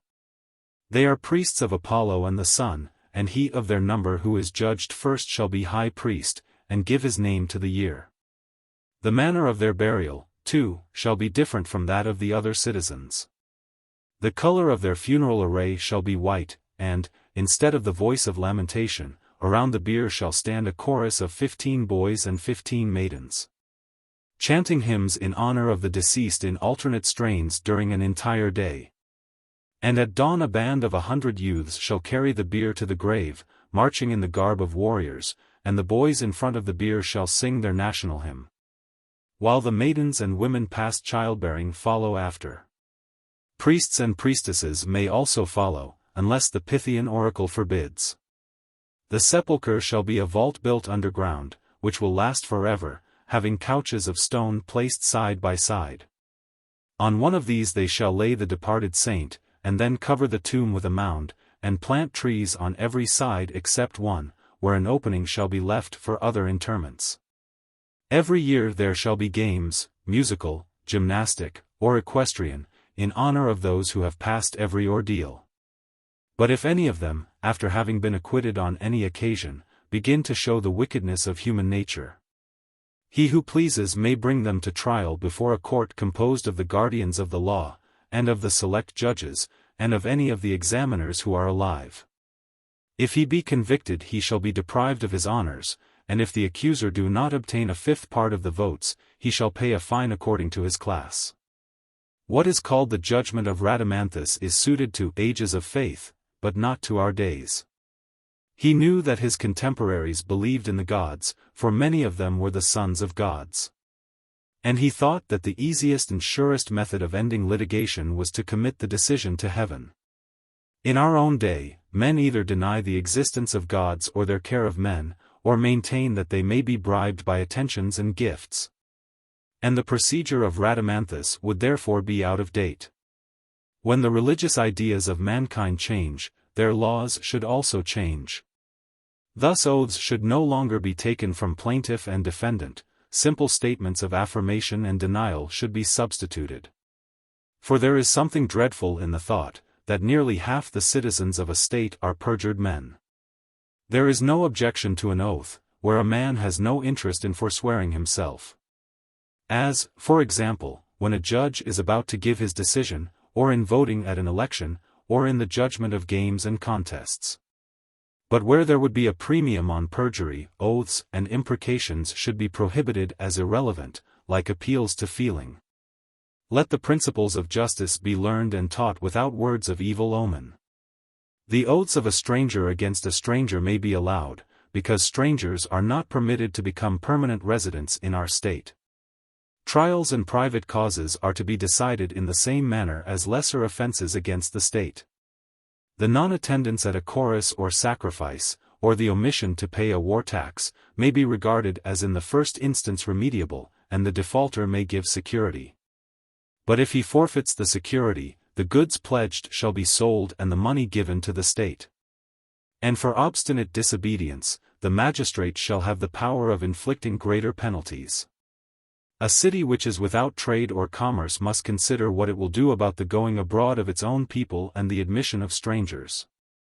For out of intercourse with strangers there arises great confusion of manners, which in most states is not of any consequence, because the confusion exists already. But in a well-ordered state it may be a great evil. Yet the absolute prohibition of foreign travel, or the exclusion of strangers, is impossible, and would appear barbarous to the rest of mankind. Public opinion should never be lightly regarded, for the many are not so far wrong in their judgments as in their lives. Even the worst of men have often a divine instinct, which enables them to judge of the differences between the good and bad. States are rightly advised when they desire to have the praise of men. And the greatest and truest praise is that of virtue. And our Cretan colony should, and probably will, have a character for virtue, such as few cities have. Let this, then, be our law about foreign travel and the reception of strangers: no one shall be allowed to leave the country who is under 40 years of age. Of course military service abroad is not included in this regulation, and no one at all except in a public capacity. To the Olympic, and Pythian, and Nemean, and Isthmian games, shall be sent the fairest and best and bravest, who shall support the dignity of the city in time of peace. These, when they come home, shall teach the youth the inferiority of all other governments. Besides those who go on sacred missions, other persons shall be sent out by permission of the guardians to study the institutions of foreign countries. For a people which has no experience, and no knowledge of the characters of men or the reason of things, but lives by habit only, can never be perfectly civilized. Moreover, in all states, bad as well as good, there are holy and inspired men. These the citizen of a well-ordered city should be ever seeking out. He should go forth to find them over sea and over land, that he may more firmly establish institutions in his own state which are good already and amend the bad. What will be the best way of accomplishing such an object? In the first place, let the visitor of foreign countries be between 50 and 60 years of age, and let him be a citizen of repute, especially in military matters. On his return he shall appear before the Nocturnal Council. This is a body which sits from dawn to sunrise, and includes amongst its members the priests who have gained the prize of virtue, and the 10 oldest guardians of the law, and the director and past directors of education, each of whom has power to bring with him a younger friend of his own selection, who is between 30 and 40. The assembly thus constituted shall consider the laws of their own and other states, and gather information relating to them. Anything of the sort which is approved by the elder members of the council shall be studied with all diligence by the younger, who are to be specially watched by the rest of the citizens, and shall receive honor, if they are deserving of honor, or dishonor, if they prove inferior. This is the assembly to which the visitor of foreign countries shall come and tell anything which he has heard from others in the course of his travels, or which he has himself observed. If he be made neither better nor worse, let him at least be praised for his zeal, and let him receive still more praise, and special honor after death, if he be improved. But if he be deteriorated by his travels, let him be prohibited from speaking to anyone. And if he submit, he may live as a private individual. But if he be convicted of attempting to make innovations in education and the laws, let him die. Next, as to the reception of strangers. Of these there are 4 classes. First, merchants, who, like birds of passage, find their way over the sea at a certain time of the year, that they may exhibit their wares. These should be received in markets and public buildings without the city, by proper officers, who shall see that justice is done them, and shall also watch against any political designs which they may entertain. No more intercourse is to be held with them than is absolutely necessary. Secondly, there are the visitors at the festivals, who shall be entertained by hospitable persons at the temples for a reasonable time. The priests and ministers of the temples shall have a care of them. In small suits brought by them or against them, the priests shall be the judges. But in the more important, the wardens of the agora. Thirdly, there are ambassadors of foreign states. These are to be honorably received by the generals and commanders, and placed under the care of the prytanes and of the persons with whom they are lodged. Fourthly, there is the philosophical stranger, who, like our own spectators, from time to time goes to see what is rich and rare in foreign countries. Like them he must be 50 years of age, and let him go unbidden to the doors of the wise and rich, that he may learn from them, and they from him. These are the rules of missions into foreign countries, and of the reception of strangers. Let Zeus, the god of hospitality, be honored. And let not the stranger be excluded, as in Egypt, from meals and sacrifices, or, as at Sparta, driven away by savage proclamations. Let guarantees be clearly given in writing and before witnesses. The number of witnesses shall be 3 when the sum lent is under 1,000 drachmas, or 5 when above. The agent and principal at a fraudulent sale shall be equally liable. He who would search another man's house for anything must swear that he expects to find it there.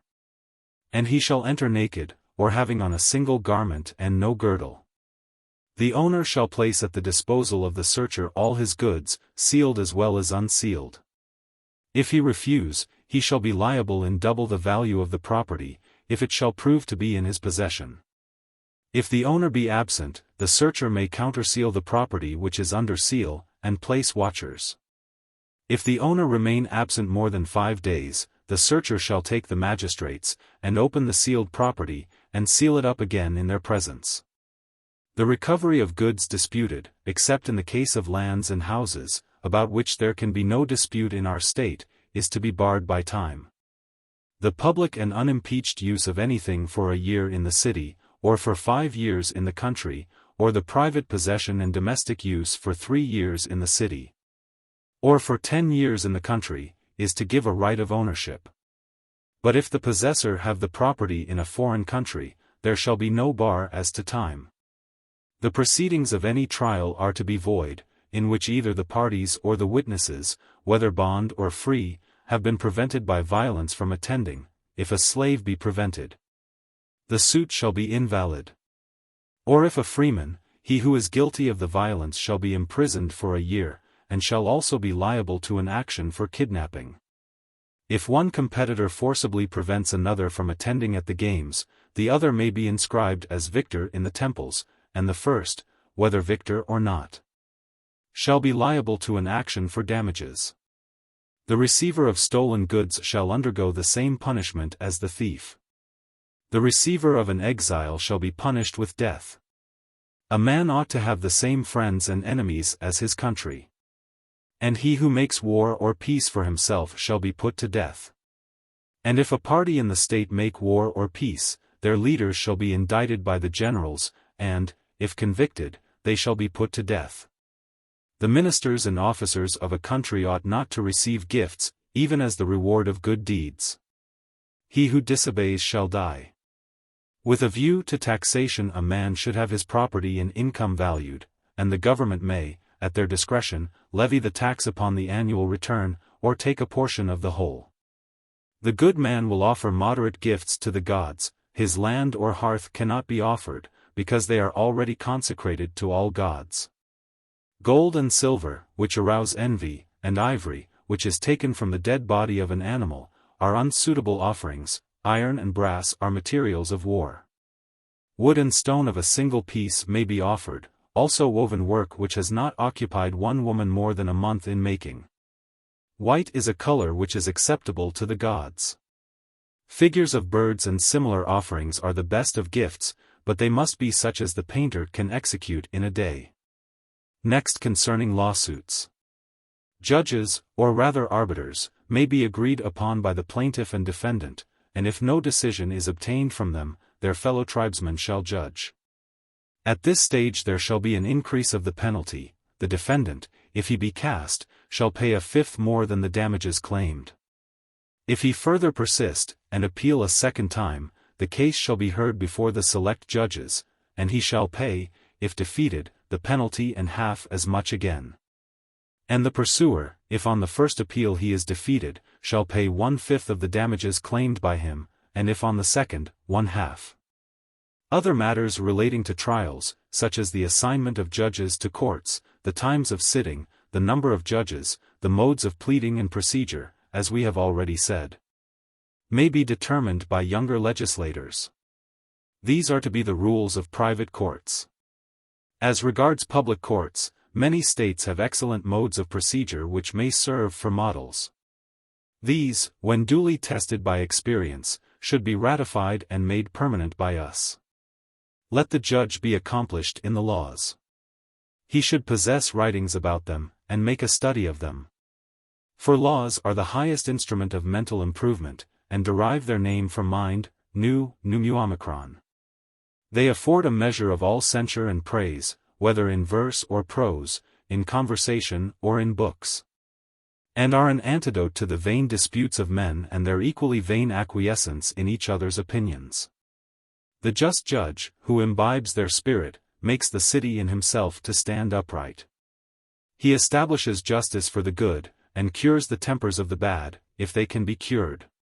But denounces death, which is the only remedy, to the incurable, the threads of whose life cannot be reversed. When the suits of the year are completed, execution is to follow. The court is to award to the plaintiff the property of the defendant, if he is cast, reserving to him only his lot of land. If the plaintiff is not satisfied within a month, the court shall put into his hands the property of the defendant. If the defendant fails in payment to the amount of a drachma, he shall lose the use and protection of the court. Or if he rebel against the authority of the court, he shall be brought before the guardians of the law, and if found guilty he shall be put to death. Man having been born, educated, having begotten and brought up children, and gone to law, fulfills the debt of nature. The rites which are to be celebrated after death in honor of the gods above and below shall be determined by the interpreters. The dead shall be buried in uncultivated places, where they will be out of the way and do least injury to the living. For no one either in life or after death has any right to deprive other men of the sustenance which Mother Earth provides for them. No sepulchral mound is to be piled higher than 5 men can raise it in 5 days, and the gravestone shall not be larger than is sufficient to contain an inscription of 4 heroic verses. The dead are only to be exposed for 3 days, which is long enough to test the reality of death. The legislator will instruct the people that the body is a mere shadow or image, and that the soul, which is our true being, is gone to give an account of herself before the gods below. When they hear this, the good are full of hope, and the evil are terrified. It is also said that not much can be done for anyone after death. And therefore while in life all man should be helped by their kindred to pass their days justly and holily, that they may depart in peace. When a man loses a son or a brother, he should consider that the beloved one has gone away to fulfill his destiny in another place, and should not waste money over his lifeless remains. Let the law then order a moderate funeral of 5 minae for the first class, of 3 for the second, of 2 for the third, of 1 for the fourth. One of the guardians of the law, to be selected by the relatives, shall assist them in arranging the affairs of the deceased. There would be a want of delicacy in prescribing that there should or should not be mourning for the dead. But, at any rate, such mourning is to be confined to the house. There must be no processions in the streets, and the dead body shall be taken out of the city before daybreak. Regulations about other forms of burial and about the non-burial of parricides and other sacrilegious persons have already been laid down. The work of legislation is therefore nearly completed. Its end will be finally accomplished when we have provided for the continuance of the state. Do you remember the names of the fates? Lachesis, the giver of the lots, is the first of them. Clotho, the spinster, the second. Atropos, the unchanging one, is the third and last, who makes the threads of the web irreversible. And we too want to make our laws irreversible, for the unchangeable quality in them will be the salvation of the state, and the source of health and order in the bodies and souls of our citizens. But can such a quality be implanted? I think that it may, and at any rate we must try, for, after all our labor, to have been piling up a fabric which has no foundation would be too ridiculous. What foundation would you lay? We have already instituted an assembly which was composed of the 10 oldest guardians of the law, and secondly, of those who had received prizes of virtue, and thirdly, of the travelers who had gone abroad to inquire into the laws of other countries. Moreover, each of the members was to choose a young man, of not less than 30 years of age, to be approved by the rest, and they were to meet at dawn, when all the world is at leisure. This assembly will be an anchor to the vessel of state, and provide the means of permanence.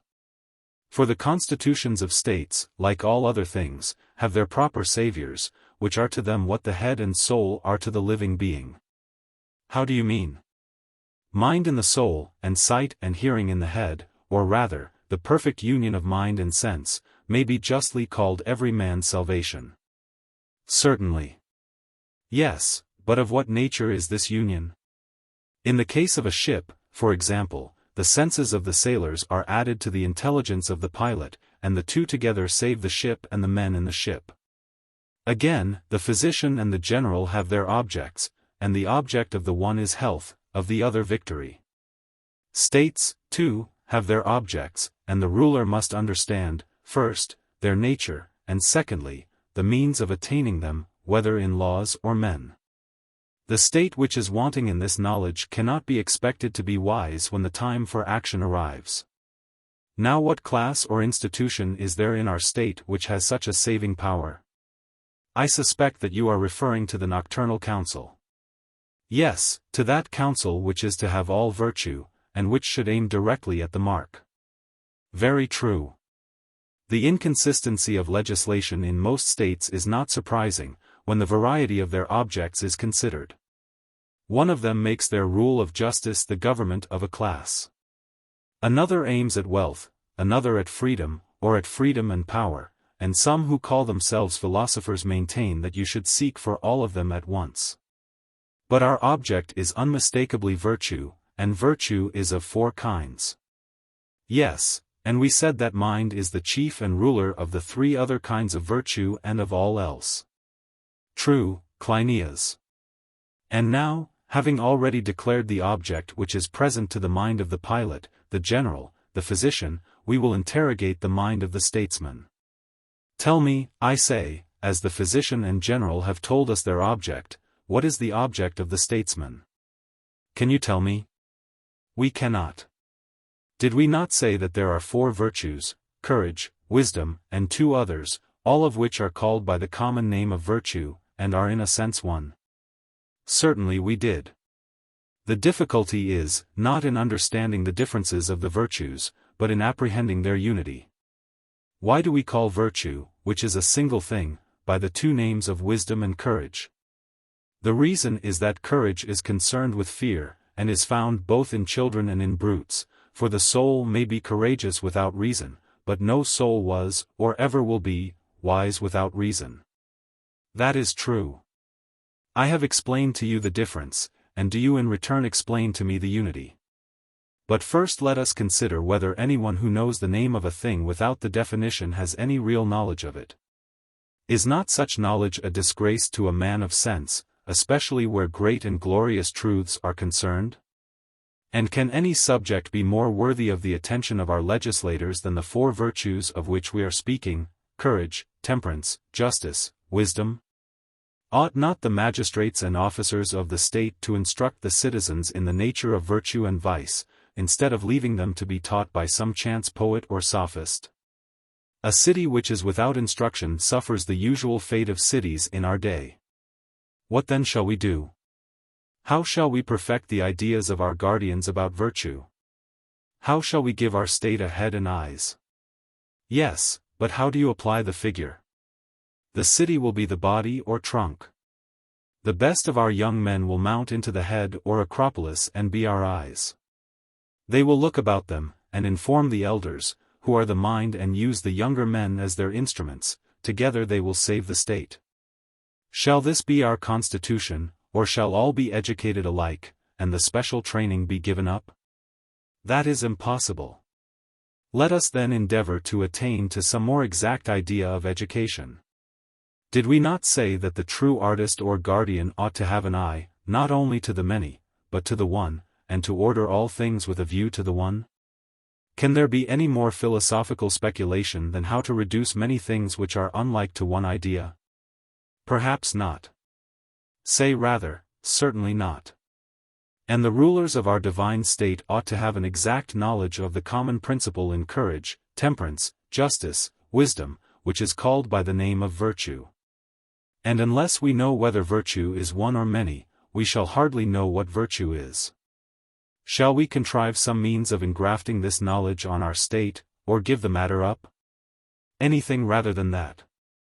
Let us begin by making an agreement. By all means, if we can.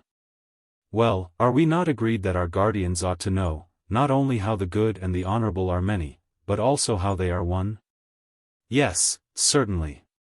The true guardian of the laws ought to know their truth, and should also be able to interpret and execute them. He should. And is there any higher knowledge than the knowledge of the existence and power of the gods? The people may be excused for following tradition. But the guardian must be able to give a reason of the faith which is in him. And there are two great evidences of religion, the priority of the soul and the order of the heavens. For no man of sense, when he contemplates the universe, will be likely to substitute necessity for reason and will. Those who maintain that the sun and the stars are inanimate beings are utterly wrong in their opinions. The men of a former generation had a suspicion, which has been confirmed by later thinkers, that things inanimate could never without mind have attained such scientific accuracy. And some, Anaxagoras, even in those days ventured to assert that mind had ordered all things in heaven. But they had no idea of the priority of mind, and they turned the world, or more properly themselves, upside down, and filled the universe with stones, and earth, and other inanimate bodies.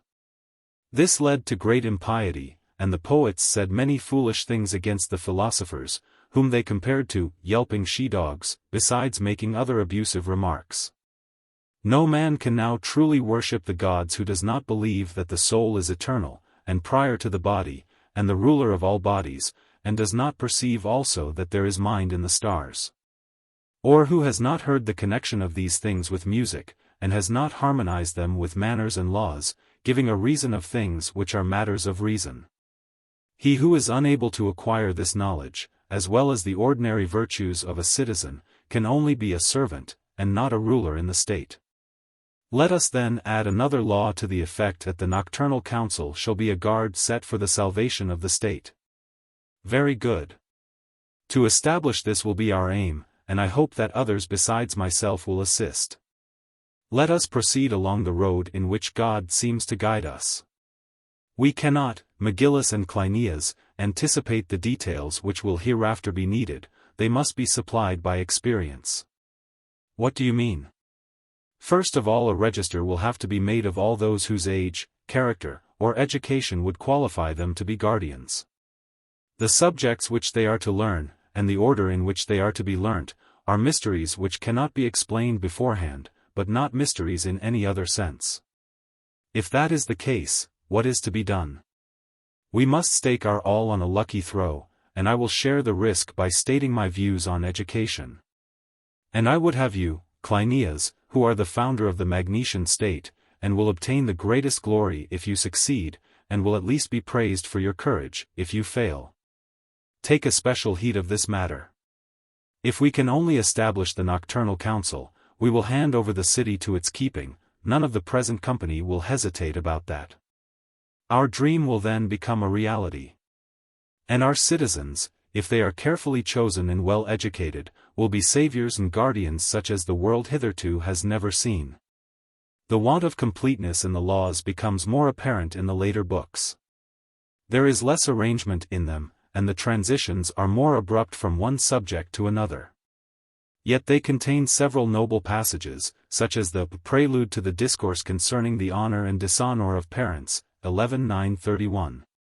Or the picture of the dangers attending the friendly intercourse of young men and maidens with one another, 8:835d and following. Or the soothing remonstrance which is addressed to the dying man respecting his right to do what he will with his own, 11:922 and following. Or the fine description of the burial of the dead, 12:958c and following. The subject of religion in Book X is introduced as a prelude to offenses against the gods, and this portion of the work appears to be executed in Plato's best manner. In the last 4 books, several questions occur for consideration. Among them are, I. The detection and punishment of offenses, 2. The nature of the voluntary and involuntary. 3. The arguments against atheism, and against the opinion that the gods have no care of human affairs, 4. The remarks upon retail trade, v. The institution of the nocturnal council. I. A weak point in the laws of Plato is the amount of inquisition into private life which is to be made by the rulers. The magistrate is always watching and waylaying the citizens. He is constantly to receive information against improprieties of life. Plato does not seem to be aware that espionage can only have a negative effect. He has not yet discovered the boundary line which parts the domain of law from that of morality or social life. Men will not tell of one another. Nor will he ever be the most honored citizen, who gives the most frequent information about offenders to the magistrates, v. 730d, e. As in some writers of fiction, so also in philosophers, we may observe the effect of age. Plato becomes more conservative as he grows older, and he would govern the world entirely by men like himself, who are above 50 years of age, compare 6:755a. For in them he hopes to find a principle of stability. He does not remark that, in destroying the freedom he is destroying also the life of the state. In reducing all the citizens to rule and measure, he would have been depriving the Magnesian colony of those great men whose acquaintance is beyond all price, 12:951b. And he would have found that in the worst governed Hellenic state, there was more of a carriere overt for extraordinary genius and virtue than in his own. Plato has an evident dislike of the Athenian dicasteries. He prefers a few judges who take a leading part in the conduct of trials to a great number who only listen in silence, 6:766d, cf. Also 9:855d. He allows of 2 appeals, in each case however with an increase of the penalty, 12:956.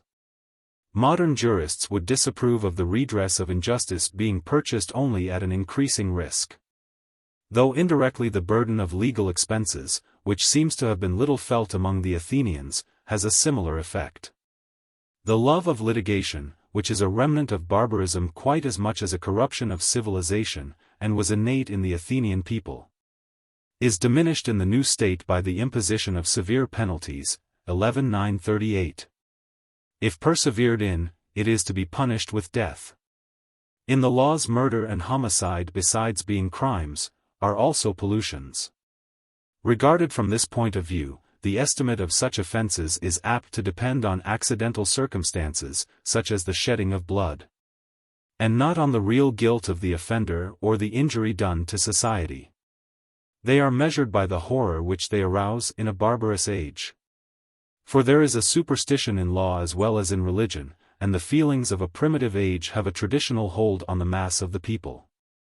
On the other hand, Plato is innocent of the barbarity which would visit the sins of the fathers upon the children, and he is quite aware that punishment has an eye to the future, and not to the past, 9:854d and following.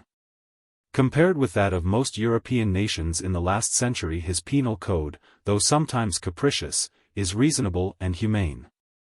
A defect in Plato's criminal jurisprudence is his remission of the punishment when the homicide has obtained the forgiveness of the murdered person, 9:869e. As if crime were a personal affair between individuals, and not an offense against the state. There is a ridiculous disproportion in his punishments. Because a slave may fairly receive a blow for stealing one fig or one bunch of grapes, or a tradesman for selling adulterated goods to the value of 1 drachma. It is rather hard upon the slave that he should receive as many blows as he has taken grapes or figs, 8:845a. Or upon the tradesman who has sold adulterated goods to the value of 1,000 drachmas that he should receive 1,000 blows, 11:917. 2. But before punishment can be inflicted at all, the legislator must determine the nature of the voluntary and involuntary. The great question of the freedom of the will, which in modern times has been worn threadbare with purely abstract discussion, was approached both by Plato and Aristotle, first, from the judicial. Secondly, from the sophistical point of view. They were puzzled by the degrees and kinds of crime. They observed also that the law only punished hurts which are inflicted by a voluntary agent on an involuntary patient. In attempting to distinguish between hurt and injury, 9:859 and following. Compare also 870, Plato says that mere hurt is not injury, but that a benefit when done in a wrong spirit may sometimes injure, e.g. when conferred without regard to right and wrong, or to the good or evil consequences which may follow. He means to say that the good or evil disposition of the agent is the principle which characterizes actions, and this is not sufficiently described by the terms voluntary and involuntary. You may hurt another involuntarily, and no one would suppose that you had injured him, and you may hurt him voluntarily, as in inflicting punishment, neither is this injury. But if you hurt him from motives of avarice, ambition, or cowardly fear, this is injury. Injustice is also described as the victory of desire or passion or self-conceit over reason, as justice is the subordination of them to reason. In some paradoxical sense Plato is disposed to affirm all injustice to be involuntary.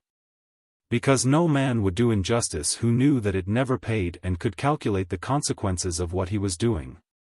Yet, on the other hand, he admits that the distinction of voluntary and involuntary, taken in another and more obvious sense, is the basis of legislation.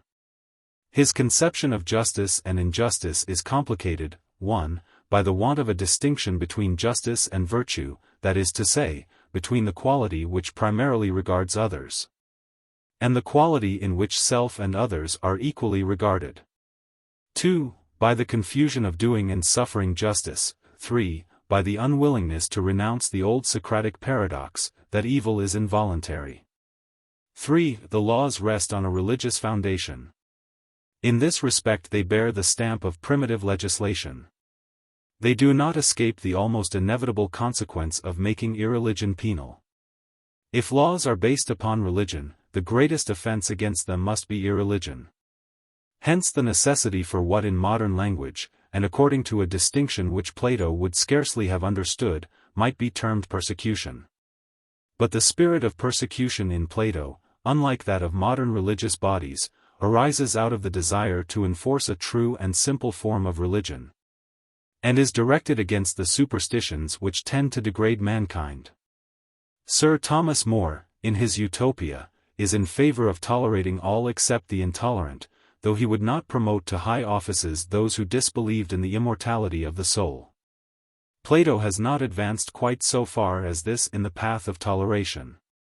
But in judging of his enlightenment, we must remember that the evils of necromancy and divination were far greater than those of intolerance in the ancient world.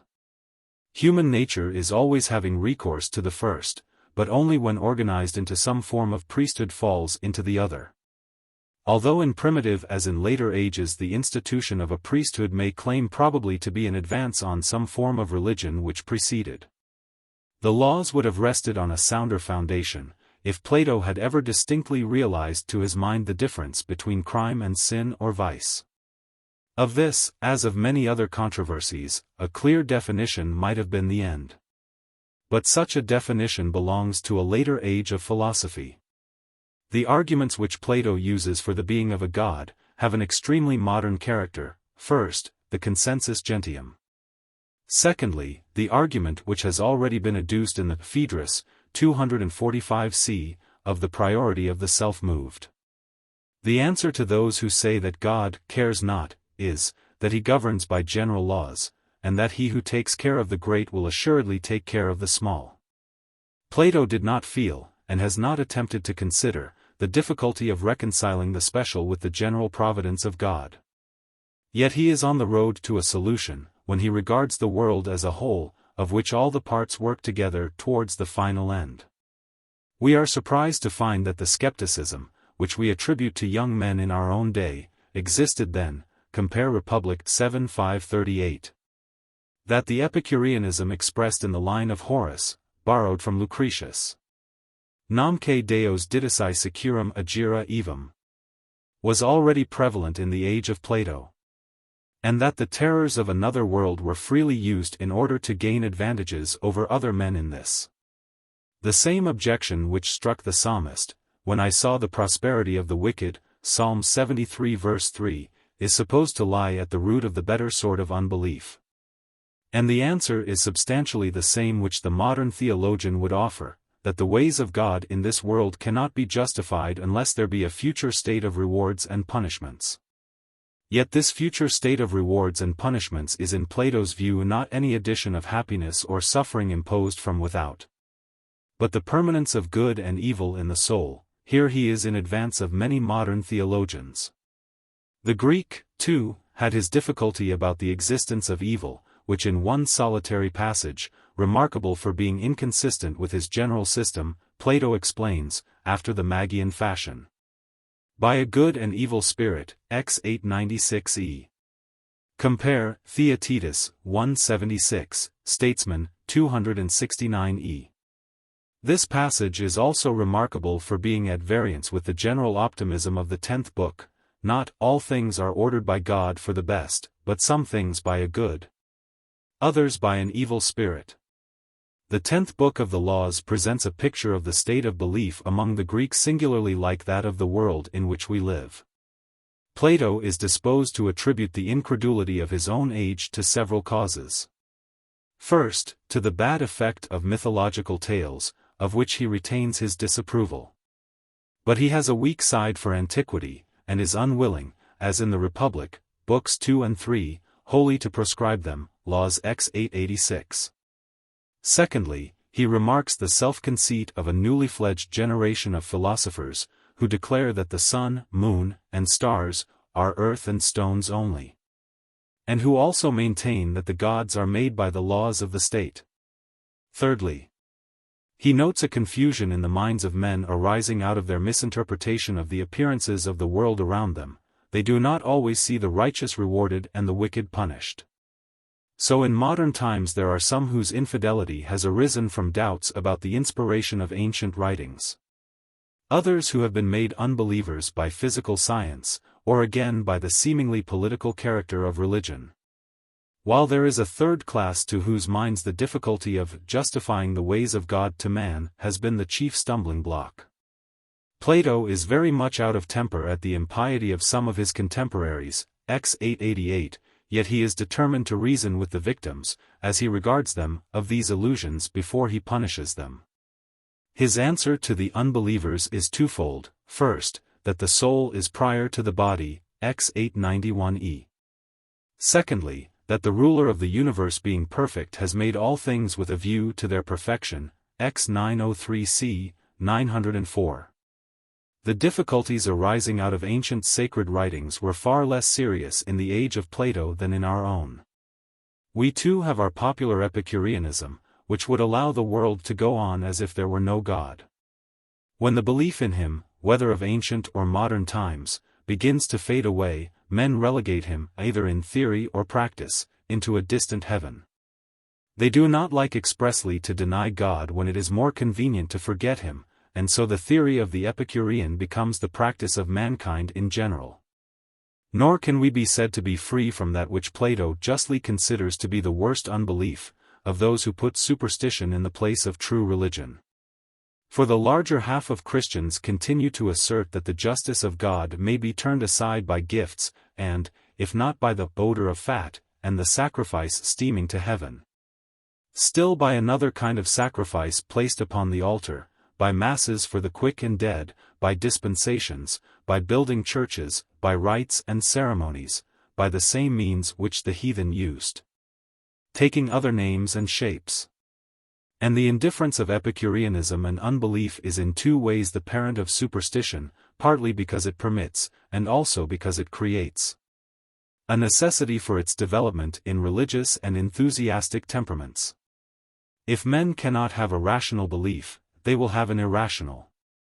And hence the most superstitious countries are also at a certain point of civilization the most unbelieving. And the revolution which takes one direction is quickly followed by a reaction in the other. So we may read, between the lines, ancient history and philosophy into modern, and modern into ancient. Whether we compare the theory of Greek philosophy with the Christian religion, or the practice of the Gentile world with the practice of the Christian world, they will be found to differ more in words and less in reality than we might have supposed. The greater opposition which is sometimes made between them seems to arise chiefly out of a comparison of the ideal of the one with the practice of the other. To the errors of superstition and unbelief Plato opposes the simple and natural truth of religion. The best and highest, whether conceived in the form of a person or a principle, as the divine mind or as the idea of good, is believed by him to be the basis of human life. That all things are working together for good to the good and evil to the evil in this or in some other world to which human actions are transferred, is the sum of his faith or theology. Unlike Socrates, he is absolutely free from superstition. Religion and morality are one and indivisible to him. He dislikes the heathen mythology, which, as he significantly remarks, was not tolerated in Crete, and perhaps, for the meaning of his words is not quite clear, at Sparta, x 886b. C. Compare 3:680 c. He gives no encouragement to individual enthusiasm. The establishment of religion could only be the work of a mighty intellect, x 909e. Like the Hebrews, he prohibits private rites. For the avoidance of superstition, he would transfer all worship of the gods to the public temples, x 909d. He would not have men and women consecrating the accidents of their lives, x 909e. He trusts to human punishments and not to divine judgments, though he is not unwilling to repeat the old tradition that certain kinds of dishonesty prevent a man from having a family, 11:913c. He considers that the ages of faith have passed away and cannot now be recalled, 12:948b. Yet he is far from wishing to extirpate the sentiment of religion, which he sees to be common to all mankind, barbarians as well as Hellenes, x 886a. He remarks that no one passes through life without, sooner or later, experiencing its power, x 888b, c. To which we may add the further remark that the greater the irreligion, the more violent has often been the religious reaction. It is remarkable that Plato's account of mind at the end of the Laws goes beyond Anaxagoras, and beyond himself in any of his previous writings. Aristotle, in a well-known passage, Metaphysics I-4, which is an echo of the Phaedo, 97-98, remarks on the inconsistency of Anaxagoras in introducing the agency of mind, and yet having recourse to other and inferior, probably material causes. But Plato makes the further criticism, that the error of Anaxagoras consisted, not in denying the universal agency of mind, but in denying the priority, or, as we should say, the eternity of it, 12:967. Yet in the Timaeus, 31 and following, he had himself allowed that God made the world out of pre-existing materials. In the Statesman, 273b, he says that there were seeds of evil in the world, arising out of the remains of a former chaos which could not be got rid of.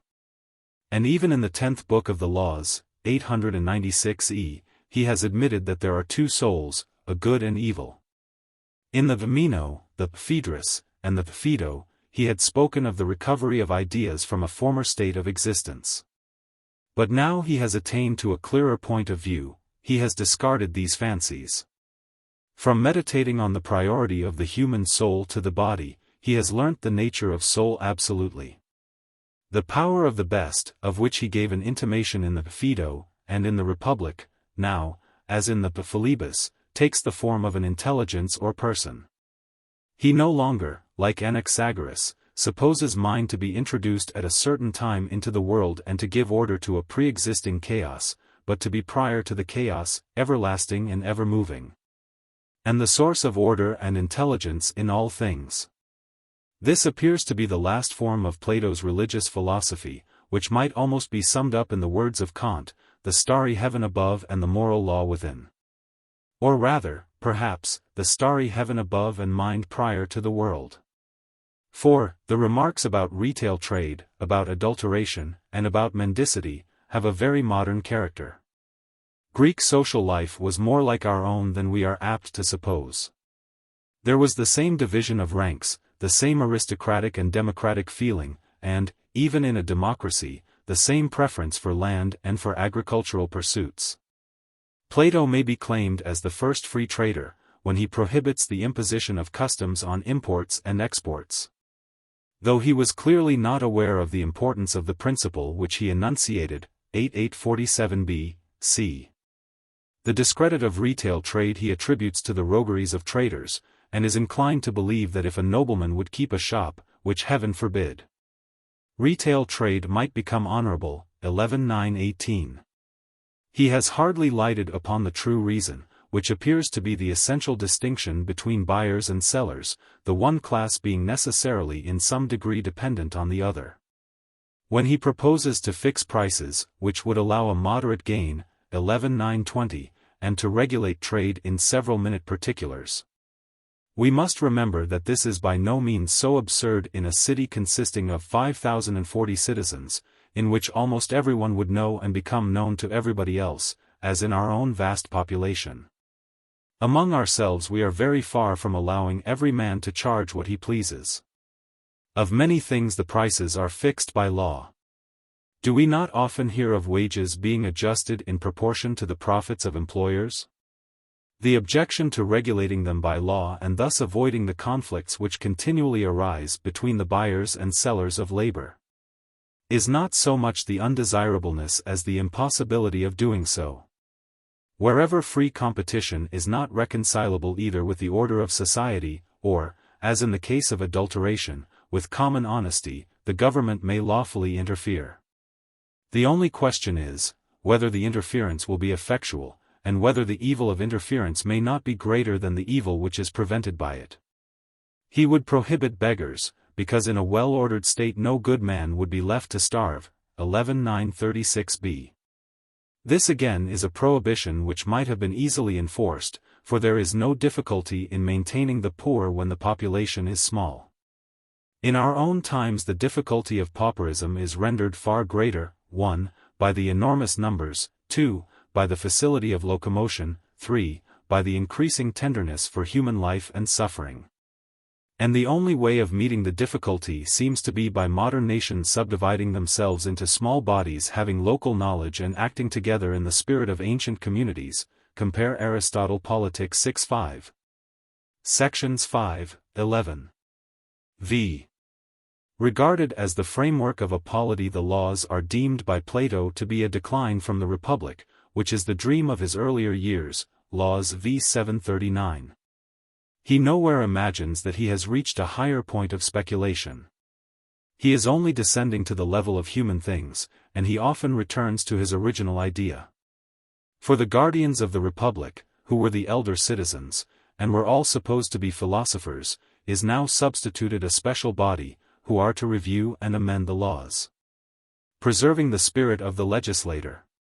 These are the Nocturnal Council, who, although they are not specially trained in dialectic, are not wholly destitute of it. For they must know the relation of particular virtues to the general principle of virtue, 12:9-65. Plato has been arguing throughout the laws that temperance is higher than courage, peace than war, that the love of both must enter into the character of the good citizen. And at the end the same thought is summed up by him in an abstract form. The true artist or guardian must be able to reduce the many to the one, than which, as he says with an enthusiasm worthy of the Phaedrus or Philebus. No more philosophical method was ever devised by the wit of man, 12 c.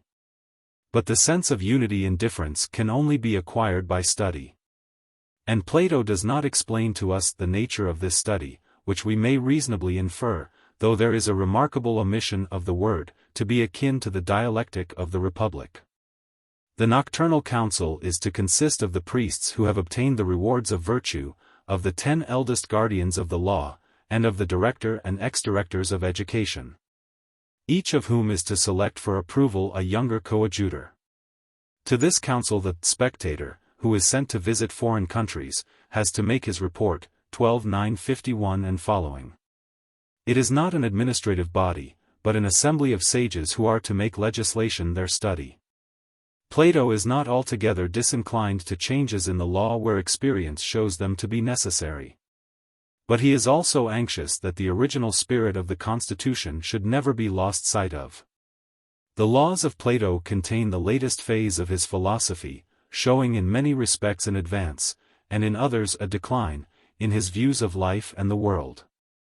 His theory of ideas in the next generation passed into one of numbers, the nature of which we gather chiefly from the metaphysics of Aristotle.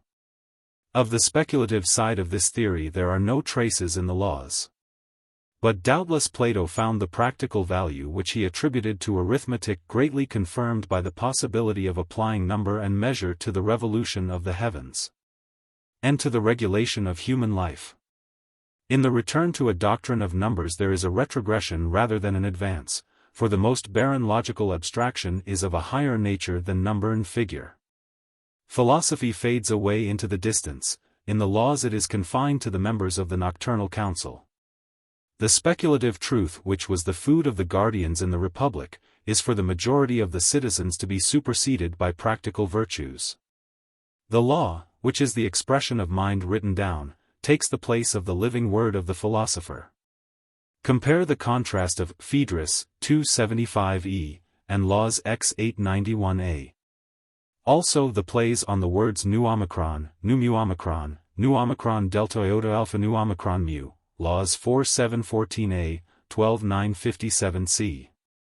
And the discussion in the Statesman, 293 and following, of the difference between the personal rule of a king and the impersonal reign of law.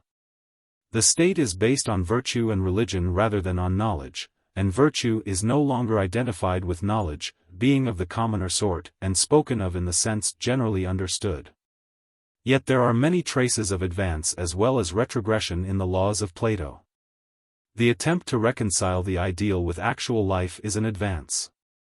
To have brought philosophy down from heaven to earth, is a praise which may be claimed for him as well as for his master Socrates. And the members of the nocturnal council are to continue students of the one in many and of the nature of God. Education is the last word with which Plato supposes the theory of the laws to end and the reality to begin, laws, sub fin. Plato's increasing appreciation of the difficulties of human affairs, and of the element of chance which so largely influences them, is an indication not of a narrower, but of a maturer mind, which had become more conversant with realities. Nor can we fairly attribute any want of originality to him, because he has borrowed many of his provisions from Sparta and Athens. Laws and institutions grow out of habits and customs. And they have better opinion, better confirmation, if they have come down from antiquity and are not mere literary inventions. Plato would have been the first to acknowledge that the Book of Laws was not the creation of his fancy, but a collection of enactments which had been devised by inspired legislators, like Minos, Lycurgus, and Solon, to meet the actual needs of men, and had been approved by time and experience. In order to do justice therefore to the design of the work, it is necessary to examine how far it rests on an historical foundation and coincides with the actual laws of Sparta and Athens. The consideration of the historical aspect of the laws has been reserved for this place. In working out the comparison the writer has been greatly assisted by the excellent essays of C.F. Hermann, De Vestigiis Institutorum Veterum, Imprimis ad Ecorum, per Platonis de legibus libros indigandis. And juris domestici et familiaris apud Platonum in legibus cum veteris Graecii inc primis Athenarum institutus comparatio, Marburg, 1836, and by J. B. Telfes, Corpus Juris Attici, Leipzig, 1868. Excursus on the relation of the laws of Plato to the institutions of Crete and Lacedaemon and to the laws and constitution of Athens. The laws of Plato are essentially Greek, unlike Xenophon's Cyropaedia. They contain nothing foreign or oriental.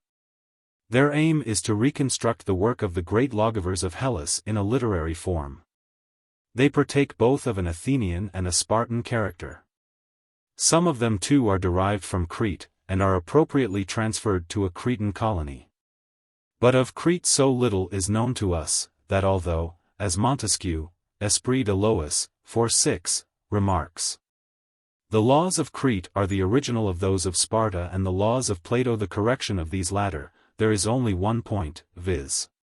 the common meals, in which they can be compared. Most of Plato's provisions resemble the laws and customs which prevailed in these three states, especially in the two former, and which the personifying instinct of the Greeks attributed to Minos, Lycurgus, and Solon. A very few particulars may have been borrowed from Zaleucus, Cicero de Legibus, 2-6, and Charondas, who is said to have first made laws against perjury, Aristotle Politics 2:12. Section 11, and to have forbidden credit, Stobaeus Florilegium 44, p. 204, Gaisford. Some enactments are Plato's own, and were suggested by his experience of defects in the Athenian and other Greek states. The laws also contain many lesser provisions, which are not found in the ordinary codes of nations, because they cannot be properly defined, and are therefore better left to custom and common sense. The greater part of the work, as Aristotle remarks, Politics 2:6, section 4, is taken up with laws, yet this is not wholly true, and applies to the latter rather than to the first half of it. The book rests on an ethical and religious foundation. The actual laws begin with a hymn of praise in honor of the soul, v. 726 following. And the same lofty aspiration after the good is perpetually recurring, especially in books X, 11, 12, and whenever Plato's mind is filled with his highest themes. In prefixing to most of his laws a proemium he has two ends in view, to persuade and also to threaten. They are to have the sanction of laws and the effect of sermons. And Plato's Book of Laws, if described in the language of modern philosophy, may be said to be as much an ethical and educational, as a political or legal treatise. But although the laws partake both of an Athenian and a Spartan character, the elements which are borrowed from either state are necessarily very different. Because the character and origin of the two governments themselves differed so widely. Sparta was the more ancient and primitive, Athens was suited to the wants of a later stage of society. The relation of the two states to the laws may be conceived in this manner: the foundation and ground plan of the work are more Spartan, while the superstructure and details are more Athenian. At Athens the laws were written down and were voluminous, more than 1,000 fragments of them have been collected by Telfy. Like the Roman or English law, they contained innumerable particulars. Those of them which regulated daily life were familiarly known to the Athenians. For every citizen was his own lawyer, and also a judge, who decided the rights of his fellow citizens according to the laws. Often after hearing speeches from the parties interested or from their advocates. It is to Rome and not to Athens that the invention of law, in the modern sense of the term, is commonly ascribed. But it must be remembered that long before the times of the 12 Tables, BC 451, regular courts and forms of law had existed at Athens and probably in the Greek colonies. And we may reasonably suppose, though without any express proof of the fact, that many Roman institutions and customs, like Latin literature and mythology, were partly derived from Hellas and had imperceptibly drifted from one shore of the Ionian Sea to the other. Compare especially the constitutions of Servius Tullius and of Solon. It is not proved that the laws of Sparta were in ancient times either written down in books or engraved on tablets of marble or brass. Nor is it certain that, if they had been, the Spartans could have read them. They were ancient customs, some of them older probably than the settlement in Laconia, of which the origin is unknown. They occasionally received the sanction of the Delphic oracle. But there was a still stronger obligation by which they were enforced, the necessity of self-defense. The Spartans were always living in the presence of their enemies. They belonged to an age when written law had not yet taken the place of custom and tradition. The old constitution was very rarely affected by new enactments, and these only related to the duties of the kings or ephors, or the new relations of classes which arose as time went on. Hence there was as great a difference as could well be conceived between the laws of Athens and Sparta. The one was the creation of a civilized state, and did not differ in principle from our modern legislation, the other of an age in which the people were held together and also kept down by force of arms, and which afterwards retained many traces of its barbaric origin, surviving in culture. Nevertheless, the Lacedaemonian was the ideal of a primitive Greek state. According to Thucydides, I-18, it was the first which emerged out of confusion and became a regular government. It was also an army devoted to military exercises, but organized with a view to self-defense and not to conquest. It was not quick to move or easily excited, but stolid, cautious, unambitious, procrastinating. For many centuries it retained the same character which was impressed upon it by the hand of the legislator. This singular fabric was partly the result of circumstances, partly the invention of some unknown individual in prehistoric times, whose ideal of education was military discipline, and who, by the ascendancy of his genius, made a small tribe into a nation which became famous in the world's history. The other Hellenes wondered at the strength and stability of his work. The rest of Hellas, says Thucydides, 393.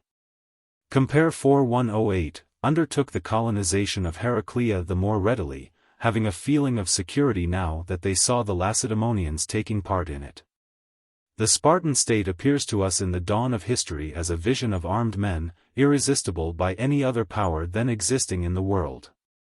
It can hardly be said to have understood at all the rights or duties of nations to one another, or indeed to have had any moral principle except patriotism and obedience to commanders. Men were so trained to act together that they lost the freedom and spontaneity of human life in cultivating the qualities of the soldier and ruler. The Spartan state was a composite body in which kings, nobles, citizens, perioeci, artisans, slaves, had to find a modus vivendi with one another. All of them were taught some use of arms. The strength of the family tie was diminished among them by an enforced absence from home and by common meals. Sparta had no life or growth, no poetry or tradition of the past, no art, no thought. The Athenians started on their great career some centuries later, but the Spartans would have been easily conquered by them. If Athens had not been deficient in the qualities which constituted the strength, and also the weakness, of her rival. The ideal of Athens has been pictured for all time in the speech which Thucydides puts into the mouth of Pericles, called the funeral oration. He contrasts the activity and freedom and pleasantness of Athenian life with the immobility and severe looks and incessant drill of the Spartans. The citizens of no city were more versatile, or more readily changed from land to sea, or more quickly moved about from place to place. They took their pleasures merrily, and yet, when the time for fighting arrived, were not a whit behind the Spartans, who were like men living in a camp, and, though always keeping guard, were often too late for the fray. Any foreigner might visit Athens, her ships found a way to the most distant shores, the riches of the whole earth poured in upon her. Her citizens had their theaters and festivals. They provided their souls with many relaxations, yet they were not less manly than the Spartans or less willing to sacrifice this enjoyable existence for their country's good. The Athenian was a nobler form of life than that of their rivals, a life of music as well as of gymnastic, the life of a citizen as well as of a soldier. Such is the picture which Thucydides has drawn of the Athenians in their glory. It is the spirit of this life which Plato would infuse into the Magnesian state and which he seeks to combine with the common meals and gymnastic discipline of Sparta. The two great types of Athens and Sparta had deeply entered into his mind. He had heard of Sparta at a distance and from common Hellenic fame. He was a citizen of Athens and an Athenian of noble birth. He must often have sat in the law courts, and may have had personal experience of the duties of offices such as he is establishing. There is no need to ask the question, whence he derived his knowledge of the laws of Athens. They were a part of his daily life. Many of his enactments are recognized to be Athenian laws from the fragments preserved in the orators and elsewhere. Many more would be found to be so if we had better information. Probably also still more of them would have been incorporated in the Magnesian Code, if the work had ever been finally completed. But it seems to have come down to us in a form which is partly finished and partly unfinished, having a beginning and end, but wanting arrangement in the middle. The laws answer to Plato's own description of them, in the comparison, 9:858b, which he makes of himself and his two friends to gatherers of stones or the beginners of some composite work, who are providing materials and partly putting them together, having some of their laws, like stones, already fixed in their places, while others lie about. Plato's own life coincided with the period at which Athens rose to her greatest heights and sank to her lowest depths. It was impossible that he should regard the blessings of democracy in the same light as the men of a former generation, whose view was not intercepted by the evil shadow of the taking of Athens, and who had only the glories of Marathon and Salamis and the administration of Pericles to look back upon. On the other hand, the fame and prestige of Sparta, which had outlived so many crimes and blunders, was not altogether lost at the end of the life of Plato. Hers was the only great Hellenic government which preserved something of its ancient form. And although the Spartan citizens were reduced to almost 1/10 of their original number, Aristotle Politics 2:9, section 16, 17, she still retained, until the rise of Thebes and Macedon, a certain authority and predominance due to her final success in the struggle with Athens and to the victories which Agesilaus won in Asia Minor. Plato, like Aristotle, had in his mind some form of a mean state which should escape the evils and secure the advantages of both aristocracy and democracy. It may however be doubted whether the creation of such a state is not beyond the legislator's art, compare 4709, although there have been examples in history of forms of government, which through some community of interest or of origin, through a balance of parties in the state itself, or through the fear of a common enemy, have for a while preserved such a character of moderation. But in general there arises a time in the history of a state when the struggle between the few and the many has to be fought out. No system of checks and balances, such as Plato has devised in the laws, could have given equipoise and stability to an ancient state, any more than the skill of the legislator could have withstood the tide of democracy in England or France during the last 100 years, or have given life to China or India. The basis of the Magnesian constitution is the equal division of land, v. 737 following. In the new state, v. 744d, as in the Republic, 4421, for 22, there was to be neither poverty nor riches. Every citizen under all circumstances retained his lot, and as much money as was necessary for the cultivation of it, 9:855b. And no one was allowed to accumulate property to the amount of more than 5 times the value of the lot, inclusive of it, v. 744d, e. The equal division of land was a Spartan institution, not known to have existed elsewhere in Hellas. The mention of it in the laws of Plato affords considerable presumption that it was of ancient origin, and not first introduced, as Mr. Grote and others have imagined, in the Reformation of Cleomenes III. But at Sparta, if we may judge from the frequent complaints of the accumulation of property in the hands of a few persons, Aristotle Politics 2:9, section 14, no provision could have been made for the maintenance of the lot. Plutarch indeed speaks of a law introduced by the Ephor Epitadius soon after the Peloponnesian War, which first allowed the Spartans to sell their land, Agis, c. 5. But from the manner in which Aristotle refers to the subject, we should imagine this evil in the state to be of a much older standing.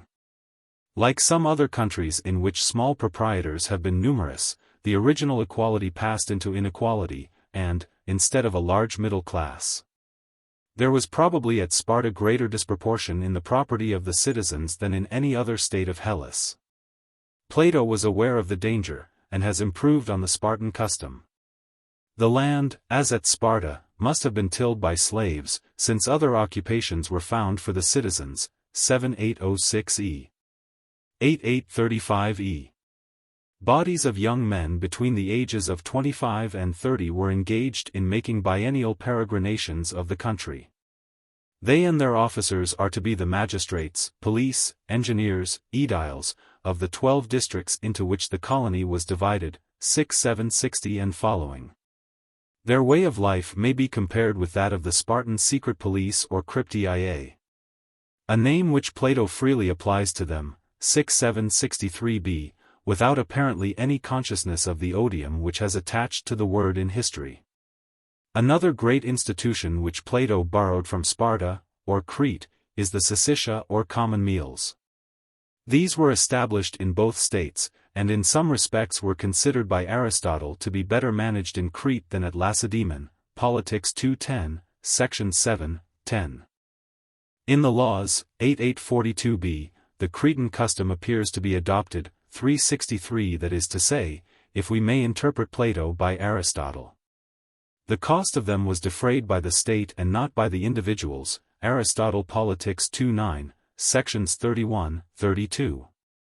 So that the members of the mess, who could not pay their quota, still retained their rights of citizenship.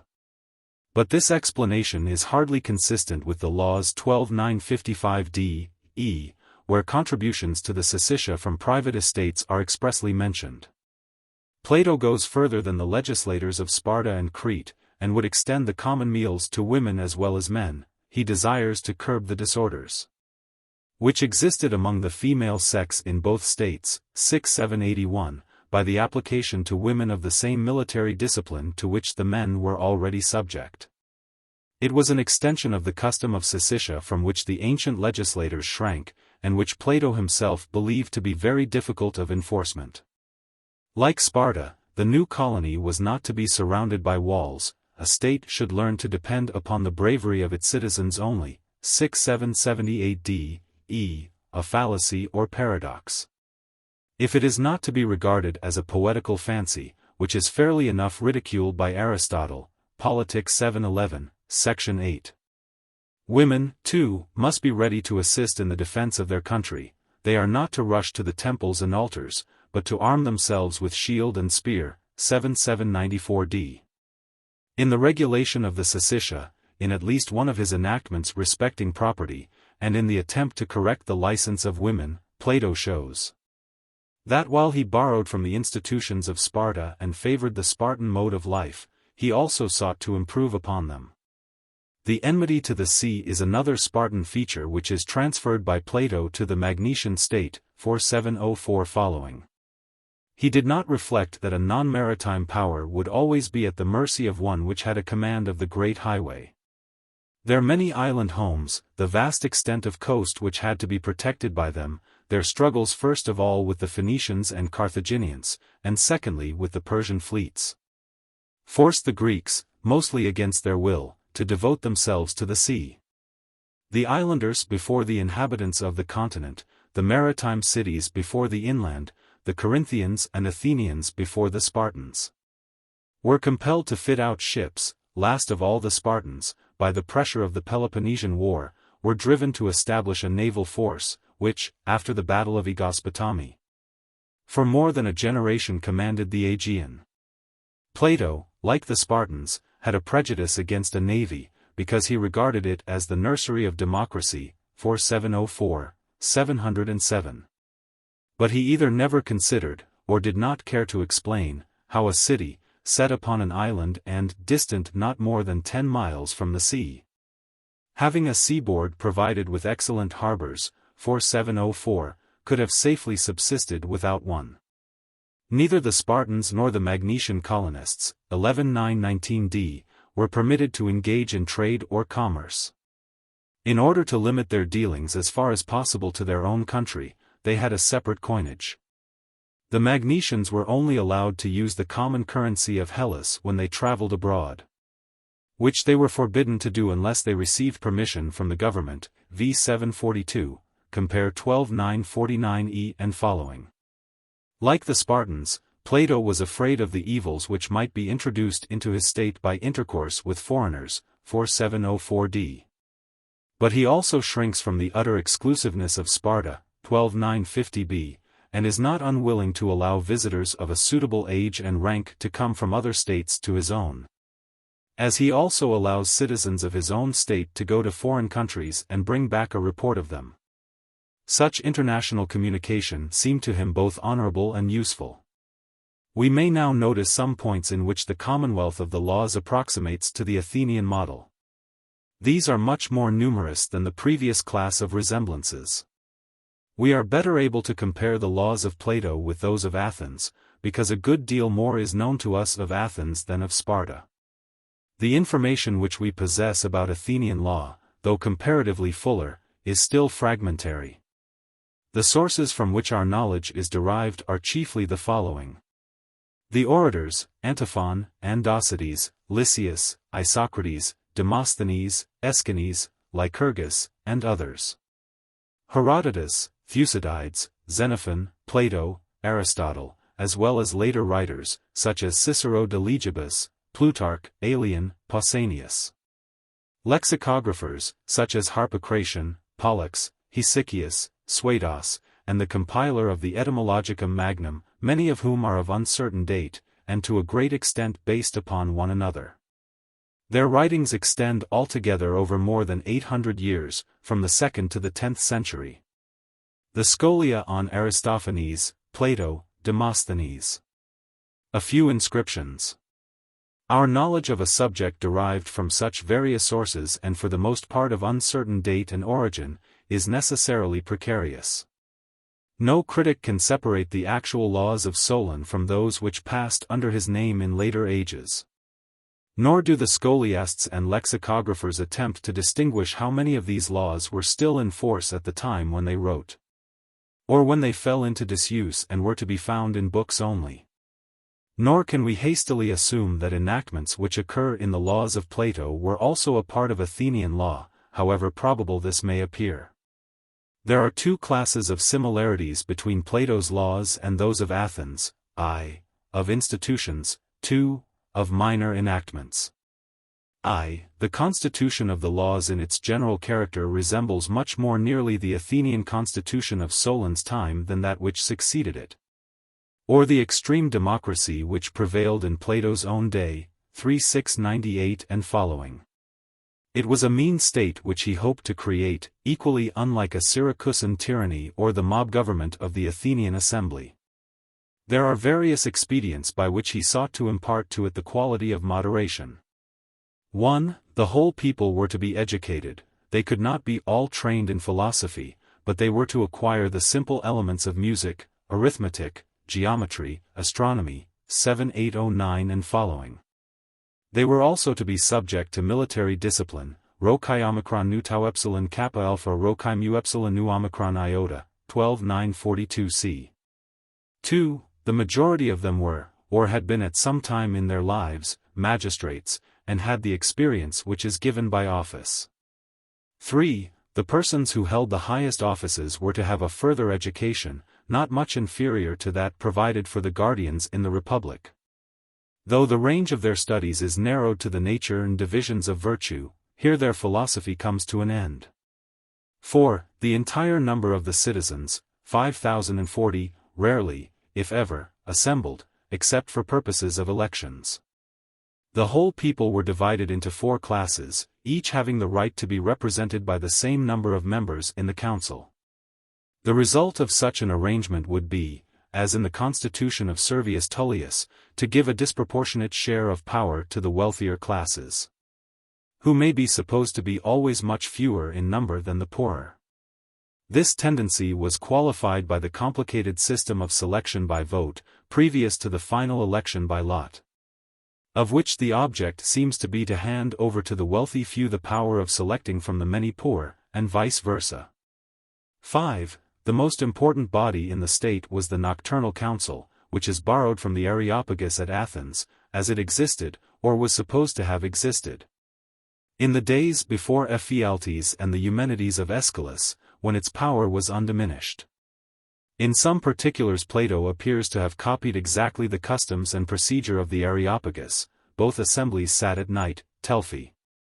There was a resemblance also in more important matters.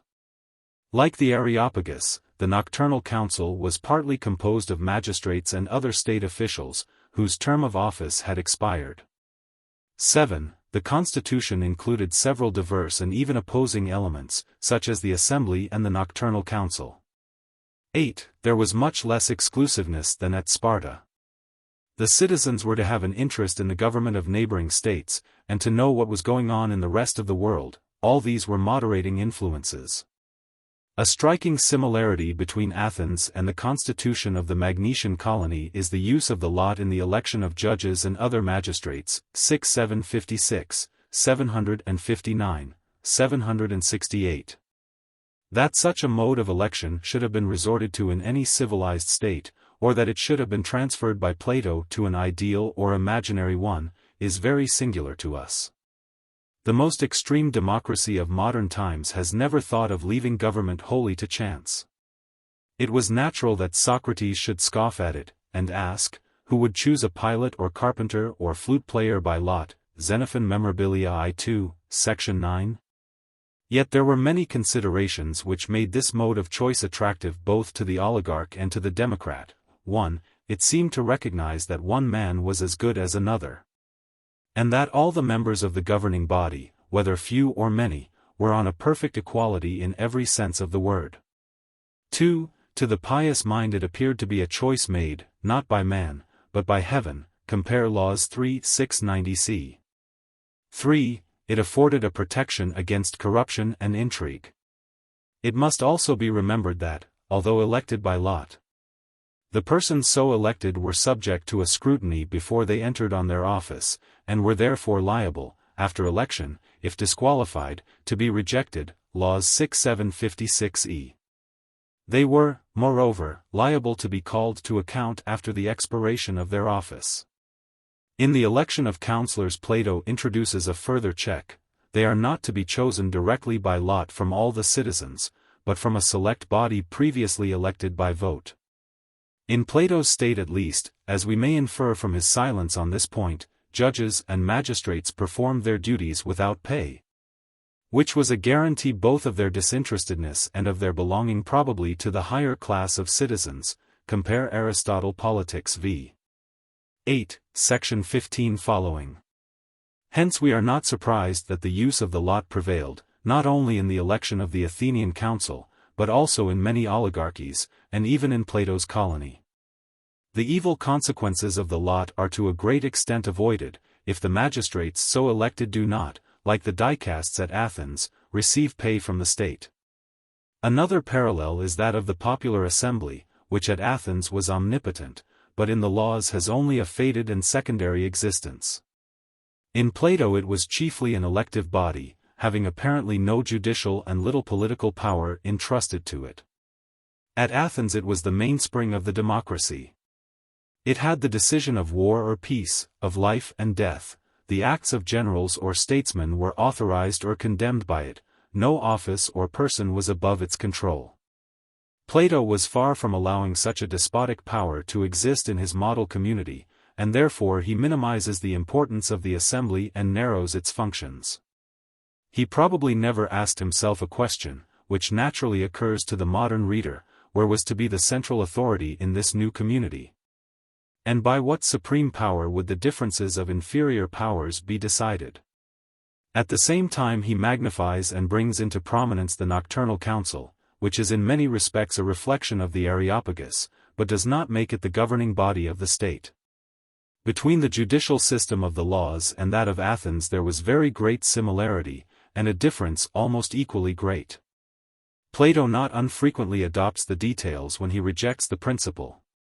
At Athens any citizen might be a judge and member of the great court of the Heliaea.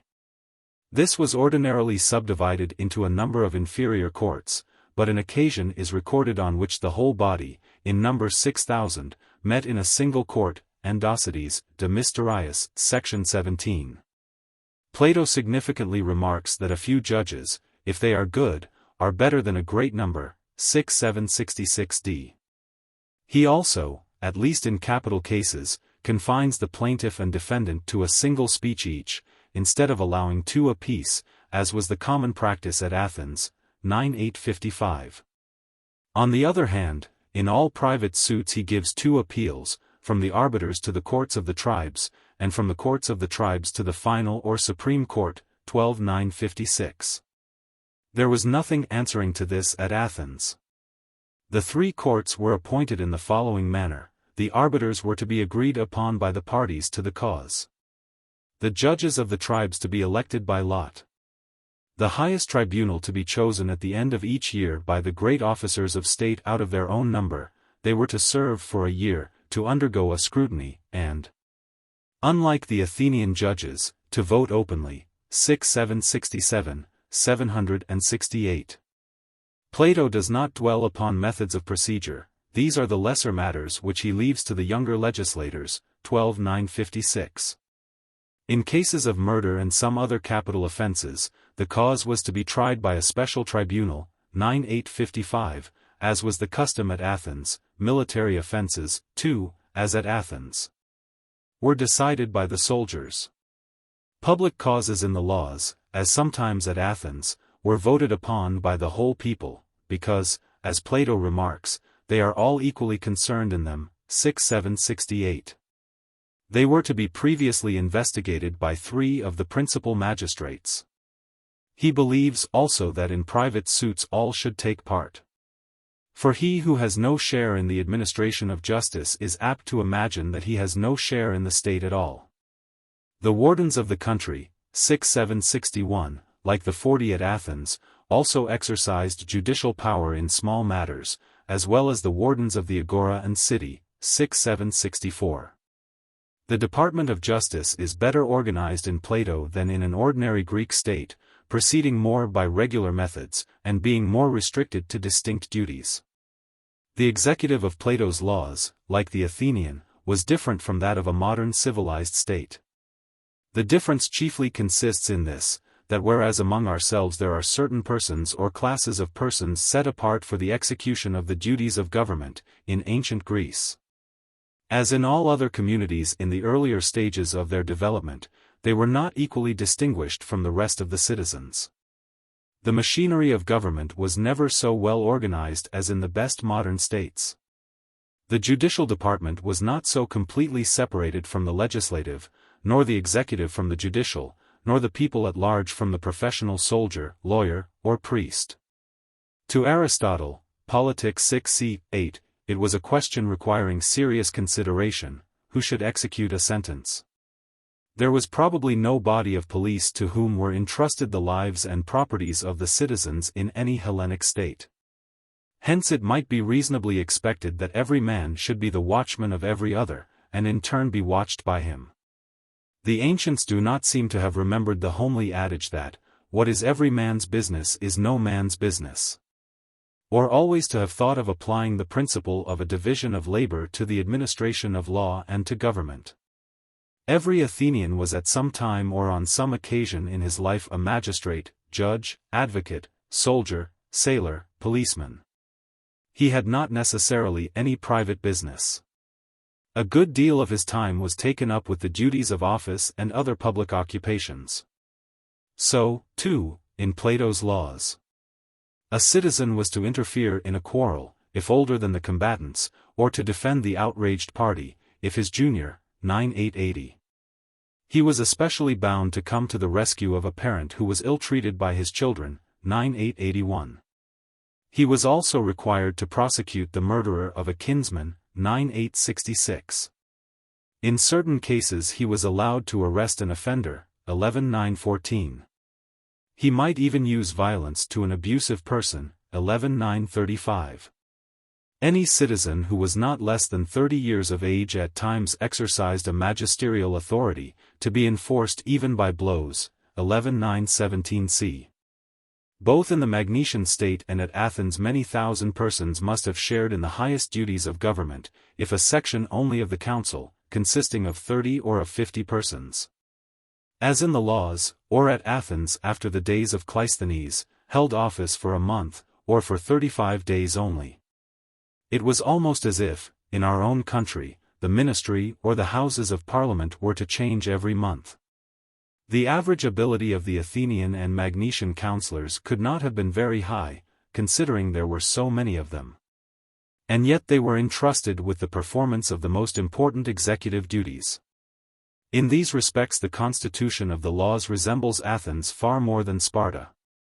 All the citizens were to be, not merely soldiers, but politicians and administrators. 2. There are numerous minor particulars in which the laws of Plato resemble those of Athens.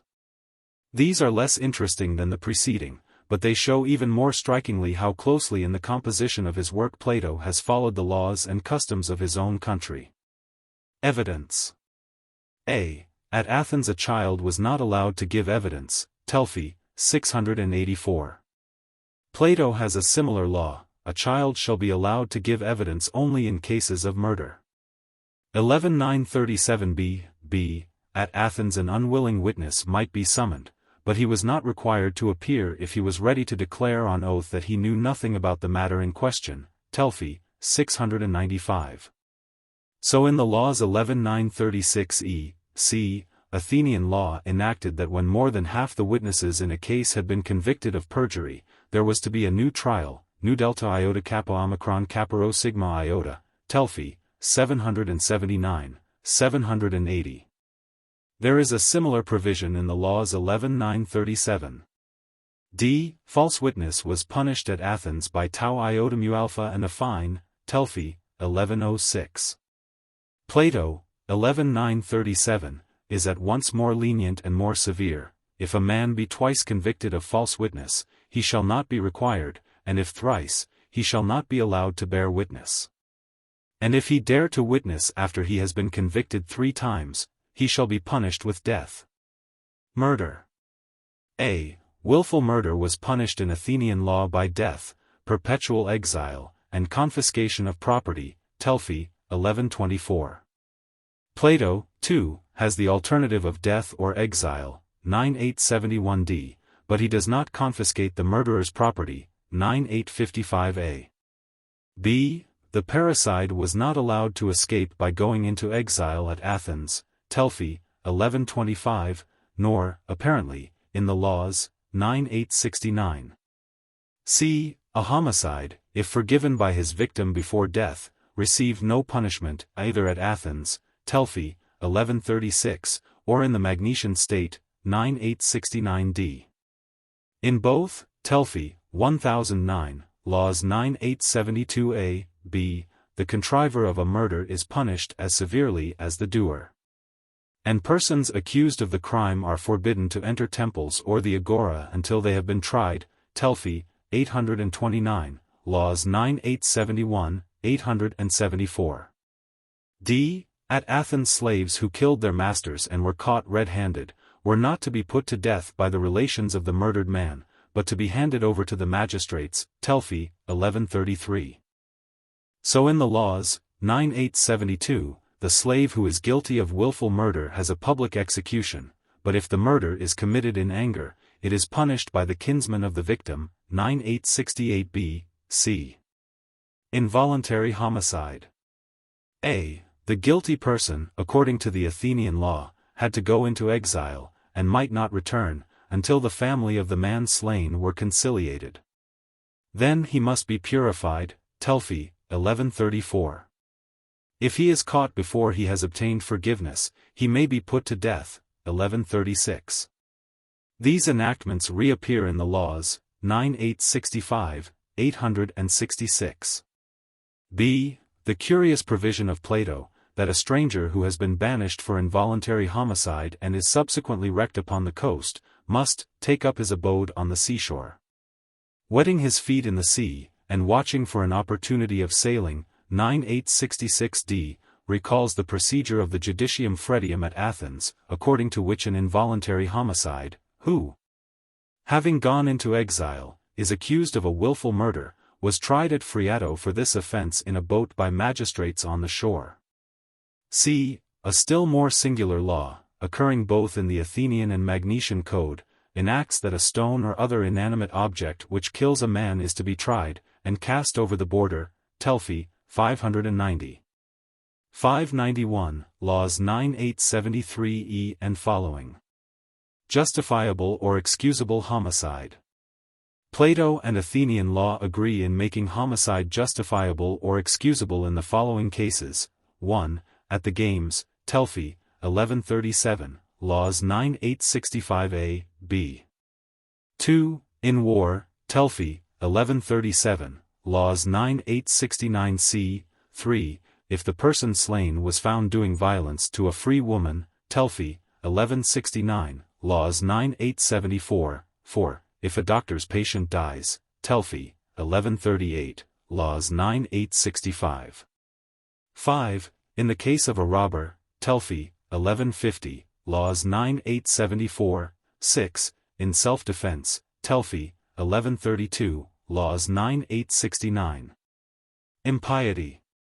Death or expulsion was the Athenian penalty for impiety, Telfy, 1078, 1080. In the laws it is punished in various cases by imprisonment for 5 years, for life, and by death, X 908, 909. Sacrilege. Robbery of temples at Athens was punished by death, refusal of burial in the land, and confiscation of property, Telfy, 1148.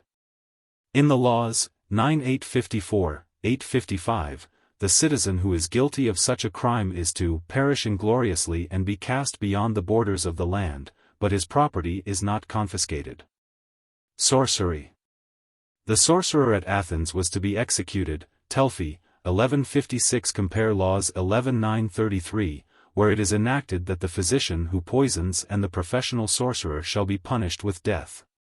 Treason. Both at Athens and in the laws the penalty for treason was death, Telfy, 1027, Laws 9856e, and refusal of burial in the country, Telfy, 1028, Laws 9855a. Sheltering exiles. If a man receives an exile, he shall be punished with death, Laws 12955b. So, too, in Athenian law, Telfy, 1034. Wounding. Athenian law compelled a man who had wounded another to go into exile. If he returned, he was to be put to death, Telfy, 1142. Plato only punishes the offense with death when children wound their parents or one another, or a slave wounds his master, Laws 9877. Bribery. Death was the punishment for taking a bribe, both at Athens, Telfy, 1054, and in the laws, 12955. But Athenian law offered an alternative, the payment of a fine of 10 times the amount of the bribe. Theft. Plato, like Athenian law, Telfy, 1150 and following, punishes the theft of public property by death, Laws 13941, compare, however, 9857.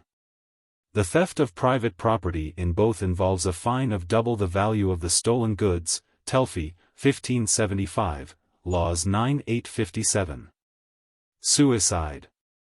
He who slays him who of all men, as they say, is his own best friend, is regarded in the same spirit by Plato and by Athenian law.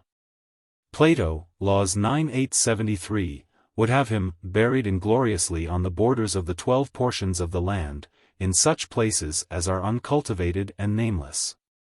And no column or inscription is to mark the place of his interment. Athenian law enacted that the hand which did the deed should be separated from the body and be buried apart, Telfy, 1141. Injury. In cases of willful injury, Athenian law compelled the guilty person to pay double the damage. In cases of involuntary injury, simple damages, Telfy, 1552. Plato, Laws 9878, enacts that if a man wounds another in passion, and the wound is curable, he shall pay double the damage, if incurable or disfiguring, fourfold damages. If, however, the wounding is accidental, he shall simply pay for the harm done. 9879. Treatment of parents. Athenian law allowed anyone to indict another for neglect or ill treatment of parents. Telfy, 1164. So Plato bids bystanders assist a father who is assaulted by his son. 9881, and allows anyone to give information against children who neglect their parents. 11932. Execution of sentences. Both Plato and Athenian law give to the winner of a suit power to seize the goods of the loser, if he does not pay within the appointed time. Telfy, 763 n, Laws 12-958. At Athens the penalty was also doubled. Telfy, 761, not so in Plato.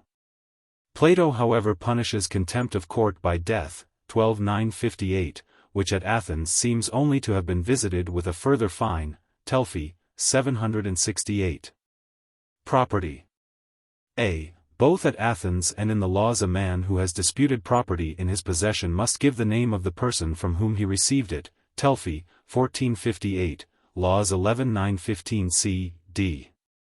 And anyone searching for lost property must enter a house naked. Telfy, 1579, or, as Plato says, Laws 12-954a, naked, or wearing only a short tunic and without a girdle. B. Athenian law, as well as Plato, did not allow a father to disinherit his son without good reason and the consent of impartial persons. Telfy, 1329, Laws 11-929. Neither grants to the eldest son any special claim on the paternal estate. Telfy, 1386, Laws 11-923 c. In the law of inheritance both prefer males to females. Telfy, 1387, Laws 11-925 a. c. Plato and Athenian law enacted that a tree should be planted at a fair distance from a neighbor's property. Telfy, 1463, Laws 8-843, and that when a man could not get water, his neighbor must supply him. Telfy, 1462, Laws 8-844. Both at Athens and in Plato there is a law about bees, the former providing that a beehive must be set up at not less a distance than 300 feet from a neighbor's. Telfy, 1464. And the latter forbidding the decoying of bees. Laws 8-843. Orphans. A ward must proceed against a guardian whom he suspects of fraud within 5 years of the expiration of the guardianship.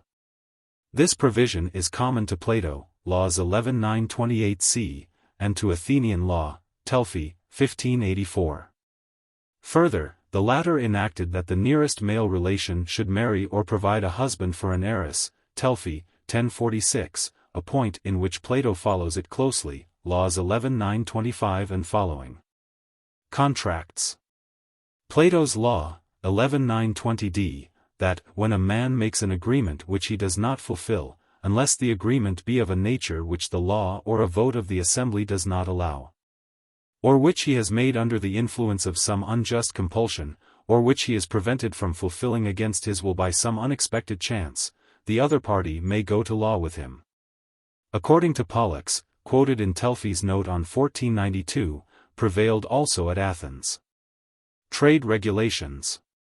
A. Lying was forbidden in the agora both by Plato and at Athens. Laws 11-917, Telfy, 1543. B. Athenian law allowed an action of recovery against a man who sold an unsound slave as sound.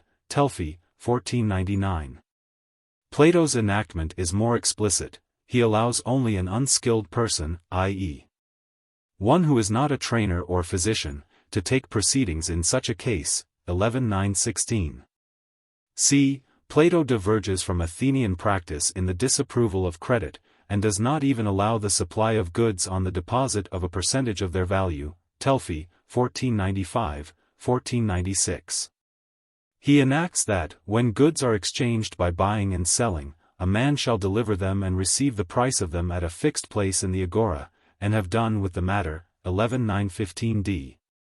And that, he who gives credit must be satisfied whether he obtain his money or not, for in such exchanges he will not be protected by law. 850a. d. Athenian law forbade an extortionate rate of interest. Telfy, 1505. Plato allows interest in one case only, if a contractor does not receive the price of his work within a year of the time agreed, and at the rate of 200% per annum, for every drachma a monthly interest of an obol. Laws 11:921.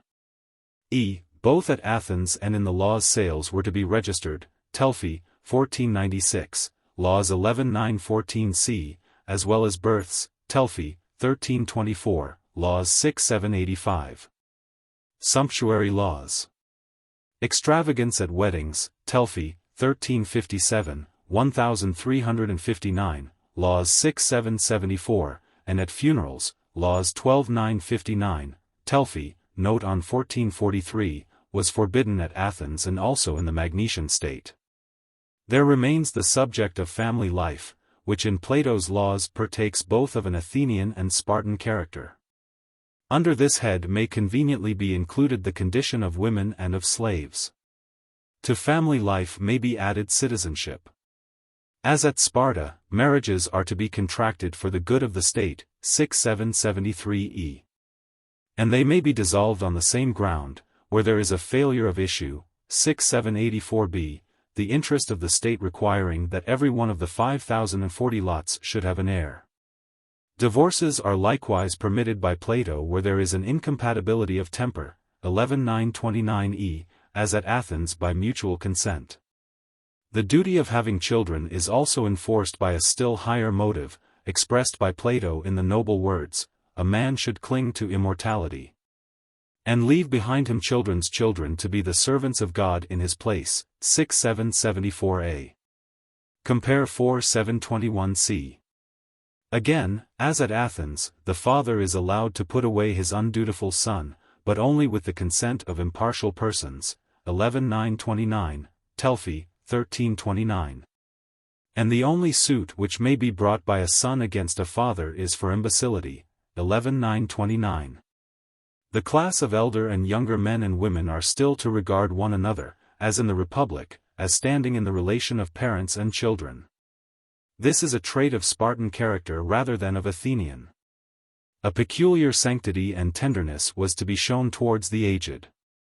The parent or grandparent stricken with years was to be loved and worshipped like the image of a god, and was to be deemed far more able than any lifeless statue to bring good or ill to his descendants. 11931. Great care is to be taken of orphans. They are entrusted to the 15 eldest guardians of the law, who are to be lawgivers and fathers to them not inferior to their natural fathers. 11926e. As at Athens they were entrusted to the archons.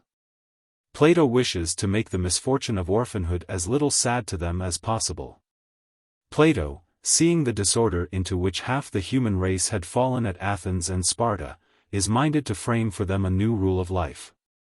He renounces his fanciful theory of communism, but still desires to place women as far as possible on an equality with men. They were to be trained in the use of arms, they are to live in public. Their time was partly taken up with gymnastic exercises, there could have been little family or private life among them.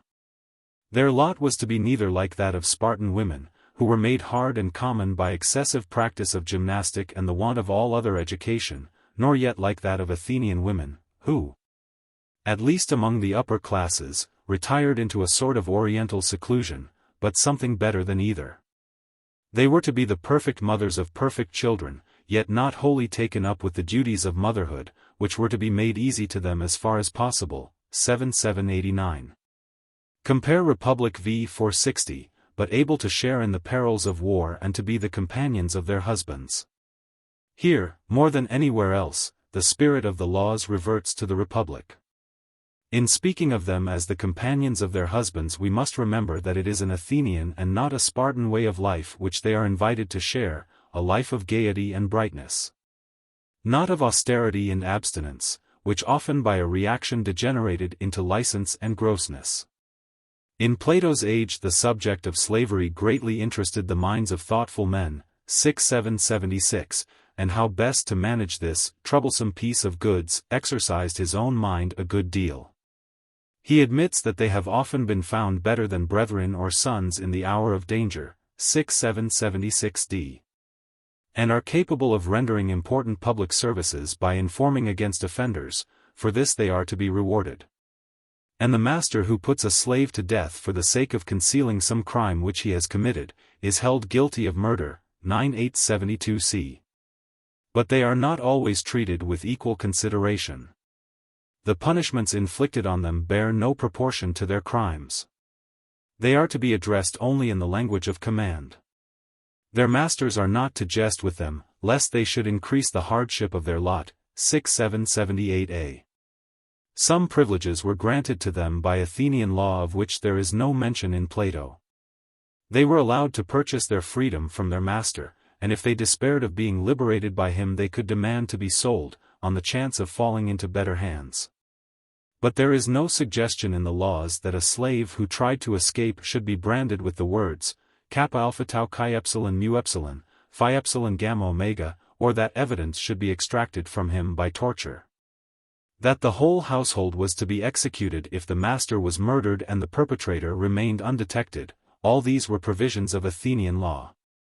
Plato is more consistent than either the Athenians or the Spartans, for at Sparta too the Helots were treated in a manner almost unintelligible to us. On the one hand, they had arms put into their hands, and served in the army, not only, as at Plataea, in attendance on their masters, but, after they had been manumitted, as a separate body of troops called neodamodes. On the other hand, they were the victims of one of the greatest crimes recorded in Greek history, Thucydides 480. The two great philosophers of Hellas sought to extricate themselves from this cruel condition of human life, but acquiesced in the necessity of it. A noble and pathetic sentiment of Plato, suggested by the thought of their misery, may be quoted in this place: the right treatment of slaves is to behave properly to them, and to do to them, if possible, even more justice than to those who are our equals. For he who naturally and genuinely reverences justice, and hates injustice, is discovered in his dealings with any class of men to whom he can easily be unjust. And he who in regard to the natures and actions of his slaves is undefiled by impiety and injustice, will best sow the seeds of virtue in them. And this may be truly said of every master, and tyrant, and of every other having authority in relation to his inferiors, 6777d, e. All the citizens of the Magnesian state were free and equal. There was no distinction of rank among them, such as is believed to have prevailed at Sparta. Their number was a fixed one, corresponding to the 5,040 lots. One of the results of this is the requirement that younger sons or those who have been disinherited shall go out to a colony, Laws 11:929. At Athens, where there was not the same religious feeling against increasing the size of the city, the number of citizens must have been liable to considerable fluctuations. Several classes of persons, who were not citizens by birth, were admitted to the privilege. Perpetual exiles from other countries, people who settled there to practice a trade, Telphi, 17, anyone who had shown distinguished valor in the cause of Athens, 18. The Plataeans who escaped from the siege, 20, medics and strangers who offered to serve in the army, 37, the slaves who fought at Arginusi, 45, all these could or did become citizens. Even those who were only on one side of Athenian parentage were at more than one period accounted citizens. But at times there seems to have arisen a feeling against this promiscuous extension of the citizen body.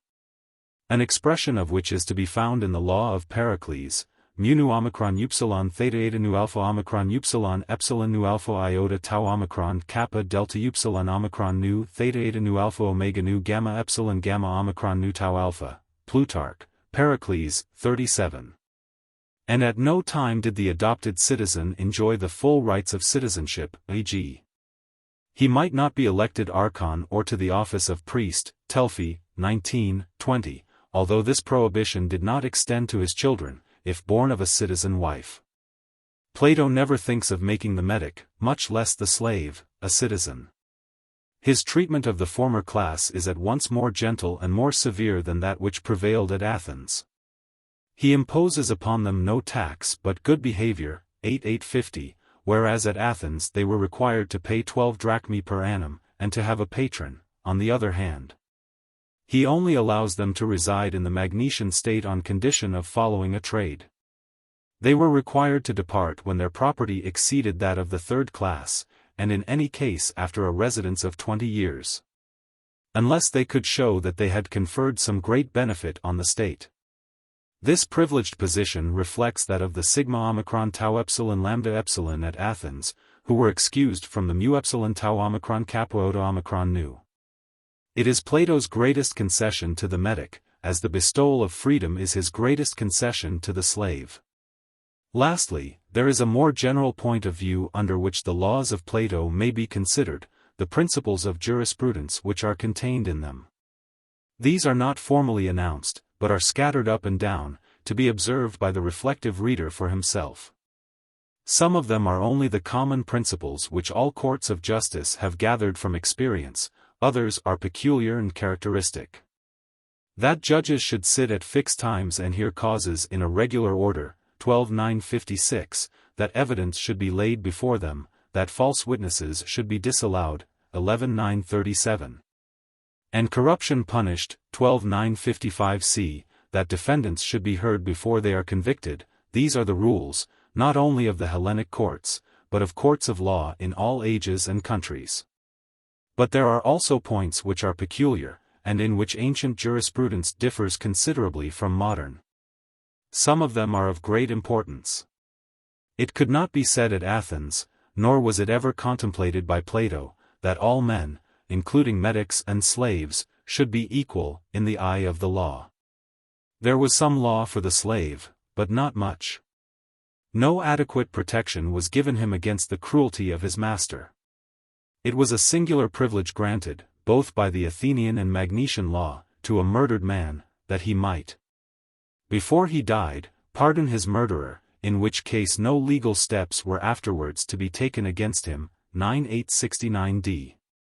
This law is the remnant of an age in which the punishment of offenses against the person was the concern rather of the individual and his kinsmen than of the state. Plato's division of crimes into voluntary and involuntary and those done from passion only partially agrees with the distinction which modern law has drawn between murder and manslaughter. His attempt to analyze them is confused by the Socratic paradox, that all vice is involuntary, cf. Supra. It is singular that both in the laws and at Athens theft is commonly punished by a twofold restitution of the article stolen. The distinction between civil and criminal courts or suits was not yet recognized. Possession gives a right of property after a certain time. The religious aspect under which certain offenses were regarded greatly interfered with a just and natural estimate of their guilt. As among ourselves, the intent to murder was distinguished by Plato from actual murder, 9876e. We note that both in Plato and the laws of Athens, libel in the marketplace and personality in the theater were forbidden. Both in Plato and Athenian law, as in modern times, the accomplice of a crime is to be punished as well as the principal. Plato does not allow a witness in a cause to act as a judge of it. Oaths are not to be taken by the parties to a suit. Both at Athens and in Plato's laws capital punishment for murder was not to be inflicted if the offender was willing to go into exile. Respect for the dead, duty towards parents, are to be enforced by the law as well as by public opinion.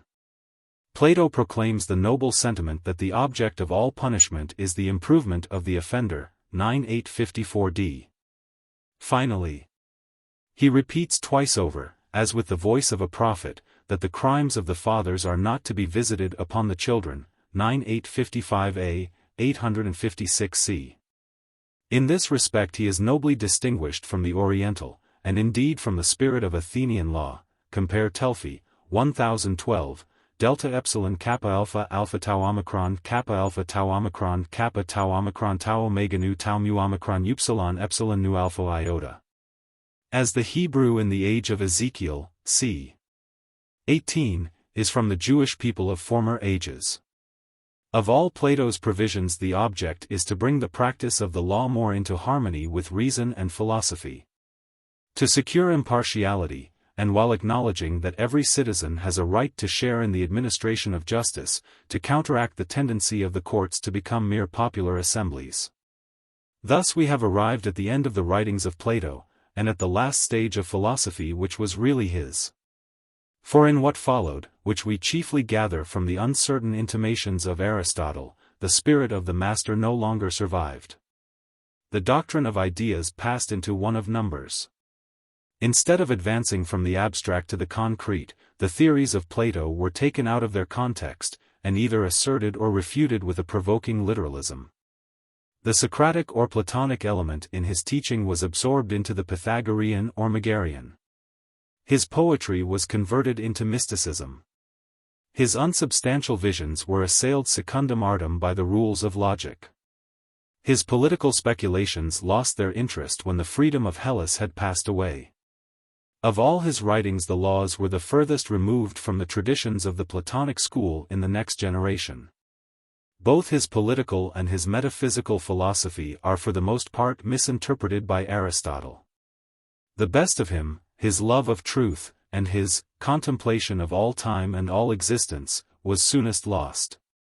And some of his greatest thoughts have slept in the ear of mankind almost ever since they were first uttered. We have followed him during his 40 or 50 years of authorship, from the beginning when he first attempted to depict the teaching of Socrates in a dramatic form, down to the time at which the character of Socrates had disappeared, and we have the latest reflections of Plato's own mind upon Hellas and upon philosophy. He, who was the last of the poets, in his book of laws writes prose only. He has himself partly fallen under the rhetorical influences which in his earlier dialogues he was combating. The progress of his writings is also the history of his life. We have no other authentic life of him. They are the true self of the philosopher, stripped of the accidents of time and place. The great effort which he makes is, first, to realize abstractions, secondly, to connect them.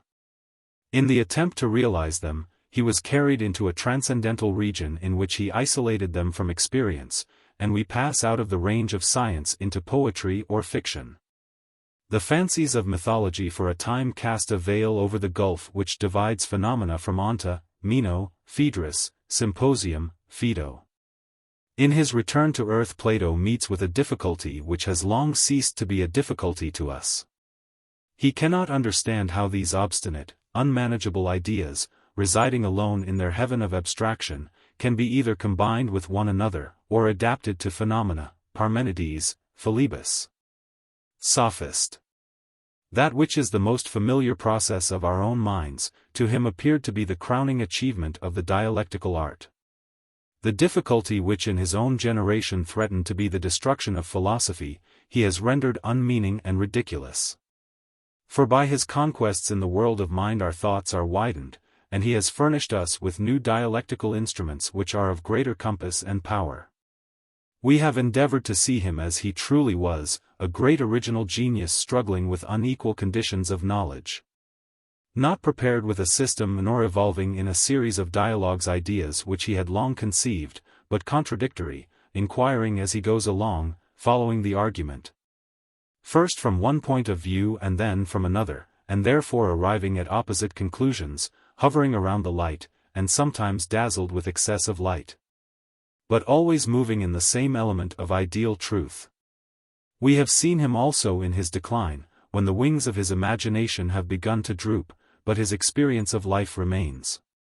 And he turns away from the contemplation of the eternal to take a last sad look at human affairs. And so having brought into the world noble children, Phaedrus, 261a, he rests from the labors of authorship. More than 2,200 years have passed away since he returned to the place of Apollo and the Muses. Yet the echo of his words continues to be heard among men, because of all philosophers he has the most melodious voice. He is the inspired prophet or teacher who can never die, the only one in whom the outward form adequately represents the fair soul within. In whom the thoughts of all who went before him are reflected and of all who come after him are partly anticipated. Other teachers of philosophy are dried up and withered, after a few centuries they have become dust, but he is fresh and blooming, and is always begetting new ideas in the minds of men. They are one-sided and abstract, but he has many sides of wisdom. Nor is he always consistent with himself, because he is always moving onward, and knows that there are many more things in philosophy than can be expressed in words. And that truth is greater than consistency. He who approaches him in the most reverent spirit shall reap most of the fruit of his wisdom. He who reads him by the light of ancient commentators will have the least understanding of him. We may see him with the eye of the mind in the groves of the Academy, or on the banks of the Ilissus, or in the streets of Athens, alone or walking with Socrates, full of those thoughts which have since become the common possession of mankind. Or we may compare him to a statue hid away in some temple of Zeus or Apollo, no longer existing on earth, a statue which has a look as of the god himself. Or we may once more imagine him following in another state of being the great company of heaven which he beheld of old in a vision, Phaedrus, 248.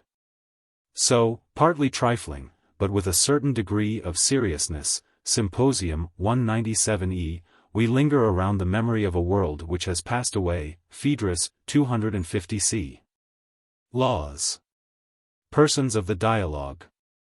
An Athenian stranger. Cleinias, a Cretan. Megillus, a Lacedaemonian. Book. Chapter 1. Athenian.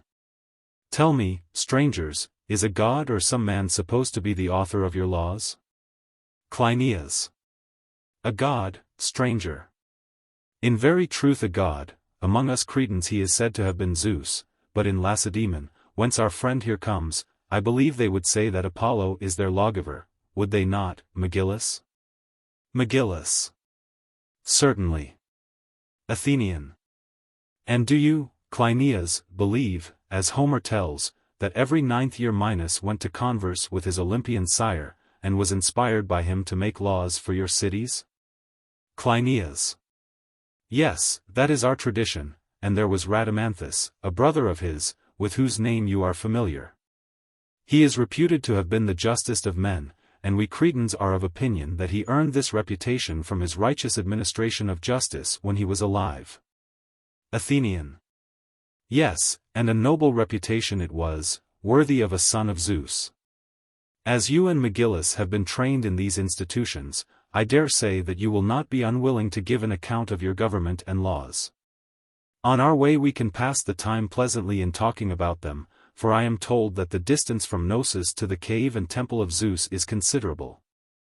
And doubtless there are shady places under the lofty trees, which will protect us from this scorching sun. Being no longer young, we may often stop to rest beneath them, and get over the whole journey without difficulty, beguiling the time by conversation. Cleinias.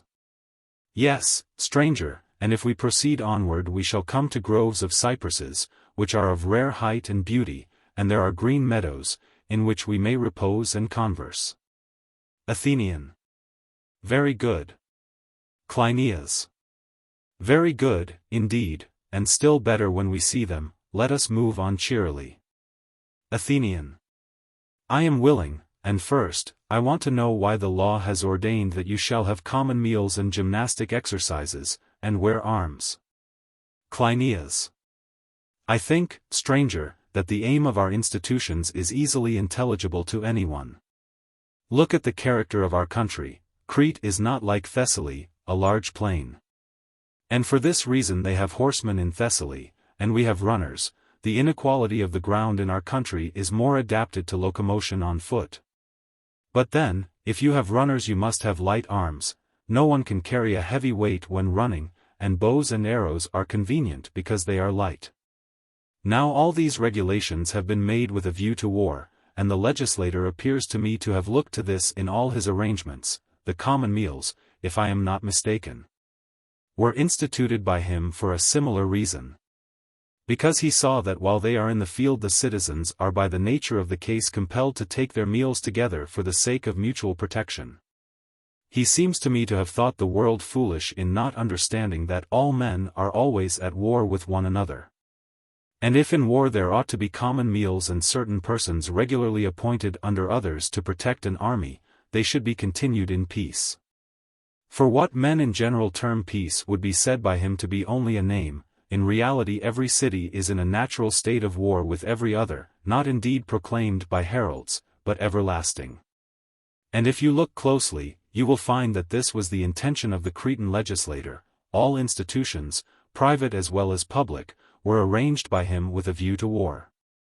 In giving them he was under the impression that no possessions or institutions are of any value to him who is defeated in battle. For all the good things of the conquered pass into the hands of the conquerors. Athenian. You appear to me, stranger, to have been thoroughly trained in the Cretan institutions, and to be well informed about them. Will you tell me a little more explicitly what is the principle of government which you would lay down? You seem to imagine that a well-governed state ought to be so ordered as to conquer all other states in war. Am I right in supposing this to be your meaning? Cleinias. Certainly. And our Lacedaemonian friend, if I am not mistaken, will agree with me. Megillus. Why, my good friend, how could any Lacedaemonian say anything else? Athenian. And is what you say applicable only to states, or also to villages? Cleinias. To both alike. Athenian. The case is the same? Cleinias. Yes. Athenian. And in the village will there be the same war of family against family, and of individual against individual? Cleinias. The same. Athenian. And should each man conceive himself to be his own enemy, what shall we say? Cleinias. O Athenian stranger, inhabitant of Attica, I will not call you, for you seem to deserve rather to be named after the goddess herself.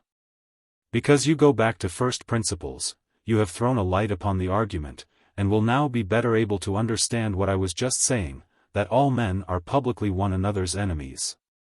And each man privately his own. Athenian. My good sir, what do you mean? Cleinias. Moreover, there is a victory and defeat, the first and best of victories, the lowest and worst of defeats, which each man gains or sustains at the hands, not of another, but of himself. This shows that there is a war against ourselves going on within every one of us. Athenian. Let us now reverse the order of the argument, seeing that every individual is either his own superior or his own inferior, may we say that there is the same principle in the house, the village, and the state? Cleinias. You mean that in each of them there is a principle of superiority or inferiority to self? Athenian. Yes. Cleinias. You are quite right in asking the question, for there certainly is such a principle, and above all in states. And the state in which the better citizens win a victory over the mob and over the inferior classes may be truly said to be better than itself, and may be justly praised. Where such a victory is gained, or censured in the opposite case. Athenian. Whether the better is ever really conquered by the worse, is a question which requires more discussion, and may be therefore left for the present. But I now quite understand your meaning when you say that citizens who are of the same race and live in the same cities may unjustly conspire. And having the superiority in numbers may overcome and enslave the few just. And when they prevail, the state may be truly called its own inferior and therefore bad, and when they are defeated, its own superior and therefore good. Cleinias. Your remark, stranger, is a paradox, and yet we cannot possibly deny it. Athenian. Here is another case for consideration. In a family there may be several brothers, who are the offspring of a single pair. Very possibly the majority of them may be unjust, and the just may be in a minority. Cleinias. Very possibly. Athenian.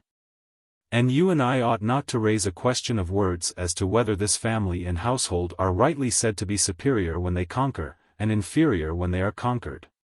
For we are not now considering what may or may not be the proper or customary way of speaking, but we are considering the natural principles of right and wrong in laws. Cleinias. What you say, stranger, is most true. Megillus. Quite excellent, in my opinion. as far as we have gone. Athenian. Again. Might there not be a judge over these brethren, of whom we were speaking? Cleinias. Certainly. Athenian. Now, which would be the better judge, one who destroyed the bad and appointed the good to govern themselves? Or one who, while allowing the good to govern, let the bad live, and made them voluntarily submit? Or third, I suppose, in the scale of excellence might be placed a judge, who, finding the family distracted, not only did not destroy anyone, but reconciled them to one another forever after, and gave them laws which they mutually observed, and was able to keep them friends. Cleinias. The last would be by far the best sort of judge and legislator. Athenian. And yet the aim of all the laws which he gave would be the reverse of war. Cleinias. Very true. Athenian. And will he who constitutes the state and orders the life of man have in view external war, or that kind of intestine war called civil, which no one, if he could prevent, would like to have occurring in his own state? And when occurring, everyone would wish to be quit of as soon as possible? Cleinias. He would have the latter chiefly in view. Athenian. And would he prefer that this civil war should be terminated by the destruction of one of the parties, and by the victory of the other? Or that peace and friendship should be re-established, and that, being reconciled, they should give their attention to foreign enemies? Cleinias. Everyone would desire the latter in the case of his own state. Athenian. And would not that also be the desire of the legislator? Cleinias. Certainly. Athenian. And would not everyone always make laws for the sake of the best? Cleinias. To be sure. Athenian. But war, whether external or civil, is not the best, and the need of either is to be deprecated, but peace with one another, and goodwill, are best. Nor is the victory of the state over itself to be regarded as a really good thing, but as a necessity. A man might as well say that the body was in the best state when sick and purged by medicine, forgetting that there is also a state of the body which needs no purge. And in like manner no one can be a true statesman, whether he aims at the happiness of the individual or state, who looks only, or first of all, to external warfare. Nor will he ever be a sound legislator who orders peace for the sake of war, and not war for the sake of peace. Cleinias. I suppose that there is truth, stranger, in that remark of yours. And yet I am greatly mistaken if war is not the entire aim and object of our own institutions, and also of the Lacedaemonian. Athenian. I dare say. But there is no reason why we should rudely quarrel with one another about your legislators, instead of gently questioning them, seeing that both we and they are equally in earnest. Please follow me and the argument closely, and first I will put forward Tertius, an Athenian by birth, but also a Spartan citizen, who of all men was most eager about war. Well, he says, I sing not, I care not, about any man.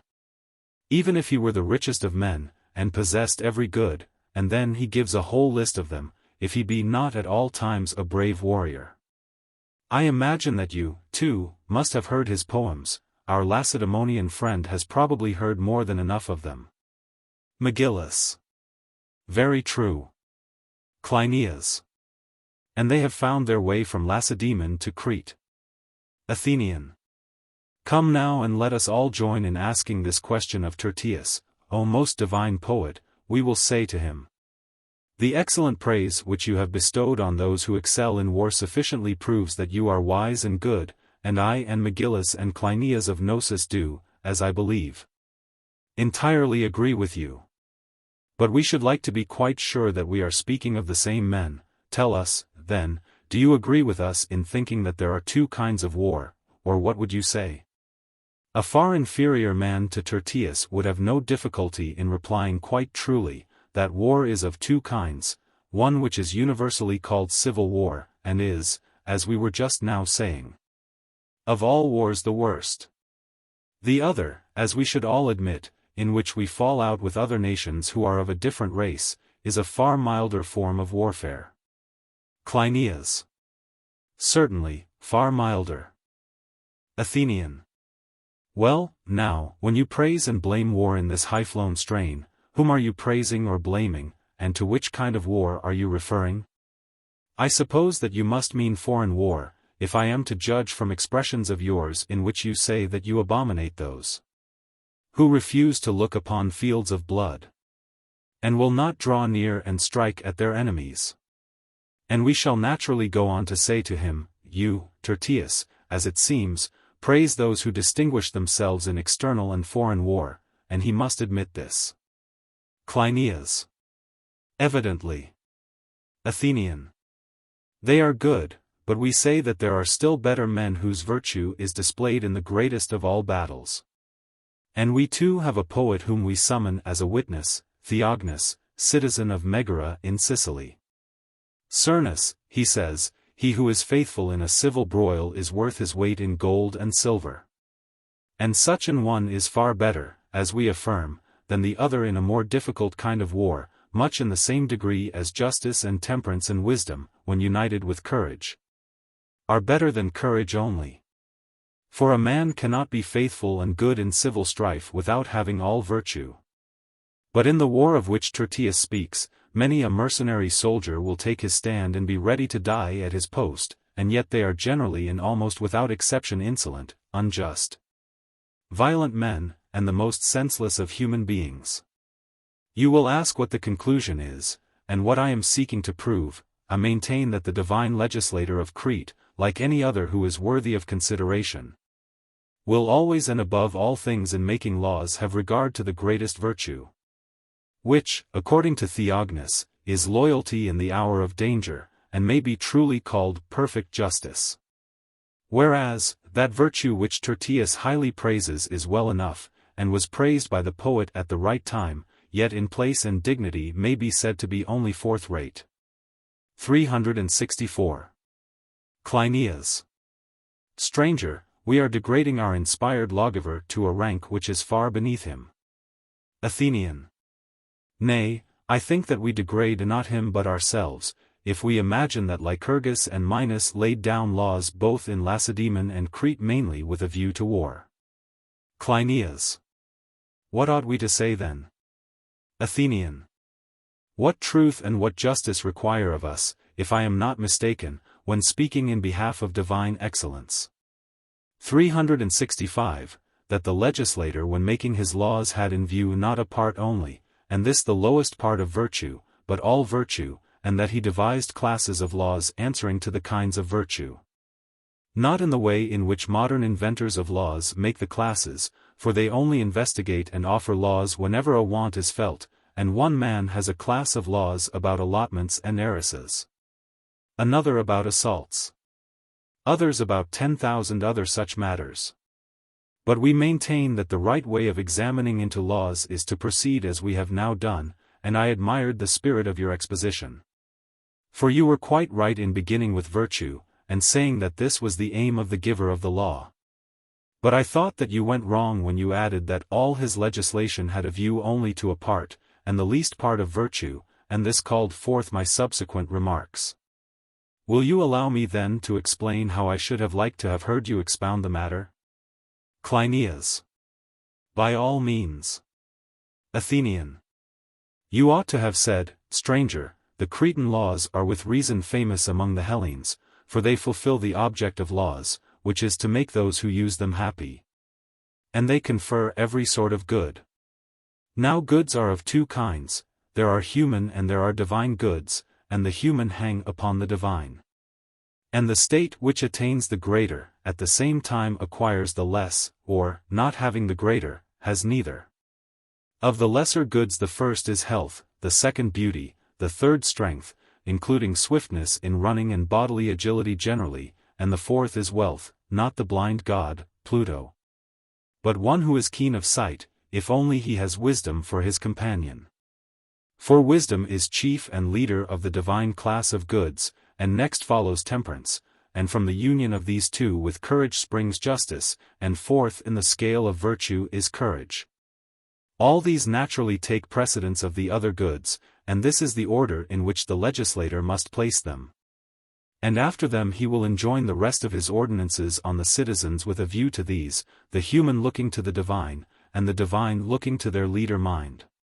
Some of his ordinances will relate to contracts of marriage which they make one with another, and then to the procreation and education of children, both male and female.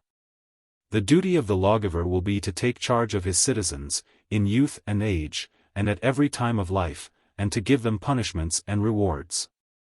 And in reference to all their intercourse with one another, he ought to consider their pains and pleasures and desires, and the vehemence of all their passions.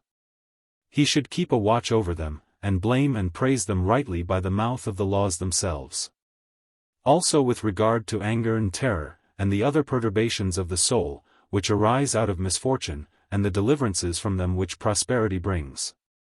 And the experiences which come to men in diseases, or in war, or poverty, or the opposite of these. In all these states he should determine and teach what is the good and evil of the condition of each. In the next place, the legislator has to be careful how the citizens make their money and in what way they spend it, and to have an eye to their mutual contracts and dissolutions of contracts. Whether voluntary or involuntary, he should see how they order all this, and consider where justice as well as injustice is found or is wanting in their several dealings with one another. And honor those who obey the law, and impose fixed penalties on those who disobey, until the round of civil life is ended. And the time has come for the consideration of the proper funeral rites and honors of the dead. And the lawgiver reviewing his work, will appoint guardians to preside over these things, some who walk by intelligence, others by true opinion only. And then mind will bind together all his ordinances and show them to be in harmony with temperance and justice, and not with wealth or ambition. This is the spirit, stranger, in which I was and am desirous that you should pursue the subject. And I want to know the nature of all these things, and how they are arranged in the laws of Zeus, as they are termed, and in those of the Pythian Apollo, which Minos and Lycurgus gave. And how the order of them is discovered to his eyes, who has experience in laws gained either by study or habit, although they are far from being self-evident to the rest of mankind like ourselves. Cleinias. How shall we proceed, stranger? Athenian. I think that we must begin again as before, and first consider the habit of courage. And then we will go on and discuss another and then another form of virtue, if you please. In this way we shall have a model of the whole. And with these and similar discourses we will beguile the way. And when we have gone through all the virtues, we will show, by the grace of God, that the institutions of which I was speaking look to virtue. McGillis. Very good. And suppose that you first criticized this praiser of Zeus and the laws of Crete. Athenian. I will try to criticize you and myself, as well as him, for the argument is a common concern.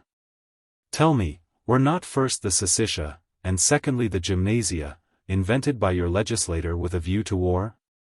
McGillis. Yes. Athenian. And what comes third, and what fourth? For that, I think, is the sort of enumeration which ought to be made of the remaining parts of virtue, no matter whether you call them parts or what their name is, provided the meaning is clear. McGillis. Then I, or any other Lacedaemonian, would reply that hunting is third in order. Athenian. Let us see if we can discover what comes fourth and fifth. McGillis. I think that I can get as far as the fourth head, which is the frequent endurance of pain, exhibited among us Spartans in certain hand-to-hand fights. Also in stealing with the prospect of getting a good beating. There is, too, the so-called cryptia, or secret service, in which wonderful endurance is shown. Our people wander over the whole country by day and by night. And even in winter have not a shoe to their foot, and are without beds to lie upon, and have to attend upon themselves. Marvelous, too, is the endurance which our citizens show in their naked exercises, contending against the violent summer heat. And there are many similar practices, to speak of which in detail would be endless. Athenian. Excellent, O Lacedaemonian stranger. But how ought we to define courage? Is it to be regarded only as a combat against fears and pains, or also against desires and pleasures, and against flatteries, which exercise such a tremendous power, that they make the hearts even of respectable citizens to melt like wax? McGillis. I should say the latter. Athenian. In what preceded, as you will remember, our Nosian friend was speaking of a man or a city being inferior to themselves, were you not, Cleinias? Cleinias. I was. Athenian. Now, which is in the truest sense inferior, the man who is overcome by pleasure or by pain? Cleinias. I should say the man who is overcome by pleasure. For all men deem him to be inferior in a more disgraceful sense, than the other who is overcome by pain. Athenian. But surely the lawgivers of Crete and Lacedaemon have not legislated for a courage which is lame of one leg, able only to meet attacks which come from the left, but impotent against the insidious flatteries which come from the right? Cleinias. Able to meet both, I should say. Athenian. Then let me once more ask, what institutions have you in either of your states which give a taste of pleasures, and do not avoid them any more than they avoid pains, but which set a person in the midst of them, and compel or induce him by the prospect of reward to get the better of them? Where is an ordinance about pleasure similar to that about pain to be found in your laws? Tell me what there is of this nature among you. What is there which makes your citizen equally brave against pleasure and pain, conquering what they ought to conquer, and superior to the enemies who are most dangerous and nearest home? McGillis. I was able to tell you, stranger, many laws which were directed against pain. But I do not know that I can point out any great or obvious examples of similar institutions which are concerned with pleasure. There are some lesser provisions, however, which I might mention. Cleinias. Neither can I show anything of that sort which is at all equally prominent in the Cretan laws. Athenian. No wonder, my dear friends. And if, as is very likely, in our search after the true and good, one of us may have to censure the laws of the others, we must not be offended, but take kindly what another says. Cleinias. You are quite right, Athenian stranger, and we will do as you say. Athenian. At our time of life, Cleinias, there should be no feeling of irritation. Cleinias. Certainly not. Athenian. I will not at present determine whether he who censures the Cretan or Lacedaemonian polities is right or wrong. But I believe that I can tell better than either of you what the many say about them. For assuming that you have reasonably good laws, one of the best of them will be the law forbidding any young men to inquire which of them are right or wrong.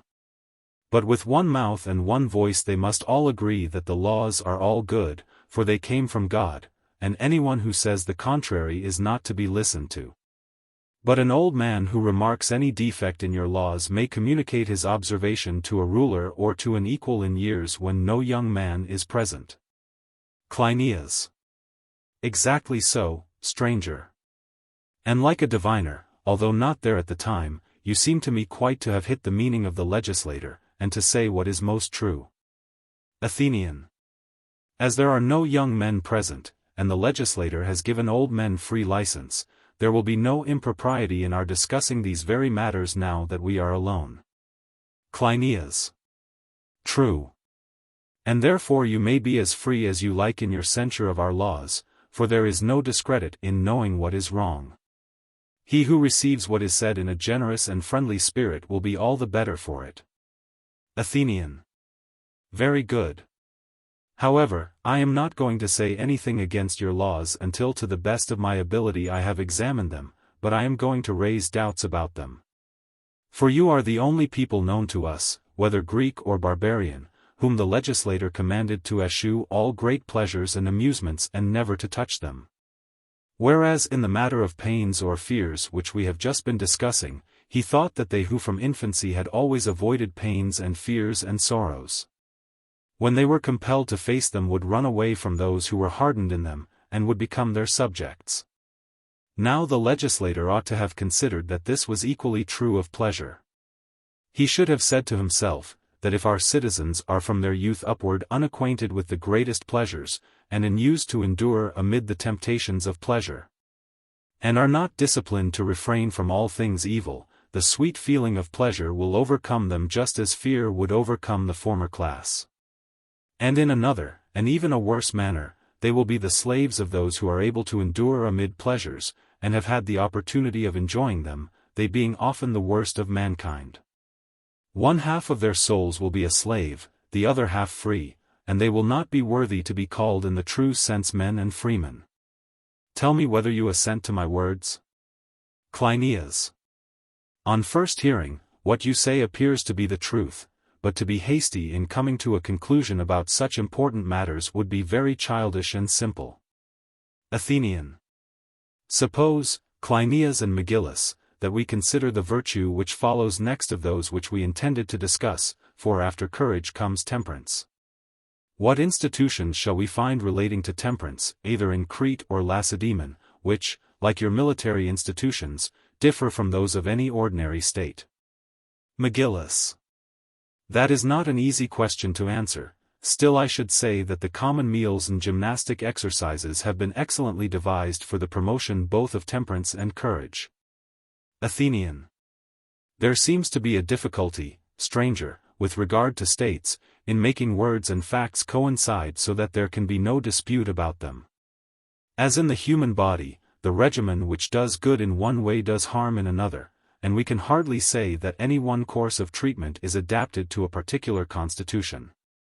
Now the gymnasia and common meals do a great deal of good, and yet they are a source of evil in civil troubles. As is shown in the case of the Milesian, and Boeotian, and Thurian youth, among whom these institutions seem always to have had a tendency to degrade the ancient and natural custom of love below the level, not only of man, but of the beasts. The charge may be fairly brought against your cities above all others, and is true also of most other states which especially cultivate gymnastics. Whether such matters are to be regarded jestingly or seriously, I think that the pleasure is to be deemed natural which arises out of the intercourse between men and women.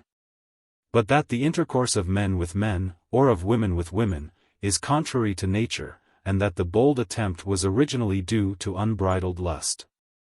The Cretans are always accused of having invented the story of Ganymede and Zeus because they wanted to justify themselves in the enjoyment of unnatural pleasures by the practice of the god whom they believe to have been their lawgiver. Leaving the story, we may observe that any speculation about laws turns almost entirely on pleasure and pain, both in states and in individuals. These are two fountains which nature lets flow. And he who draws from them where and when, and as much as he ought, is happy. And this holds of men and animals, of individuals as well as states, and he who indulges in them ignorantly and at the wrong time, is the reverse of happy. Megillus.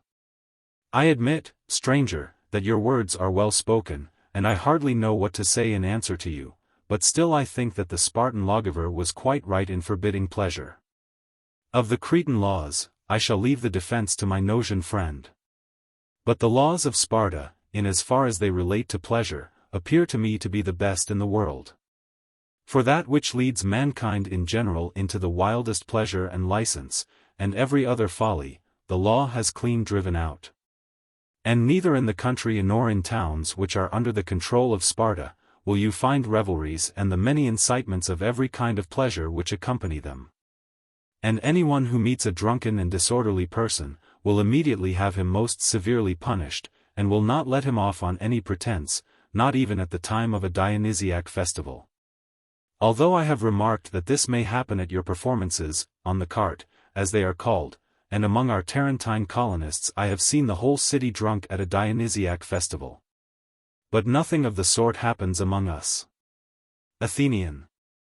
O Lacedaemonian stranger, these festivities are praiseworthy where there is a spirit of endurance, but are very senseless when they are under no regulations. In order to retaliate, an Athenian has only to point out the license which exists among your women. To all such accusations, whether they are brought against the Tarentines, or us, or you, there is one answer which exonerates the practice in question from impropriety. When a stranger expresses wonder at the singularity of what he sees, any inhabitant will naturally answer him, "Wonder not, O stranger. This is our custom, and you may very likely have some other custom about the same things. Now we are speaking, my friends, not about men in general, but about the merits and defects of the lawgivers themselves.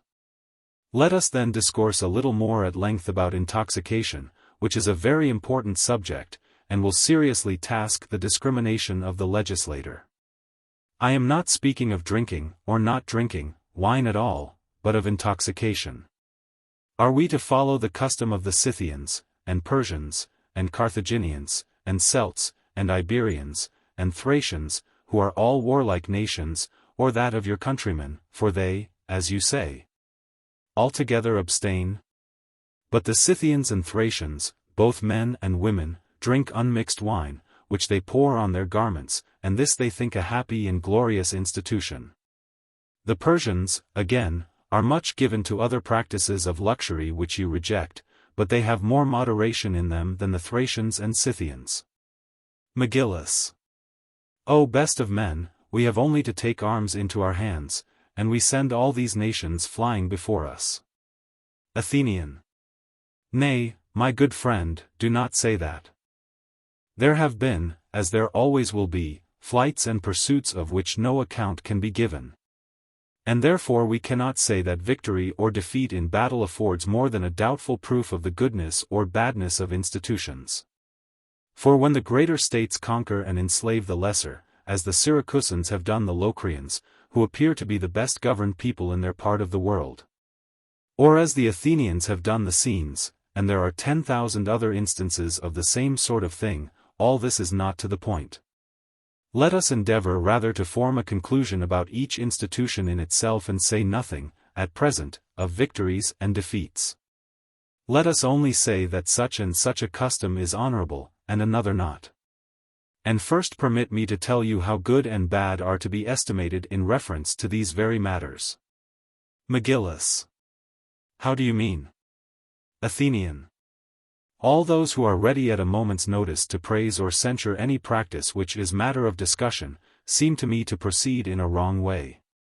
Let me give you an illustration of what I mean. You may suppose a person to be praising wheat as a good kind of food, whereupon another person instantly blames wheat, without ever inquiring into its effect or use, or in what way, or to whom, or with what, or in what state and how, wheat is to be given. And that is just what we are doing in this discussion. At the very mention of the word intoxication, one side is ready with their praises and the other with their censures, which is absurd. For either side adduce their witnesses and approvers, and some of us think that we speak with authority because we have many witnesses, and others because they see those who abstain conquering in battle, and this again is disputed by us. Now I cannot say that I shall be satisfied, if we go on discussing each of the remaining laws in the same way. And about this very point of intoxication I should like to speak in another way, which I hold to be the right one. For if number is to be the criterion, are there not myriads upon myriads of nations ready to dispute the point with you, who are only 2 cities? Megillus. I shall gladly welcome any method of inquiry which is right. Athenian. Let me put the matter thus. Suppose a person to praise the keeping of goats, and the creatures themselves as capital things to have. And then someone who had seen goats feeding without a goatherd in cultivated spots, and doing mischief, were to censure a goat or any other animal who has no keeper, or a bad keeper. Would there be any sense or justice in such censure? Megillus. Certainly not. Athenian. Does a captain require only to have nautical knowledge in order to be a good captain, whether he is seasick or not? What do you say? Megillus. I say that he is not a good captain if, although he have nautical skill, he is liable to seasickness. Athenian. And what would you say of the commander of an army? Will he be able to command merely because he has military skill if he be a coward, who, when danger comes, is sick and drunk with fear? Megillus. Impossible. Athenian. And what if besides being a coward he has no skill? Megillus. He is a miserable fellow, not fit to be a commander of men, but only of old women. Athenian. And what would you say of someone who blames or praises any sort of meeting which is intended by nature to have a ruler, and is well enough when under his presidency? The critic, however, has never seen the society meeting together at an orderly feast under the control of a president, but always without a ruler or with a bad one. When observers of this class praise or blame such meetings, are we to suppose that what they say is of any value? McGillis. Certainly not, if they have never seen or been present at such a meeting when rightly ordered. Athenian. Reflect. May not banquetiers and banquets be said to constitute a kind of meeting? McGillis. Of course. Athenian. And did anyone ever see this sort of convivial meeting rightly ordered? Of course you too will answer that you have never seen them at all, because they are not customary or lawful in your country. But I have come across many of them in many different places, and moreover I have made inquiries about them wherever I went, as I may say. And never did I see or hear of anything of the kind which was carried on altogether rightly. In some few particulars they might be right, but in general they were utterly wrong. Cleinias. What do you mean, stranger, by this remark? Explain. For we, as you say, from our inexperience in such matters, might very likely not know, even if they came in our way, what was right or wrong in such societies. Athenian. Likely enough. Then let me try to be your instructor. You would acknowledge, would you not, that in all gatherings of mankind, of whatever sort, there ought to be a leader? Cleinias. Certainly I should.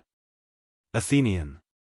And we were saying just now, that when men are at war the leader ought to be a brave man? Cleinias. We were. Athenian. The brave man is less likely than the coward to be disturbed by fears? Cleinias. That again is true. Athenian. And if there were a possibility of having a general of an army who was absolutely fearless and imperturbable, should we not by all means appoint him? Cleinias. Assuredly. Athenian. Now, however, we are speaking not of a general who is to command an army, when foe meets foe in time of war, but of one who is to regulate meetings of another sort. When friend meets friend in time of peace. Cleinias. True. Athenian. And that sort of meeting, if attended with drunkenness, is apt to be unquiet. Cleinias. Certainly, the reverse of quiet. Athenian. In the first place, then, the revellers as well as the soldiers will require a ruler? Cleinias. To be sure, no men more so. Athenian. And we ought, if possible, to provide them with a quiet ruler? Cleinias. Of course. Athenian. And he should be a man who understands society. For his duty is to preserve the friendly feelings which exist among the company at the time, and to increase them for the future by his use of the occasion. Cleinias. Very true. Athenian. Must we not appoint a sober man nowise to be our master of the revels? For if the ruler of drinkers be himself young and drunken, and not overwise, only by some special good fortune will he be saved from doing some great evil. Cleinias. It will be by a singular good fortune that he is saved. Athenian. Now suppose such associations to be framed in the best way possible in states, and that someone blames the very fact of their existence, he may very likely be right. But if he blames a practice which he only sees very much mismanaged, he shows in the first place that he is not aware of the mismanagement. And also not aware that everything done in this way will turn out to be wrong, because done without the superintendence of a sober ruler. Do you not see that a drunken pilot or a drunken ruler of any sort will ruin ship, chariot, army, anything, in short, of which he has the direction? Cleinias. The last remark is very true, stranger. And I see quite clearly the advantage of an army having a good leader. He will give victory in war to his followers, which is a very great advantage, and so of other things. But I do not see any similar advantage which either individuals or states gain from the good management of a feast. And I want you to tell me what great good will be effected, supposing that this drinking ordinance is duly established. Athenian. If you mean to ask what great good accrues to the state from the right training of a single youth, or of a single chorus, when the question is put in that form, we cannot deny that the good is not very great in any particular instance. But if you ask what is the good of education in general, the answer is easy, that education makes good men, and that good men act nobly, and conquer their enemies in battle, because they are good. Education certainly gives victory, although victory sometimes produces forgetfulness of education. For many have grown insolent from victory in war, and this insolence has engendered in them innumerable evils, and many a victory has been and will be suicidal to the victors. But education is never suicidal.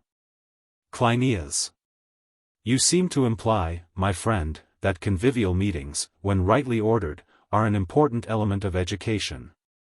Athenian. Certainly I do. Cleinias. And can you show that what you have been saying is true? Athenian.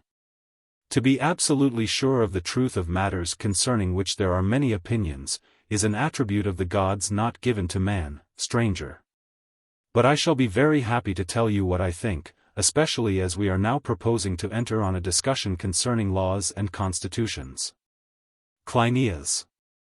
Your opinion, stranger, about the questions which are now being raised, is precisely what we want to hear. Athenian. Very good. I will try to find a way of explaining my meaning, and you shall try to have the gift of understanding me. But first let me make an apology. The Athenian citizen is reputed among all the Hellenes to be a great talker, whereas Sparta is renowned for brevity, and the Cretans have more wit than words. Now I am afraid of appearing to elicit a very long discourse out of very small materials. For drinking indeed may appear to be a slight matter, and yet is one which cannot be rightly ordered according to nature, without correct principles of music. These are necessary to any clear or satisfactory treatment of the subject, and music again runs up into education generally, and there is much to be said about all this. What would you say then to leaving these matters for the present, and passing on to some other question of law? McGillis. O Athenian stranger, let me tell you what perhaps you do not know, that our family is the proxenus of your state. I imagine that from their earliest youth all boys, when they are told that they are the proxeny of a particular state, feel kindly towards their second country. And this has certainly been my own feeling. I can well remember from the days of my boyhood, how, when any Lacedaemonians praised or blamed the Athenians, they used to say to me, "See, McGillis, how ill or how well, as the case might be, has your state treated us?" And having always had to fight your battles against detractors when I heard you assailed, I became warmly attached to you. And I always liked to hear the Athenian tongue spoken. The common saying is quite true, that a good Athenian is more than ordinarily good, for he is the only man who is freely and genuinely good by the divine inspiration of his own nature, and is not manufactured. Therefore be assured that I shall like to hear you say whatever you have to say. Cleinias. Yes, stranger, and when you have heard me speak, say boldly what is in your thoughts. Let me remind you of a tie which unites you to Crete. You must have heard here the story of the prophet Epimenides, who was of my family, and came to Athens 10 years before the Persian War, in accordance with the response of the oracle, and offered certain sacrifices which the god commanded. The Athenians were at that time in dread of the Persian invasion. And he said that for 10 years they would not come, and that when they came, they would go away again without accomplishing any of their objects, and would suffer more evil than they inflicted. At that time my forefathers formed ties of hospitality with you, thus ancient is the friendship which I and my parents have had for you. Athenian. You seem to be quite ready to listen. And I am also ready to perform as much as I can of an almost impossible task, which I will nevertheless attempt. At the outset of the discussion, let me define the nature and power of education. For this is the way by which our argument must travel onwards to the god Dionysus. Cleinias. Let us proceed, if you please. Athenian. Well, then, if I tell you what are my notions of education, will you consider whether they satisfy you? Cleinias. Let us hear. Athenian. According to my view, anyone who would be good at anything must practice that thing from his youth upwards, both in sport and earnest, in its several branches. For example, he who is to be a good builder, should play at building children's houses. He who is to be a good husbandman, at tilling the ground, and those who have the care of their education should provide them when young with mimic tools. They should learn beforehand the knowledge which they will afterwards require for their art. For example, the future carpenter should learn to measure or apply the line in play. And the future warrior should learn riding, or some other exercise, for amusement, and the teacher should endeavor to direct the children's inclinations and pleasures, by the help of amusements, to their final aim in life. The most important part of education is right training in the nursery. The soul of the child in his play should be guided to the love of that sort of excellence in which when he grows up to manhood he will have to be perfected. Do you agree with me thus far? Cleinias. Certainly. Athenian. Then let us not leave the meaning of education ambiguous or ill-defined. At present, when we speak in terms of praise or blame about the bringing up of each person, we call one man educated and another uneducated. Although the uneducated man may be sometimes very well educated for the calling of a retail trader, or of a captain of a ship, and the like. For we are not speaking of education in this narrower sense, but of that other education in virtue from youth upwards, which makes a man eagerly pursue the ideal perfection of citizenship, and teaches him how rightly to rule and how to obey. This is the only education which, upon our view, deserves the name. That other sort of training, which aims at the acquisition of wealth or bodily strength, or mere cleverness apart from intelligence and justice, is mean and illiberal, and is not worthy to be called education at all. But let us not quarrel with one another about a word, provided that the proposition which has just been granted hold good, to wit, that those who are rightly educated generally become good men. Neither must we cast a slight upon education, which is the first and fairest thing that the best of men can ever have, and which, though liable to take a wrong direction, is capable of reformation. And this work of reformation is the great business of every man while he lives. Cleinias. Very true, and we entirely agree with you. Athenian. And we agreed before that they are good men who are able to rule themselves, and bad men who are not. Cleinias. You are quite right. Athenian. Let me now proceed, if I can, to clear up the subject a little further by an illustration which I will offer you. Cleinias. Proceed. Athenian. Do we not consider each of ourselves to be one? Cleinias. We do. Athenian. And each one of us has in his bosom two counselors, both foolish and also antagonistic, of which we call the one pleasure, and the other pain. Cleinias. Exactly. Athenian. Also there are opinions about the future, which have the general name of expectations, and the specific name of fear, when the expectation is of pain, and of hope, when of pleasure. And further, there is reflection about the good or evil of them, and this, when embodied in a decree by the state, is called law. Cleinias. I am hardly able to follow you. Proceed, however, as if I were. Megillus. I am in the like case. Athenian. Let us look at the matter thus: may we not conceive each of us living beings to be a puppet of the gods, either their plaything only, or created with a purpose, which of the two we cannot certainly know. But we do know, that these affections in us are like cords and strings, which pull us different and opposite ways, and to opposite actions, and herein lies the difference between virtue and vice. According to the argument there is one among these cords which every man ought to grasp and never let go, but to pull with it against all the rest. And this is the sacred and golden cord of reason, called by us the common law of the state. There are others which are hard and of iron, but this one is soft because golden. And there are several other kinds. Now we ought always to cooperate with the lead of the best, which is law. For inasmuch as reason is beautiful and gentle, and not violent, her rule must needs have ministers in order to help the golden principle in vanquishing the other principles. And thus the moral of the tale about our being puppets will not have been lost, and the meaning of the expression, superior or inferior to a man's self, will become clearer. And the individual, attaining to right reason in this matter of pulling the strings of the puppet, should live according to its rule. While the city, receiving the same from some god or from one who has knowledge of these things, should embody it in a law, to be her guide in her dealings with herself and with other states. In this way virtue and vice will be more clearly distinguished by us. And when they have become clearer, education and other institutions will in like manner become clearer.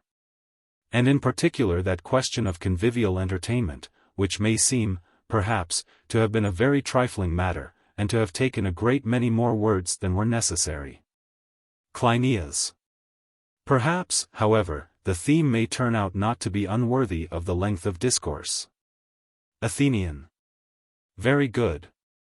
Let us proceed with any inquiry which really bears on our present object. Cleinias. Proceed. Athenian. Suppose that we give this puppet of ours drink, what will be the effect on him? Cleinias. Having what in view do you ask that question? Athenian. Nothing as yet, but I ask generally, when the puppet is brought to the drink, what sort of result is likely to follow? I will endeavor to explain my meaning more clearly. What I am now asking is this: does the drinking of wine heighten and increase pleasures and pains, and passions and loves? Cleinias. Very greatly. Athenian. And are perception and memory, and opinion and prudence, heightened and increased? Do not these qualities entirely desert a man if he becomes saturated with drink? Cleinias. Yes, they entirely desert him. Athenian. Does he not return to the state of soul in which he was when a young child? Cleinias. He does. Athenian. Then at that time he will have the least control over himself? Cleinias. The least. Athenian. And will he not be in a most wretched plight? Cleinias. Most wretched. Athenian. Then not only an old man but also a drunkard becomes a second time a child? Cleinias. Well said, stranger. Athenian. Is there any argument which will prove to us that we ought to encourage the taste for drinking instead of doing all we can to avoid it? Cleinias. I suppose that there is. You at any rate, were just now saying that you were ready to maintain such a doctrine. Athenian. True, I was. And I am ready still, seeing that you have both declared that you are anxious to hear me. Cleinias. To be sure we are, if only for the strangeness of the paradox, which asserts that a man ought of his own accord to plunge into utter degradation. Athenian. Are you speaking of the soul? Cleinias. Yes. Athenian. And what would you say about the body, my friend? Are you not surprised at anyone of his own accord bringing upon himself deformity, leanness, ugliness, decrepitude? Cleinias. Certainly. Athenian.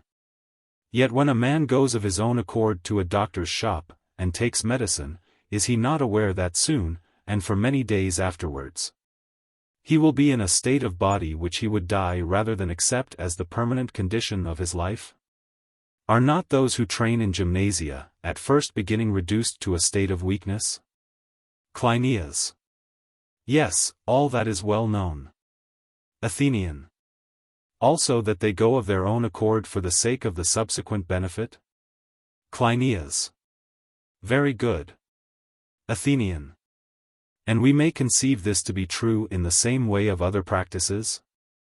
Cleinias. Certainly. Athenian. And the same view may be taken of the pastime of drinking wine, if we are right in supposing that the same good effect follows? Cleinias. To be sure. Athenian. If such conviviality should turn out to have any advantage equal in importance to that of gymnastic, they are in their very nature to be preferred to mere bodily exercise, inasmuch as they have no accompaniment of pain. Cleinias. True, but I hardly think that we shall be able to discover any such benefits to be derived from them. Athenian. That is just what we must endeavor to show. And let me ask you a question, do we not distinguish two kinds of fear, which are very different? Cleinias. What are they? Athenian. There is the fear of expected evil. Cleinias. Yes. Athenian. And there is the fear of an evil reputation. We are afraid of being thought evil, because we do or say some dishonorable thing, which fear we and all men term shame. Cleinias. Certainly. Athenian. These are the two fears, as I called them. One of which is the opposite of pain and other fears, and the opposite also of the greatest and most numerous sort of pleasures. Cleinias. Very true. Athenian. And does not the legislator and everyone who is good for anything, hold this fear in the greatest honor? This is what he terms reverence, and the confidence which is the reverse of this he terms insolence, and the latter he always deems to be a very great evil both to individuals and to states. Cleinias. True. Athenian. Does not this kind of fear preserve us in many important ways? What is there which so surely gives victory and safety in war? For there are two things which give victory, confidence before enemies, and fear of disgrace before friends. Cleinias. There are. Athenian. Then each of us should be fearless and also fearful, and why we should be either has now been determined. Cleinias. Certainly. Athenian. And when we want to make anyone fearless, we and the law bring him face to face with many fears. Cleinias. Clearly. Athenian. And when we want to make him rightly fearful, must we not introduce him to shameless pleasures, and train him to take up arms against them, and to overcome them? Or does this principle apply to courage only?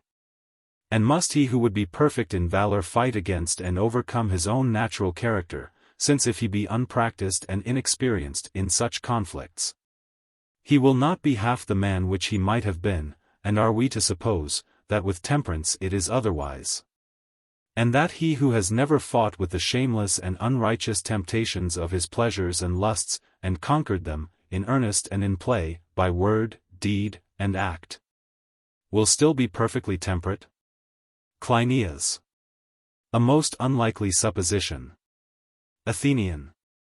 Suppose that some god had given a fear potion to men, and that the more a man drank of this the more he regarded himself at every draught as a child of misfortune, and that he feared everything happening or about to happen to him, and that at last the most courageous of men utterly lost his presence of mind for a time, and only came to himself again when he had slept off the influence of the draught. Cleinias. But has such a draught, stranger, ever really been known among men? Athenian. No.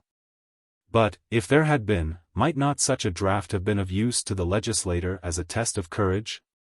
Might we not go and say to him, O legislator, whether you are legislating for the Cretan, or for any other state, would you not like to have a touchstone of the courage and cowardice of your citizens?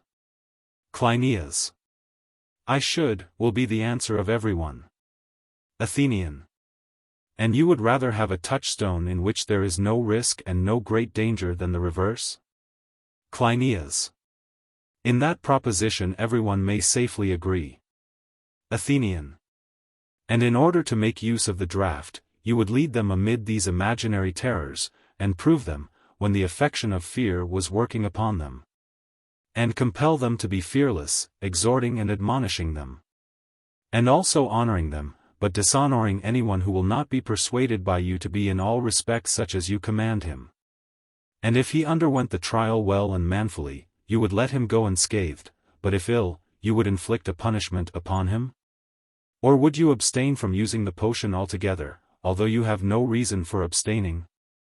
Cleinias. He would be certain, stranger, to use the potion. Athenian. This would be a mode of testing and training which would be wonderfully easy in comparison with those now in use, and might be applied to a single person, or to a few. Or indeed to any number. And he would do well who provided himself with the potion only, rather than with any number of other things, whether he preferred to be by himself in solitude, and there contend with his fears. Because he was ashamed to be seen by the eye of man until he was perfect. Or trusting to the force of his own nature and habits, and believing that he had been already disciplined sufficiently, he did not hesitate to train himself in company with any number of others. And display his power in conquering the irresistible change effected by the draught, his virtue being such, that he never in any instance fell into any great unseemliness, but was always himself. And left off before he arrived at the last cup, fearing that he, like all other men, might be overcome by the potion. Cleinias. Yes, stranger, in that last case, too, he might equally show his self-control. Athenian. Let us return to the lawgiver, and say to him, well, lawgiver, there is certainly no such fear potion which man has either received from the gods or himself discovered. For witchcraft has no place at our board. But is there any potion which might serve as a test of overboldness and excessive and indiscreet boasting? Cleinias. I suppose that he will say, yes, meaning that wine is such a potion. Athenian. Is not the effect of this quite the opposite of the effect of the other? When a man drinks wine he begins to be better pleased with himself, and the more he drinks the more he is filled full of brave hopes, and conceit of his power. And at last the string of his tongue is loosened, and fancying himself wise, he is brimming over with lawlessness, and has no more fear or respect, and is ready to do or say anything. Cleinias. I think that everyone will admit the truth of your description. Megillus. Certainly. Athenian. Now, let us remember, as we were saying, that there are two things which should be cultivated in the soul: first, the greatest courage. Secondly, the greatest fear. Cleinias. Which you said to be characteristic of reverence, if I am not mistaken. Athenian. Thank you for reminding me. But now, as the habit of courage and fearlessness is to be trained amid fears, let us consider whether the opposite quality is not also to be trained among opposites. Cleinias. That is probably the case. Athenian. There are times and seasons at which we are by nature more than commonly valiant and bold. Now we ought to train ourselves on these occasions to be as free from impudence and shamelessness as possible, and to be afraid to say or suffer or do anything that is base. Cleinias. True. Athenian. Are not the moments in which we are apt to be bold and shameless such as these, when we are under the influence of anger, love, pride, ignorance, avarice, cowardice? Or when wealth, beauty, strength, and all the intoxicating workings of pleasure madden us? What is better adapted than the festive use of wine, in the first place to test, and in the second place to train the character of a man, if care be taken in the use of it? What is there cheaper, or more innocent? For do but consider which is the greater risk: would you rather test a man of a morose and savage nature, which is the source of 10,000 acts of injustice, by making bargains with him at a risk to yourself, or by having him as a companion at the festival of Dionysus? Or would you, if you wanted to apply a touchstone to a man who is prone to love, entrust your wife, or your sons, or daughters to him, periling your dearest interests in order to have a view of the condition of his soul? I might mention numberless cases, in which the advantage would be manifest of getting to know a character in sport, and without paying dearly for experience. And I do not believe that either a Cretan or any other man will doubt that such a test is a fair test, and safer, cheaper, and speedier than any other. Cleinias. That is certainly true. Athenian. And this knowledge of the natures and habits of men's souls will be of the greatest use in that art which has the management of them, and that art, if I am not mistaken, is politics. Cleinias. Exactly so. Book. Chapter 2. Athenian. And now we have to consider whether the insight into human nature is the only benefit derived from well-ordered potations, or whether there are not other advantages great and much to be desired. The argument seems to imply that there are. But how and in what way these are to be attained, will have to be considered attentively, or we may be entangled in error. Cleinias. Proceed. Athenian. Let me once more recall our doctrine of right education, which, if I am not mistaken, depends on the due regulation of convivial intercourse. Cleinias. You talk rather grandly. Athenian. Pleasure and pain I maintain to be the first perceptions of children, and I say that they are the forms under which virtue and vice are originally present to them.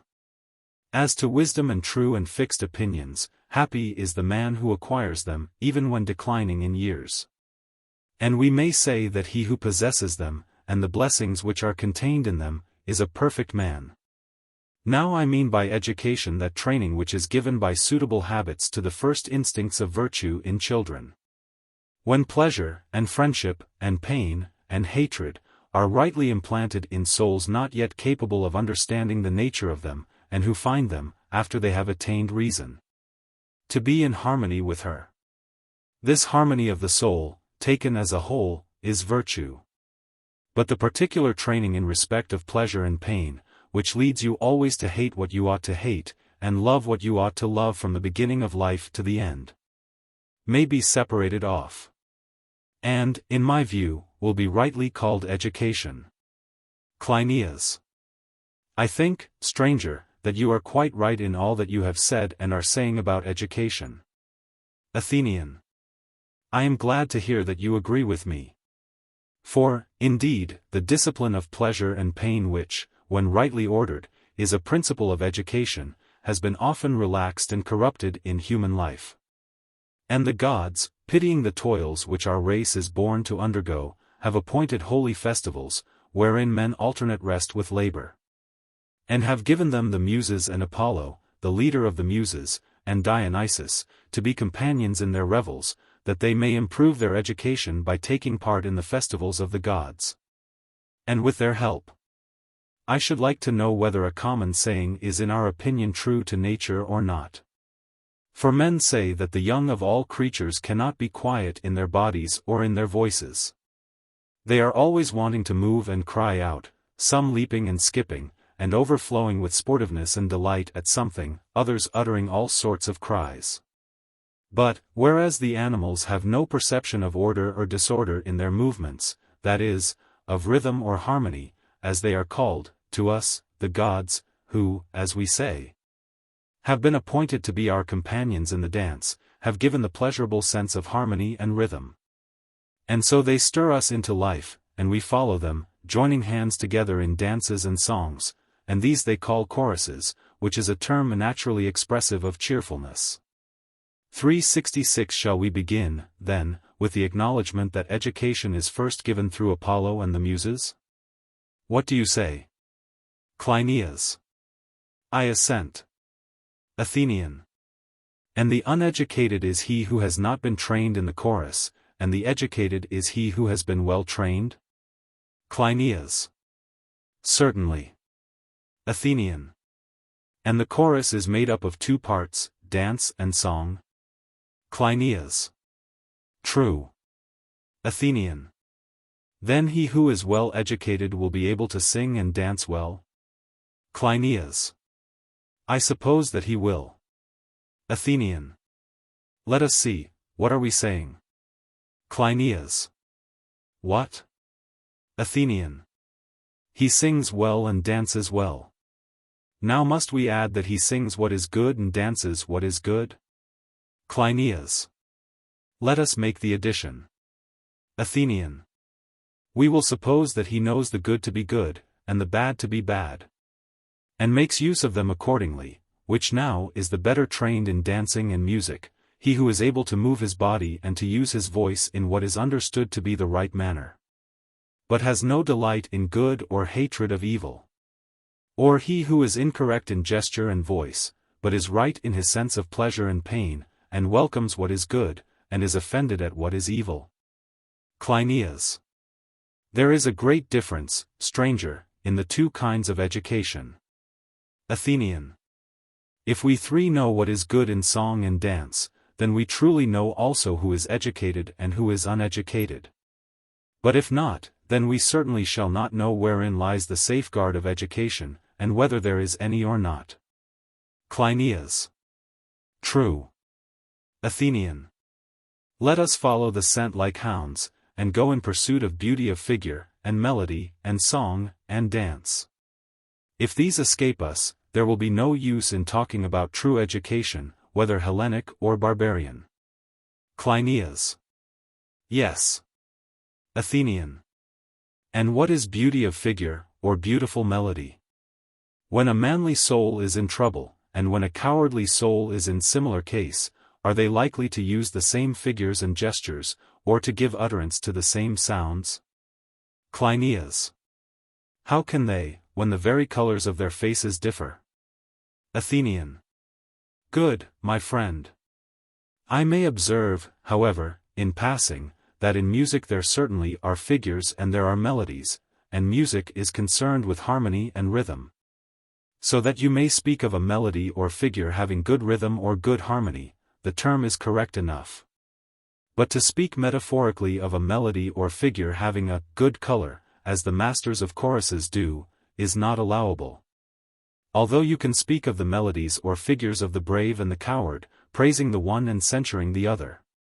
And not to be tedious, let us say that the figures and melodies which are expressive of virtue of soul or body, or of images of virtue, are without exception good. And those which are expressive of vice are the reverse of good. Cleinias. Your suggestion is excellent, and let us answer that these things are so. Athenian.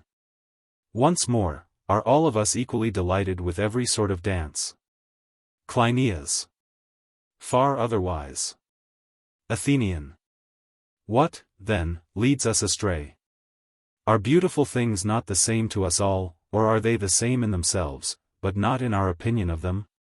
For no one will admit that forms of vice in the dance are more beautiful than forms of virtue, or that he himself delights in the forms of vice, and others in a muse of another character. And yet most persons say, that the excellence of music is to give pleasure to our souls. But this is intolerable and blasphemous. There is, however, a much more plausible account of the delusion. Cleinias. What? Athenian. The adaptation of art to the characters of men. Choric movements are imitations of manners occurring in various actions, fortunes, dispositions, each particular is imitated, and those to whom the words, or songs, or dances are suited, either by nature or habit or both, cannot help feeling pleasure in them and applauding them, and calling them beautiful.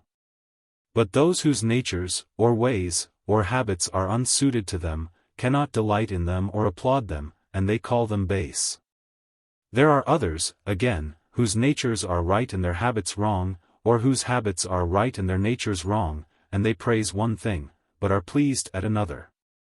For they say that all these imitations are pleasant, but not good. And in the presence of those whom they think wise, they are ashamed of dancing and singing in the baser manner, or of deliberately lending any countenance to such proceedings. And yet, they have a secret pleasure in them. Cleinias. Very true. Athenian. And is any harm done to the lover of vicious dances or songs, or any good done to the approver of the opposite sort of pleasure? Cleinias. I think that there is. Athenian. I think is not the word, but I would say, rather, I am certain.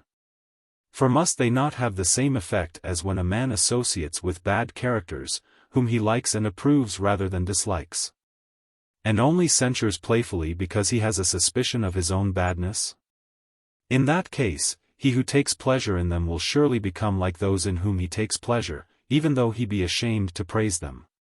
And what greater good or evil can any destiny ever make us undergo? Cleinias. I know of none. Athenian. Then in a city which has good laws, or in future ages is to have them, bearing in mind the instruction and amusement which are given by music. Can we suppose that the poets are to be allowed to teach in the dance anything which they themselves like, in the way of rhythm, or melody, or words? To the young children of any well-conditioned parents? Is the poet to train his choruses as he pleases, without reference to virtue or vice? Cleinias. That is surely quite unreasonable, and is not to be thought of. Athenian. And yet he may do this in almost any state with the exception of Egypt. Cleinias. And what are the laws about music and dancing in Egypt? Athenian. You will wonder when I tell you, long ago they appear to have recognized the very principle of which we are now speaking, that their young citizens must be habituated to forms and strains of virtue. These they fixed, and exhibited the patterns of them in their temples, and no painter or artist is allowed to innovate upon them, or to leave the traditional forms and invent new ones. To this day, no alteration is allowed either in these arts, or in music at all. And you will find that their works of art are painted or molded in the same forms which they had 10,000 years ago. This is literally true and no exaggeration. Their ancient paintings and sculptures are not a whit better or worse than the work of today, but are made with just the same skill. Cleinias. How extraordinary! Athenian. I should rather say, how statesmanlike, how worthy of a legislator. I know that other things in Egypt are not so well. But what I am telling you about music is true and deserving of consideration. Because showing that a lawgiver may institute melodies which have a natural truth and correctness without any fear of failure. To do this, however, must be the work of God, or of a divine person. In Egypt they have a tradition that their ancient chants which have been preserved for so many ages are the composition of the goddess Isis. And therefore, as I was saying, if a person can only find in any way the natural melodies, he may confidently embody them in a fixed and legal form. For the love of novelty which arises out of pleasure in the new and weariness of the old, has not strength enough to corrupt the consecrated song and dance, under the plea that they have become antiquated. At any rate, they are far from being corrupted in Egypt. Cleinias. Your arguments seem to prove your point. Athenian. May we not confidently say that the true use of music and of choral festivities is as follows: we rejoice when we think that we prosper. And again we think that we prosper when we rejoice? Cleinias. Exactly. Athenian. And when rejoicing in our good fortune, we are unable to be still? Cleinias. True. Athenian. Our young men break forth into dancing and singing, and we who are their elders deem that we are fulfilling our part in life when we look on at them. Having lost our agility, we delight in their sports and merrymaking, because we love to think of our former selves. And gladly institute contests for those who are able to awaken in us the memory of our youth. Cleinias. Very true. Athenian. Is it altogether unmeaning to say, as the common people do about festivals, that he should be adjudged the wisest of men, and the winner of the palm? Who gives us the greatest amount of pleasure and mirth? For on such occasions, and when mirth is the order of the day, ought not he to be honored most, and, as I was saying, bear the palm, who gives most mirth to the greatest number? Now is this a true way of speaking or of acting? Cleinias. Possibly. Athenian. But, my dear friend, let us distinguish between different cases. And not be hasty in forming a judgment. One way of considering the question will be to imagine a festival at which there are entertainments of all sorts, including gymnastic, musical, and equestrian contests. The citizens are assembled. Prizes are offered, and proclamation is made that anyone who likes may enter the lists. And that he is to bear the palm who gives the most pleasure to the spectators. There is to be no regulation about the manner how. But he who is most successful in giving pleasure is to be crowned victor, and deemed to be the pleasantest of the candidates. What is likely to be the result of such a proclamation? Cleinias. In what respect? Athenian. There would be various exhibitions, one man, like Homer, will exhibit a rhapsody, another a performance on the lute. One will have a tragedy, and another a comedy. Nor would there be anything astonishing in someone imagining that he could gain the prize by exhibiting a puppet show.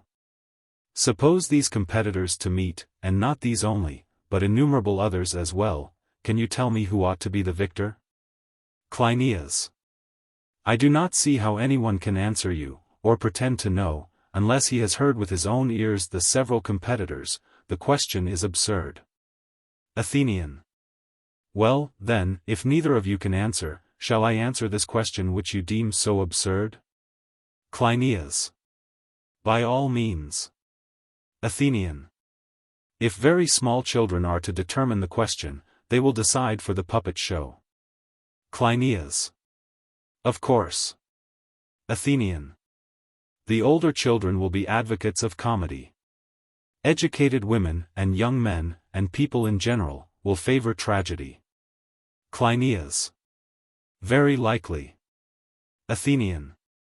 And I believe that we old men would have the greatest pleasure in hearing a rhapsodist recite well the Iliad and Odyssey, or one of the Hesiodic poems. And would award the victory to him. But, who would really be the victor, that is the question. Cleinias. Yes. Athenian. Clearly you and I will have to declare that those whom we old men adjudge victors ought to win. For our ways are far and away better than any which at present exist anywhere in the world. Cleinias. Certainly. Athenian. Thus far I too should agree with the many, that the excellence of music is to be measured by pleasure. But the pleasure must not be that of chance persons. The fairest music is that which delights the best and best educated, and especially that which delights the one man who is preeminent in virtue and education. And therefore the judges must be men of character, for they will require both wisdom and courage.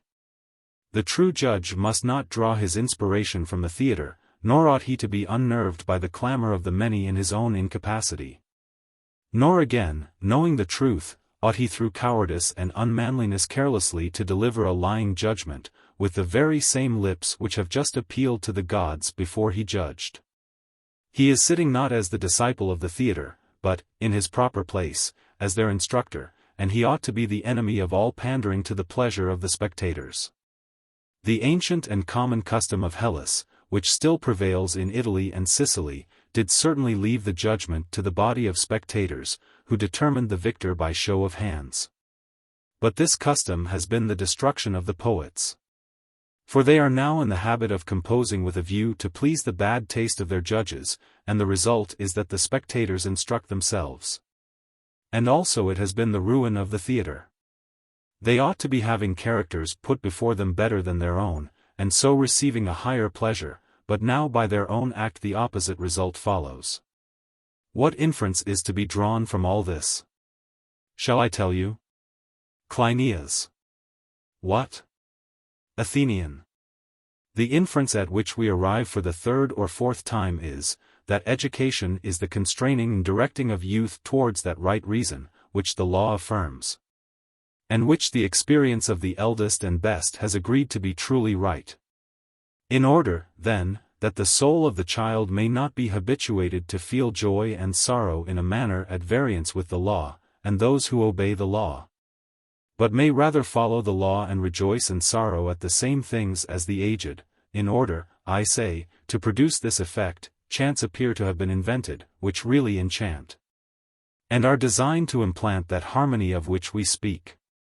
And, because the mind of the child is incapable of enduring serious training, they are called plays and songs, and are performed in play. Just as when men are sick and ailing in their bodies, their attendants give them wholesome diet in pleasant meats and drinks, but unwholesome diet in disagreeable things.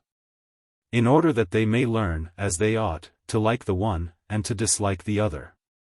And similarly the true legislator will persuade, and, if he cannot persuade, will compel the poet to express, as he ought, by fair and noble words, in his rhythms, the figures, and in his melodies, the music of temperate and brave and in every way good men.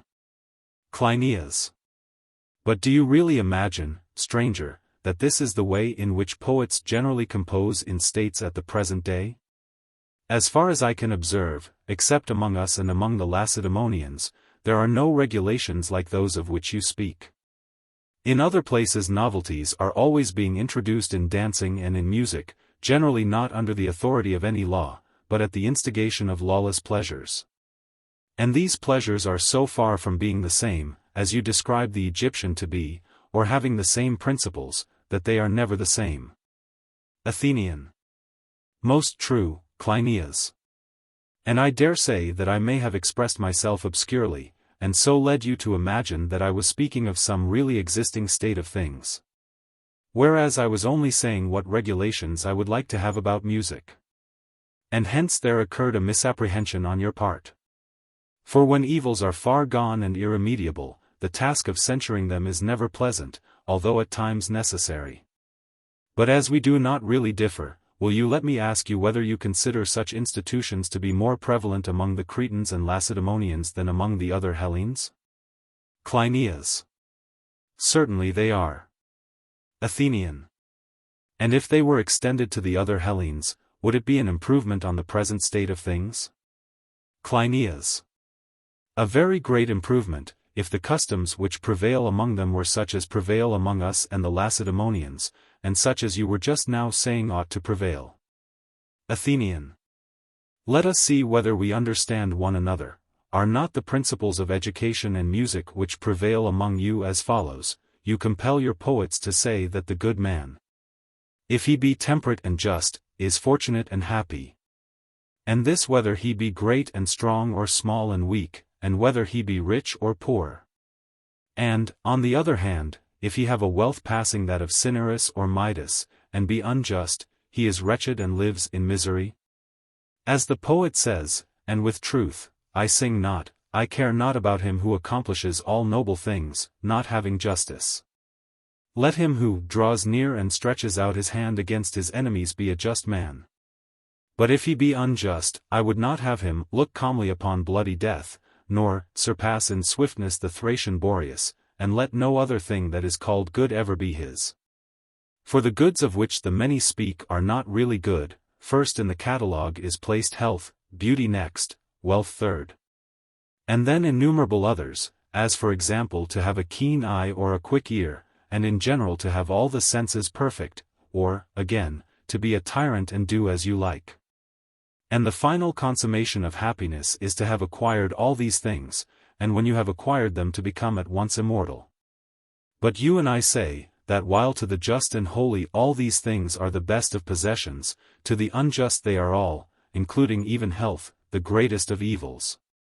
For in truth, to have sight, and hearing, and the use of the senses, or to live at all without justice and virtue, even though a man be rich in all the so-called goods of fortune, is the greatest of evils, if life be immortal. But not so great, if the bad man lives only a very short time. These are the truths which, if I am not mistaken, you will persuade or compel your poets to utter with suitable accompaniments of harmony and rhythm, and in these they must train up your youth.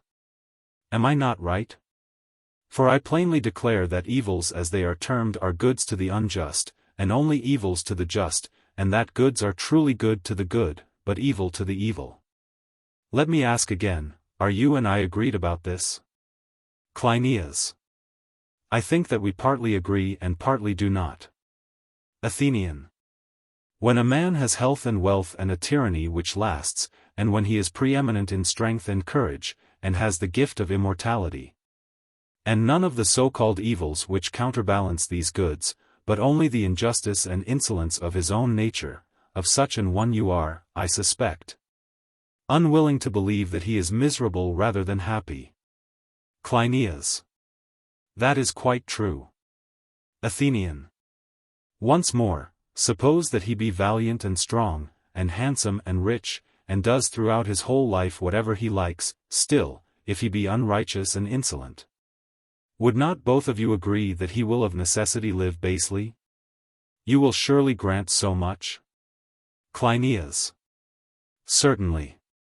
Athenian. And an evil life too? Cleinias. I am not equally disposed to grant that. Athenian. Will he not live painfully and to his own disadvantage? Cleinias. How can I possibly say so? Athenian. How? Then may heaven make us to be of one mind, for now we are of two. To me, dear Cleinias, the truth of what I am saying is as plain as the fact that Crete is an island. And, if I were a lawgiver, I would try to make the poets and all the citizens speak in this strain. And I would inflict the heaviest penalties on anyone in all the land who should dare to say that there are bad men who lead pleasant lives, or that the profitable and gainful is one thing, and the just another.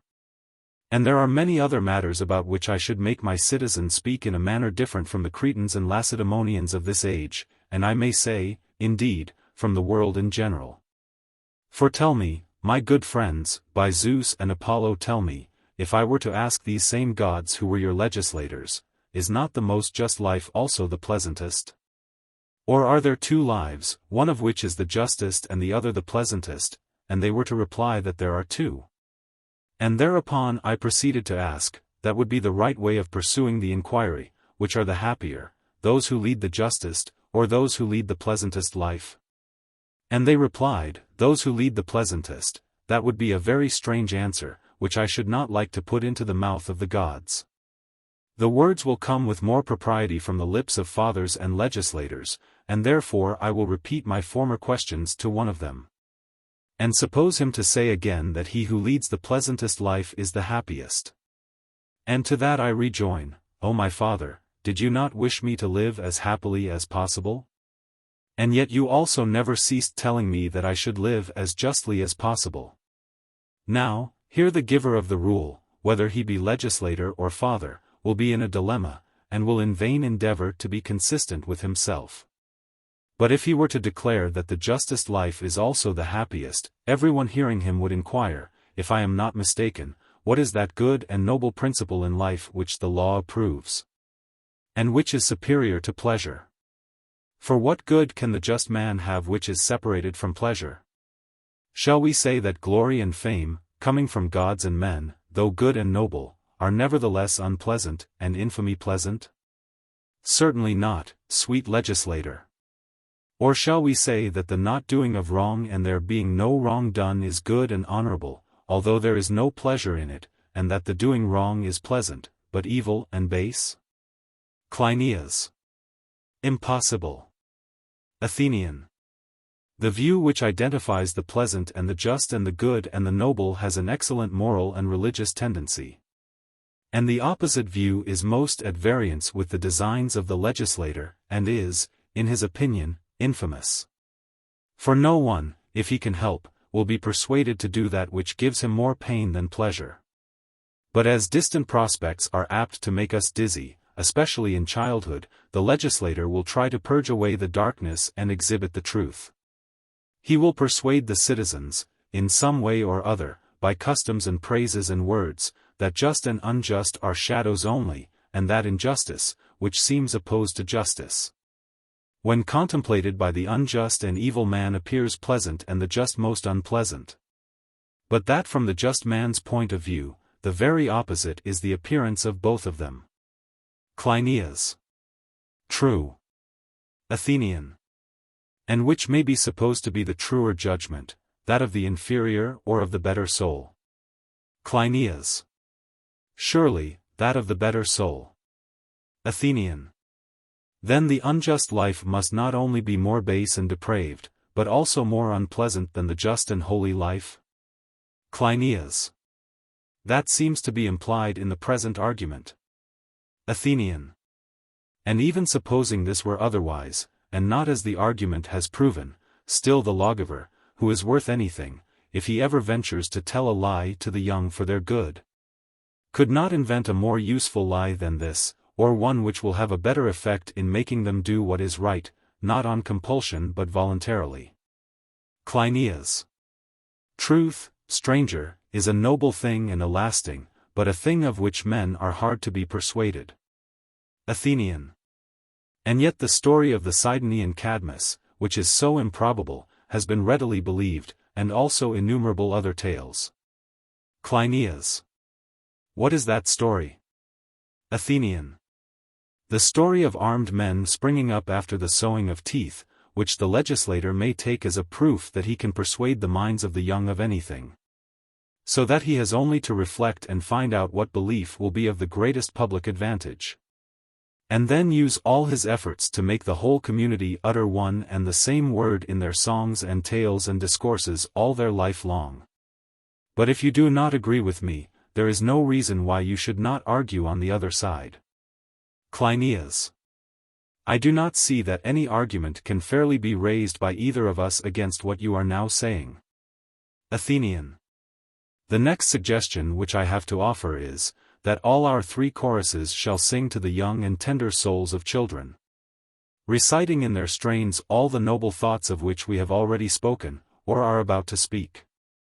And the sum of them shall be, that the life which is by the gods deemed to be the happiest is also the best. We shall affirm this to be a most certain truth. And the minds of our young disciples will be more likely to receive these words of ours than any others which we might address to them.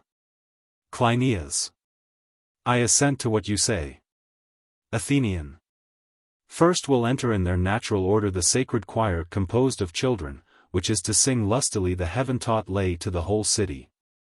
Next will follow the choir of young men under the age of 30, who will call upon the god Paean to testify to the truth of their words, and will pray him to be gracious to the youth and to turn their hearts. Thirdly, the choir of elder men, who are from 30 to 60 years of age, will also sing. There remain those who are too old to sing, and they will tell stories, illustrating the same virtues, as with the voice of an oracle. Cleinias. Who are those who compose the third choir, stranger? For I do not clearly understand what you mean to say about them. Athenian. And yet almost all that I have been saying has been said with a view to them. Cleinias. Will you try to be a little plainer? Athenian. I was speaking at the commencement of our discourse, as you will remember, of the fiery nature of young creatures. I said that they were unable to keep quiet either in limb or voice, and that they called out and jumped about in a disorderly manner, and that no other animal attained to any perception of order, but man only. Now the order of motion is called rhythm, and the order of the voice, in which high and low are duly mingled, is called harmony, and both together are termed choric song. And I said that the gods had pity on us, and gave us Apollo and the Muses to be our playfellows and leaders in the dance. And Dionysus, as I dare say that you will remember, was the third. Cleinias. I quite remember. Athenian. Thus far I have spoken of the chorus of Apollo and the Muses, and I have still to speak of the remaining chorus, which is that of Dionysus. Cleinias. How is that arranged? There is something strange, at any rate on first hearing, in a Dionysiac chorus of old men, if you really mean that those who are above 30, and maybe 50, or from 50 to 60 years of age, are to dance in his honor. Athenian. Very true, and therefore it must be shown that there is good reason for the proposal. Cleinias. Certainly. Athenian. Are we agreed thus far? Cleinias. About what? Athenian. That every man and boy, slave and free, both sexes, and the whole city, should never cease charming themselves with the strains of which we have spoken, and that there should be every sort of change and variation of them in order to take away the effect of sameness, so that the singers may always receive pleasure from their hymns, and may never weary of them? Cleinias. Everyone will agree. Athenian. Where, then, will that best part of our city which, by reason of age and intelligence, has the greatest influence, sing these fairest of strains, which are to do so much good? Shall we be so foolish as to let them off who would give us the most beautiful and also the most useful of songs? Cleinias. But, says the argument, we cannot let them off. Athenian. Then how can we carry out our purpose with decorum? Will this be the way? Cleinias. What? Athenian. When a man is advancing in years, he is afraid and reluctant to sing. He has no pleasure in his own performances, and if compulsion is used, he will be more and more ashamed, the older and more discreet he grows. Is not this true? Cleinias. Certainly. Athenian. Well, and will he not be yet more ashamed if he has to stand up and sing in the theatre to a mixed audience? And if moreover when he is required to do so, like the other choirs who contend for prizes, and have been trained under a singing master, he is pinched and hungry, he will certainly have a feeling of shame and discomfort which will make him very unwilling to exhibit. Cleinias. No doubt. Athenian. How, then, shall we reassure him, and get him to sing? Shall we begin by enacting that boys shall not taste wine at all until they are 18 years of age? We will tell them that fire must not be poured upon fire, whether in the body or in the soul. Until they begin to go to work, this is a precaution which has to be taken against the excitableness of youth. Afterwards they may taste wine in moderation up to the age of 30, but while a man is young he should abstain altogether from intoxication and from excess of wine.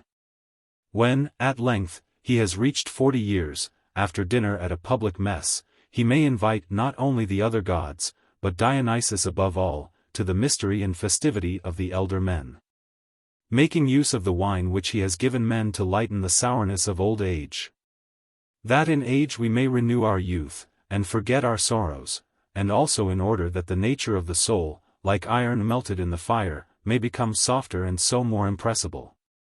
In the first place, will not anyone who is thus mellowed be more ready and less ashamed to sing, I do not say before a large audience, but before a moderate company? Nor yet among strangers, but among his familiars, and, as we have often said, to chant, and to enchant? Cleinias. He will be far more ready. Athenian. There will be no impropriety in our using such a method of persuading them to join with us in song. Cleinias. None at all. Athenian. And what strain will they sing, and what muse will they hymn? The strain should clearly be one suitable to them. Cleinias. Certainly. Athenian. And what strain is suitable for heroes? Shall they sing a choric strain? Cleinias.